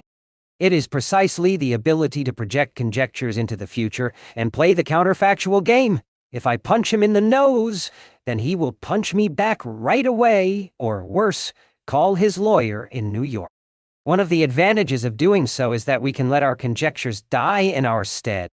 Used correctly and in place of more visceral reactions, the ability to project effectively frees us from immediate, first-order natural selection, as opposed to more primitive organisms that were vulnerable to death and only grew by the improvement in the gene pool through the selection of the best. In a way, projecting allows us to cheat evolution. It now takes place in our head as a series of projections and counter-actual scenarios. This ability to mentally play with conjectures, even if it frees us from the laws of evolution, is itself supposed to be the product of evolution. It is as if evolution has put us on a long leash, whereas other animals live on the very short leash of immediate dependence on their environment. For Dennett, our brains are anticipation machines, For him, the human mind and consciousness are emerging properties, those properties necessary for our accelerated development. Why do we listen to experts and their forecasts? A candid explanation is that society reposes on specialization, effectively the division of knowledge. You do not go to medical school the minute you encounter a big health problem. It is less taxing, and certainly safer, for you to consult someone who has already done so. Doctors listen to car mechanics, not for health matters, just when it comes to problems with their cars. Car mechanics listen to doctors. We have a natural tendency to listen to the expert, even in fields where there may be no experts. Chapter 12. Epistemocracy, a Dream. This is only an essay. Children and philosophers versus adults and non-philosophers. Science as an autistic enterprise? The past too has a past. Mispredict and live a long, happy life. If you survive. Someone with a low degree of epistemic arrogance is not too visible, like a shy person at a cocktail party. We are not predisposed to respect humble people, those who try to suspend judgment. Now contemplate epistemic humility. Think of someone heavily introspective, tortured by the awareness of his own ignorance. He lacks the courage of the idiot, yet has the rare guts to say, "I don't know." He does not mind looking like a fool, or, worse, an ignoramus. He hesitates, he will not commit, and he agonizes over the consequences of being wrong. He introspects, and introspects until he reaches physical and nervous exhaustion. This does not necessarily mean that he lacks confidence, only that he holds his own knowledge to be suspect. I will call such a person an epistemocrat. The province where the laws are structured with this kind of human fallibility in mind, I will call an epistemocracy. The major modern epistemocrat is Montaigne. Monsieur de Montaigne, epistemocrat. At the age of 38, Michel Étienne de Montaigne retired to his estate in the countryside of southwestern France. Montaigne, which means mountain in Old French, was the name of the estate. The area is known today for the Bordeaux wines, but in Montaigne's time not many people invested their mental energy and sophistication in wine. Montaigne had stoic tendencies and would not have been strongly drawn to such pursuits anyway. His idea was to write a modest collection of attempts, that is, essays. The very word essay conveys the tentative, the speculative, and the non-definitive. Montaigne was well grounded in the classics and wanted to meditate on life, death, education, knowledge, and some not uninteresting biological aspects of human nature. He wondered, for example, whether cripples had more vigorous libidos, owing to the richer circulation of blood in their sexual organ. The tower that became his study was inscribed with Greek and Latin sayings, almost all referring to the vulnerability of human knowledge. Its windows offered a wide vista of the surrounding hills. Montaigne's subject, officially, was himself, but this was mostly as a means to facilitate the discussion. He was not like those corporate executives who write biographies to make a boastful display of their honors and accomplishments. He was mainly interested in discovering things about himself, making us discover things about himself, and presenting matters that could be generalized to the entire human race. Among the inscriptions in his study was a remark by the Latin poet Terence, Homo sum, humani, iami nil, alienum puto, I am a man, and nothing human is foreign to me. Montaigne is quite refreshing to read after the strains of a modern education, since he fully accepted human weaknesses and understood that no philosophy could be effective unless it took into account our deeply ingrained imperfections, the limitations of our rationality, the flaws that make us human. It is not that he was ahead of his time. It would be better said that later scholars, advocating rationality, were backward. He was a thinking, ruminating fellow, and his ideas did not spring up in his tranquil study, but while on horseback. He went on long rides and came back with ideas. Montaigne was neither one of the academics of the Sorbonne nor a professional man of letters, and he was not these things on two planes. First, he was a doer. He had been a magistrate, a businessman, and the mayor of Bordeaux before he retired to mull over his life and mostly his own knowledge. Second, he was an anti-dogmatist. He was a skeptic with charm, a fallible, non-committal, personal, introspective writer, and primarily someone who, in the great classical tradition, wanted to be a man. Had he been in a different period, he would have been an empirical skeptic. He had skeptical tendencies of the Pyrrhonian variety, the antidogmatic kind like Sextus Empiricus, particularly in his awareness of the need to suspend judgment. Epistemocracy. Everyone has an idea of utopia. For many it means equality, universal justice, freedom from oppression, freedom from work. For some it may be the more modest, though no more attainable, society with commuter trains free of lawyers on cell phone. To me, utopia is an epistemocracy, a society in which anyone of rank is an epistemocrat, and where epistemocrats manage to be elected. It would be a society governed from the basis of the awareness of ignorance, not knowledge. Alas, one cannot assert authority by accepting one's own fallibility. Simply, people need to be blinded by knowledge. We are made to follow leaders who can gather people together, because the advantages of being in groups trump the disadvantages of being alone. It has been more profitable for us to bind together in the wrong direction than to be alone in the right one. Those who have followed the assertive idiot rather than the introspective wise person have passed us some of their genes. This is a parent from a social pathology. Psychopaths rally followers. Once in a while you encounter members of the human species with so much intellectual superiority that they can change their minds effortlessly. Note here the following black swan asymmetry. I believe that you can be dead certain about some things and ought to be so. You can be more confident about disconfirmation than confirmation. Karl Popper was accused of promoting self-doubt while writing in an aggressive and confident tone, an accusation that is occasionally addressed to this author by people who don't follow my logic of skeptical empiricism. Fortunately, we have learned a lot since Montaigne about how to carry on the skeptical empirical enterprise. The black swan asymmetry allows you to be confident about what is wrong, not about what you believe is right. Karl Popper was once asked whether one could falsify falsification, in other words, if one could be skeptical about skepticism. His answer was that he threw students out of his lectures for asking far more intelligent questions than that one. Quite tough, Sir Karl was. The past's past, and the past's future. Some truths only hit children. Adults and non-philosophers get sucked into the minutiae of practical life and need to worry about serious matters, so they abandon these insights for seemingly more relevant questions. One of these truths concerns the larger difference in texture and quality between the past and the future. Thanks to my studying this distinction all my life, I understand it better than I did during my childhood, but I no longer envision it as vividly. The only way you can imagine a future similar to the past is by assuming that it will be an exact projection of it, hence predictable.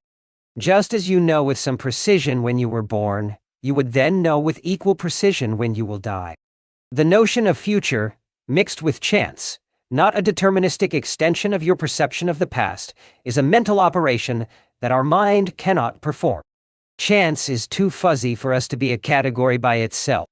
There is an asymmetry between past and future, and it is too subtle for us to understand, naturally. The first consequence of this asymmetry is that, in people's minds, the relationship between the past and the future does not learn from the relationship between the past and the past previous to it. There is a blind spot. When we think of tomorrow, we do not frame it in terms of what we thought about yesterday or the day before yesterday. Because of this introspective defect, we fail to learn about the difference between our past predictions and the subsequent outcomes. When we think of tomorrow, we just project it as another yesterday. This small blind spot has other manifestations. Go to the primate section of the Bronx Zoo, where you can see our close relatives in the happy primate family leading their own busy social lives. You can also see masses of tourists laughing at the caricature of humans that the lower primates represent. Now, imagine being a member of a higher-level species, say a real philosopher, a truly wise person, far more sophisticated than the human primates. You would certainly laugh at the people laughing at the non-human primates. Clearly, to those people amused by the apes, the idea of a being who would look down on them the way they look down on the apes cannot immediately come to their minds. If it did, it would elicit self-pity. They would stop laughing. Accordingly, an element in the mechanics of how the human mind learns from the past makes us believe in definitive solutions, yet not consider that those who preceded us thought that they too had definitive solutions. We laugh at others and we don't realize that someone will be just as justified in laughing at us on some not too remote day. Such a realization would entail the recursive, or second order, thinking that I mentioned in the prologue. We are not good at it. This mental block about the future has not yet been investigated and labeled by psychologists, but it appears to resemble autism. Some autistic subjects can possess high levels of mathematical or technical intelligence. Their social skills are defective, but that is not the root of their problem. Autistic people cannot put themselves in the shoes of others, cannot view the world from their standpoint. They see others as inanimate objects, like machines, moved by explicit rules. They cannot perform such simple mental operations as he knows, that I don't know that I know. And it is this inability that impedes their social skills. Interestingly, autistic subjects, regardless of their intelligence, also exhibit an inability to comprehend uncertainty.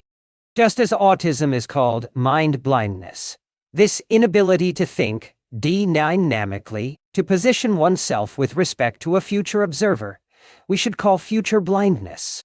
Prediction, misprediction, and happiness. I searched the literature of cognitive science for any research on future blindness and found nothing. But in the literature on happiness, I did find an examination of our chronic errors in prediction that will make us happy. This prediction error works as follows. You are about to buy a new car. It is going to change your life, elevate your status, and make your commute a vacation. It is so quiet that you can hardly tell if the engine is on, so you can listen to Rachmaninoff's nocturnes on the highway. This new car will bring you to a permanently elevated plateau of contentment. People will think, hey, he has a great car, every time they see you. Yet you forget that the last time you bought a car, you also had the same expectations. You do not anticipate that the effect of the new car will eventually wane, and that you will revert to the initial condition, as you did last time. A few weeks after you drive your new car out of the showroom, it will become dull. If you had expected this, you probably would not have bought it. You are about to commit a prediction error that you have already made. Yet it would cost so little to introspect. Psychologists have studied this kind of misprediction with respect to both pleasant and unpleasant events. We overestimate the effects of both kinds of future events on our lives. We seem to be in a psychological predicament that makes us do so. This predicament is called Anticipated Utility by Danny Kahneman and Effective Forecasting by Dan Gilbert. The point is not so much that we tend to mispredict our future happiness, but rather that we do not learn recursively from past experiences. We have evidence of a mental block and distortions in the way we fail to learn from our past errors in projecting the future of our affective states. We grossly overestimate the length of the effect of misfortune on our lives. You think that the loss of your fortune or current position will be devastating, but you are probably wrong. More likely, you will adapt to anything, as you probably did after past misfortunes. You may feel a sting, but it will not be as bad as you expect. This kind of misprediction may have a purpose, to motivate us to perform important acts like buying new cars or getting rich, and to prevent us from taking certain unnecessary risks. And it is part of a more general problem. We humans are supposed to fool ourselves a little bit here and there. According to Trivers's theory of self-deception, this is supposed to orient us favorably toward the future. But self-deception is not a desirable feature outside of its natural domain. It prevents us from taking some unnecessary risks, but we saw in Chapter 6 how it does not as readily cover a spate of modern risks that we do not fear, because they are not vivid, such as investment risks, environmental dangers, or long-term security. Hellenus and the reverse prophecies. If you are in the business of being a seer, describing the future to other less privileged mortals, you are judged on the merits of your prediction. Hellenus in the Iliad was a different kind of seer. The son of Priam and Hecuba, he was the cleverest man in the Trojan army. It was he who, under torture, told the Achaeans how they would capture Troy, Apparently, he didn't predict that he himself would be captured. But this is not what distinguished him. Helenus, unlike other seers, was able to predict the past with great precision, without having been given any details of it. He predicted backward. Our problem is not just that we do not know the future. We do not know much of the past either. We badly need someone like Helenus if we are to know history. Let us see how. The melting ice cube. Consider the following thought experiment borrowed from my friends Aaron Brown and Paul Wilmot. Operation 1. The melting ice cube. Imagine an ice cube, and consider how it may melt over the next 2 hours while you play a few rounds of poker with your friend. Try to envision the shape of the resulting puddle. Operation 2. Where did the water come from? Consider a puddle of water on the floor. Now try to reconstruct in your mind's eye the shape of the ice cube it may once have been. Note that the puddle may not have necessarily originated from an ice cube. The second operation is harder. Helenus indeed had to have skills. The difference between these two processes resides in the following. If you have the right models, and some time on your hands and nothing better to do, you can predict with great precision how the ice cube will melt. This is a specific engineering problem devoid of complexity, easier than the one involving billiard balls. However, from the pool of water, you can build infinite possible ice cubes, if there was in fact an ice cube there at all. The first direction from the ice cube to the puddle is called the forward process. The second direction, the backward process, is much more complicated. The forward process is generally used in physics and engineering, the backward process in non-repeatable, non-experimental historical approaches. In a way, the limitations that prevent us from unfrying an egg also prevent us from reverse engineering history. Now, let me increase the complexity of the forward-backward problem just a bit by assuming non-linearity. Take what is generally called the butterfly in India paradigm from the discussion of Lorenz's discovery in the previous chapter. As we have seen, a small input in a complex system can lead to non-random large results, depending on very special conditions. A single butterfly flapping its wings in New Delhi may be the certain cause of a hurricane in North Carolina, though the hurricane may take place a couple of years later. However, given the observation of a hurricane in North Carolina, it is dubious that you could figure out the causes with any precision. There are billions of such small things as flapping butterflies in Timbuktu or sneezing wild dogs in Australia that could have caused it. The process from the butterfly to the hurricane is greatly simpler than the reverse process from the hurricane to the potential butterfly. Confusion between the two is disastrously widespread in common culture. This butterfly in India metaphor has fooled at least one filmmaker. For instance, Happenstance, aka The Beating of a Butterfly's Wings, a French-language film by one Laurent Firaud, meant to encourage people to focus on small things that can change the course of their lives. Hey, since a small event, a petal falling on the ground and getting your attention, can lead to your choosing one person over another as a mate for life, you should focus on these very small details. Neither the filmmaker nor the critics realized that they were dealing with the backward process. There are trillions of such small things in the course of a simple day, and examining all of them lies outside of our reach. Once again, incomplete information. Take a personal computer. You can use a spreadsheet program to generate a random sequence, a succession of points we can call a history. How? The computer program responds to a very complicated equation of a nonlinear nature that produces numbers that seem random. The equation is very simple. If you know it, you can predict the sequence. It is almost impossible, however, for a human being to reverse engineer the equation and predict further sequences.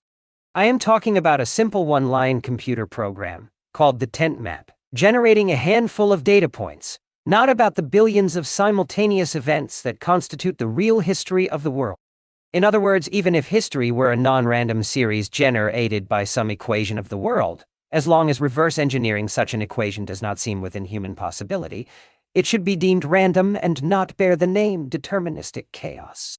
Historians should stay away from chaos theory and the difficulties of reverse engineering except to discuss general properties of the world and learn the limits of what they can't know.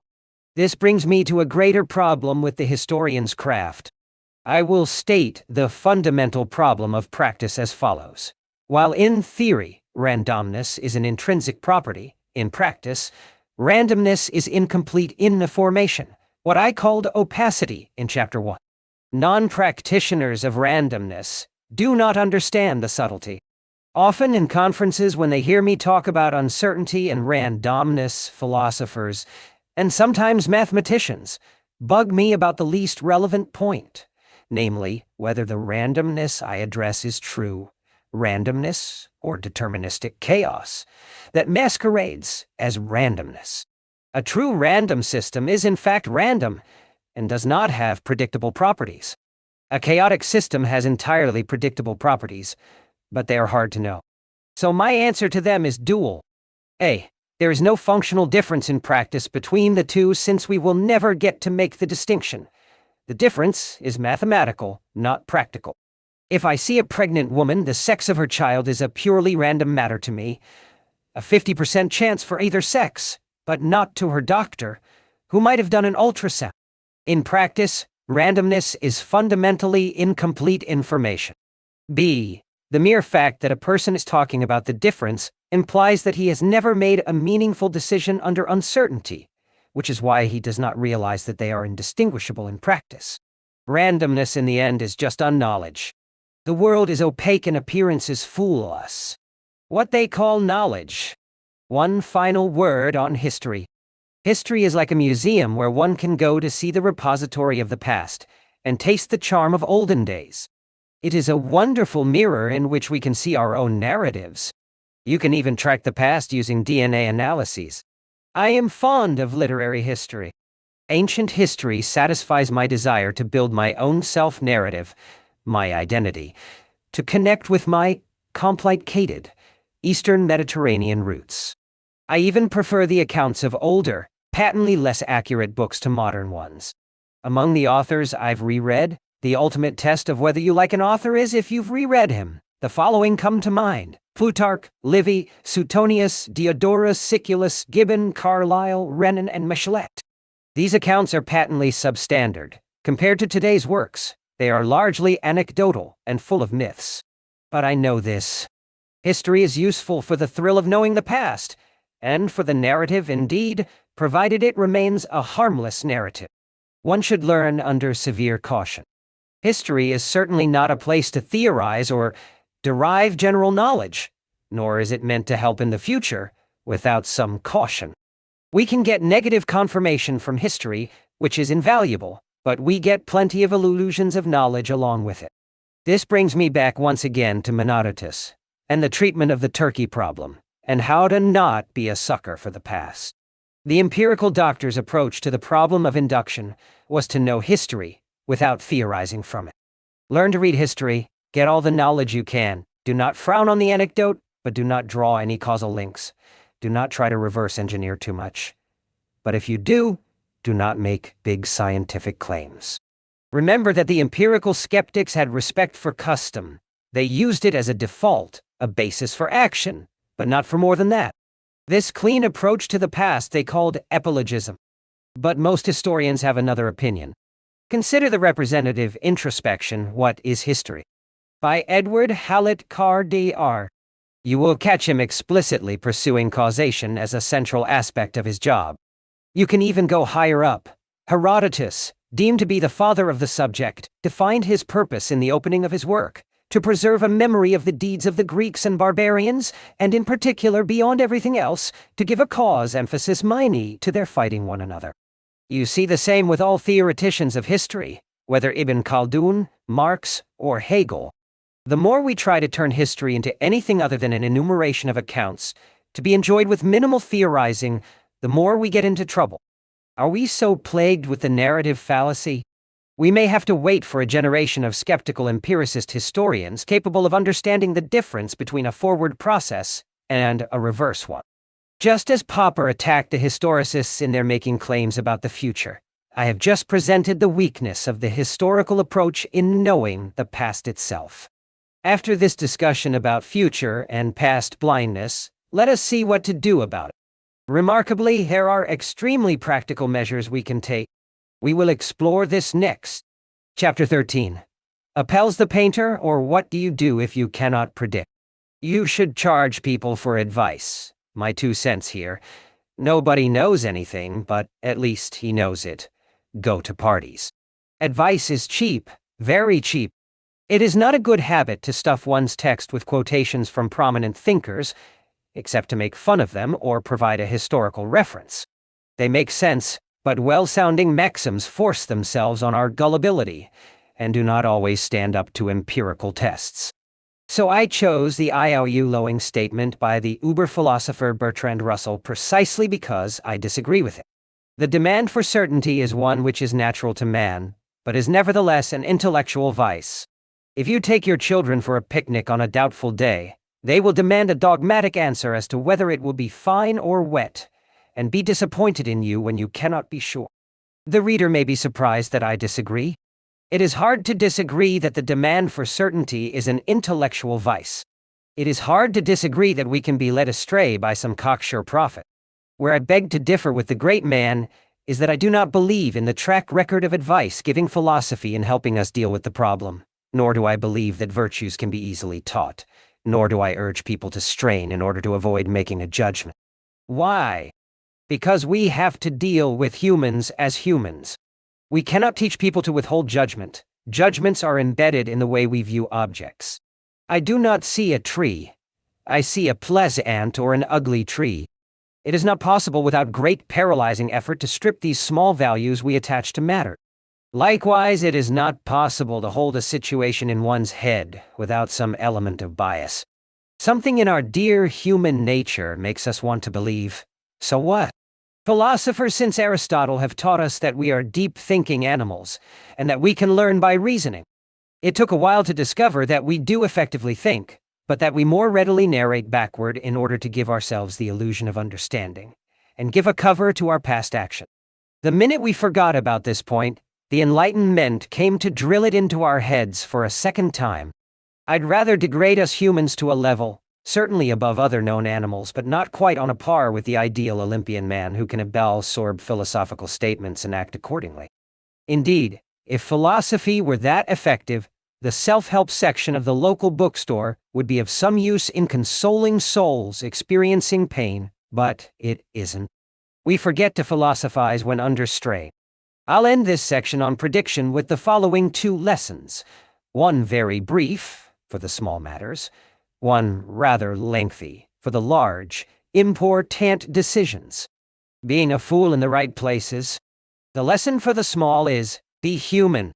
Except that being human involves some amount of epistemic arrogance in running your affairs. Do not be ashamed of that. Do not try to always withhold judgment. Opinions are the stuff of life. Do not try to avoid predicting. Yes, after this diatribe about prediction, I am not urging you to stop being a fool. Just be a fool in the right places. What you should avoid is unnecessary dependence on large-scale harmful predictions. Those, and only those. Avoid the big subjects that may hurt your future. Be fooled in small matters, not in the large. Do not listen to economic forecasters or to predictors in social science. They are mere entertainers. But do make your own forecast for the picnic. By all means, demand certainty for the next picnic. But avoid government social security forecasts for the year 2040. Know how to rank beliefs not according to their plausibility, but by the harm they may cause. Be prepared. The reader might feel queasy reading about these general failures to see the future and wonder what to do. But if you shed the idea of full predictability, there are plenty of things to do provided you remain conscious of their limits. Knowing that you cannot predict does not mean that you cannot benefit from unpredictability. The bottom line, be prepared. Narrow-minded prediction has an analgesic or therapeutic effect. Be aware of the numbing effect of magic numbers. Be prepared for all relevant eventualities. The idea of positive accident. Recall the empirics, those members of the Greek school of empirical medicine dianoa. They considered that you should be open-minded in your medical diagnoses to let luck play a role. By luck, a patient might be cured, say, by eating some food that accidentally turns out to be the cure for his disease, so that the treatment can then be used on subsequent patients. The positive accident, like hypertension medicine producing side benefits that led to Viagra, was the empiric central method of medical discovery. This same point can be generalized to life. Maximize the serendipity around you. Sextus Empiricus retold the story of Apelles the painter, who, while doing a portrait of a horse, was attempting to depict the foam from the horse's mouth. After trying very hard and making a mess, he gave up and, in irritation, took the sponge he used for cleaning his brush and threw it at the picture. Where the sponge hit, it left a perfect representation of the foam. Trial and error means trying a lot. In The Blind Watchmaker, Richard Dawkins brilliantly illustrates this notion of the world without grandee sign, moving by small, incremental, random changes. Note a slight disagreement on my part that does not change the story by much. The world rather moves by large, incremental, random changes. Indeed, we have psychological and intellectual difficulties with trial and error, and with accepting that series of small failures are necessary in life. My colleague Mark Spitznagel understood that we humans have a mental hang-up about failures. "You need to love to lose," was his motto. In fact, the reason I felt immediately at home in America is precisely because American culture encourages the process of failure. Unlike the cultures of Europe and Asia, where failure is met with stigma and embarrassment. America's specialty is to take these small risks for the rest of the world, which explains this country's disproportionate share in innovations. Once established, an idea or a product is later perfected over there. Volatility and risk of black swan. People are often ashamed of losses, so they engage in strategies that produce very little volatility, but contain the risk of a large loss, like collecting nickels in front of steamroll. In Japanese culture, which is ill-adapted to randomness and badly equipped to understand that bad performance can come from bad luck, losses can severely tarnish someone's reputation. People hate volatility, thus engage in strategies exposed to blow-ups, leading to occasional suicides after a big loss. Furthermore, this trade-off between volatility and risk can show up in careers that give the appearance of being stable, like jobs at IBM until the 1990s. When laid off, the employee faces a total void. He is no longer fit for anything else. The same holds for those in protected industries. On the other hand, consultants can have volatile earnings as their clients' earnings go up and down, but face a lower risk of starvation, since their skills match demand. Fluctuates but doesn't sink. Likewise, dictatorships that do not appear volatile, like, say, Syria or Saudi Arabia, face a larger risk of chaos than, say, Italy, as the latter has been in a state of continual political turmoil since the Second War. I learned about this problem from the finance industry, in which we see conservative bankers sitting on a pile of dynamite but fooling themselves because their operations seem dull and lacking in volatility. Barbell strategy? I am trying here to generalize to real life the notion of the barbell strategy I used as a trader, which is as follows. If you know that you are vulnerable to prediction errors, and if you accept that most risk measures are flawed because of the black swan, then your strategy is to be as hyper-conservative and hyper-aggressive as you can be instead of being mildly aggressive or conservative. Instead of putting your money in medium-risk investments, how do you know it is medium risk? By listening to tenure-seeking experts, you need to put a portion, say 85 to 90%, in extremely safe instruments, like treasury bills, as safe a class of instruments as you can manage to find on this planet. The remaining 10 to 15% you put in extremely speculative bets, as leveraged as possible, like options, preferably venture capital-style portfolios. That way you do not depend on errors of risk management. No black swan can hurt you at all, beyond your floor, the nest egg that you have in maximally safe investment. Or, equivalently, you can have a speculative portfolio and insure it, if possible, against losses of more than, say, 15%. You are clipping your incomputable risk, the one that is harmful to you. Instead of having medium risk, you have high risk on one side and no risk on the other. The average will be medium risk but constitutes a positive exposure to the black swan. More technically, this can be called a convex combination. Let us see how this can be implemented in all aspects of life. Nobody knows anything. The legendary screenwriter William Goldman was said to have shouted, "Nobody knows anything," in relation to the prediction of movie sales. Now, the reader may wonder how someone as successful as Goldman can figure out what to do without making predictions. The answer stands perceived business logic on its head. He knew that he could not predict individual events, but he was well aware that the unpredictable, namely, a movie turning into a blockbuster, would benefit him immensely. So the second lesson is more aggressive. You can actually take advantage of the problem of prediction and epistemic arrogance. As a matter of fact, I suspect that the most successful businesses are precisely those that know how to work around inherent unpredictability and even exploit it. Recall my discussion of the biotech company whose managers understood that the essence of research is in the unknown unknowns. Also, notice how they seized on the corners, those free lottery tickets in the world. Here are the modest tricks. But note that the more modest they are, the more effective they will be. First, make a distinction between positive contingencies and negative ones. Learn to distinguish between those human undertakings in which the lack of predictability can be, or has been, extremely beneficial, and those where the failure to understand the future caused harm. There are both positive and negative black swans. William Goldman was involved in the movies, a positive black swan business. Uncertainty did occasionally pay off there. A negative black swan business is one where the unexpected can hit hard and hurt severely. If you are in the military, in catastrophe insurance, or in homeland security, you face only downside. Likewise, as we saw in Chapter 7, if you are in banking and lending, surprise outcomes are likely to be negative for you. You lend, and in the best of circumstances you get your loan back, but you may lose all of your money if the borrower defaults. In the event that the borrower enjoys great financial success, he is not likely to offer you an additional dividend.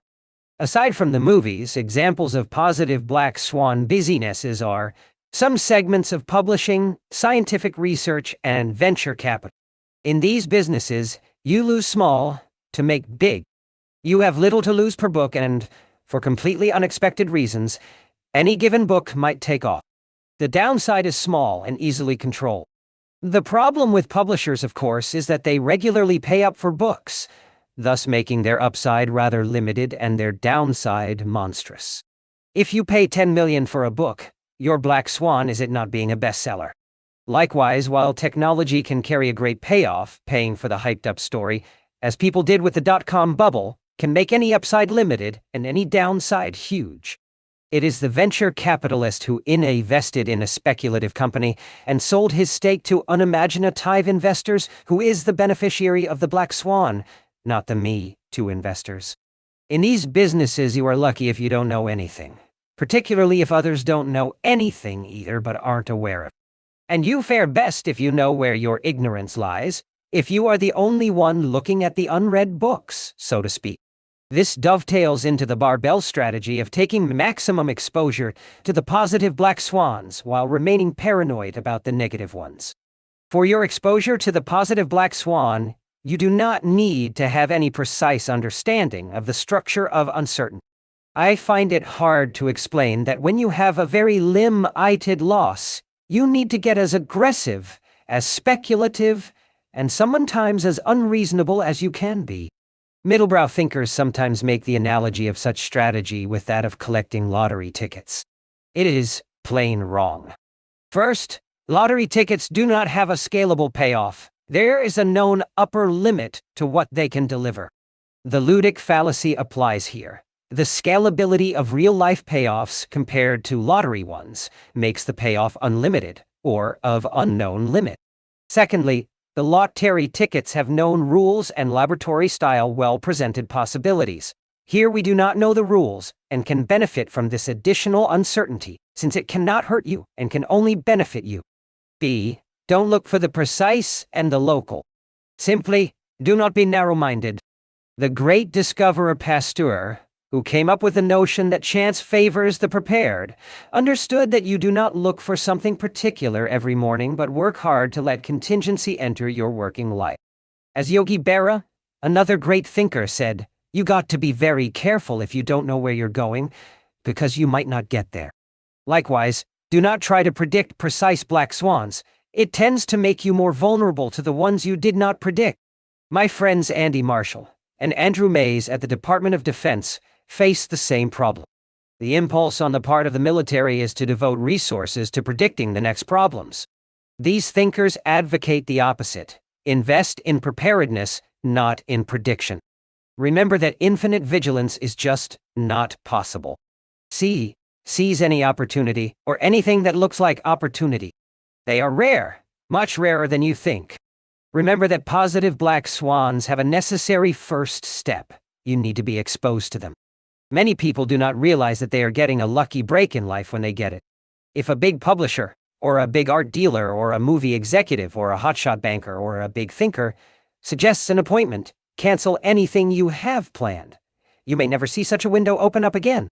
I am sometimes shocked at how little people realize that these opportunities do not grow on trees. Collect as many free non-lottery tickets, those with open-ended payoffs, as you can, and once they start paying off, do not discard them. Work hard, not in grunt work, but in chasing such opportunities and maximizing exposure to them. This makes living in big cities invaluable, because you increase the odds of serendipitous encounters. You gain exposure to the envelope of serendipity. The idea of settling in a rural area on grounds that one has good communications in the age of the internet tunnels, out of such sources of positive uncertainty. Diplomats understand that very well. Casual chance discussions at cocktail parties usually lead to big breakthroughs, not dry correspondence or telephone conversation. Go to parties. If you're a scientist, you will chance upon a remark that might spark new research. And if you are autistic, send your associates to these events. Beware of precise plans by governments. As discussed in Chapter 10, let governments predict. It makes officials feel better about themselves and justifies their existence. But do not set much store by what they say. Remember that the interest of these civil servants is to survive and self-perpetuate, not to get to the truth. It does not mean that governments are useless, only that you need to keep a vigilant eye on their side effects. For instance, regulators in the banking business are prone to a severe expert problem, and they tend to condone reckless but hidden risk-taking. Andy Marshall and Andy Mays ask me if the private sector could do better in predicting. Alas, no do I. Once again, recall the story of banks hiding explosive risks in their portfolios. It is not a good idea to trust corporations with matters such as rare events, because the performance of these executives is not observable on a short-term basis, and they will game the system by showing good performance so they can get their yearly bonus. The Achilles heel of capitalism is that if you make corporations compete, it is sometimes the one that is most exposed to the negative black swan that will appear to be the most fit for survival. Also recall from the footnote on Ferguson's discovery in Chapter 1 that markets are not good predictors of wars. No one in particular is a good predictor of anything. Sorry. There are some people who, if they don't already know, you can't tell them, as the great philosopher of uncertainty Yogi Berra once said. Do not waste your time trying to fight forecasters, stock analysts, economists, and social scientists except to play pranks on them. They are considerably easy to make fun of, and many get angry quite readily. It is ineffective to moan about unpredictability. People will continue to predict foolishly, especially if they are paid for it, and you cannot put an end to institutionalized frauds. If you ever do have to heed a forecast, keep in mind that its accuracy degrades rapidly as you extend it through time. If you hear a prominent economist using the word equilibrium or normal distribution, do not argue with him. Just ignore him, or try to put a rat down his shirt. The great asymmetry. All these recommendations have one point in common. Asymmetry ditor. Put yourself in situations where favorable consequences are much larger than unfavorable ones. Indeed, the notion of asymmetric outcomes as the central idea of this book. I will never get to know the unknown since, by definition, it is unknown. However, I can always guess how it might affect me, and I should base my decisions around that. This idea is often erroneously called Pascal's wager, after the philosopher and thinking mathematician Blaise Pascal. He presented it something like this: I do not know whether God exists, but I know that I have nothing to gain from being an atheist if he does not exist, whereas I have plenty to lose if he does. Hence, this justifies my belief in God. Pascal's argument is severely flawed theologically. One has to be naive enough to believe that God would not penalize us for false belief. Unless, of course, one is taking the quite restrictive view of a naive God. Bertrand Russell was reported to have claimed that God would need to have created fools for Pascal's argument to work. But the idea behind Pascal's wager has fundamental applications outside of theology. It stands the entire notion of knowledge on its head. It eliminates the need for us to understand the probabilities of a rare event. There are fundamental limits to our knowledge of these. Rather, we can focus on the payoff and benefits of an event if it takes place. The probabilities of very rare events are not computable. The effect of an event on us is considerably easier to ascertain. The rarer the event, the fuzzier the odds. We can have a clear idea of the consequences of an event, even if we do not know how likely it is to occur. I don't know the odds of an earthquake, but I can imagine how San Francisco might be affected by one. This idea that in order to make a decision, you need to focus on the consequences, which you can know, rather than the probability, which you can't know, is the central idea of uncertainty. Much of my life is based on it. You can build an overall theory of decision-making on this idea. All you have to do is mitigate the consequences. As I said, if my portfolio is exposed to a market crash, the odds of which I can't compute, all I have to do is buy insurance, or get out and invest the amounts I'm not willing to ever lose in less risky securities. Effectively, if free markets have been successful, it is precisely because they allow the trial and error process I call stochastic tinkering on the part of competing individual operators who fall for the narrative fallacy. We are increasingly learning to practice stochastic tinkering without knowing it, thanks to overconfident entrepreneurs, naive investors, greedy investment bankers, and aggressive venture capitalists brought together by the free market system. The next chapter shows why I am optimistic that the Academy is losing its power and ability to put knowledge in straitjackets, and that more out-of-the-box knowledge will be generated wiki-style. In the end, we are being driven by history, all the while thinking that we are doing the driving. I'll sum up this long section on prediction by stating that we can easily narrow down the reasons we can't figure out what's going on. There are A. Epistemic arrogance and our corresponding future blindness. B. The Platonic notion of categories, or how people are fooled by reductions, particularly if they have an academic degree in an expert-free discipline. And, finally, C. Flawed tools of inference, particularly the black swan free tools from Mediocristan. In Part 3, those gray swans of extremistan. It's time to deal in some depth with 4 final items that bear on our black swan. Primo, I have said earlier that the world is moving deeper into extremistan, that it is less and less governed by Mediocristan. In fact, this idea is more subtle than that. I will show how and present the various ideas we have about the formation of inequality. Secondo, I have been describing the Gaussian bell curve as a contagious and severe delusion, and it is time to get into that point in some depth. Terzo, I will present what I call Mandelbrottian, or fractal, randomness. Remember that for an event to be a black swan, it does not just have to be rare or just wild. It has to be unexpected, has to lie outside our tunnel of possibility. You must be a sucker for it. As it happens, many rare events can yield their structure to us. It is not easy to compute their probability, but it is easy to get a general idea about the possibility of their occurrence. We can turn these black swans into gray swans, so to speak, reducing their surprise effect. A person aware of the possibility of such events can come to belong to the non-sucker variety. Chapter 14. From Mediocristan to Extremistan, and back. I prefer Horowitz, How to Fall from Favor. The long tail. Get ready for some surprises. It's not just money. Let us see how an increasingly man-made planet can evolve away from mild into wild randomness. First, I describe how we get to Extremistan. Then, I will take a look at its evolution. The world is unfair. Is the world that unfair? I spent my entire life studying randomness, practicing randomness, hating randomness. The more that time passes, the worse things seem to me. The more scared I get. The more disgusted I am with Mother Nature. The more I think about my subject, the more I see evidence that the world we have in our minds is different from the one playing outside. Every morning, the world appears to me more random than it did the day before, and humans seem to be even more fooled by it than they were the previous day. It is becoming unbearable.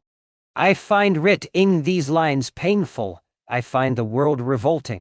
Two soft scientists propose intuitive models for the development of this inequity. One is a mainstream economist, the other a sociologist. Both simplify a little too much. I will present their ideas because they are easy to understand, not because of the scientific quality of their insights or any consequences in their discoveries. Then I will show the story as seen from the vantage point of the natural scientists. Let me start with the economist Sherwin Rosen. In the early 80s, he wrote papers about the economics of superstars.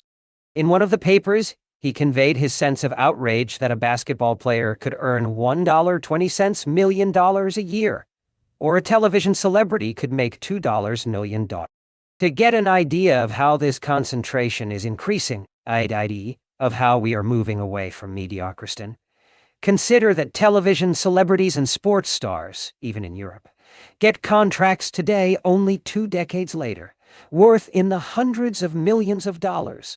The extreme is about, so far, 20 times higher than it was 2 decades ago. According to Rosen, this inequality comes from a tournament effect. Someone who is marginally better can easily win the entire pot, leaving the others with nothing. Using an argument from Chapter 3, people prefer to pay $10.99 for a recording featuring Horowitz to $9.99 for a struggling pianist. Would you rather read Kundera for $13.99 or some unknown author for $1? So, it looks like a tournament, where the winner grabs the whole thing, and he does not have to win by much. But the role of luck is missing in Rosen's beautiful argument. The problem here is the notion of better, this focus on skills as leading to success. Random outcomes or an arbitrary situation can also explain success and provide the initial push that leads to a winner-take-all result. A person can get slightly ahead for entirely random reasons. Because we like to imitate one another, we will flock to it. The world of contagion is so underestimated. As I am writing these lines, I am using a Macintosh by Apple after years of using Microsoft-based products. The Apple technology is vastly better, yet the inferior software won the day. How? Luck. The Matthew effect. More than a decade before Rosen, the sociologist of science Robert K. Merton presented his idea of the Matthew effect, by which people take from the poor to give to the rich. He looked at the performance of scientists and showed how an initial advantage follows someone through life. Consider the following process. Let's say someone writes an academic paper quoting 50 people who have worked on the subject and provided background materials for his study. Assume, for the sake of simplicity, that all 50 are of equal merit. Another researcher working on the exact same subject will randomly cite 3 of those 50 in his bibliography. Merton showed that many academics cite references without having read the original work. Rather, they'll read a paper and draw their own citations from among its sources. So a third researcher reading the second article selects 3 of the previously referenced authors for his citation. These 3 authors will receive cumulatively more and more attention as their names become associated more tightly with the subject at hand. The difference between the winning 3 and the other members of the original cohort is mostly luck. They were initially chosen not for their greater skill, but simply for the way their names appeared in the prior bibliography. Thanks to their reputations, these successful academics will go on writing papers and their work will be easily accepted for publication. Academic success is partly, but significantly, a lottery. It is easy to test the effect of reputation. One way would be to find papers that were written by famous scientists, had their authors' identities changed by mistake, and got rejected. You could verify how many of these rejections were subsequently overturned after the true identities of the authors were established. Note that scholars are judged mostly on how many times their work is referenced in other people's work, and thus cliques of people who quote one another are formed. It's an I quote you quote me type of business. Eventually, authors who are not often cited will drop out of the game by, say, going to work for the government, if they are of a gentle nature, or for the mafia, or for a Wall Street firm, if they have a high level of horseshmo. Those who got a good push in the beginning of their scholarly careers will keep getting persistent cumulative advantages throughout life. It is easier for the rich to get richer, for the famous to become more famous. In sociology, Matthew effects bear the less literary name, cumulative advantage. This theory can easily apply to companies, businessmen, ACE tours, writers, and anyone else who benefits from past success. If you get published in the New Yorker because the color of your letterhead ATE attracted the attention of the editor, who was daydreaming of daisies, the resultant reward can follow you for life. More significantly, it will follow others for life. Failure is also cumulative. Losers are likely to also lose in the future, even if we don't take into account the mechanism of demoralization that might exacerbate it and cause additional failure.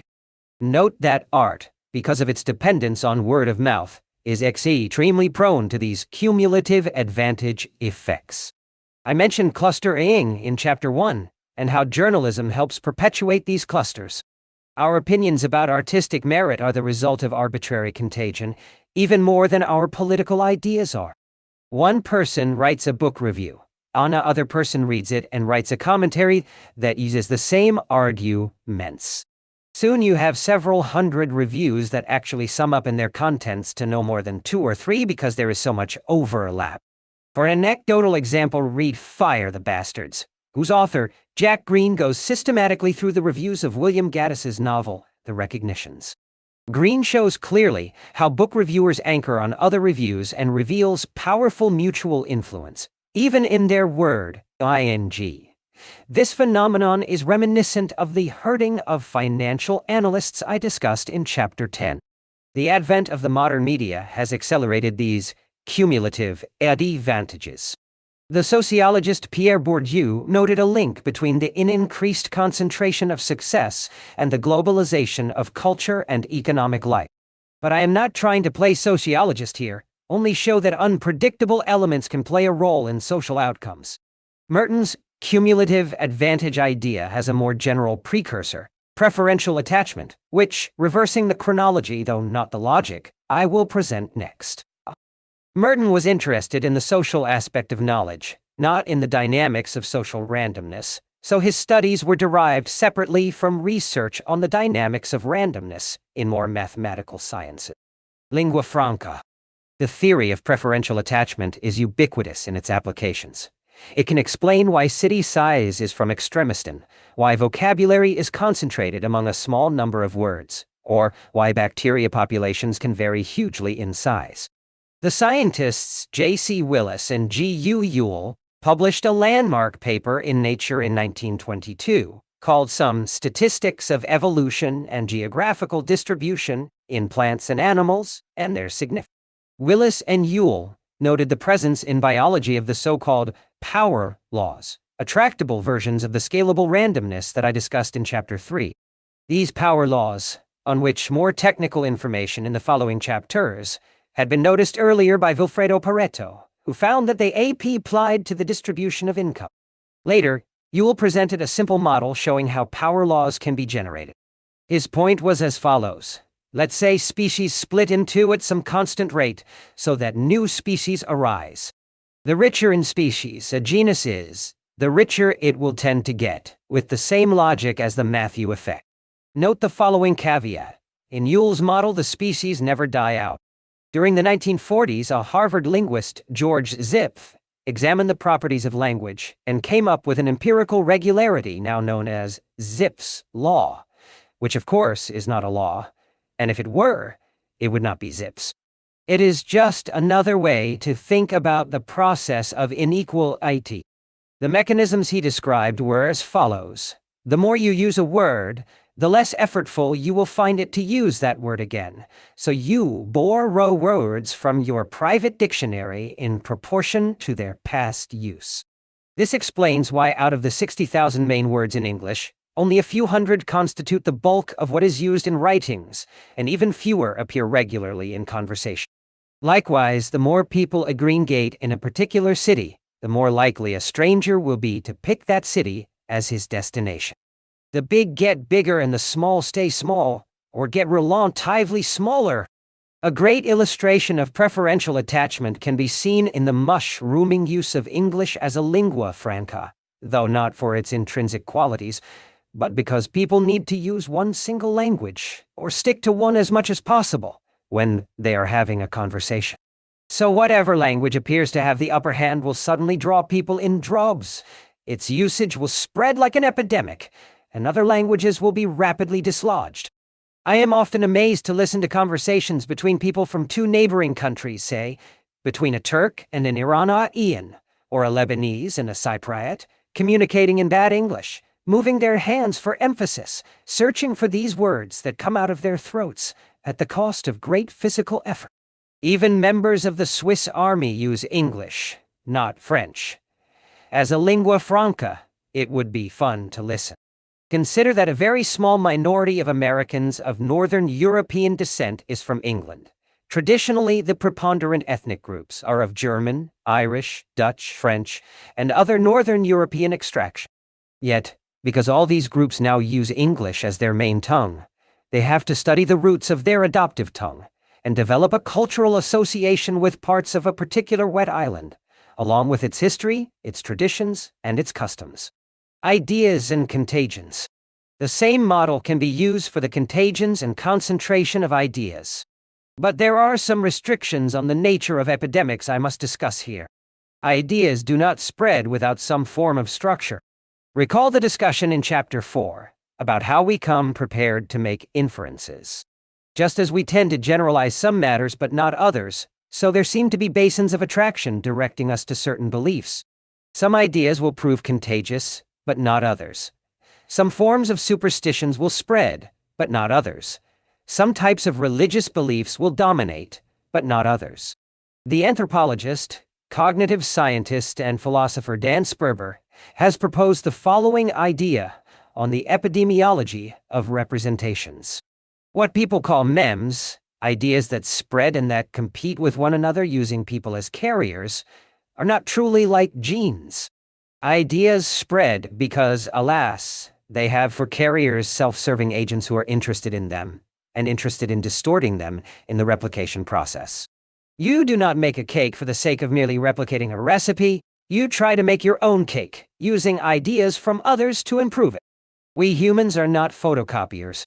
So contagious mental categories must be those in which we are prepared to believe, perhaps even programmed to believe. To be contagious, a mental category must agree with our nature. Nobody is safe in extremistan. There is something extremely naive about all these models of the dynamics of concentration I've presented so far, particularly the socioeconomic ones. For instance, although Merton's idea includes luck, it misses an additional layer of randomness. In all these models, the winner stays a winner. Now, a loser might always remain a loser, but a winner could be unseated by someone new, popping up out of nowhere. Nobody is safe. Preferential attachment theories are intuitively appealing, but they do not account for the possibility of being supplanted by newcomers, what every school child knows as the decline of civilization. Consider the logic of cities. How did Rome, with a population of 1.2 million in the 1st century AD, end up with a population of 12,000 in the 3rd? How did Baltimore, once a principal American city, become a relic? And how did Philadelphia come to be overshadowed by New York? A Brooklyn Frenchman. When I started trading foreign exchange, I befriended a fellow named Vincent, who exactly resembled a Brooklyn trader, down to the mannerisms of Fat Tony, except that he spoke the French version of Brooklynese. Vincent taught me a few tricks. Among his sayings were trading may have princes, but nobody stays a king, and the people you meet on the way up, you will meet again on the way down. There were theories when I was a child about class warfare and struggles by innocent individuals against powerful monster corporations, capable of swallowing the world. Anyone with intellectual hunger was fed these theories, which were inherited from the Marxist belief that the tools of exploitation were self-feeding, that the powerful would grow more and more powerful, furthering the unfairness of the system. But one had only to look around to see that these large corporate monsters dropped like flies. Take a cross-section of the dominant corporations at any particular time. Many of them will be out of business a few decades later, while firms nobody ever heard of will have popped onto the scene from some garage in California or from some college dorm. Consider the following sobering statistic. Of the 500 largest U.S. companies in 1957, only 74 were still part of that select group, the Standard & Poor's 500, 40 years later. Only a few had the rest either shrank or went bust. Interestingly, almost all these large corporations were located in the most capitalist country on earth, the United States. The more socialist a country's orientation, the easier it was for the large corporate monsters to stick around. Why did capitalism, and not socialism, destroy these ogres? In other words, if you leave companies alone, they tend to get eaten up. Those in favor of economic freedom claim that beastly and greedy corporations pose no threat because competition keeps them in check. What I saw at the Wharton School convinced me that the real reason includes a large share of something else, chance. But when people discuss chance, which they rarely do, they usually only look at their own luck. The luck of others counts greatly. Another corporation may luck out thanks to a blockbuster product and displace the current winners. Capitalism is, among other things, the revitalization of the world, thanks to the opportunity to be lucky. Luck is the grand equalizer, because almost everyone can benefit from it. The socialist governments protected their monsters, and by doing so, killed potential newcomers in the womb. Everything is transitory. Luck both made and unmade Carthage. It both made and unmade Rome. I said earlier that randomness is bad, but it is not always so. Luck is far more egalitarian than even intelligence.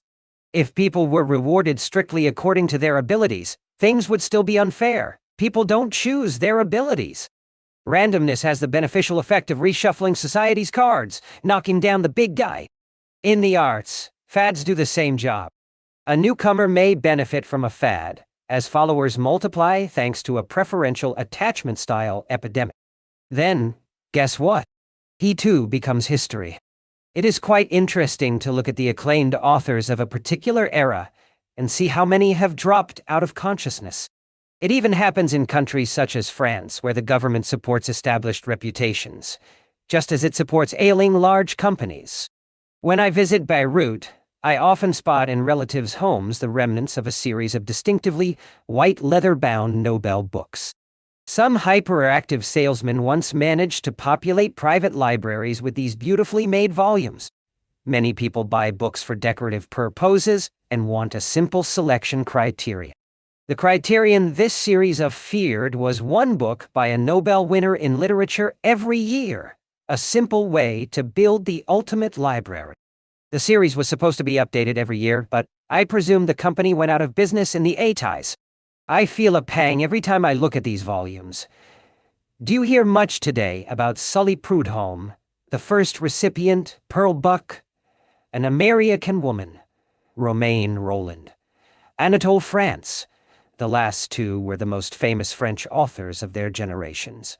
St. John Perse, Roger Martin Dugard, or Frédéric Mistral. The long tail. I have said that nobody is safe in Extremistan. This has a converse. Nobody is threatened with complete extinction either. Our current environment allows the little guy to bide his time in the antechamber of success. As long as there is life, there is hope. This idea was recently revived by Chris Anderson, one of a very few who get the point that the dynamics of fractal concentration has another layer of randomness. He packaged it with his idea of the long tail, about which in a moment. Anderson is lucky not to be a professional statistician. People who have had the misfortune of going through conventional statistical training think we live in mediocrity. He was able to take a fresh look at the dynamics of the world. True, the web produces acute concentration. A large number of users visit just a few sites, such as Google, which at the time of this writing has total market dominance. At no time in history has a company grown so dominant so quickly. Google can service people from Nicaragua to southwestern Mongolia to the American West Coast without having to worry about phone operators, shipping, delivery, and manufacture. This is the ultimate winner-take-all case study. People forget, though, that before Google, Alta Vista dominated the search engine market. I am prepared to revise the Google metaphor by replacing it with a new name for future editions of this book. What Anderson saw is that the web causes something in addition to concentration. The web enables the formation of a reservoir of proto-Googles waiting in the background. It also promotes the inverse Google. That is, it allows people with a technical specialty to find a small, stable audience. Recall the role of the web in Yevgenia Krasnova's success. Thanks to the internet, she was able to bypass conventional publishers. Her publisher with the pink glasses would not even have been in business had it not been for the web. Let's assume that Amazon.com does not exist, and that you have written a sophisticated book. Odds are that a very small bookstore that carries only 5,000 volumes will not be interested in letting your beautifully crafted prose occupy premium shelf space. And the mega bookstore, such as the average American Barnes & Noble, might stock 130,000 volumes, which is still not sufficient to accommodate marginal titles. So your work is stillborn. Not so with web vendors. A web bookstore can carry a near infinite number of books since it need not have them physically in inventory. Truly. Nobody needs to have them physically in inventory, since they can remain in digital form until they are needed in print, an emerging business called print on demand. So as the author of this little book, you can sit there, bide your time, be available in search engines, and perhaps benefit from an occasional epidemic. In fact, the quality of readership has improved markedly over the past few years, thanks to the availability of these more sophisticated books. This is a fertile environment for diversity. Plenty of people have called me to discuss the idea of the long tail, which seems to be the exact opposite of the concentration implied by scalability. The long tail implies that the small guys collectively should control a large segment of culture and commerce, thanks to the niches and subspecialties that can now survive thanks to the internet. But, strangely, it can also imply a large measure of inequality. A large base of small guys and a very small number of supergiants, together representing a share of the world's culture, with some of the small guys, on occasion, rising to knock out the winners. This is the double tail, a large tail of the small guys, a small tail of the big guys. The role of the long tail is fundamental in changing the dynamics of success, destabilizing the well-seated winner, and bringing about another winner. In a snapshot, this will always be extremistin, always ruled by the concentration of type 2 randomness, but it will be an ever-changing extremistin. The long tail's contribution is not yet numerical. It is still confined to the web and its small-scale online commerce. But consider how the long tail could affect the future of culture, information, and political life.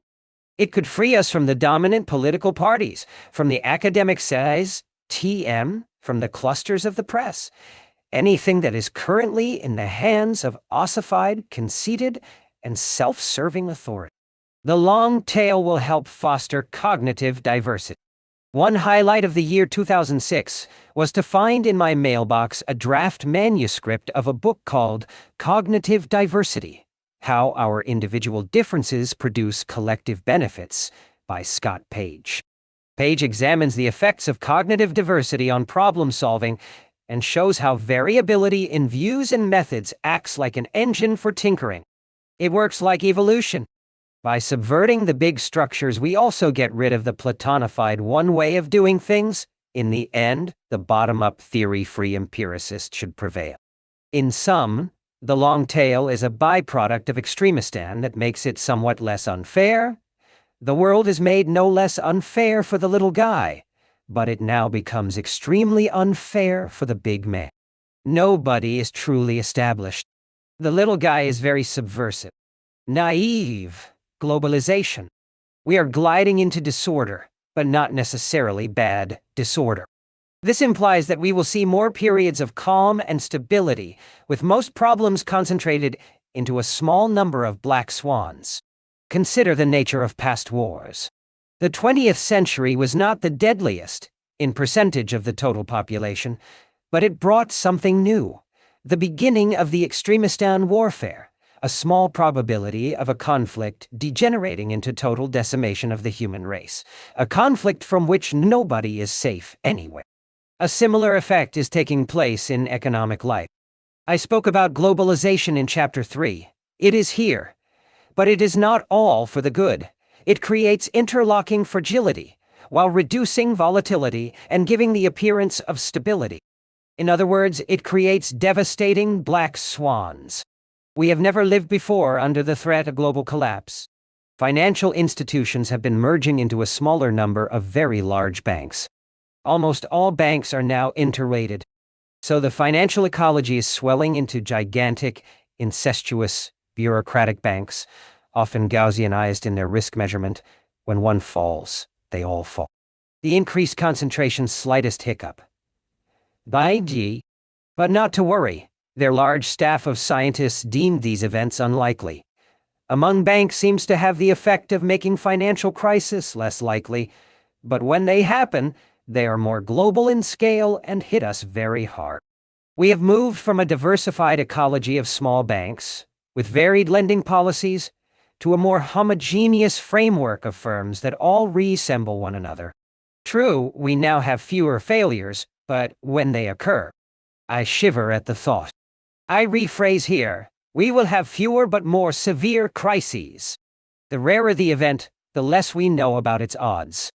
It means that we know less and less about the possibility of a crisis. And we have some idea how such a crisis would happen. A network is an assemblage of elements called nodes that are somehow connected to one another by a link. The world's airports constitute a network, as does the World Wide Web, as do social connections and electricity grids. There is a branch of research called network theory that studies the organization of such networks and the links between their nodes, with such researchers as Duncan Watts, Stephen Strogatz, Albert Laszlo Barabasi, and many more. They all understand extremistan mathematics and the inadequacy of the Gaussian bell curve. They have uncovered the following property of networks. There's a concentration among a few nodes that serve as central connections. Networks have a natural tendency to organize themselves around an extremely concentrated architecture. A few nodes are extremely connected, others barely so. The distribution of these connections has a scalable structure of the kind we will discuss in chapters 15 and 16. Concentration of this kind is not limited to the internet. It appears in social life. A small number of people are connected to others, in electricity grids, in communications networks. This seems to make networks more robust. Random insults to most parts of the network will not be consequential since they are likely to hit a poorly connected spot. But it also makes networks more vulnerable to black swans. Just consider what would happen if there is a problem with a major node. The electricity blackout experienced in the northeastern United States during August 2003, with its consequential mayhem, is a perfect example of what could take place if one of the big banks went under today. But banks are in a far worse situation than the internet. The financial industry has no significant long tail. We would be far better off if there were a different ecology, in which financial institutions went bust on occasion, and were rapidly replaced by new ones, thus mirroring the diversity of internet businesses and the resilience of the internet economy. Or if it were a long tail of government officiers and civil servants coming to reinvigorate bureaucracies. Reversals away from extremistan. There is inevitably a mounting tension between our society, full of conocentration, and our classical idea of aurea mediocritas, the golden mean, so it is conceivable that efforts may be made to reverse such concentration. We live in a society of one person, one vote, where progressive taxes have been enacted precisely to weaken the winners. Indeed, the rules of society can be easily rewritten by those at the bottom of the pyramid to prevent concentration from hurting them. But it does not require voting to do so. Religion could soften the problem. Consider that, before Christianity, in many societies, the powerful had many wives, thus preventing those at the bottom from accessing wombs, a condition that is not too different from the reproductive exclusivity of alpha males in many species. But Christianity reversed this, thanks to the one-man, one-woman rule. Later, Islam came to limit the number of wives to 4.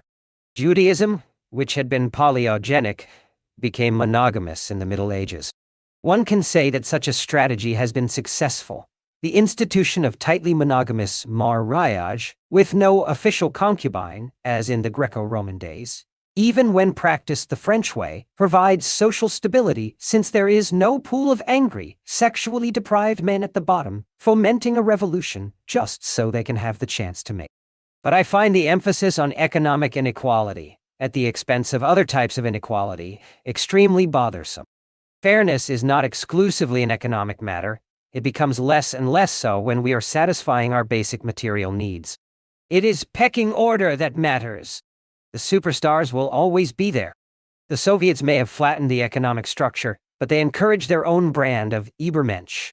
What is poorly understood or denied, owing to its unsettling implications, is the absence of a role for the average in intellectual production.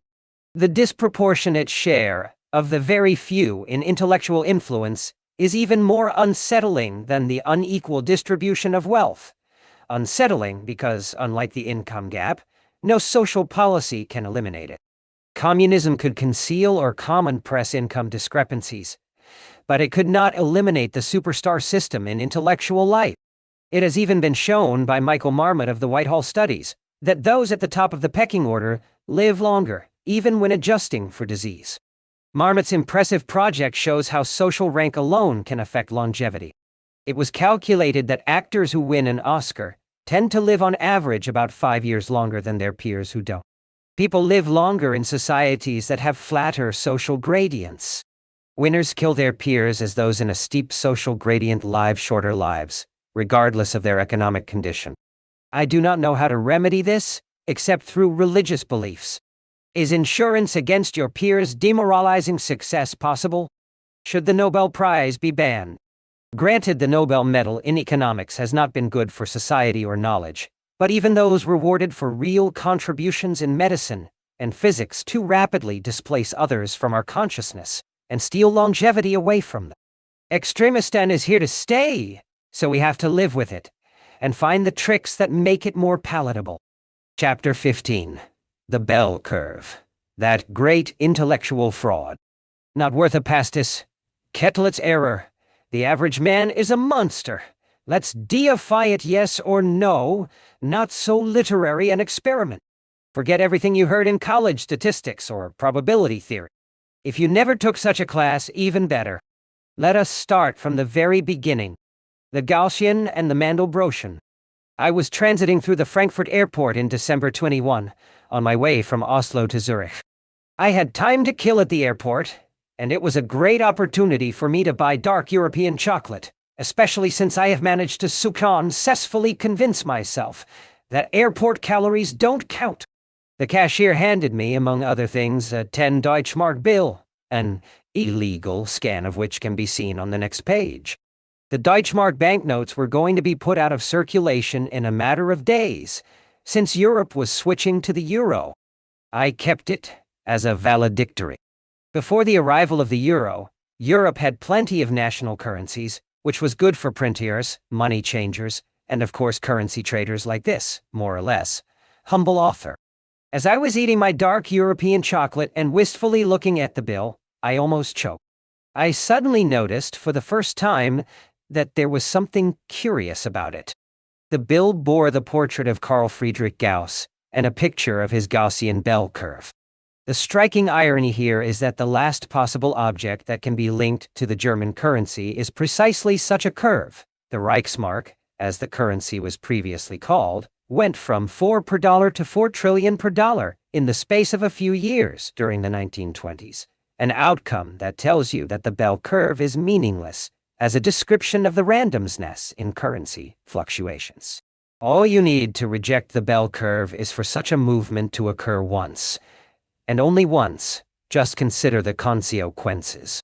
Yet, there was the bell curve, and next to it, Herr Professor, Dr. Gauss, unprepossessing, a little stern, certainly not someone I'd want to spend time with lounging on a terrace, drinking pastis, and holding a conversation without a subject. Shockingly, the bell curve is used as a risk measurement tool by those regulators and central bankers who wear dark suits and talk in a boring way about currencies. The increase in decrease.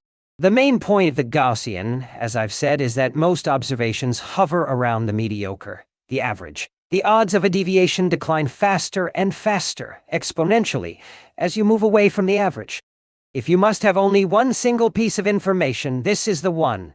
The dramatic increase in the speed of decline in the odds as you move away from the center or the average. Look at the list below for an illustration of this. I am taking an example of a Gaussian quantity, such as height, and simplifying it a bit to make it more illustrative. Assume that the average height, men and women, is 1.67 meters, or 5 feet 7 inches. Consider what I call a unit of deviation here as 10 centimeters. Let us look at increments above 1.67 meters and consider the odds of someone being that tall. Note that soon after, I believe, 22 deviations, or 220 centimeters taller than the average. The odds reach a googol, which is one with 100 zeros behind it. The point of this list is to illustrate the acceleration. Look at the difference in odds between 60 and 70 centimeters taller than average. For a mere increase of 4 inches, we go from 1 in 1 billion people to 1 in 780 billion. As for the jump between 70 and 80 centimeters, an additional 4 inches above the average, we go from 1 in 780 billion to 1 in 1.6 million billion. This precipitous decline in the odds of encountering something is what allows you to ignore outliers. Only one curve can deliver this decline, and it is the bell curve and its non-scalable siblings, the Mandelbrottian. By comparison, look at the odds of being rich in Europe. Assume that wealth there is scalable, i.e., Mandelbrottian. This is not an accurate description of wealth in Europe. It is simplified to emphasize the logic of scalable distribution. Scalable wealth distribution. People with a net worth higher than €1 million, 1 in 62.5. Higher than €2 million, 1 in 250. Higher than T4 million, 1 in 1,000 I. Higher than €8 million, 1 in 4,000. Higher than €16 million, 1 in 16,000. Higher than €32 million, 1 in 64,000. Higher than €320 million, 1 in 6,400,000. The speed of the decrease here remains constant, or does not decline.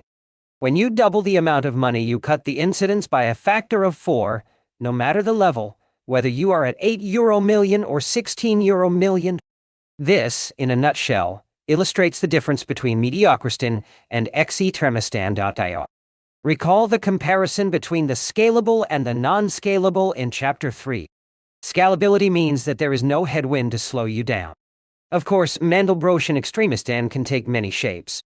Conocider wealth in an extremely concentrated version of extremistan. There, if you double the wealth, you have the incidence. The result is quantitatively different from the above example, but it obeys the same logic. Fractal wealth distribution with large inequalities. People with a net worth higher than €1 million, 1 in 63. Higher than €2 million, 1 in 125. Higher than €4 million, 1 in 250. Higher than €8 million, 1 in 500. Higher than €16 million, 1 in 1,008. higher than 32 euro million. 1 in 2000. Higher than 320 euro million. 1 in 20,000. Higher than 640 euro million. 1 in 40,000. If wealth were Gaussian, we would observe the following divergence away from 1 euro million. Wealth distribution assuming a Gaussian law.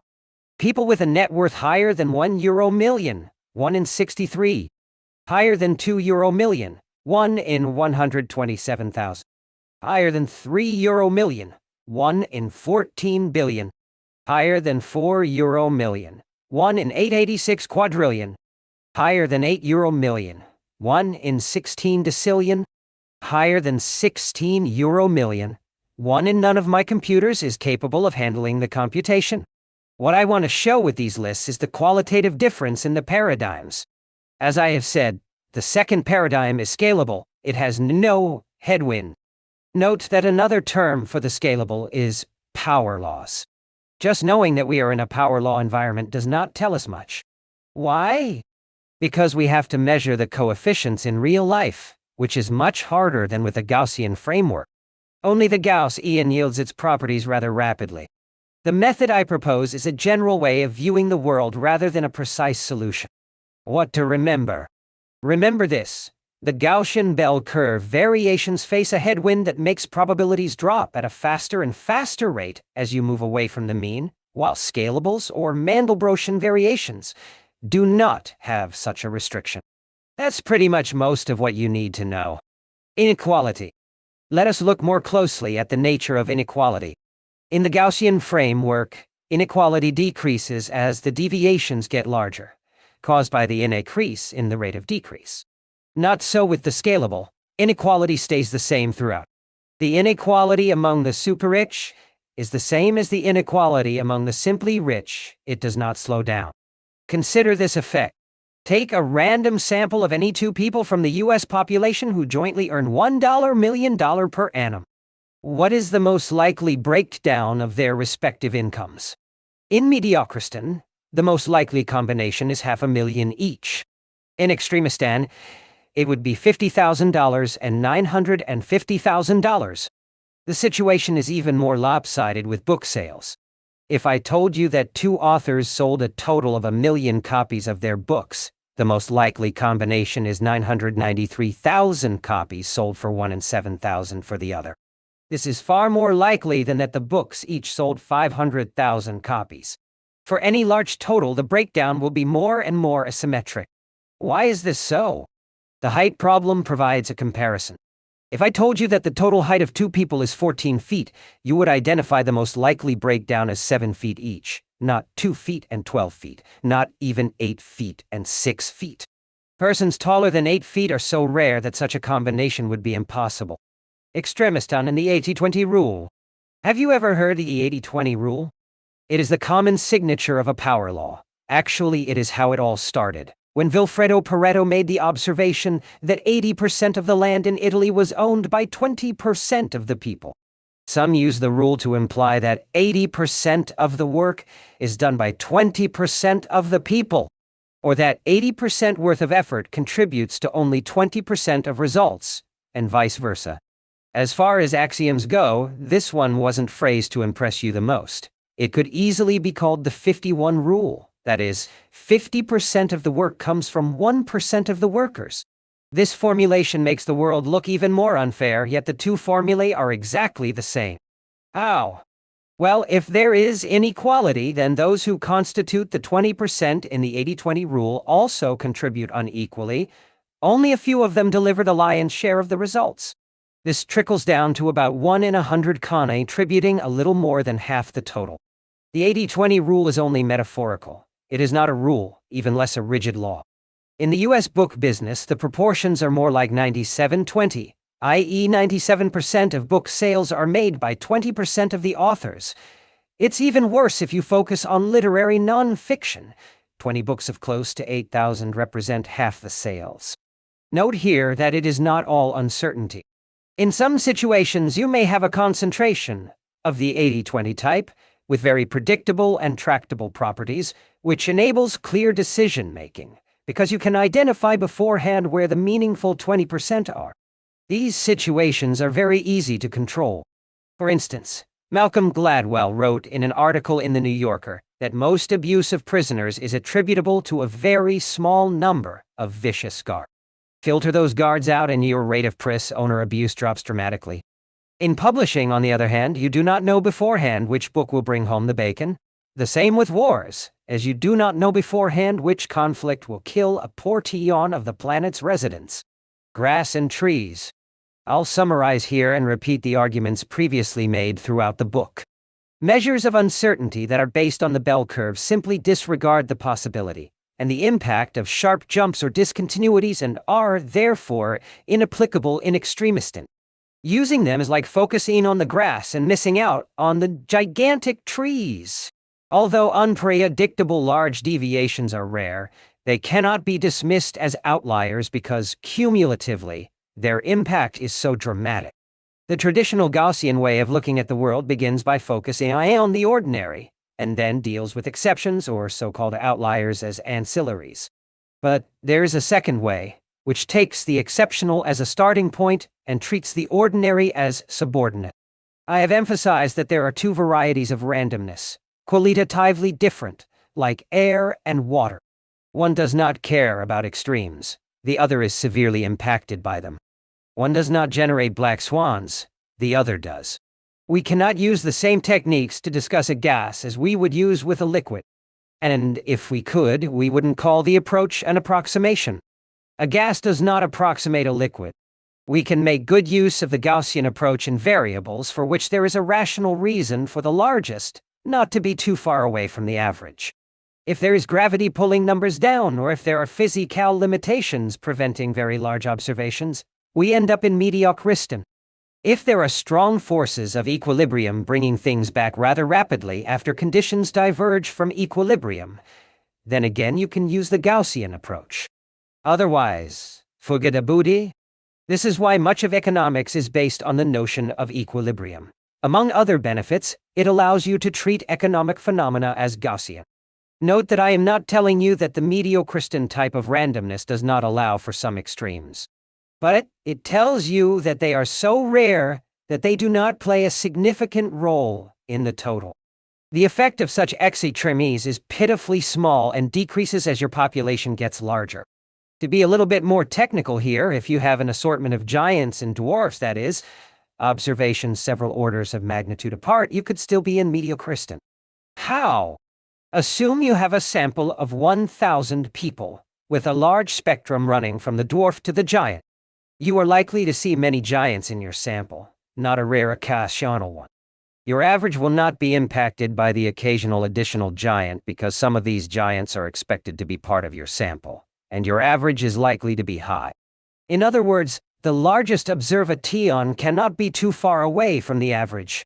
The average will always contain both kinds, giants and dwarves, so that neither should be too rare, unless you get a megagiant or a microdwarf on very rare occasion.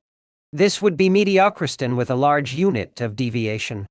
Note once again the following principle. The rarer the event, the higher the error in our estimation of its probability, even when using the Gaussian.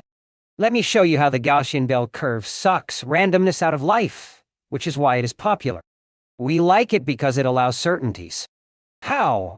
Through averaging, as I will discuss next. How coffee drinking can be safe. Recall from the mediocristian discussion in Chapter 3 that no single observation will impact your total. This property will be more and more significant as your population increases in size. The averages will become more and more stable, to the point where all samples will look alike. I've had plenty of cups of coffee in my life. It's my principal addiction. I have never seen a cup jump 2 feet from my desk, nor has coffee spilled spontaneously on this manuscript without intervention, even in Russia. Indeed, it will take more than a mild coffee addiction to witness such an event. It would require more lifetimes than is perhaps conceivable. The odds are so small, 1 in so many zeros, that it would be impossible for me to write them down in my free time. Yet, physical reality makes it possible for my coffee cup to jump. Very unlikely, but possible. Particles jump around all the time. How come the coffee cup itself composed of jumping particles does not? The reason is, simply, that for the cup to jump would require that all of the particles jump in the same direction, and do so in lockstep several times in a row, with a compensating move of the table in the opposite direction. All 7 aryl trillion particles in my coffee cup are not going to jump in the same direction. This is not going to happen in the lifetime of this universe. So I can safely put the coffee cup on the edge of my writing table and worry about more serious sources of uncertainty. The safety of my coffee cup illustrates how the randomness of the Gaussian is tommable by averaging. If my cup were one large particle, or acted as one, then its jumping would be a problem. But my cup is the sum of trillions of very small particles. Casino operators understand this well, which is why they never, if they do things right, lose money. They simply do not let one gambler make a massive bet, instead preferring to have plenty of gamblers make series of bets of limited size. Gamblers may bet a total of $20 million, but you needn't worry about the casino's health. The bets run, say, $20 on average. The casino caps the bets at a maximum that will allow the casino owners to sleep at night. So, the variations in the casino's returns are going to be ridiculously small, no matter the total gambling activity. You will not see anyone leaving the casino with $1 billion in the lifetime of this universe. The above is an application of the supreme law of mediocrity. When you have plenty of gamblers, no single gambler will impact the total more than minute. The consequence of this is that variations around the average of the Gaussian, also called errors, are not truly worrisome. They are small and they wash out. They are domesticated fluctuations around the mean. Love of certainties. If you ever took a dull statistics class in college, did not understand much of what the professor was excited about, and wondered what standard deviation meant, there is nothing to worry about. The notion of standard deviation is meaningless outside of mediocrity. Clearly, it would have been more beneficial, and certainly more entertaining, to have taken classes in the neurobiology of aesthetics or post-colonial African dance, and this is easy to see empirically. Standard deviations do not exist outside the Gaussian, or if they do exist, they do not matter and do not explain much. But it gets worse. The Gaussian family, which includes various friends and relatives such as the Poisson law, are the only class of distributions that the standard deviation and the average is sufficient to describe. You need nothing else. The bell curve satisfies the reductionism of the deluded. There are other notions that have little or no significance outside of the Gaussian, correlation and, worse, regression. Yet they are deeply ingrained in our methods. It is hard to have a business conversation without hearing the word correlation. To see how meaningless correlation can be outside of mediocrity, take a historical series involving 2 variables that are patently from ex-tremistan, such as the bond and the stock markets, or 2 securities prices, or 2 securities prices, or 2 variables like, say, changes in book sales of children's books in the United States and fertilizer production in China, or real estate prices in New York City and returns of them. May assure correlation between the pairs of variables in different subperiods, say for 1994, 1995, 1996, etc. The correlation measure will be likely to exhibit severe instability. It will depend on the period for which it was computed. Yet people talk about correlation as if it were something real, making it tangible, investing it with a physical property, reifying it. The same illusion of concreteness affects what we call standard deviations. Take any series of historical prices or values. Break it up into subsegments and measure its standard deviation. Surprised? Every sample will yield a different standard deviation. Then why do people talk about standard deviation? Go figure. Note here that, as with the narrative fallacy, when you look at past data and compute one single correlation or standard deviation, you do not notice such instability. How to cause catastrophes if you use the term statistically significant, beware of the illusions of certainties. Odds are that someone has looked at his observation errors and assumed that they were Gaussian, which necessitates a Gaussian context, namely mediocrity, for it to be acceptable. To show how endemic the problem of misusing the Gaussian is, and how dangerous it can be, consider a dull book called Catastrophe by Judge Richard Posner, a prolific writer. Posner bemoans civil servants' misunderstandings of randomness and recommends, among other things, that government policymakers learn statistics from economists. Judge Posner appears to be trying to foment catastrophes. Yet, in spite of being one of those people who should spend more time reading and less time in key, he can be an insightful, deep, and original thinker. Like many people, he just isn't aware of the distinction between mediocristan and extremistan, and he believes that statistics is a science, never a fraud. If you run into him, please make him aware of these things. Quetelet's average monster.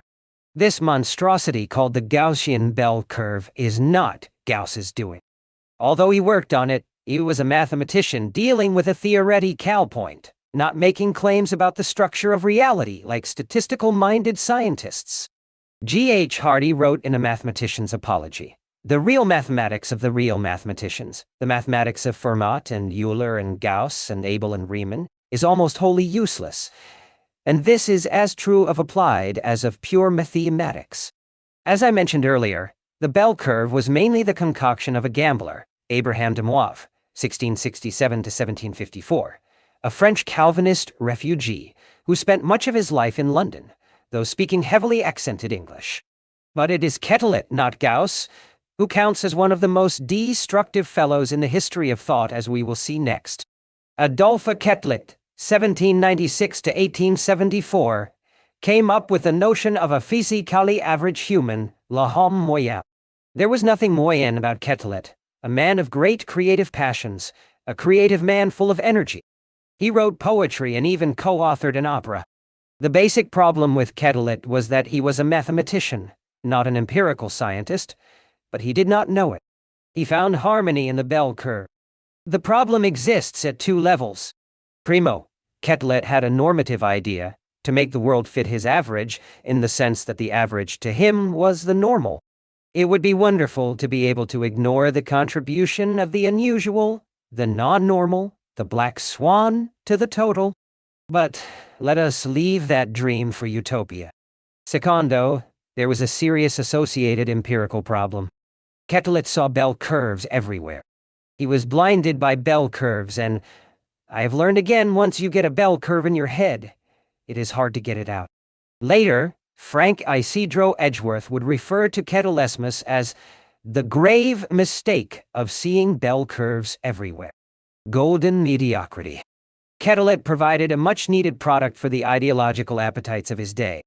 As he lived between 1796 and 1874, so consider the roster of his contemporaries.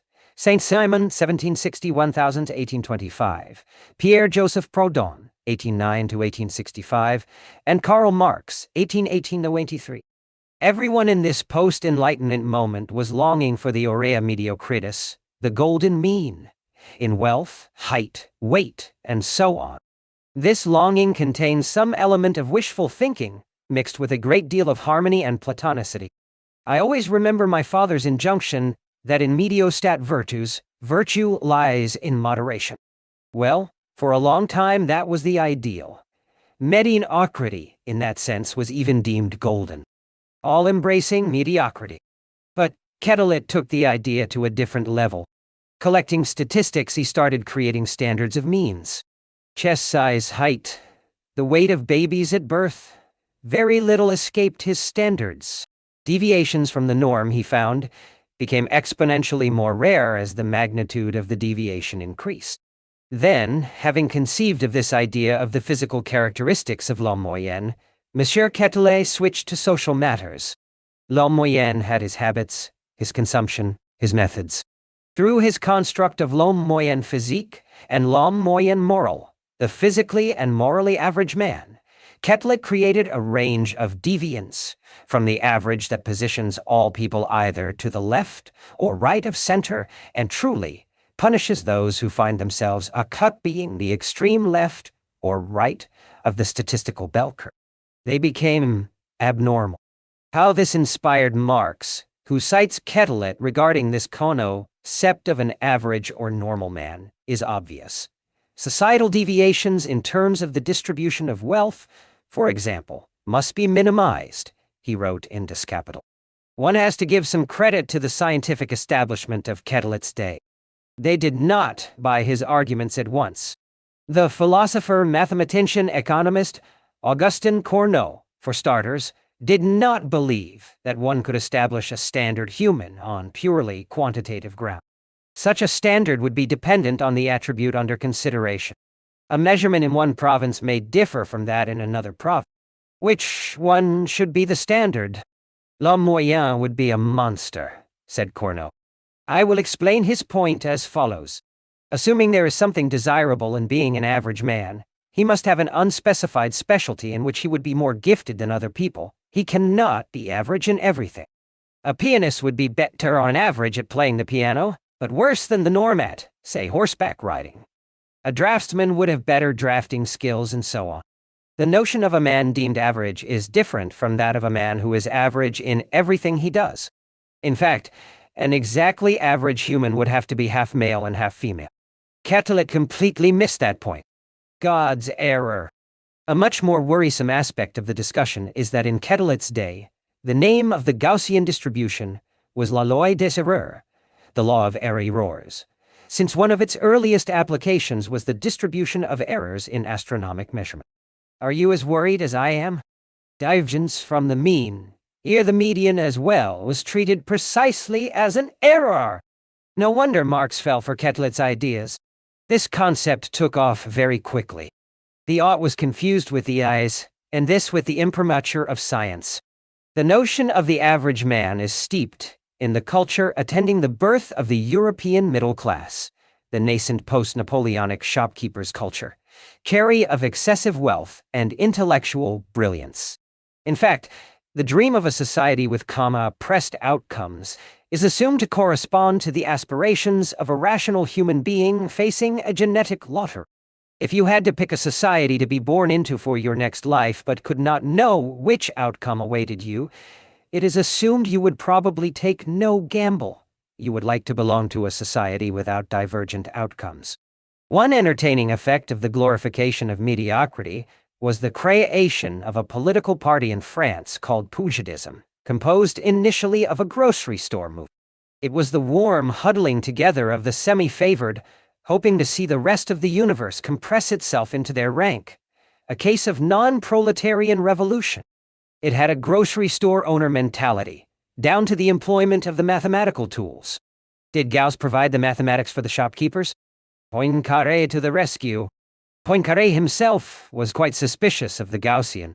I suspect that he felt queasy when similar approaches to modeling uncertainty were presented to him.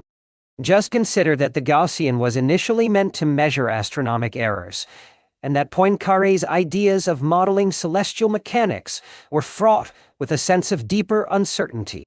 Poincaré wrote that one of his friends, an unnamed eminent physicist, complained to him that physicists tended to use the Gaussian curve because they thought mathematicians believed it a mathematical necessity. Mathematicians used it because they believed that physicists found it to be an empirical fact, eliminating unfair influence. Let me state here that, except for the grocery store mentality, I truly believe in the value of middleness and mediocrity. What humanist does not want to minimize the discrepancy between humans? Nothing is more repugnant than the inconsiderate ideal of the Übermensch. My true problem is epistemological. Reality is not mediocristan, so we should learn to live with it. The Greeks would have deified it. The list of people walking around with the bell curve stuck in their heads, thanks to its Platonic purity, is incredibly long.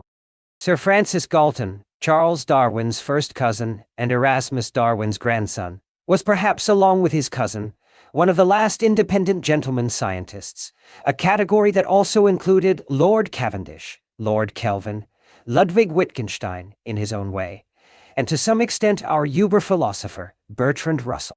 Although John Maynard Keynes was not quite in that category, his thinking epitomizes it.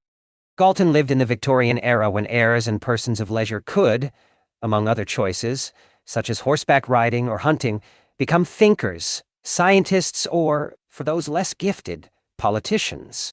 There is much to be wistful about in that era, the authenticity of someone doing science for science's sake without direct career motivations. Unfortunately, doing science for the love of knowledge does not necessarily mean you will head in the right direction. Upon encountering and absorbing the normal distribution, Galton fell in love with it. He was said to have exclaimed that if the Greeks had known about it, they would have deified it. His enthusiasm may have contributed to the prevalence of the use of the Gaussian. Galton was blessed with no mathematical baggage, but he had a rare obsession with measurement. He did not know about the law of large numbers, but rediscovered it from the data itself. He built the quincunx, a pinball machine that shows the development of the bell curve, on which more in a few paragraphs. True, Galton applied the bell curve to areas like genetics and heredity, in which its use was justified. But his enthusiasm helped thrust nascent statistical methods into social issues. Yes, no, only please. Let me discuss here the extent of the damage.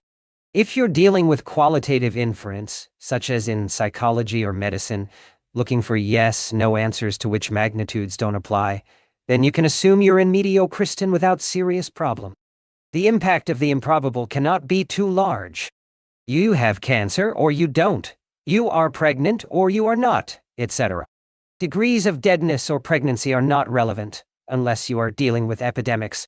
But if you are dealing with aggregates, where magnitudes do matter, such as income, your wealth, return on a portfolio, or book sales, then you will have a problem and get the wrong distribution if you use the Gaussian, as it does not belong there. One single number can disrupt all your averages. One single loss can eradicate a century of profits. You can no longer say, this is an exception. The statement, well, I can lose money, is not informational unless you can attach a quantity to that loss. You can lose all your net worth or you can lose a fraction of your daily income. There's a difference. This explains why empirical psychology and its insights on human nature, which I presented in the earlier parts of this book, are robust to the mistake of using the bell curve. They are also lucky, since most of their variables allow for the application of conventional Gaussian statistics. When measuring how many people in a sample have a bias or make a mistake, these studies generally elicit a yes/no type of result. No single observation by itself can disrupt their overall findings. I will next proceed to a sui generis presentation of the bell curve idea from the ground up. Literary thought experiment on where the bell curve comes from. Consider a pinball machine like the one shown in Figure 8. Launch 32 balls, assuming a well-balanced board so that the ball has equal odds of falling right or left at any juncture when hitting a pin. Your expected outcome is that many balls will land in the center columns and that the number of balls will decrease as you move to the columns away from the center. Next, consider a Gedanken, a thought experiment. A man flips a coin, and after each toss, he takes a step to the left or a step to the right, depending on whether the coin came up heads or tails. This is called the random walk, but it does not necessarily concern itself with walking. You could identically say that instead of taking a step to the left or to the right, you would win or lose $1 at every turn, and you will keep track of the cumulative amount that you have in your pocket. Assume that I set you up in a legal wager where the odds are neither in your favor nor against you. Flip a coin. Heads, you make $1. Tails, you lose $1. At the first flip, you will either win or lose. At the second flip, the number of possible outcomes doubles. Case 1, win, win what? Case 2, win, lose. Case 3, lose, win do I. Case 4, lose, lose. Each of these cases has equivalent odds. The combination of a single win and a single loss has an incidence twice as high because cases 2 and 3, win-lose and lose-win, amount to the same outcome. And that is the key for the Gaussian. So much in the middle washes out, and we will see that there is a lot in the middle. So, if you are playing for $1 a round, after 2 rounds you have a 25% chance of making or losing $2, but a 50% chance of breaking even. Let us do another round. The third flip again doubles the number of cases, so we face 8 possible outcomes. Case 1, it was win. Win in the second flip. Branches out into win, win, win, win, win, lose. We add a win or lose to the end of each of the previous results. Case 2 branches out into win, lose, win, and win, lose, lose. Case 3 branches out into lose, win, win, and lose, win, lose. Case 4 branches out into lose, lose, win, and lose, lose, lose. We now have 8 cases, all equally likely. Note that again you can group the middling outcomes, where a win cancels out a loss. In Galton's quincunx, situations where the ball falls left and then falls right, or vice versa, dominate so you end up with plenty in the middle. The net, or cumulative, is the following. 1. 3 wins. 2. 2 wins, 1 loss, net 1 win. 3. 2 wins, 1 loss, net 1 win. 4. 1 win, 2 losses, net 1 loss. 5. 2 wins, 1 loss, net 1 win. 6. 2 losses, 1 win, net 1 loss. 7. 2 losses, 1 win, net 1 loss. And finally, 8. 3 losses. Out of the 8 cases, the case of 3 wins occurs once. The case of 3 losses occurs once. The case of 1 net loss, 1 win, 2 losses, she occurs 3 times. The case of 1 net win, 1 loss, 2 wins, occurs 3 times. Play one more round, the fourth. There will be 16 equally likely outcomes. You will have 1 case of 4 wins, 1 case of 4 losses, 4 cases of 2 wins, 4 cases of 2 losses, and 6 break-even cases. The quincunx, its name is derived from the Latin for 5, in the pinball example, shows the 5th round, with 64 possibilities, easy to track. Such was the concept behind the quincunx used by Francis Galton. Galton was both insufficiently lazy and a bit too innocent of mathematics. Instead of building the contraption, he could have worked with simpler algebra, or perhaps undertaken a thought experiment like this one. Let's keep playing. Continue until you have 40 flips. You can perform them in minutes, but we will need a calculator to work out the new number of outcomes, which are taxing to our simple thought method. You will have about 1,099,511,627,076 possible combinations. More than 1,000 billion. Don't bother doing the calculation manually. It is 2 multiplied by itself 40 times, since each branch doubles at every juncture. Recall that we added a win and a lose at the end of the alternatives of the 3rd round to go to the 4th round, thus doubling the number of alternatives. Of these combinations, only 1 will be up 40, and only 1 will be down 40. The rest will hover around the middle, here's 0. We can already see that in this type of randomness, extremes are exceedingly rare. 1 in 1,099,511,627,776 is up 40 out of 40 tosses. If you perform the exercise of 40 flips once per hour, the odds of getting 40 ups in a row are so small that it would take quite a bit of 40 flip tribbles to see it. Assuming you take a few breaks to eat, argue with your friends and roommates, have a beer, and sleep, you can expect to wait close to 4 million lifetimes to get a 40-up outcome, or a 40-down outcome, just once. And consider the following. Assume you play one additional round, for a total of 41. To get 41 straight heads would take 8 million lifetimes. Going from 40 to 41 halves the odds. This is a key attribute of the non-scalable framework to analyzing randomness. Extreme deviations decrease at an increasing rate. You can expect to toss 50 heads in a row once in 4 billion lifetimes. We are not yet fully in a Gaussian bell curve, but we are getting dangerously close. This is still proto-Gaussian, but you can see the gist. Actually, you will never encounter a Gaussian in its purity since it is a Platonic form. You just get closer but cannot attain it. However, as you can see in Figure 9, the familiar bell shape is starting to emerge. How do we get even closer to the perfect Gaussian bell curve? By refining the flipping process. We can either flip 40 times for $1 a flip or 4,000 times for 10 cents a flip and add up the results. Your expected risk is about the same in both situations, and that is a trick. The equivalence in the two sets of flips has a little non-intuitive hitch. We multiplied the number of bets by 100 but divided the bet size by 10. Don't look for a reason now, just assume that they are equivalent.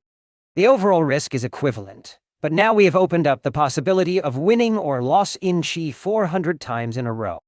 The odds are about 1 in 1 with 120 zeros after it. That is, 1 in 1 undecillion, 0, 0 time.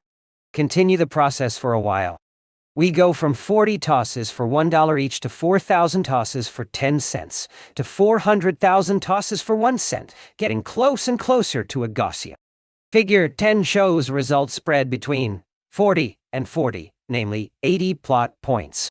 The next one would bring that up to 8,000 points. Let's keep going. We can flip 4,000 times staking a tenth of a penny. How about 400,000 times at 1,000 of a penny? As a Platonic form, the pure Gaussian curve is principally what happens when you have an infinity of tosses per round, with each bet infinitesimally small. Do not bother trying to visualize the results or even make sense out of them. We can no longer talk about an infinitesimal bet size, since we have an infinity of these, and we are in what mathematicians call a continuous framework. The good news is that there is a substitute. We have moved from a simple bet to something completely abstract. We have moved from observations into the realm of mathematics. In mathematics, things have a purity to them. Now, something completely abstract is not supposed to exist, so please do not even make an attempt to understand figure 10. Just be aware of its use. Think of it as a thermometer. You are not supposed to understand what the temperature means in order to talk about it.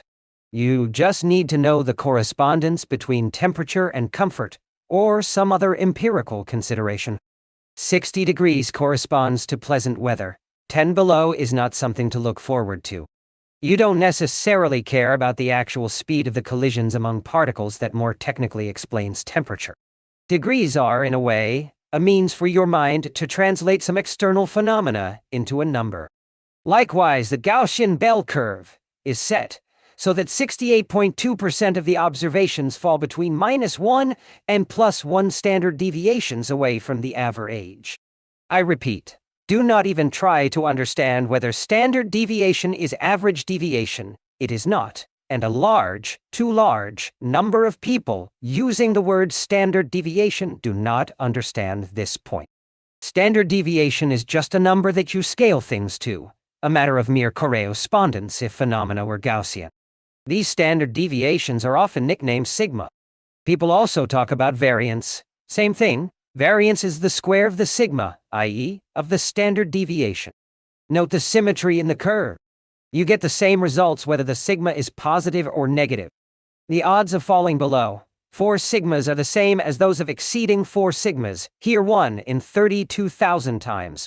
As the reader can see, the main point of the Gaussian bell curve is, as I have been saying, that most observations hover around the mediocre, the mean, while the odds of a deviation decline faster and faster, exponentially, as you move away from the mean. If you need to retain one single piece of information, just remember this dramatic speed of decrease in the odds as you move away from the average.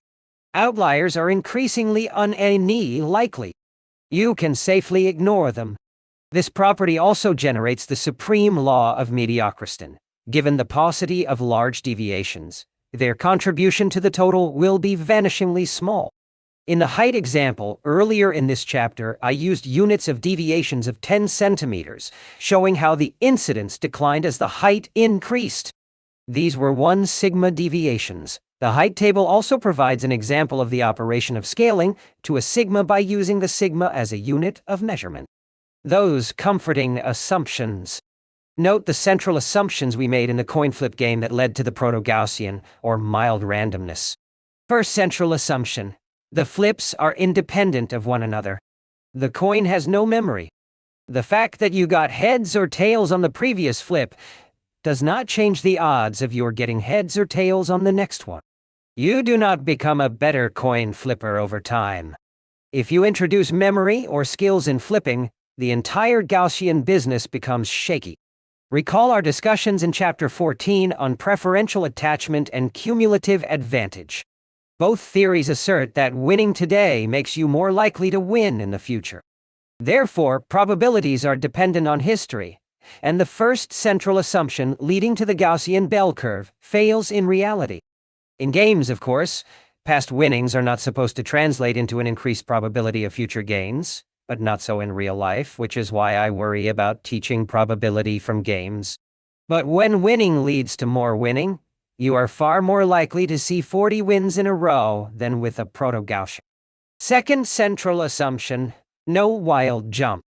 The step size in the built-in block of the basic random walk is always known, namely 1 step. There is no uncertainty as to the size of the step. We did not encounter situations in which the move varied wildly. Remember that if either of these two central assumptions is not met, your moves, or coin tosses, will not cumulatively lead to the bell curve. Depending on what happens, they can lead to the wild Mandelbrot-style scale invariant randomness. The ubiquity of the Gaussian.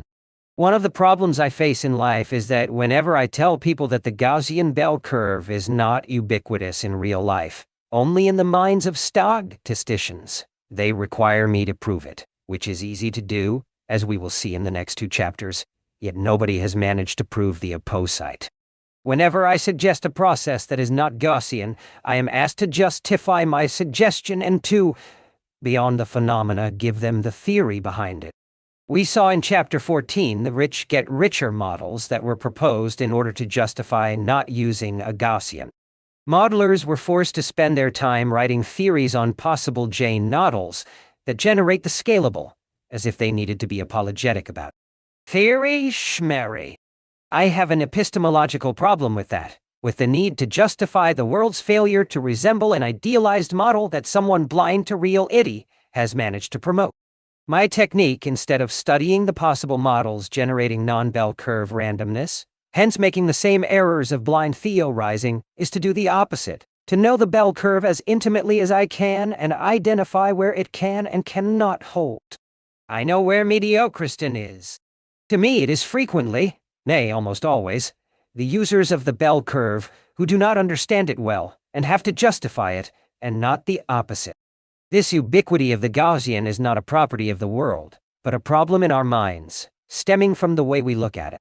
The next chapter will address the scale invariance of nature and address the properties of the fractal. The chapter after that will probe the misuse of the Gaussian in socioeconomic life and the need to produce theories. I sometimes get a little emotional because I've spent a large part of my life thinking about this problem. Since I started thinking about it, and conducting a variety of thought experiments as I have above, I have not for the life of me been able to find anyone around me in the business and statistical world who was intellectually consistent in that he both accepted the black swan and rejected the Gaussian and Gaussian tools. Many people accepted my black swan idea but could not take it to its logical conclusion, which is that you cannot use one single measure for randomness called standard deviation and call it risk. You cannot expect a simple answer to characterize uncertainty. To go the extra step requires courage, commitment, an ability to connect the dots, a desire to understand randomness fully. It also means not accepting other people's wisdom as gospel. Then I started finding physicists who had rejected the Gaussian tools but fell for another sin, gullibility about precise predictive models, mostly elaborations around the preferential attachment of Chapter 14. Another form of platonicity. I could not find anyone with depth and scientific technique who looked at the world of randomness and understood its nature, who looked at calculations as an aid, not a principal aim. It took me close to a decade and a half to find that thinker, the man who made many swans gray, Mandelbrot, the great Benoit Mandelbrot. Chapter 16. The Aesthetics of Randomness. Mandelbrot's library was Galileo blind, pearls to swine, self-affinity.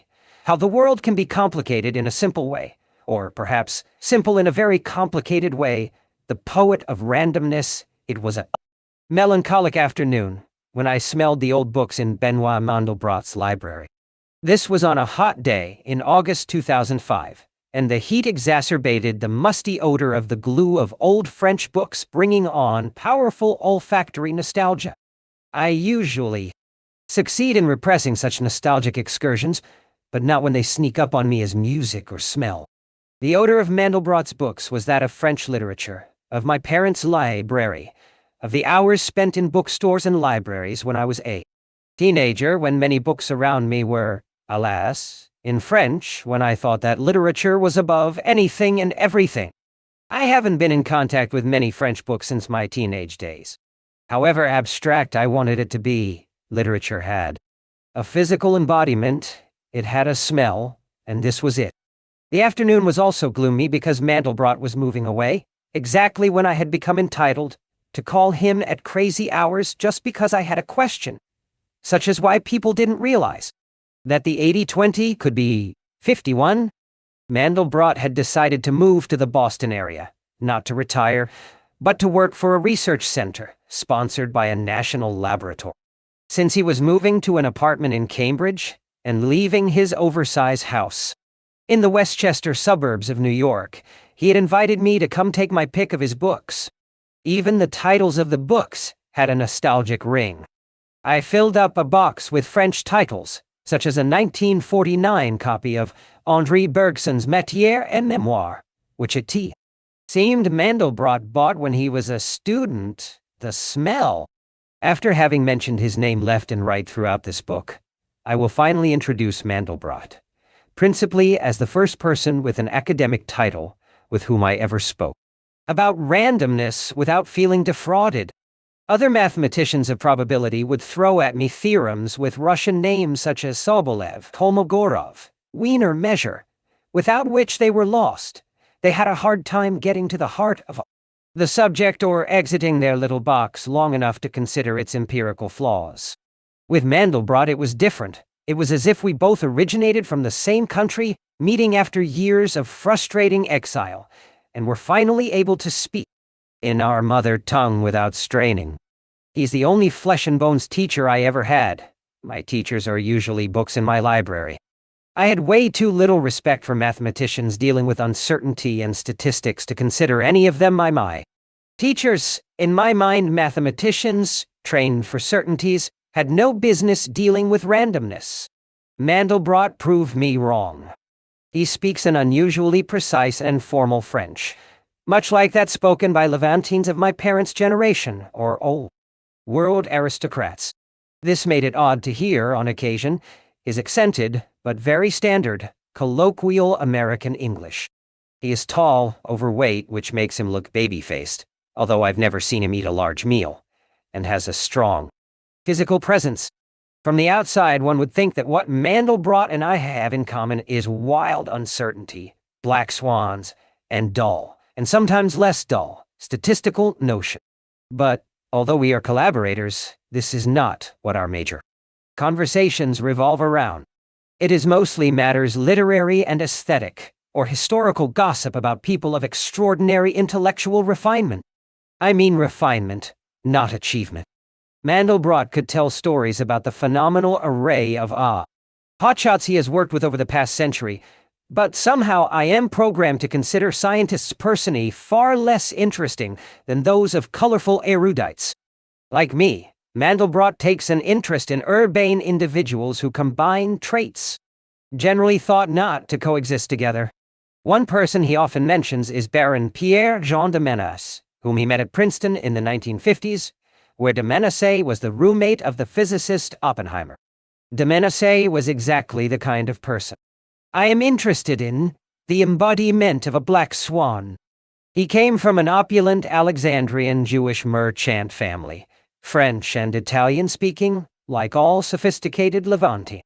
His forebears had taken a Venetian spelling for their Arabic name, added a Hungarian noble title along the way, and socialized with royalty. De Menace not only converted to Christianity but became a Dominican priest and a great scholar of Semitic and Persian languages. Mandelbrot kept questioning me about Alexandria, since he was always looking for such characters. True, Intellectually sophisticated characters were exactly what I looked for in life. My erudite and polymathic father, who, were he still alive, would have only been 2 weeks older than Benoit M., liked the company of extremely cultured Jesuit priests. I remember these Jesuit visitors occupying my chair at the dining table. I recall that one had a medical degree and a PhD in physics, yet taught Aramaic to locals in Beirut's Institute of Eastern Languages. His previous assignment could have been teaching high school physics, and the one before that was perhaps in the medical school. This kind of erudition impressed my father far more than scientific assembly line work. I may have something in my genes driving me away from Bildungsphilisters. Although Mandelbrot often expressed amazement at the temperament of high-flying erudites and remarkable but not-so-famous scientists, such as his old friend Carleton Godusek, a man who impressed him with his ability to uncover the causes of tropical diseases, he did not seem eager to trumpet his association with those we consider great scientists. It took me a while to discover that he had worked with an impressive list of scientists in seemingly every field, something a name-dropper would have brought up continuously. Although I have been working with him for a few years now, only the other day, as I was chatting with his wife, did I discover that he spent 2 years as the mathematical collaborator of the psychologist Jean Piaget. Another shock came when I discovered that he had also worked with the great historian Fernand Braudel, but Mandelbrot did not seem to be interested in Braudel. He did not care to discuss John von Neumann, with whom he had worked as a postdoctoral fellow. His scale was inverted. I asked him once about Charles Tresser, an unknown physicist I met at a party who wrote papers on chaos theory and supplemented his researchers with income by making pastry for a shop he ran near New York City. He was emphatic, un homme extraordinaire, he called Tresser, and could not stop praising him. But when I asked him about a particular famous hotshot, he replied, "He is the prototypical bon élève, a student with good grades, no depth, and no vision. That hotshot was a Nobel laureate. The platonicity of triangles now, why am I calling this business Mandelbrottian or fractal randomness? Every single bit and piece of the puzzle has been previously mentioned by someone else, such as Pareto, Yule, and Zipf, but it was Mandelbrot who A. connected the dots, B. linked randomness to geometry, and a special brand at that, and C. took the subject to its natural conclusion. Indeed, many mathematicians are famous today partly because he dug out their works to back up his claims, the strategy I am following here in this book. I had to invent my predecessors, so people take me seriously, he once told me, and he used the credibility of big guns as a rhetorical device. One can almost always ferret out predecessors for any thought. You can always find someone who worked on a part of your argument and use his contribution as your backup. The scientific association with a big idea, the brand name, goes to the one who connects the dots, not the one who makes a casual observation. Even Charles Darwin, who uncultured scientists claim invented the survival of the fittest, was not the first to mention it. He wrote in the introduction of The Origin of Species that the facts he presented were not necessarily original. It was the consequences that he thought were interesting, as he put it with characteristic Victorian modesty. In the end, it is those who derive consequences and seize the importance of the ideas, seeing their real value, who win the day. They are the ones who can talk about the subject. So let me describe Mandelbrottian geometry. The geometry of nature triangles, squares, circles, and the other geometric concepts that made many of us yawn in the classroom may be beautiful and pure notions, but they seem more present in the minds of architects, design artists, modern art buildings, and school teachers than in nature itself. That's fine, except that most of us aren't aware of this.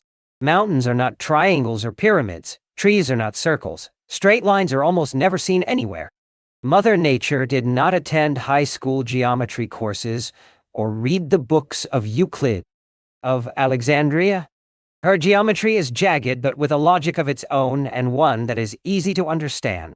I have said that we seem naturally inclined to platonify and to think exclusively in terms of studied material. Nobody, whether a bricklayer or a natural philosopher, can easily escape the enslavement of such conditioning gene. Consider that the great Galileo, otherwise a debunker of falsehoods, wrote the following: "The great book of nature lies ever open before our eyes, and the true philosophy is written in it. But we cannot read it unless we have first learned the language and the characters in which it is written. It is written in mathematical language, and the characters are triangles, circles, and other geometric figures."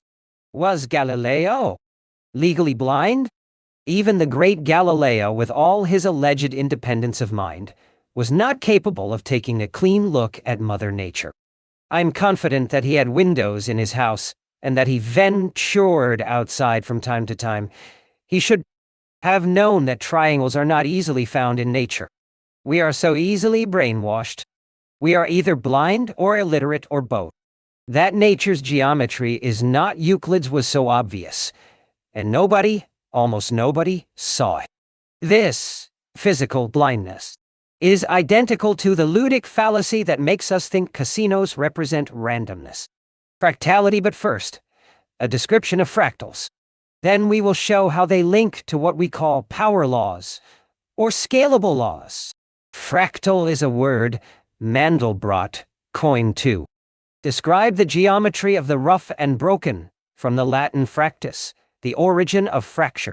Fractality is the repetition of geometric patterns at different scales, revealing smaller and smaller versions of themselves. Small parts resemble, to some degree, the whole. I will try to show in this chapter how the fractal applies to the brand of uncertainty that should bear Mandelbrot's name: Mandelbrottian randomness. The veins in leaves look like branches. Branches look like trees. Rocks look like small mountains. There is no qualitative change when an object changes size.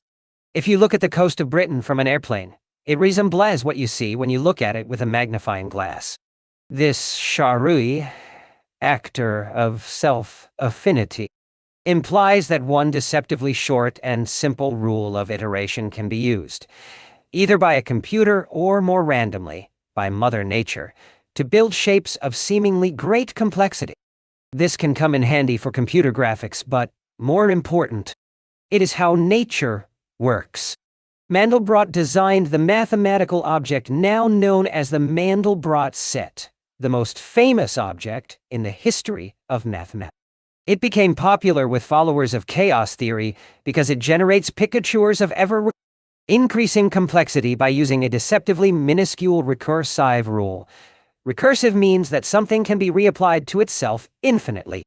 You can look at the set at smaller and smaller resolutions without ever reaching the limit. Continue to see recognizable shapes. The shapes are never the same, yet they bear an affinity to one another, a strong family resemblance. These objects play a role in aesthetics. Consider the following applications: visual arts. Most of computer-generated objects are now based on some version of the Mandelbrottian fractal. We can also see fractals in architecture, paintings, and many works of visual art, of course, not consciously incorporated by the work's creator. Music. Slowly hum the four-note opening of Beethoven's Fifth Symphony. Ta-ta-ta-da-ta-da-da. Then replace each individual note with the same four-note opening, so that you end up with a measure of 16 notes. You will see, or rather hear, that each smaller way resembles the original larger one. Bach and Mahler, for instance, wrote sub-movements that resemble the larger movements of which they are a part. Poetry. Emily Dickinson's poetry, for instance, is fractal. The large resembles the small. It has, according to a commentator, a consciously made assemblage of dictions, meters, rhetorics, gestures, and tones. Fractals initially made Benoit M. Pariah in the mathematical establishment. French mathematicians were horrified. What? Images? Mon Dieu! It was like showing a porno movie to an assembly of devout Eastern Orthodox grandmothers in my ancestral village of Amiens. So Mandelbrot spent time as an intellectual refugee at an IBM research center in upstate New York. It was a fuck you money situation, as IBM let him do whatever he felt like doing. But the general public, mostly computer geeks, Got the point. Mandelbrot's book, The Fractal Geometry of Nature, made a splash when it came out a quarter-century ago. It spread through artistic circles and led to studies in aesthetics, architectural design, even large industrial application. Benoit M. was even offered a position as a professor of medicine. Supposedly the lungs are self-similar. His talks were invaded by all sorts of artists, earning him the nickname, the rock star of mathematics. The computer age helped him become one of the most influential mathematicians in history, in terms of the applications of his work, way before his acceptance by the ivory tower. We'll see that, in addition to its universality, his work offers an unusual attribute. It is remarkably easy to understand. A few words on his biography. Mandelbrot came to France from Warsaw in 1936 at the age of 12. Owing to the vicissitudes of a clandestine life during Nazi-occupied France, he was spared some of the conventional Gallic education, with its uninspiring algebraic drills, becoming largely self-taught. But he was later deeply influenced by his uncle Solem, a prominent member of the French mathematical establishment and holder of a chair at the Collège de France. Benoit later settled in the United States, working most of his life as an industrial scientist, with a few transitory and varied academic appointments. Computer played two roles in the new science Mandelbrot helped conceive. First, fractal objects, as we have seen, can be generated with a simple rule applied to itself, which makes them ideal for the automatic activity of a computer, or Mother Nature. Second, in the generation of visual intuitions lies a dialectic between the mathematician and the objects generated. Now let us see how this takes us to randomness. In fact, it is with probability that Mandelbrot started his career. A visual approach to extremist and mediocrist. I am looking at the rug in my study. If I examine it with a microscope, I will see a very rugged terrain. If I look at it with a magnifying glass, the terrain will be smoother but still highly uneven. But when I look at it from a standing position, it appears uniform. It is almost as smooth as a sheet of paper. The rug at eye level corresponds to mediocrist and the law of large numbers. I am seeing the sum of undulations, and these iron out. This is like Gaussian randomness. The reason my cup of coffee does not jump is that the sum of all of its moving particles becomes smooth. Likewise, you reach certainties by adding up small Gaussian uncertainties. This is the law of large numbers. The Gaussian is not self-similar, and that is why my coffee cup does not jump on my desk. Now, consider a trip up a mountain. No matter how high you go on the surface of the earth, it will remain jagged. This is even true at a height of 30,000 feet. When you are flying above the Alps, you will still see jagged mountains in place of small stones. So some surfaces are not for mediocrist, and changing the resolution does not make them much smoother. Note that this effect only disappears when you go up to more extreme heights. Our planet looks smooth to an observer from space, but this is because it is too small. If it were a bigger planet, then it would have mountains that would dwarf the Himalayas, and it would require observation from a greater distance for it to look smooth. Likewise, if the planet had a larger population, even maintaining the same average wealth, we would be likely to find someone whose net worth would vastly surpass that of Bill Gates. Figures 11 and 12 illustrate the above point. An observer looking at the first picture might think that a lens cap has fallen on the ground. Recall our brief discussion of the coast of Britain. If you look at it from an airplane, its contours are not so different from the contours you see on the shore. The change in scaling does not alter the shapes or their degree of smoothness. Pearls to swine, what does fractal geometry have to do with the distribution of wealth, the size of cities, returns in financial markets, the number of casualties in war, or the size of planets? Let us connect the dots. The key here is that the fractal has numerical or statistical measures that are somewhat preserved across scales. The ratio is the same, unlike the Gaussian die. Another view of such self-similarity is presented in Figure 13. As we saw in Chapter 15, the super-rich are similar to the rich, Only richer, wealth is scale independent, or more precisely of unknown scale dependence. In the 1960s, Mandelbrot presented his ideas on the prices of commodities and financial securities to the economics establishment, and the financial economists got all excited. In 1963, the then dean of the University of Chicago Graduate School of Business, George Shultz, offered him a professorship. This is the same George Shultz who later became Ronald Reagan's Secretary of State. Shultz called him one evening to rescind the offer. At the time of writing, 44 years later, nothing has happened. In economics and social science statistics, except for some cosmetic fiddling that treats the world as if we were subject only to mild randomness, and yet Nobel medals were being distributed. Some papers were written offer evidence that Mandelbrot was wrong by people who do not get the central argument of this book.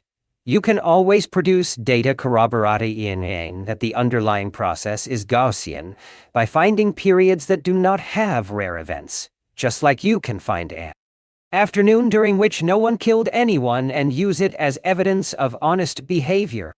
I will repeat that, because of the asymmetry with induction, just as it is easier to reject innocence than accept it, it is easier to reject a bell curve than nan.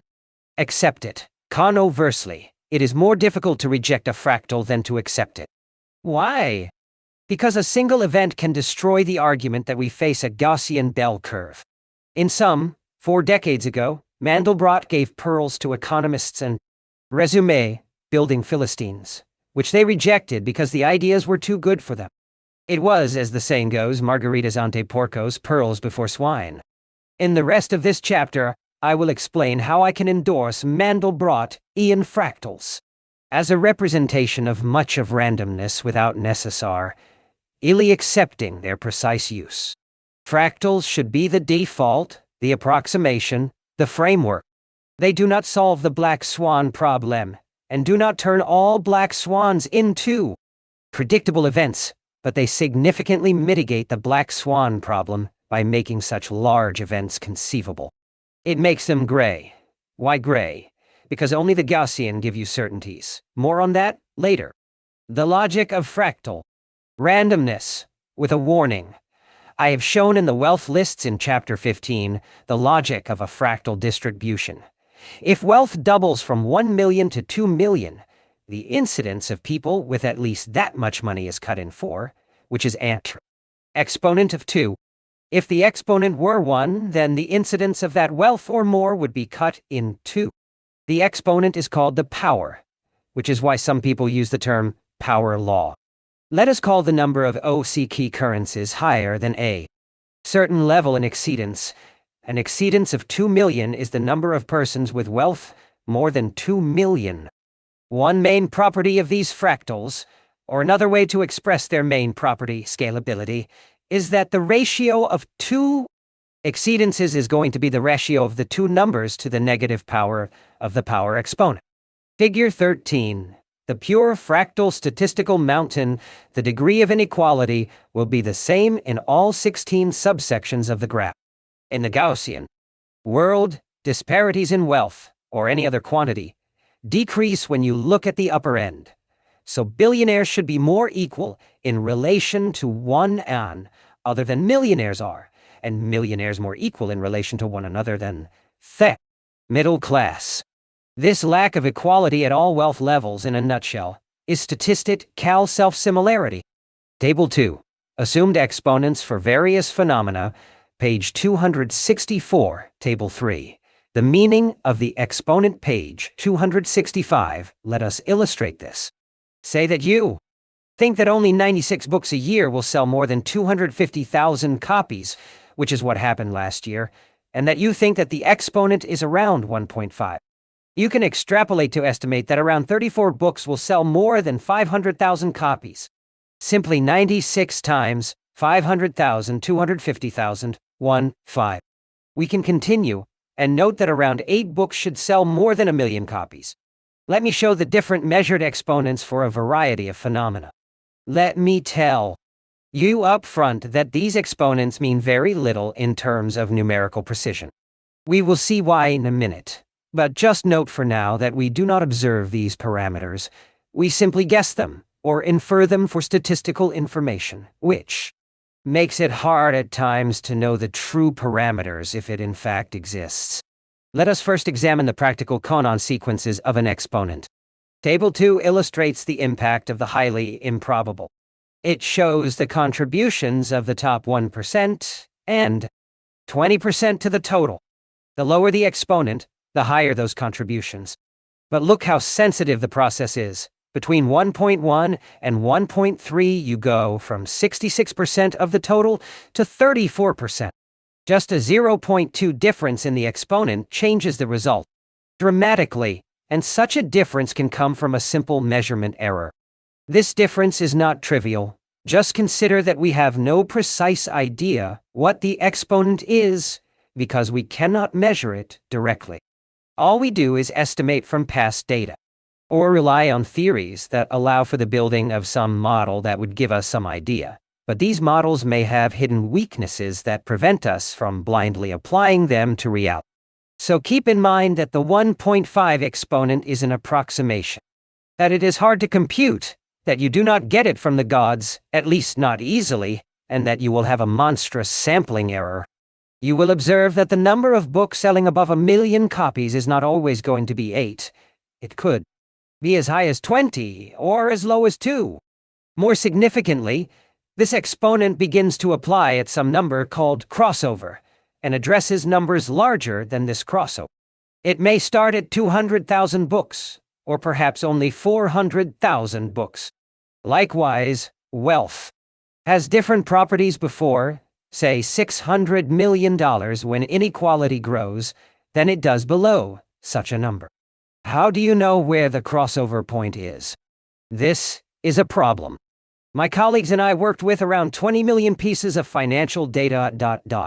We all had the same data set, yet we never agreed on exactly what the exponent was in our sets. We knew the data revealed a fractal power law, but we learned that one could not produce a precise number.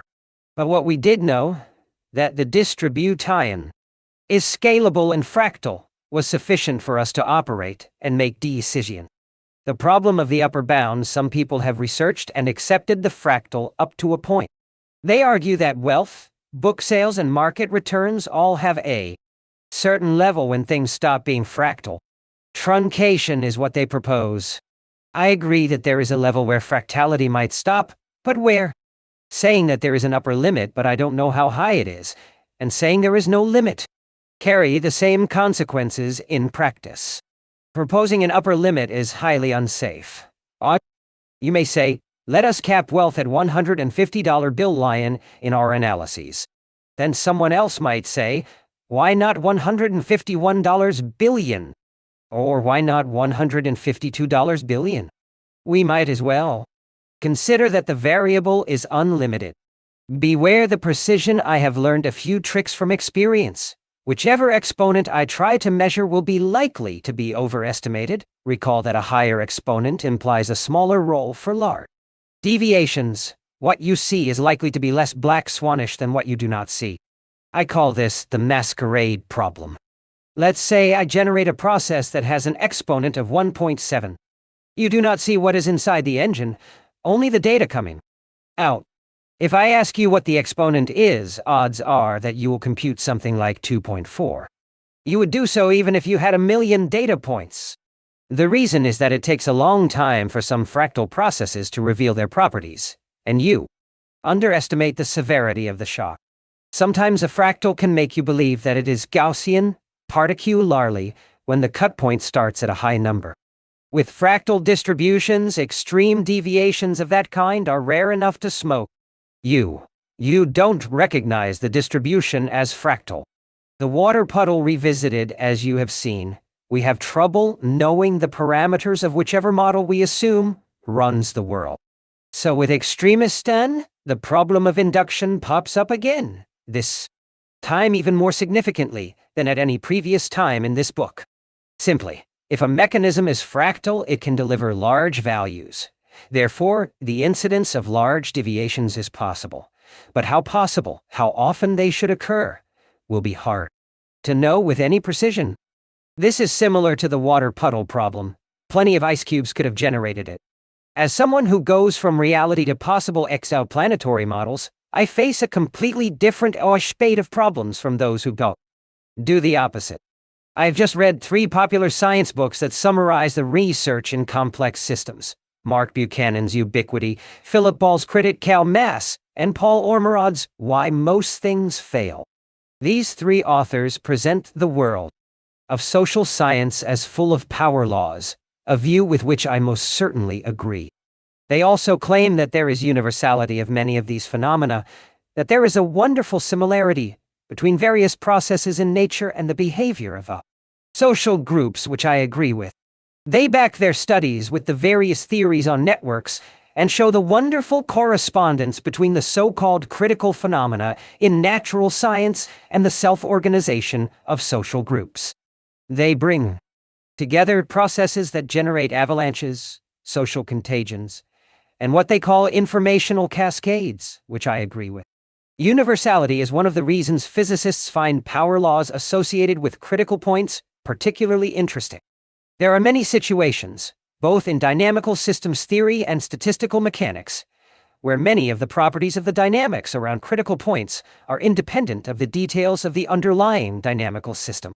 The exponent at the critical point may be the same for many systems in the same group, even though many other aspects of the system are different.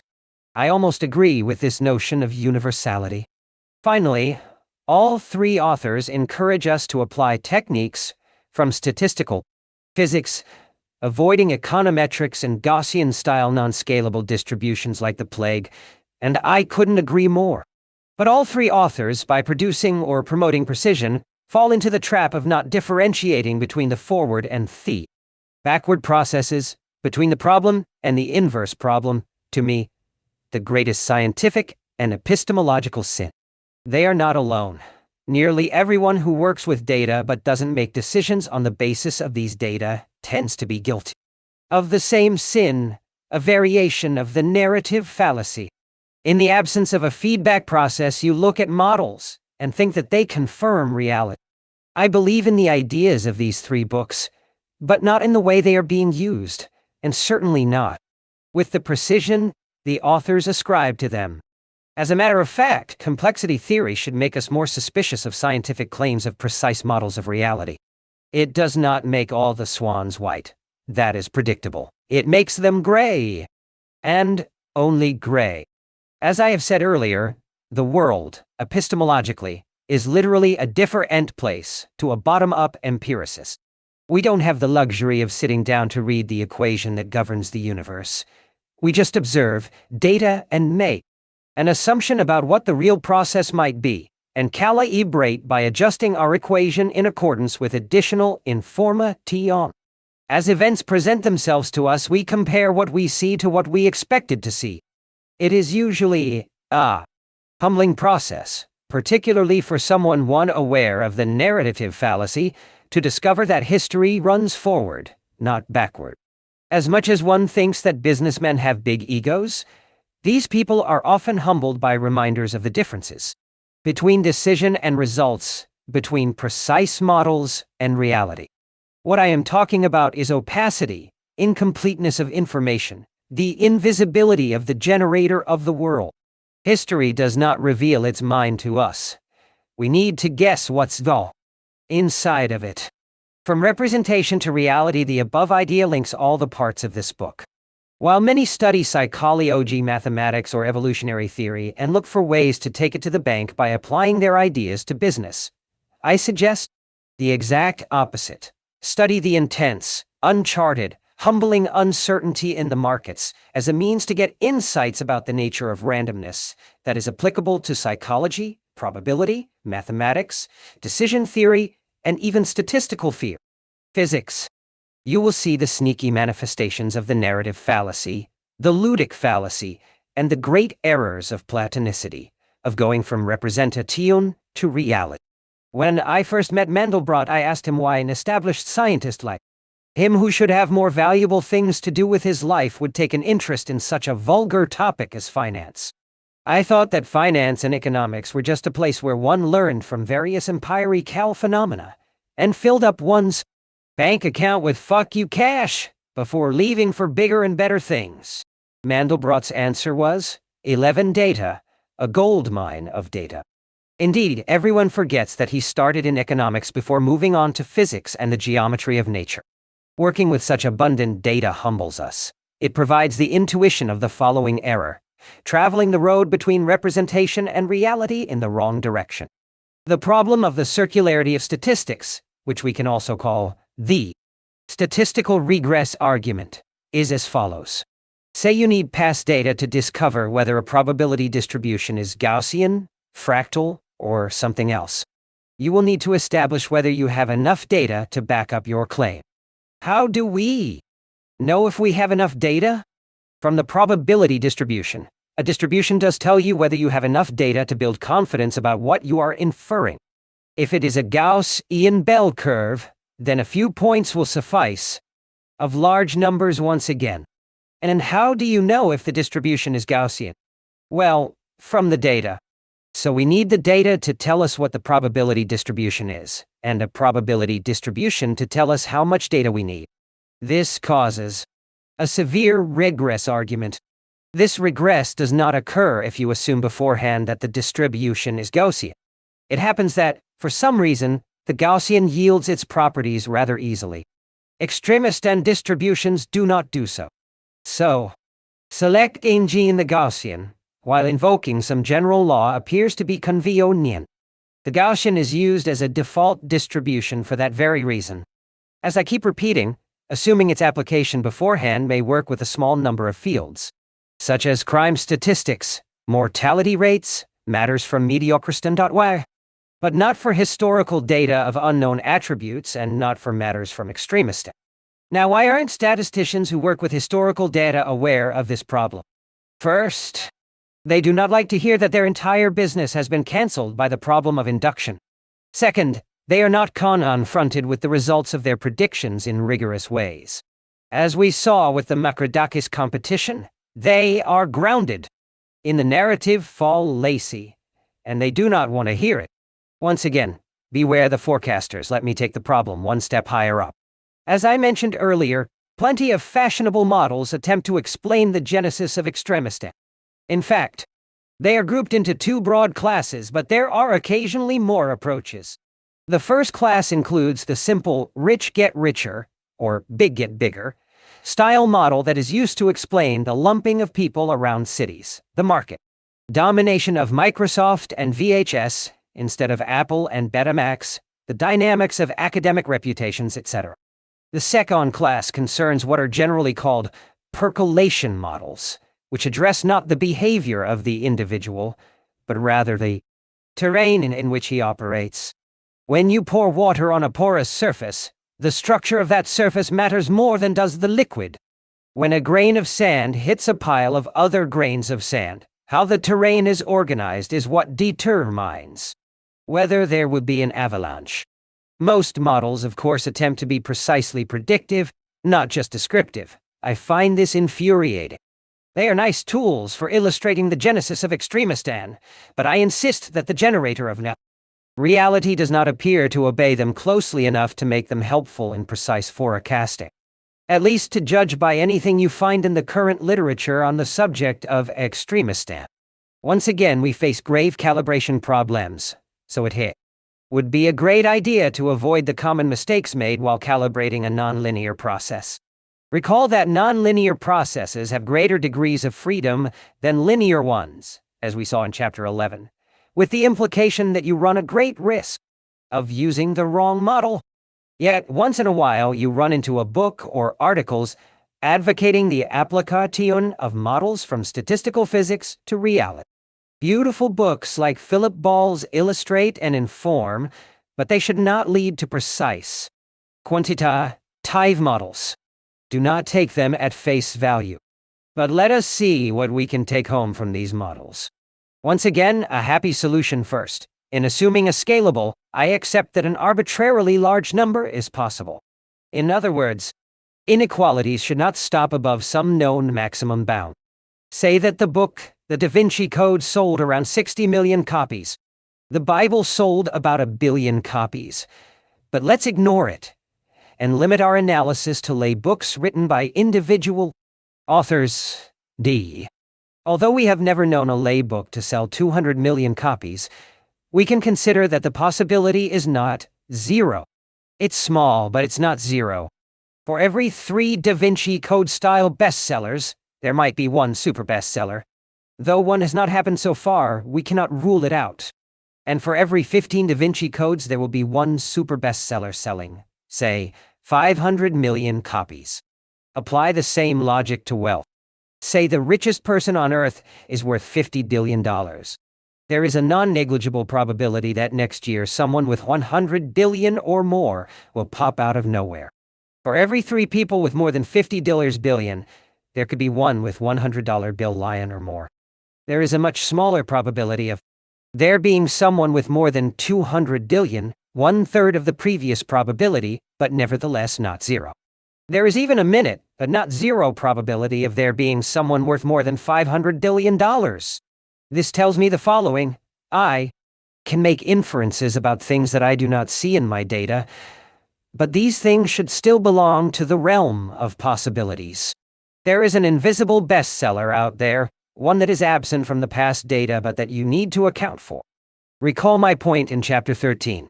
It makes investment in a book or a drug better than statistics on past data might suggest. But it can make stock market losses worse than what the past shows. Wars are fractal in nature. A war that kills more people than the devastating Second World War is possible, not likely, but not a zero probability, although such a war has never happened in the past. Second, I will introduce an illustration from nature that will help to make the point about precision. A mountain is somewhat similar to a stone. It has an affinity with a stone, a family resemblance, but it is not identical. The word to describe such resemblances is self-affine, not the precise self-similar, but Mandelbrot had trouble communicating. The notion of affinity and the term self-similar spread with its connotation of precise resemblance rather than family resemblance. As with the mountain and the stone, the distribution of wealth above $1 billion is not exactly the same as that below $1 billion, but the two distributions have affinity. Third, I said earlier that there have been plenty of papers in the world of econophysics, the application of statistical physics to social and economena, aiming at such calibration, at pulling numbers from the world of phenomena. Many try to be predictive. Alas, we are not able to predict transitions into crises or contagions. My friend Didier Sornet attempts to build predictive models, which I love, except that I cannot use them to make predictions, but please don't tell him. He might stop building them. That I can't use them as he intends does not invalidate his work. It just makes the interpretations require broad-minded thinking, unlike models in conventional economics that are fundamentally flawed. We may be able to do well with some of Sornet's phenomena, but not all. Where is the gray swan? I have written this entire book about the black swan. This is not because I am in love with the white black swan. As a humanist, I hate it. I hate most of the unfairness and damage it causes. Thus, I would like to eliminate many black swans, or at least to mitigate their effects and be protected from them. Fractal randomness is a way to reduce these surprises, to make some of the swans appear possible, so to speak, to make us aware of their Kana sequences, to make them gray. But fractal randomness does not yield precise answers. The benefits are as follows. If you know that the stock market can crash, as it did in 1987, then such an event is not a black swan. The crash of 1987 is not an outlier if you use a fractal with an exponent of 3. If you know that biotech companies can deliver a mega blockbuster drug, bigger than all we had so far, then it won't be a black swan, and you will not be surprised should that drug appear. Thus, Mandelbrot's fractals allow us to account for a few black swans, but not all. I said earlier that some black swans arise because we ignore sources of randomness. Others arise when we overestimate the fractal exponent. A gray swan concerns modelable extreme events.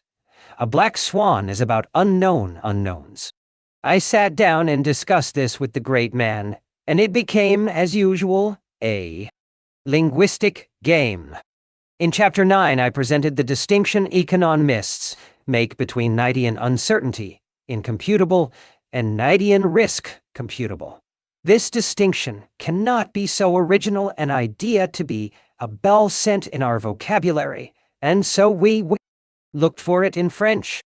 Mandelbrot mentioned one of his friends and prototypical heroes, the aristocratic mathematician Marcel Paul Schitzenberger, a fine erudite who, like this author, was easily bored and could not work on problems beyond their work. Point of diminishing returns. Schitzenberger insisted on the clear-cut distinction in the French language between hazard and fortuit. Hazard from the Arabic azar implies, like aliyah, dice, tractable randomness. Fortuit is my black swan, purely accidental and unforeseen. We went to the Petit Robert Dictionary. The distinction effectively exists there. Fortuit seems to correspond to my epistemic opacity, l'imprévu et non quantifiable, hazard to the more ludic type of uncertainty. That was proposed by the Chevalier de Marais in the early gambling literature. Remarkably, the Arabs may have introduced another word to the business of uncertainty, risk, meaning property. I repeat, Mandelbrot deals with gray swans. I deal with the black swan. So Mandelbrot domesticated many of my black swans, but not all of them, not completely. But he shows us a glimmer of hope with his method, a way to start thinking about the problems of uncertainty.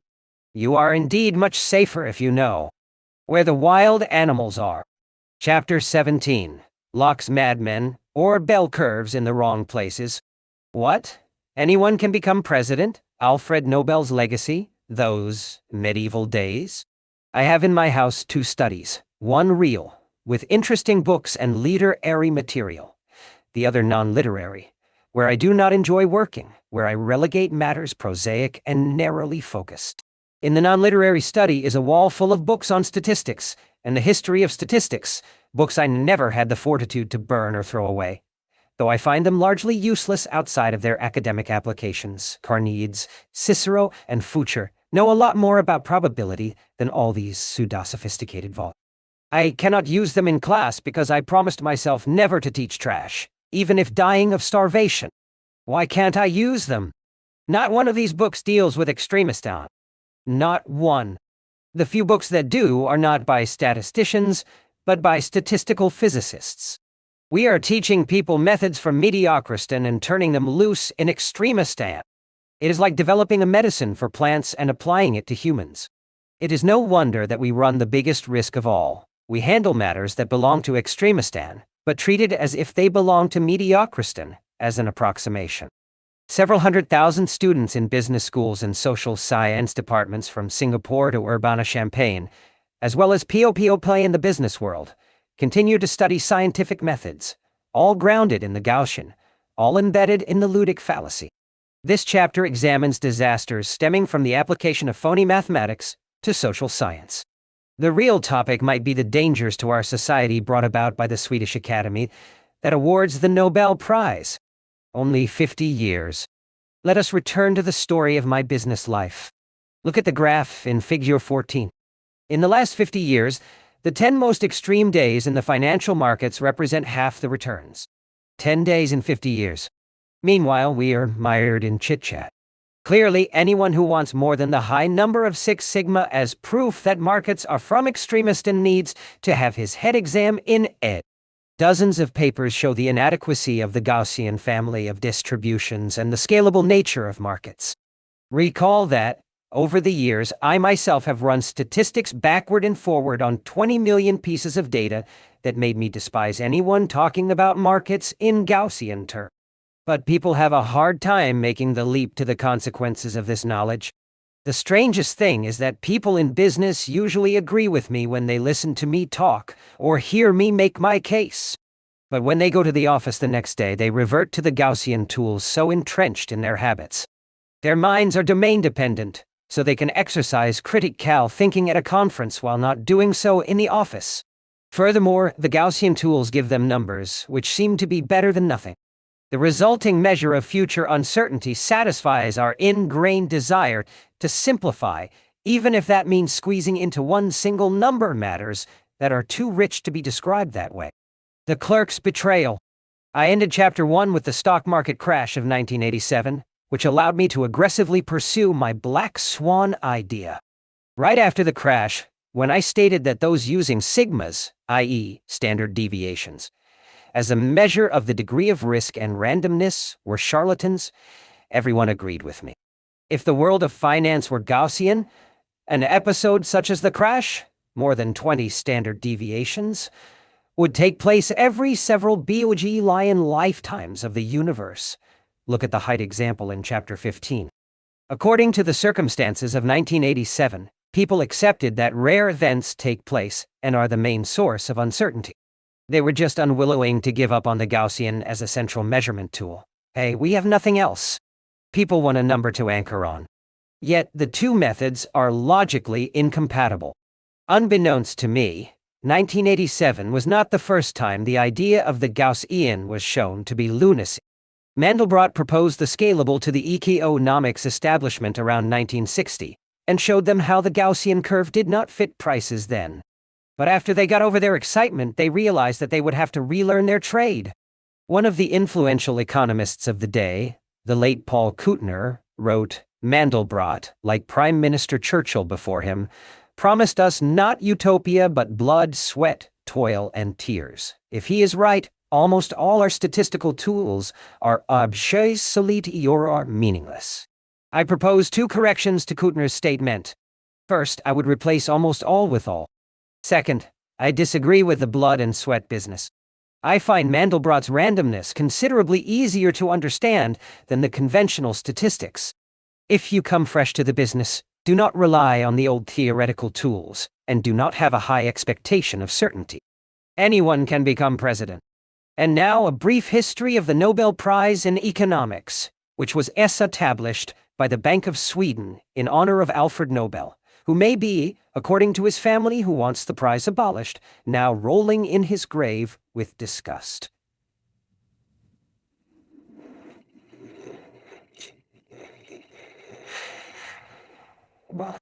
An activist family member calls the prize a public relations coup by economists aiming to put their field on a higher footing than it deserves. True, the prize has gone to some valuable thinkers such as the empirical psychologist Daniel Kahneman and the thinking economist Friedrich Hayek d.Gu. But the committee has gotten into the habit of handing out Nobel Prizes to those who bring rigor to the process with pseudoscience and phony mathematics. After the stock market crash, they rewarded two theoreticians, Harry Markowitz and William Sharp, who built beautifully Platonic models on a Gaussian base, contributing to what is called modern portfolio theory. Simply, if you remove their Gaussian assumptions and treat prices as scalable, you are left with hot air. The Nobel Committee could have tested the Sharp and Markowitz models. They work like quack remedies sold on the internet, but nobody in Stockholm seems to have thought of it. Nor did the committee come to us practitioners to ask us our opinions. Instead, it relied on an academic vetting process that, in some disciplines, can be corrupt all the way to the marrow. After that award, I made a prediction. In a world in which these two get the Nobel, anything can happen. Anyone can become president. So, the Bank of Sweden and the Nobel Academy are largely responsible for giving credence to the use of the Gaussian modern portfolio theory, as institutions have found it a great cover-your-behind approach. Software vendors have sold Nobel-crowned methods for millions of dollars. How could you go wrong using it? Oddly enough, everyone in the business world initially knew that the idea was a fraud, but people get used to such methods. Alan Greenspan, the chairman of the Federal Reserve Bank, supposedly blurted out, "I'd rather have the opinion of a trader than a mathematician." Meanwhile, the modern portfolio theory started spreading. I will repeat the following until I am hoarse. It is contagion that determines the fate of a theory in social science, not its validity. I only realized later that Gaussian-trained finance professors were taking over business schools, and therefore MBA programs, and producing close to 100,000 students a year in the United States alone. all brainwashed by a phony portfolio theory. No empirical observation could halt the epidemic. It seemed better to teach students a theory based on the Gaussian than to teach them no theory at all. It looked more scientific than giving them what Robert C. Merton, the son of the sociologist Robert K. Merton we discussed earlier, called the anecdote. Merton wrote that before portfolio theory, finance was a collection of anecdotes, rules of thumb, and manipulation of accounting data. Portfolio theory allowed the subsequent evolution from this conceptual potpourri to a rigorous economic theory. For a sense of the degree of intellectual seriousness involved, and to compare neoclassical economics to a more honest science, consider this statement from the 19th century father of modern medicine, Claude Bernard. Facts for now, but with scientific aspirations for later. You should send economists to medical school. So the Gaussian pervaded our business and scientific cultures, and terms such as sigma, variance, standard deviation, correlation, R-square, and the eponymous Sharpe ratio, all directly linked to it, pervaded the lingo. If you read a mutual fund prospectus or a description of a hedge fund's exposure, odds are that it will supply you, among other information, with some quantitative summary claiming to measure risk. That measure will be based on one of the above buzzwords derived from the bell curve and its kin. Today, for instance, pension funds investment policy and choice of funds are vetted by consultants who rely on portfolio theory. If there is a problem, they can claim that they relied on standard scientific method. More horror. Things got a lot worse in 1997. The Swedish Academy gave another round of Gaussian-based Nobel Prizes to Myron Scholes and Robert C. Merton, who had improved on an old mathematical formula and made it compatible with the existing grand Gaussian general financial equilibrium theories, hence acceptable to the economics establishment. The formula was now usable. It had a list of long-forgotten precursors, among whom was the mathematician and gambler Ed Thorpe, who had authored the best-selling Beat the Dealer, about how to get ahead in blackjack. But somehow, people believe that Scholes and Merton invented it, when in fact, they just made it acceptable. The formula was my bread and butter. Traders, bottom-up people, know its wrinkles better than academics by dint of spending their nights worrying about their risks, except that few of them could express their ideas in technical terms, so I felt I was representing them. Scholes and Merton made the formula dependent on the Gaussian, but their precursors subjected it to no such restriction. The post-crash years were entertaining for me, intellectually. I attended conferences in finance and mathematics of uncertainty. Not once did I find a speaker, Nobel or no Nobel, who understood what he was talking about when it came to probability, so I could freak them out with my question. They did deep work in mathematics, but when you asked them where they got their probabilities, their explanations made it clear that they had fallen for the ludic fallacy. There was a strange cohabitation of technical skills and absence of understanding that you find in idiot savants. Not once did I get an intelligent answer, or one that was not ad hominem. Since I was questioning their entire business, it was understandable that I drew all manner of insults: obsessive, commercial, philosophical, essayist, idle man of leisure, repetitive, practitioner. This is an insult in academia. Academic. This is an insult in business. Being on the receiving end of angry insults is not that bad. You can get quickly used to it and focus on what is not said. Pit traders are trained to handle angry rants. If you work in the chaotic pits, someone in a particularly bad mood from losing money might start cursing at you until he injures his vocal cords, then forget about it, and an hour later, invite you to his Christmas party. So you become numb to insults, particularly if you teach yourself to imagine that the person uttering them is a variant of a noisy ape with light kind of personal control. Just keep your composure, smile. Focus on analyzing the speaker, not the message, and you'll win the argument. An ad hominem attack against an intellectual, not against an idea, is highly flattering. It indicates that the person does not have anything intelligent to say about your message.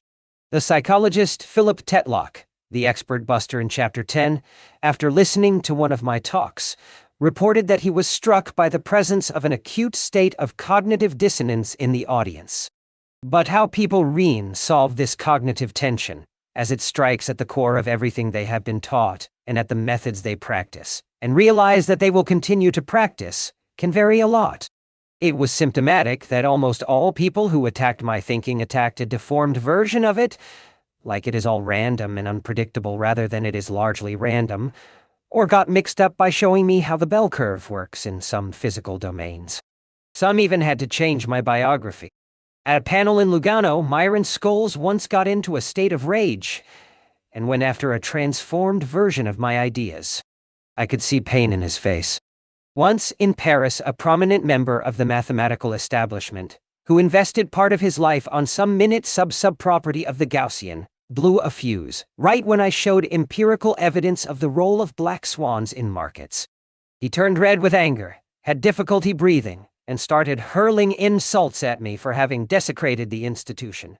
Lacking pudor, modo esti, he shouted I am a member of the Academy of Science, to give more strength to his insults. The French translation of my book was out of stock the next day. My best episode was when Steve Ross, an economist perceived to be an intellectual far superior to Scholes and Merton, and deemed a formidable debater, gave a rebuttal to my ideas by signaling small errors or approximations in my presentation, such as Markowitz was not the first to, thus certifying that he had no answer to my main point. Others who had invested much of their lives in these ideas resorted to vandalism on the web. Economists often invoke a strange argument by Milton Friedman that states that models do not have to have realistic assumptions to be acceptable, giving them license to produce severely defective mathematical representations of reality.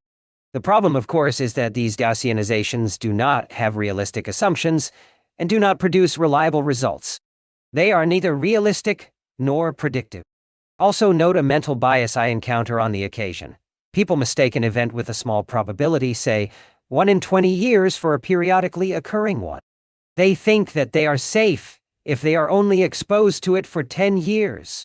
I had trouble getting the message about the difference between mediocristen and extremistan through many arguments presented to me were about how society has done well with the bell curve. Just look at credit bureaus, etc. The only comment I found unacceptable was, "You are right. We need you to remind us of the weakness of these methods, but you cannot throw the baby out with the bathwater," meaning that I needed to accept their reductive Gaussian distribution, while also accepting that large deviations could occur. They didn't realize the incompatibility of the two approaches. It was as if one could be half dead. Not one of these users of portfolio theory in 20 years of debates explained how they could accept the Gaussian framework as well as large deviations. Not one. Confirmation. Along the way, I saw enough of the confirmation error to make Karl Popper stand up with rage. People would find data in which there were no jumps or extreme events and show me a proof that one could use the Gaussian.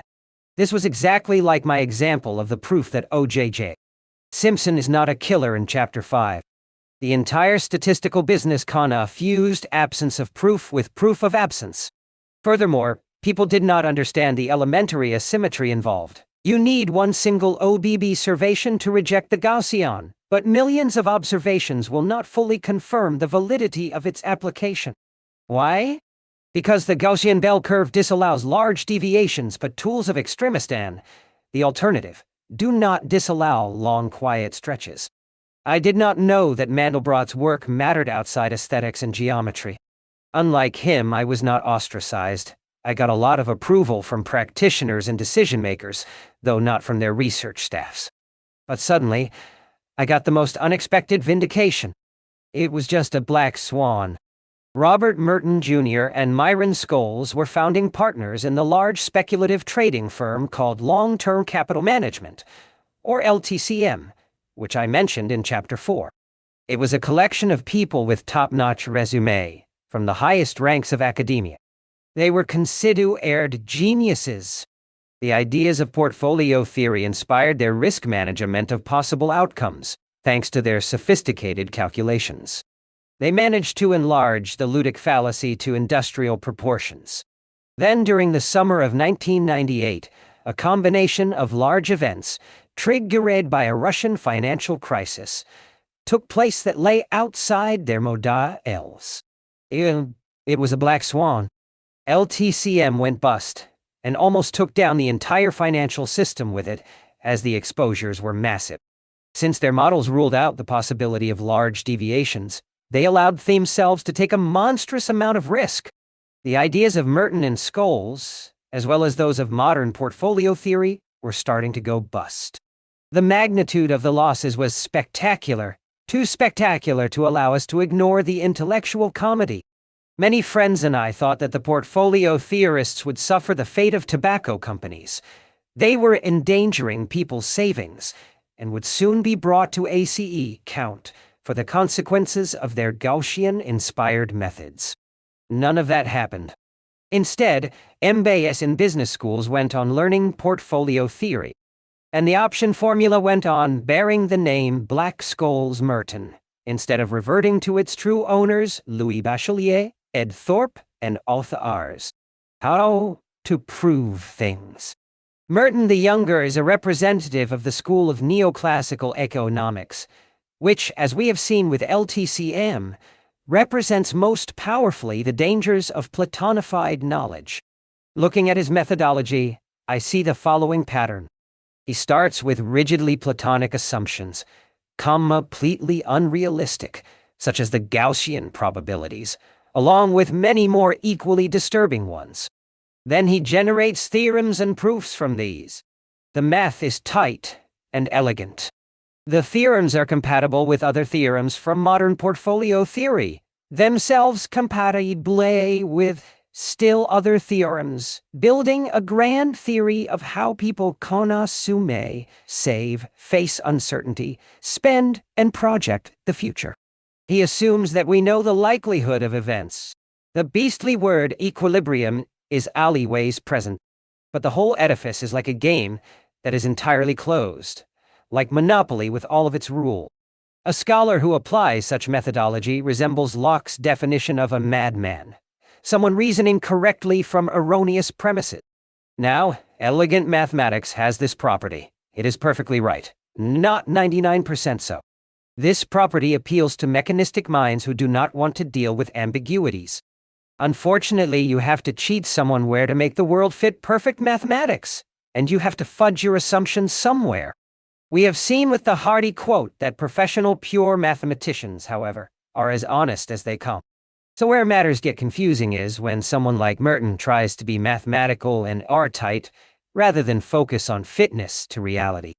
This is where you learn from the minds of military people and those who have responsibilities in security. They do not care about perfect ludic reasoning, they want realistic ecological assumptions. In the end, they care about lives. I mentioned in Chapter 11 how those who started the game of formal thinking, by manufacturing phony premises in order to generate rigorious theories, were Paul Samuelson, Merton's tutor, and in the United Kingdom, John Hicks. These two wrecked the ideas of John Maynard Keynes, which they tried to formalize. Keynes was interested in uncertainty and complained about the mind-closing certainties induced by models. Other participants in the formal thinking venture were Kenneth Arrow and Gerard de Broglie. All four were Nobel. All four were in a delusional state under the effect of mathematics, what Dieudonné called the music of reason, and what I call Locke's madness. All of them can be safely accused of having invented an imaginary world, one that lent itself to their mathematics. The insightful scholar Martin Schubeck, who held that the degree of excessive abstraction of these models, a few steps beyond necessity, makes them totally unusable, found himself ostracized, a common fate for dissenters. If you question what they do, as I did with Merton Jr., they will ask for tight proof. So they set the rules of the game, and you need to play by them. Coming from a practitioner background in which the principal asset is being able to work with messy but empirically acceptable mathematics, I cannot accept a pretense of science. I much prefer a sophisticated craft focused on tricks to a failed science looking for certainties. Or could these neoclassical model builders be doing something worse?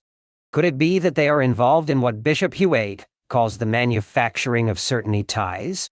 Let us see. Skeptical empiricism advocates the opposite method.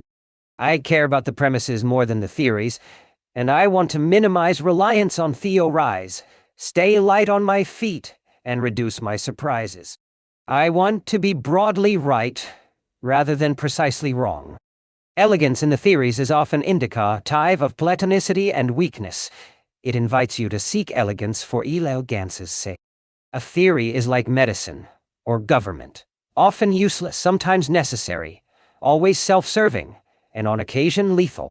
So it needs to be used with care, moderation, and close adult supervision. The distinction in the above table between my model modern, skeptical empiricist, and what Samuelson's puppies represent can be generalized across disciplines. I've presented my ideas in finance because that's where I refined them. Let us now examine a category of people expected to be more thoughtful: the philosophers. Table 4, 2 Ways to Approach Randomness, page 284. Chapter 18, The Uncertainty of the Phony. Philosophers in the wrong places, uncertainty about mostly lunch, what I don't care about, education and intelligence. This final chapter of Part 3 focuses on a major ramification of the ludic fallacy, how those whose job it is to make us aware of uncertainty fail us and divert us into bogus certainties through the back door. Ludic fallacy redux. I have explained the ludic fallacy with the casino story, and have insisted that the sterilized randomness of games does not resemble randomness in real life. Look again at Figure 7, in Chapter 15. The dice average out so quickly that I can say with certainty that the casino will beat me in the very near long run at, say, roulette, as the noise will cancel out. Though not the skills, here, the casino's advantage. The more you extend the period, or reduce the size of the bets, the more randomness, by virtue of averaging, drops out of these gambling constructs.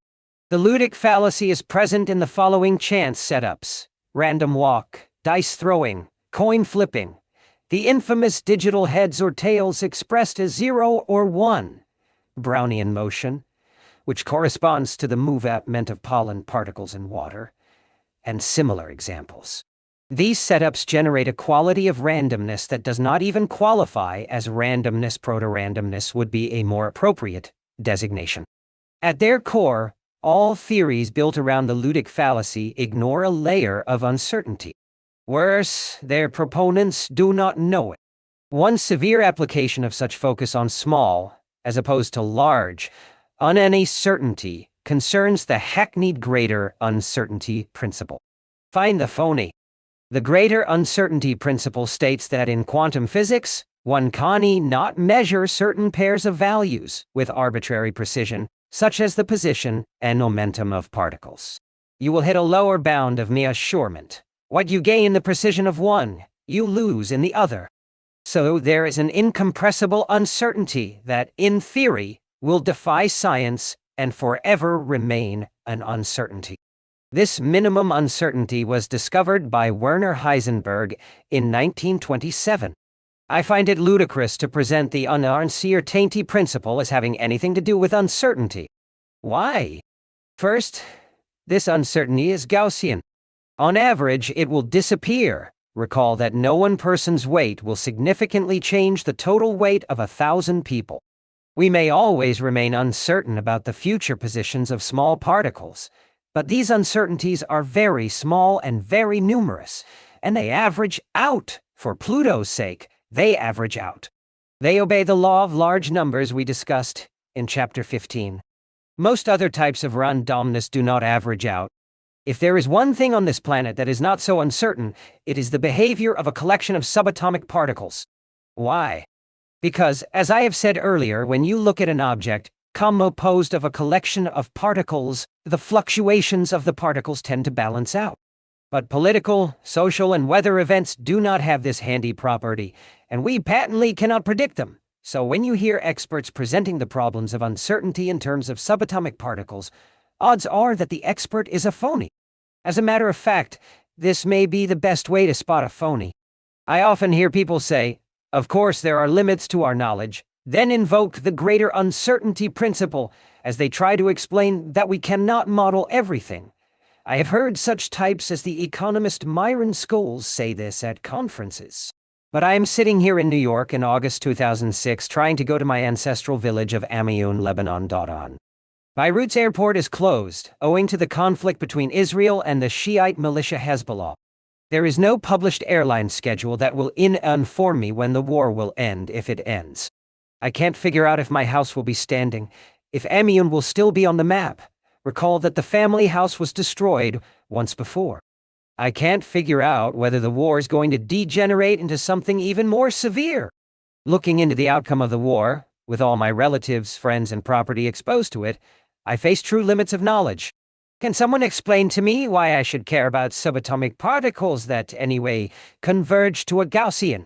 People can't predict how long they will be happy with recently acquired objects, how long their marriages will last, how their new jobs will turn out. Yet it's subatomic particles that they cite as limits of prediction. They're ignoring a mammoth standing in front of them, in favor of matter even a microscope would not allow them to see. Can philosophers be dangerous to society? I will go further. People who worry about pennies instead of dollars can be dangerous to society. They mean well, but, invoking my Bastiat argument of Chapter 8, they are a threat to us. They are wasting our studies of uncertainty by focusing on the insignificant. Our resources, both cognitive and scientific, are limited, perhaps too limited. Those who distract us increase the risk of black swans. This commoditization of the notion of uncertainty as symptomatic of black swan blindness is worth discussing further here. Given that people in finance and economics are seeped in the Gaussian to the point of choking on it, I looked for financial economists with philosophical bents to see how their critical thinking allows them to handle this problem. I found a few. One such person got a PhD in philosophy then. 4 years later, another in finance. He published papers in both fields as well as numerous textbooks in finance. But I was disheartened by him. He seemed to have compartmentalized his ideas on uncertainty so that he had two distinct professions: philosophy and quantitative finance. The problem of induction, mediocriston, epistemic opacity, or the offensive assumption of the Gaussian. These did not hit him as true problems. His numerous textbooks drilled Gaussian methods into students' heads, as though their author had forgotten that he was a philosopher. Then he promptly remembered that he was when writing philosophy texts on seemingly scholarly matters. The same context specificity leads people to take the escalator to the stairmasters. But the philosopher's case is far more dangerous since he uses up our storage for critical thinking in a sterile occupation. Philosophers like to practice philosophical thinking on Me Too subjects that other philosophers call philosophy, and they leave their minds at the door when they are outside of these subjects. The problem of practice. As much as I rail against the bell curve, Platonicity and the ludic fallacy, my principal problem is not so much with statisticians. After all, these are computing people, not thinkers. We should be far less tolerant of philosophers, with their bureaucratic apparatchiks closing our minds. Philosophers, the watchdogs of critical thinking, have duties beyond those of other professions. How many Wittgensteins can dance on the head of a pin?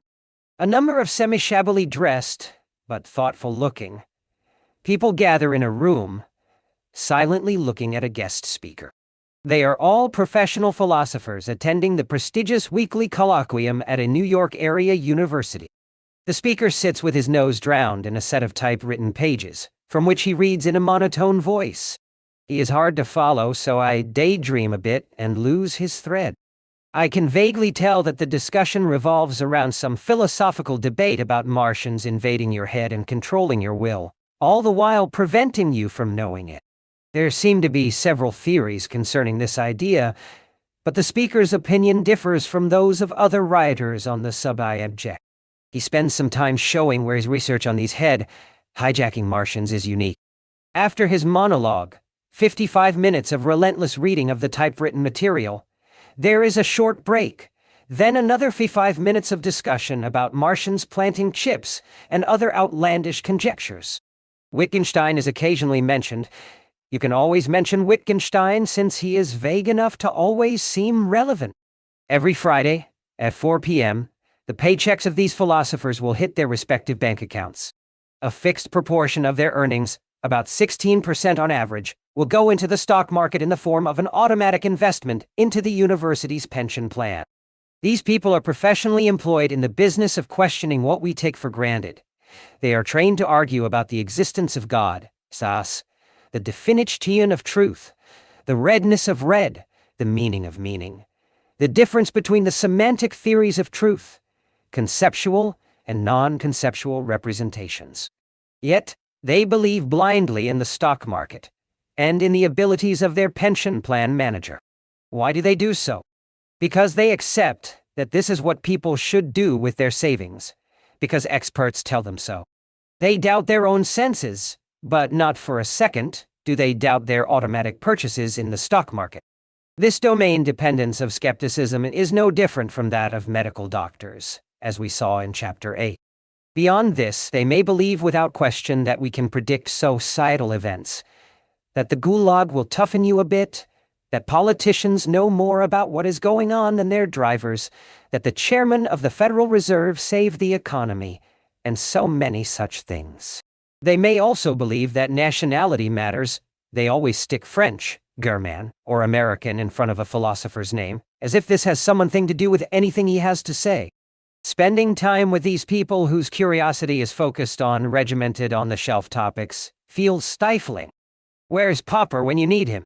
I hope I've sufficiently drilled home the notion that, as a practitioner, my thinking is rooted in the belief that you cannot go from books to problems, but the reverse, from problems to books.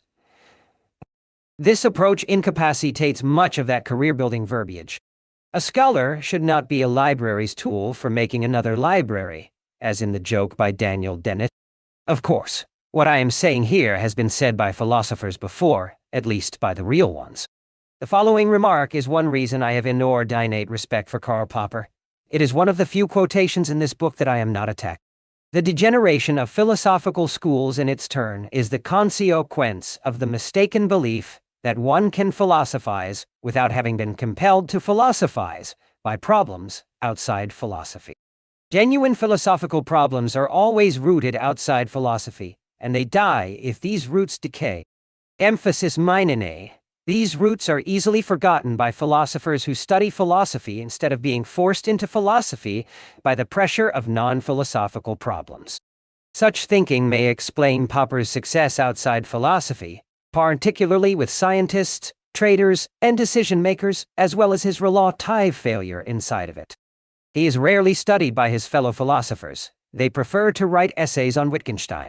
Also note that I do not want to be drawn into philosophical debates with my black swan idea. What I mean by Platonicity is not so metaphysical. Plenty of people have argued with me about whether I am against essentialism, i.e., things that I hold don't have a Platonic essence, if I believe that mathematics would work in an alternative universe or some such thing. Let me set the record straight.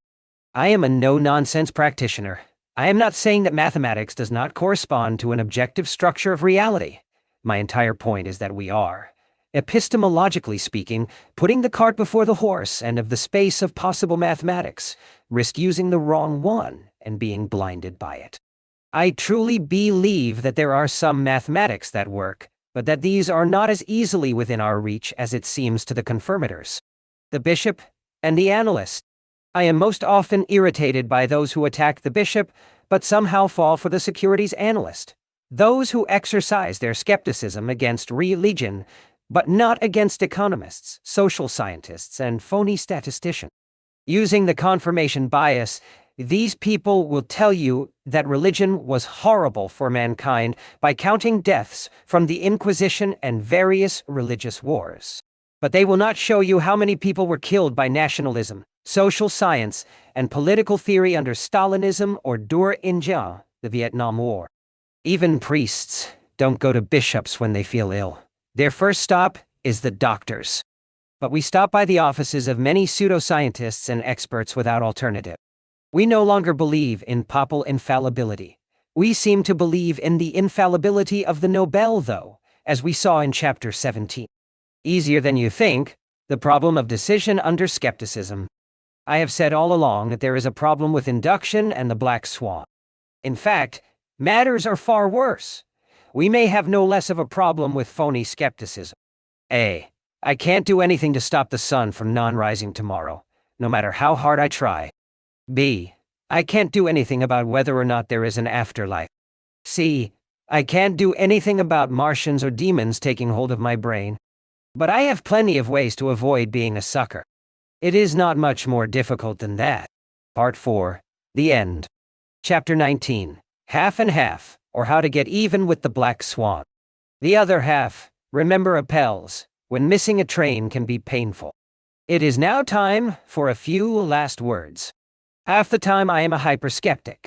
The other half I hold certainties and can be intransigent about them, with a very stubborn disposition. Of course, I am hyperskeptic where others, particularly those I call Bildungsphilisters, are gullible, and gullible where others seem skeptical. I am skeptical about confirmation, though only when errors are costly, not about disconfirmation. Having plenty of data will not provide confirmation, but a single instance can disconfirm. I am skeptical when I suspect wild randomness, gullible when I believe that randomness is mild. Half the time I hate black swans, the other half I love them. I like the randomness that produces the texture of life, the positive accidents, the success of Appels the painter, the potential gifts you do not have to pay for. Few understand the beauty in the story of Appels. In fact, most people exercise their error avoidance by repressing the Appels in them. Half the time I am hyper-conservative in the conduct of my own affairs, the other half I am hyper-aggressive. This may not seem exceptional, except that my conservatism applies to what others call risk-taking, and my aggressiveness to areas where others recommend caution. I worry less about small failures, more about large, potentially terminal ones. I worry far more about the promising stock market, particularly the safe blue-chip stocks, than I do about speculative ventures, the former present invisible risks. The latter offer no surprises since you know how volatile they are, and can limit your downside by investing smaller amounts. I worry less about advertised and sensational risks, more about the more vicious hidden one. I worry less about terrorism than about diabetes, less about matters people usually worry about because they are obvious worries, and more about matters that lie outside our consciousness and common discourse. I also have to confess that I do not worry a lot. I try to worry about matters I can do something about. I worry less about embarrassment than about missing an opportunity. In the end, this is a trivial decision-making rule. I am very aggressive when I can gain exposure to positive black swans, when a failure would be of small moment, and very conservative when I am under threat from a negative black swan. I am very aggressive when an error in a model can benefit me, and paranoid when the error can hurt. This may not be too interesting, except that it is exactly what other people do not do.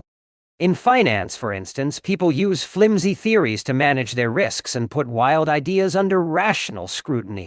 Half the time I am intellectual, the other half I am a no-nonsense practitioner. I am no-nonsense and practical in academic matters and intellectual when it comes to practice. Half the time I am shallow, the other half I want to avoid shallowness. I am shallow when it comes to aesthetics. I avoid shallowness in the context of risks and returns. My aestheticism makes me put poetry before prose, Greeks before Romans, dignity before elegance, elegance before culture, culture before erudition, erudition before knowledge, knowledge before intellect, and intellect before truth. But only for matters that are black swan free. Our tendency is to be very rational, except when it comes to the black swan. Half the people I know call me irreverent. You have read my comments about your local platonified professors. Half call me fawning. You have seen my slavish devotion to Huey, Bale, Popper, Poincaré, Montaigne, Hayek, and others. Half the time I hate Nietzsche, the other half I like his prose. When missing a train is painless.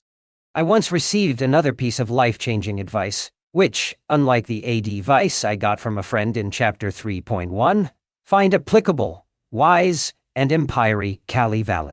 My classmate in Paris, the novelist-to-be Jean-Olivier Tedesco, pronounced, as he prevented me from running to catch a subway, "I don't run for train. Snub your destiny. I have taught myself to resist running to keep on schedule. This may seem a very small piece of advice, but it registered. In refusing to run to catch trains, I have felt the true value of elegance and aesthetics in behavior, a sense of being in control of my time, my schedule, and my life. Missing a train is only painful if you run after it. Likewise, not matching the idea of success others expect from you is only painful if that's what you are seeking. You stand above the rat race and the pecking order, not outside of it if you do so by choice. Quitting a high-paying position, if it is your decision, will seem a better payoff than the utility of the money involved. This may seem crazy, but I've tried it, and it works. This is the first step toward the Stoics throwing a 4-letter word at fate. You have far more control over your life if you decide on your criterion by yourself. Mother Nature has given us some defense mechanisms. As in Aesop's fable, one of these is our ability to consider that the grapes we cannot, or did not, reach are sour. But an aggressively stoic prior disdain and rejection of the grapes is even more rewarding. Be aggressive, be the one to resign, if you have the guts. It is more difficult to be a loser in a game you set up yourself. In Black Swan terms, this means that you are exposed to the improbable only if you let it control you. You always control what you do, so make this your end. The end. But all these ideas, all this philosophy of induction, all these problems with knowledge, all these wild opportunities and scary possible losses, everything falls in front of the following metaphysical consideration. I am sometimes taken aback by how people can have a miserable day or get angry because they feel cheated by a bad meal, cold coffee, a social rebuff, or a rude reception. Recall my discussion in Chapter 8 on the difficulty in seeing the true odds of the events that run your own life. We are quick to forget that just being alive is an extraordinary piece of good luck, a remote event, a chance occurrence of monstrous proportions. Imagine a speck of dust next to a planet 1 billion times the size of the Earth. The speck of dust represents the odds in favor of your being born. The huge planet would be the odds against it. So stop sweating the small stuff. Don't be like the ingrate who got a castle as a present and worried about the mildew in the bathroom. Stop looking the gift horse in the mouth. Remember that you are a black swan. And thank you for reading my book.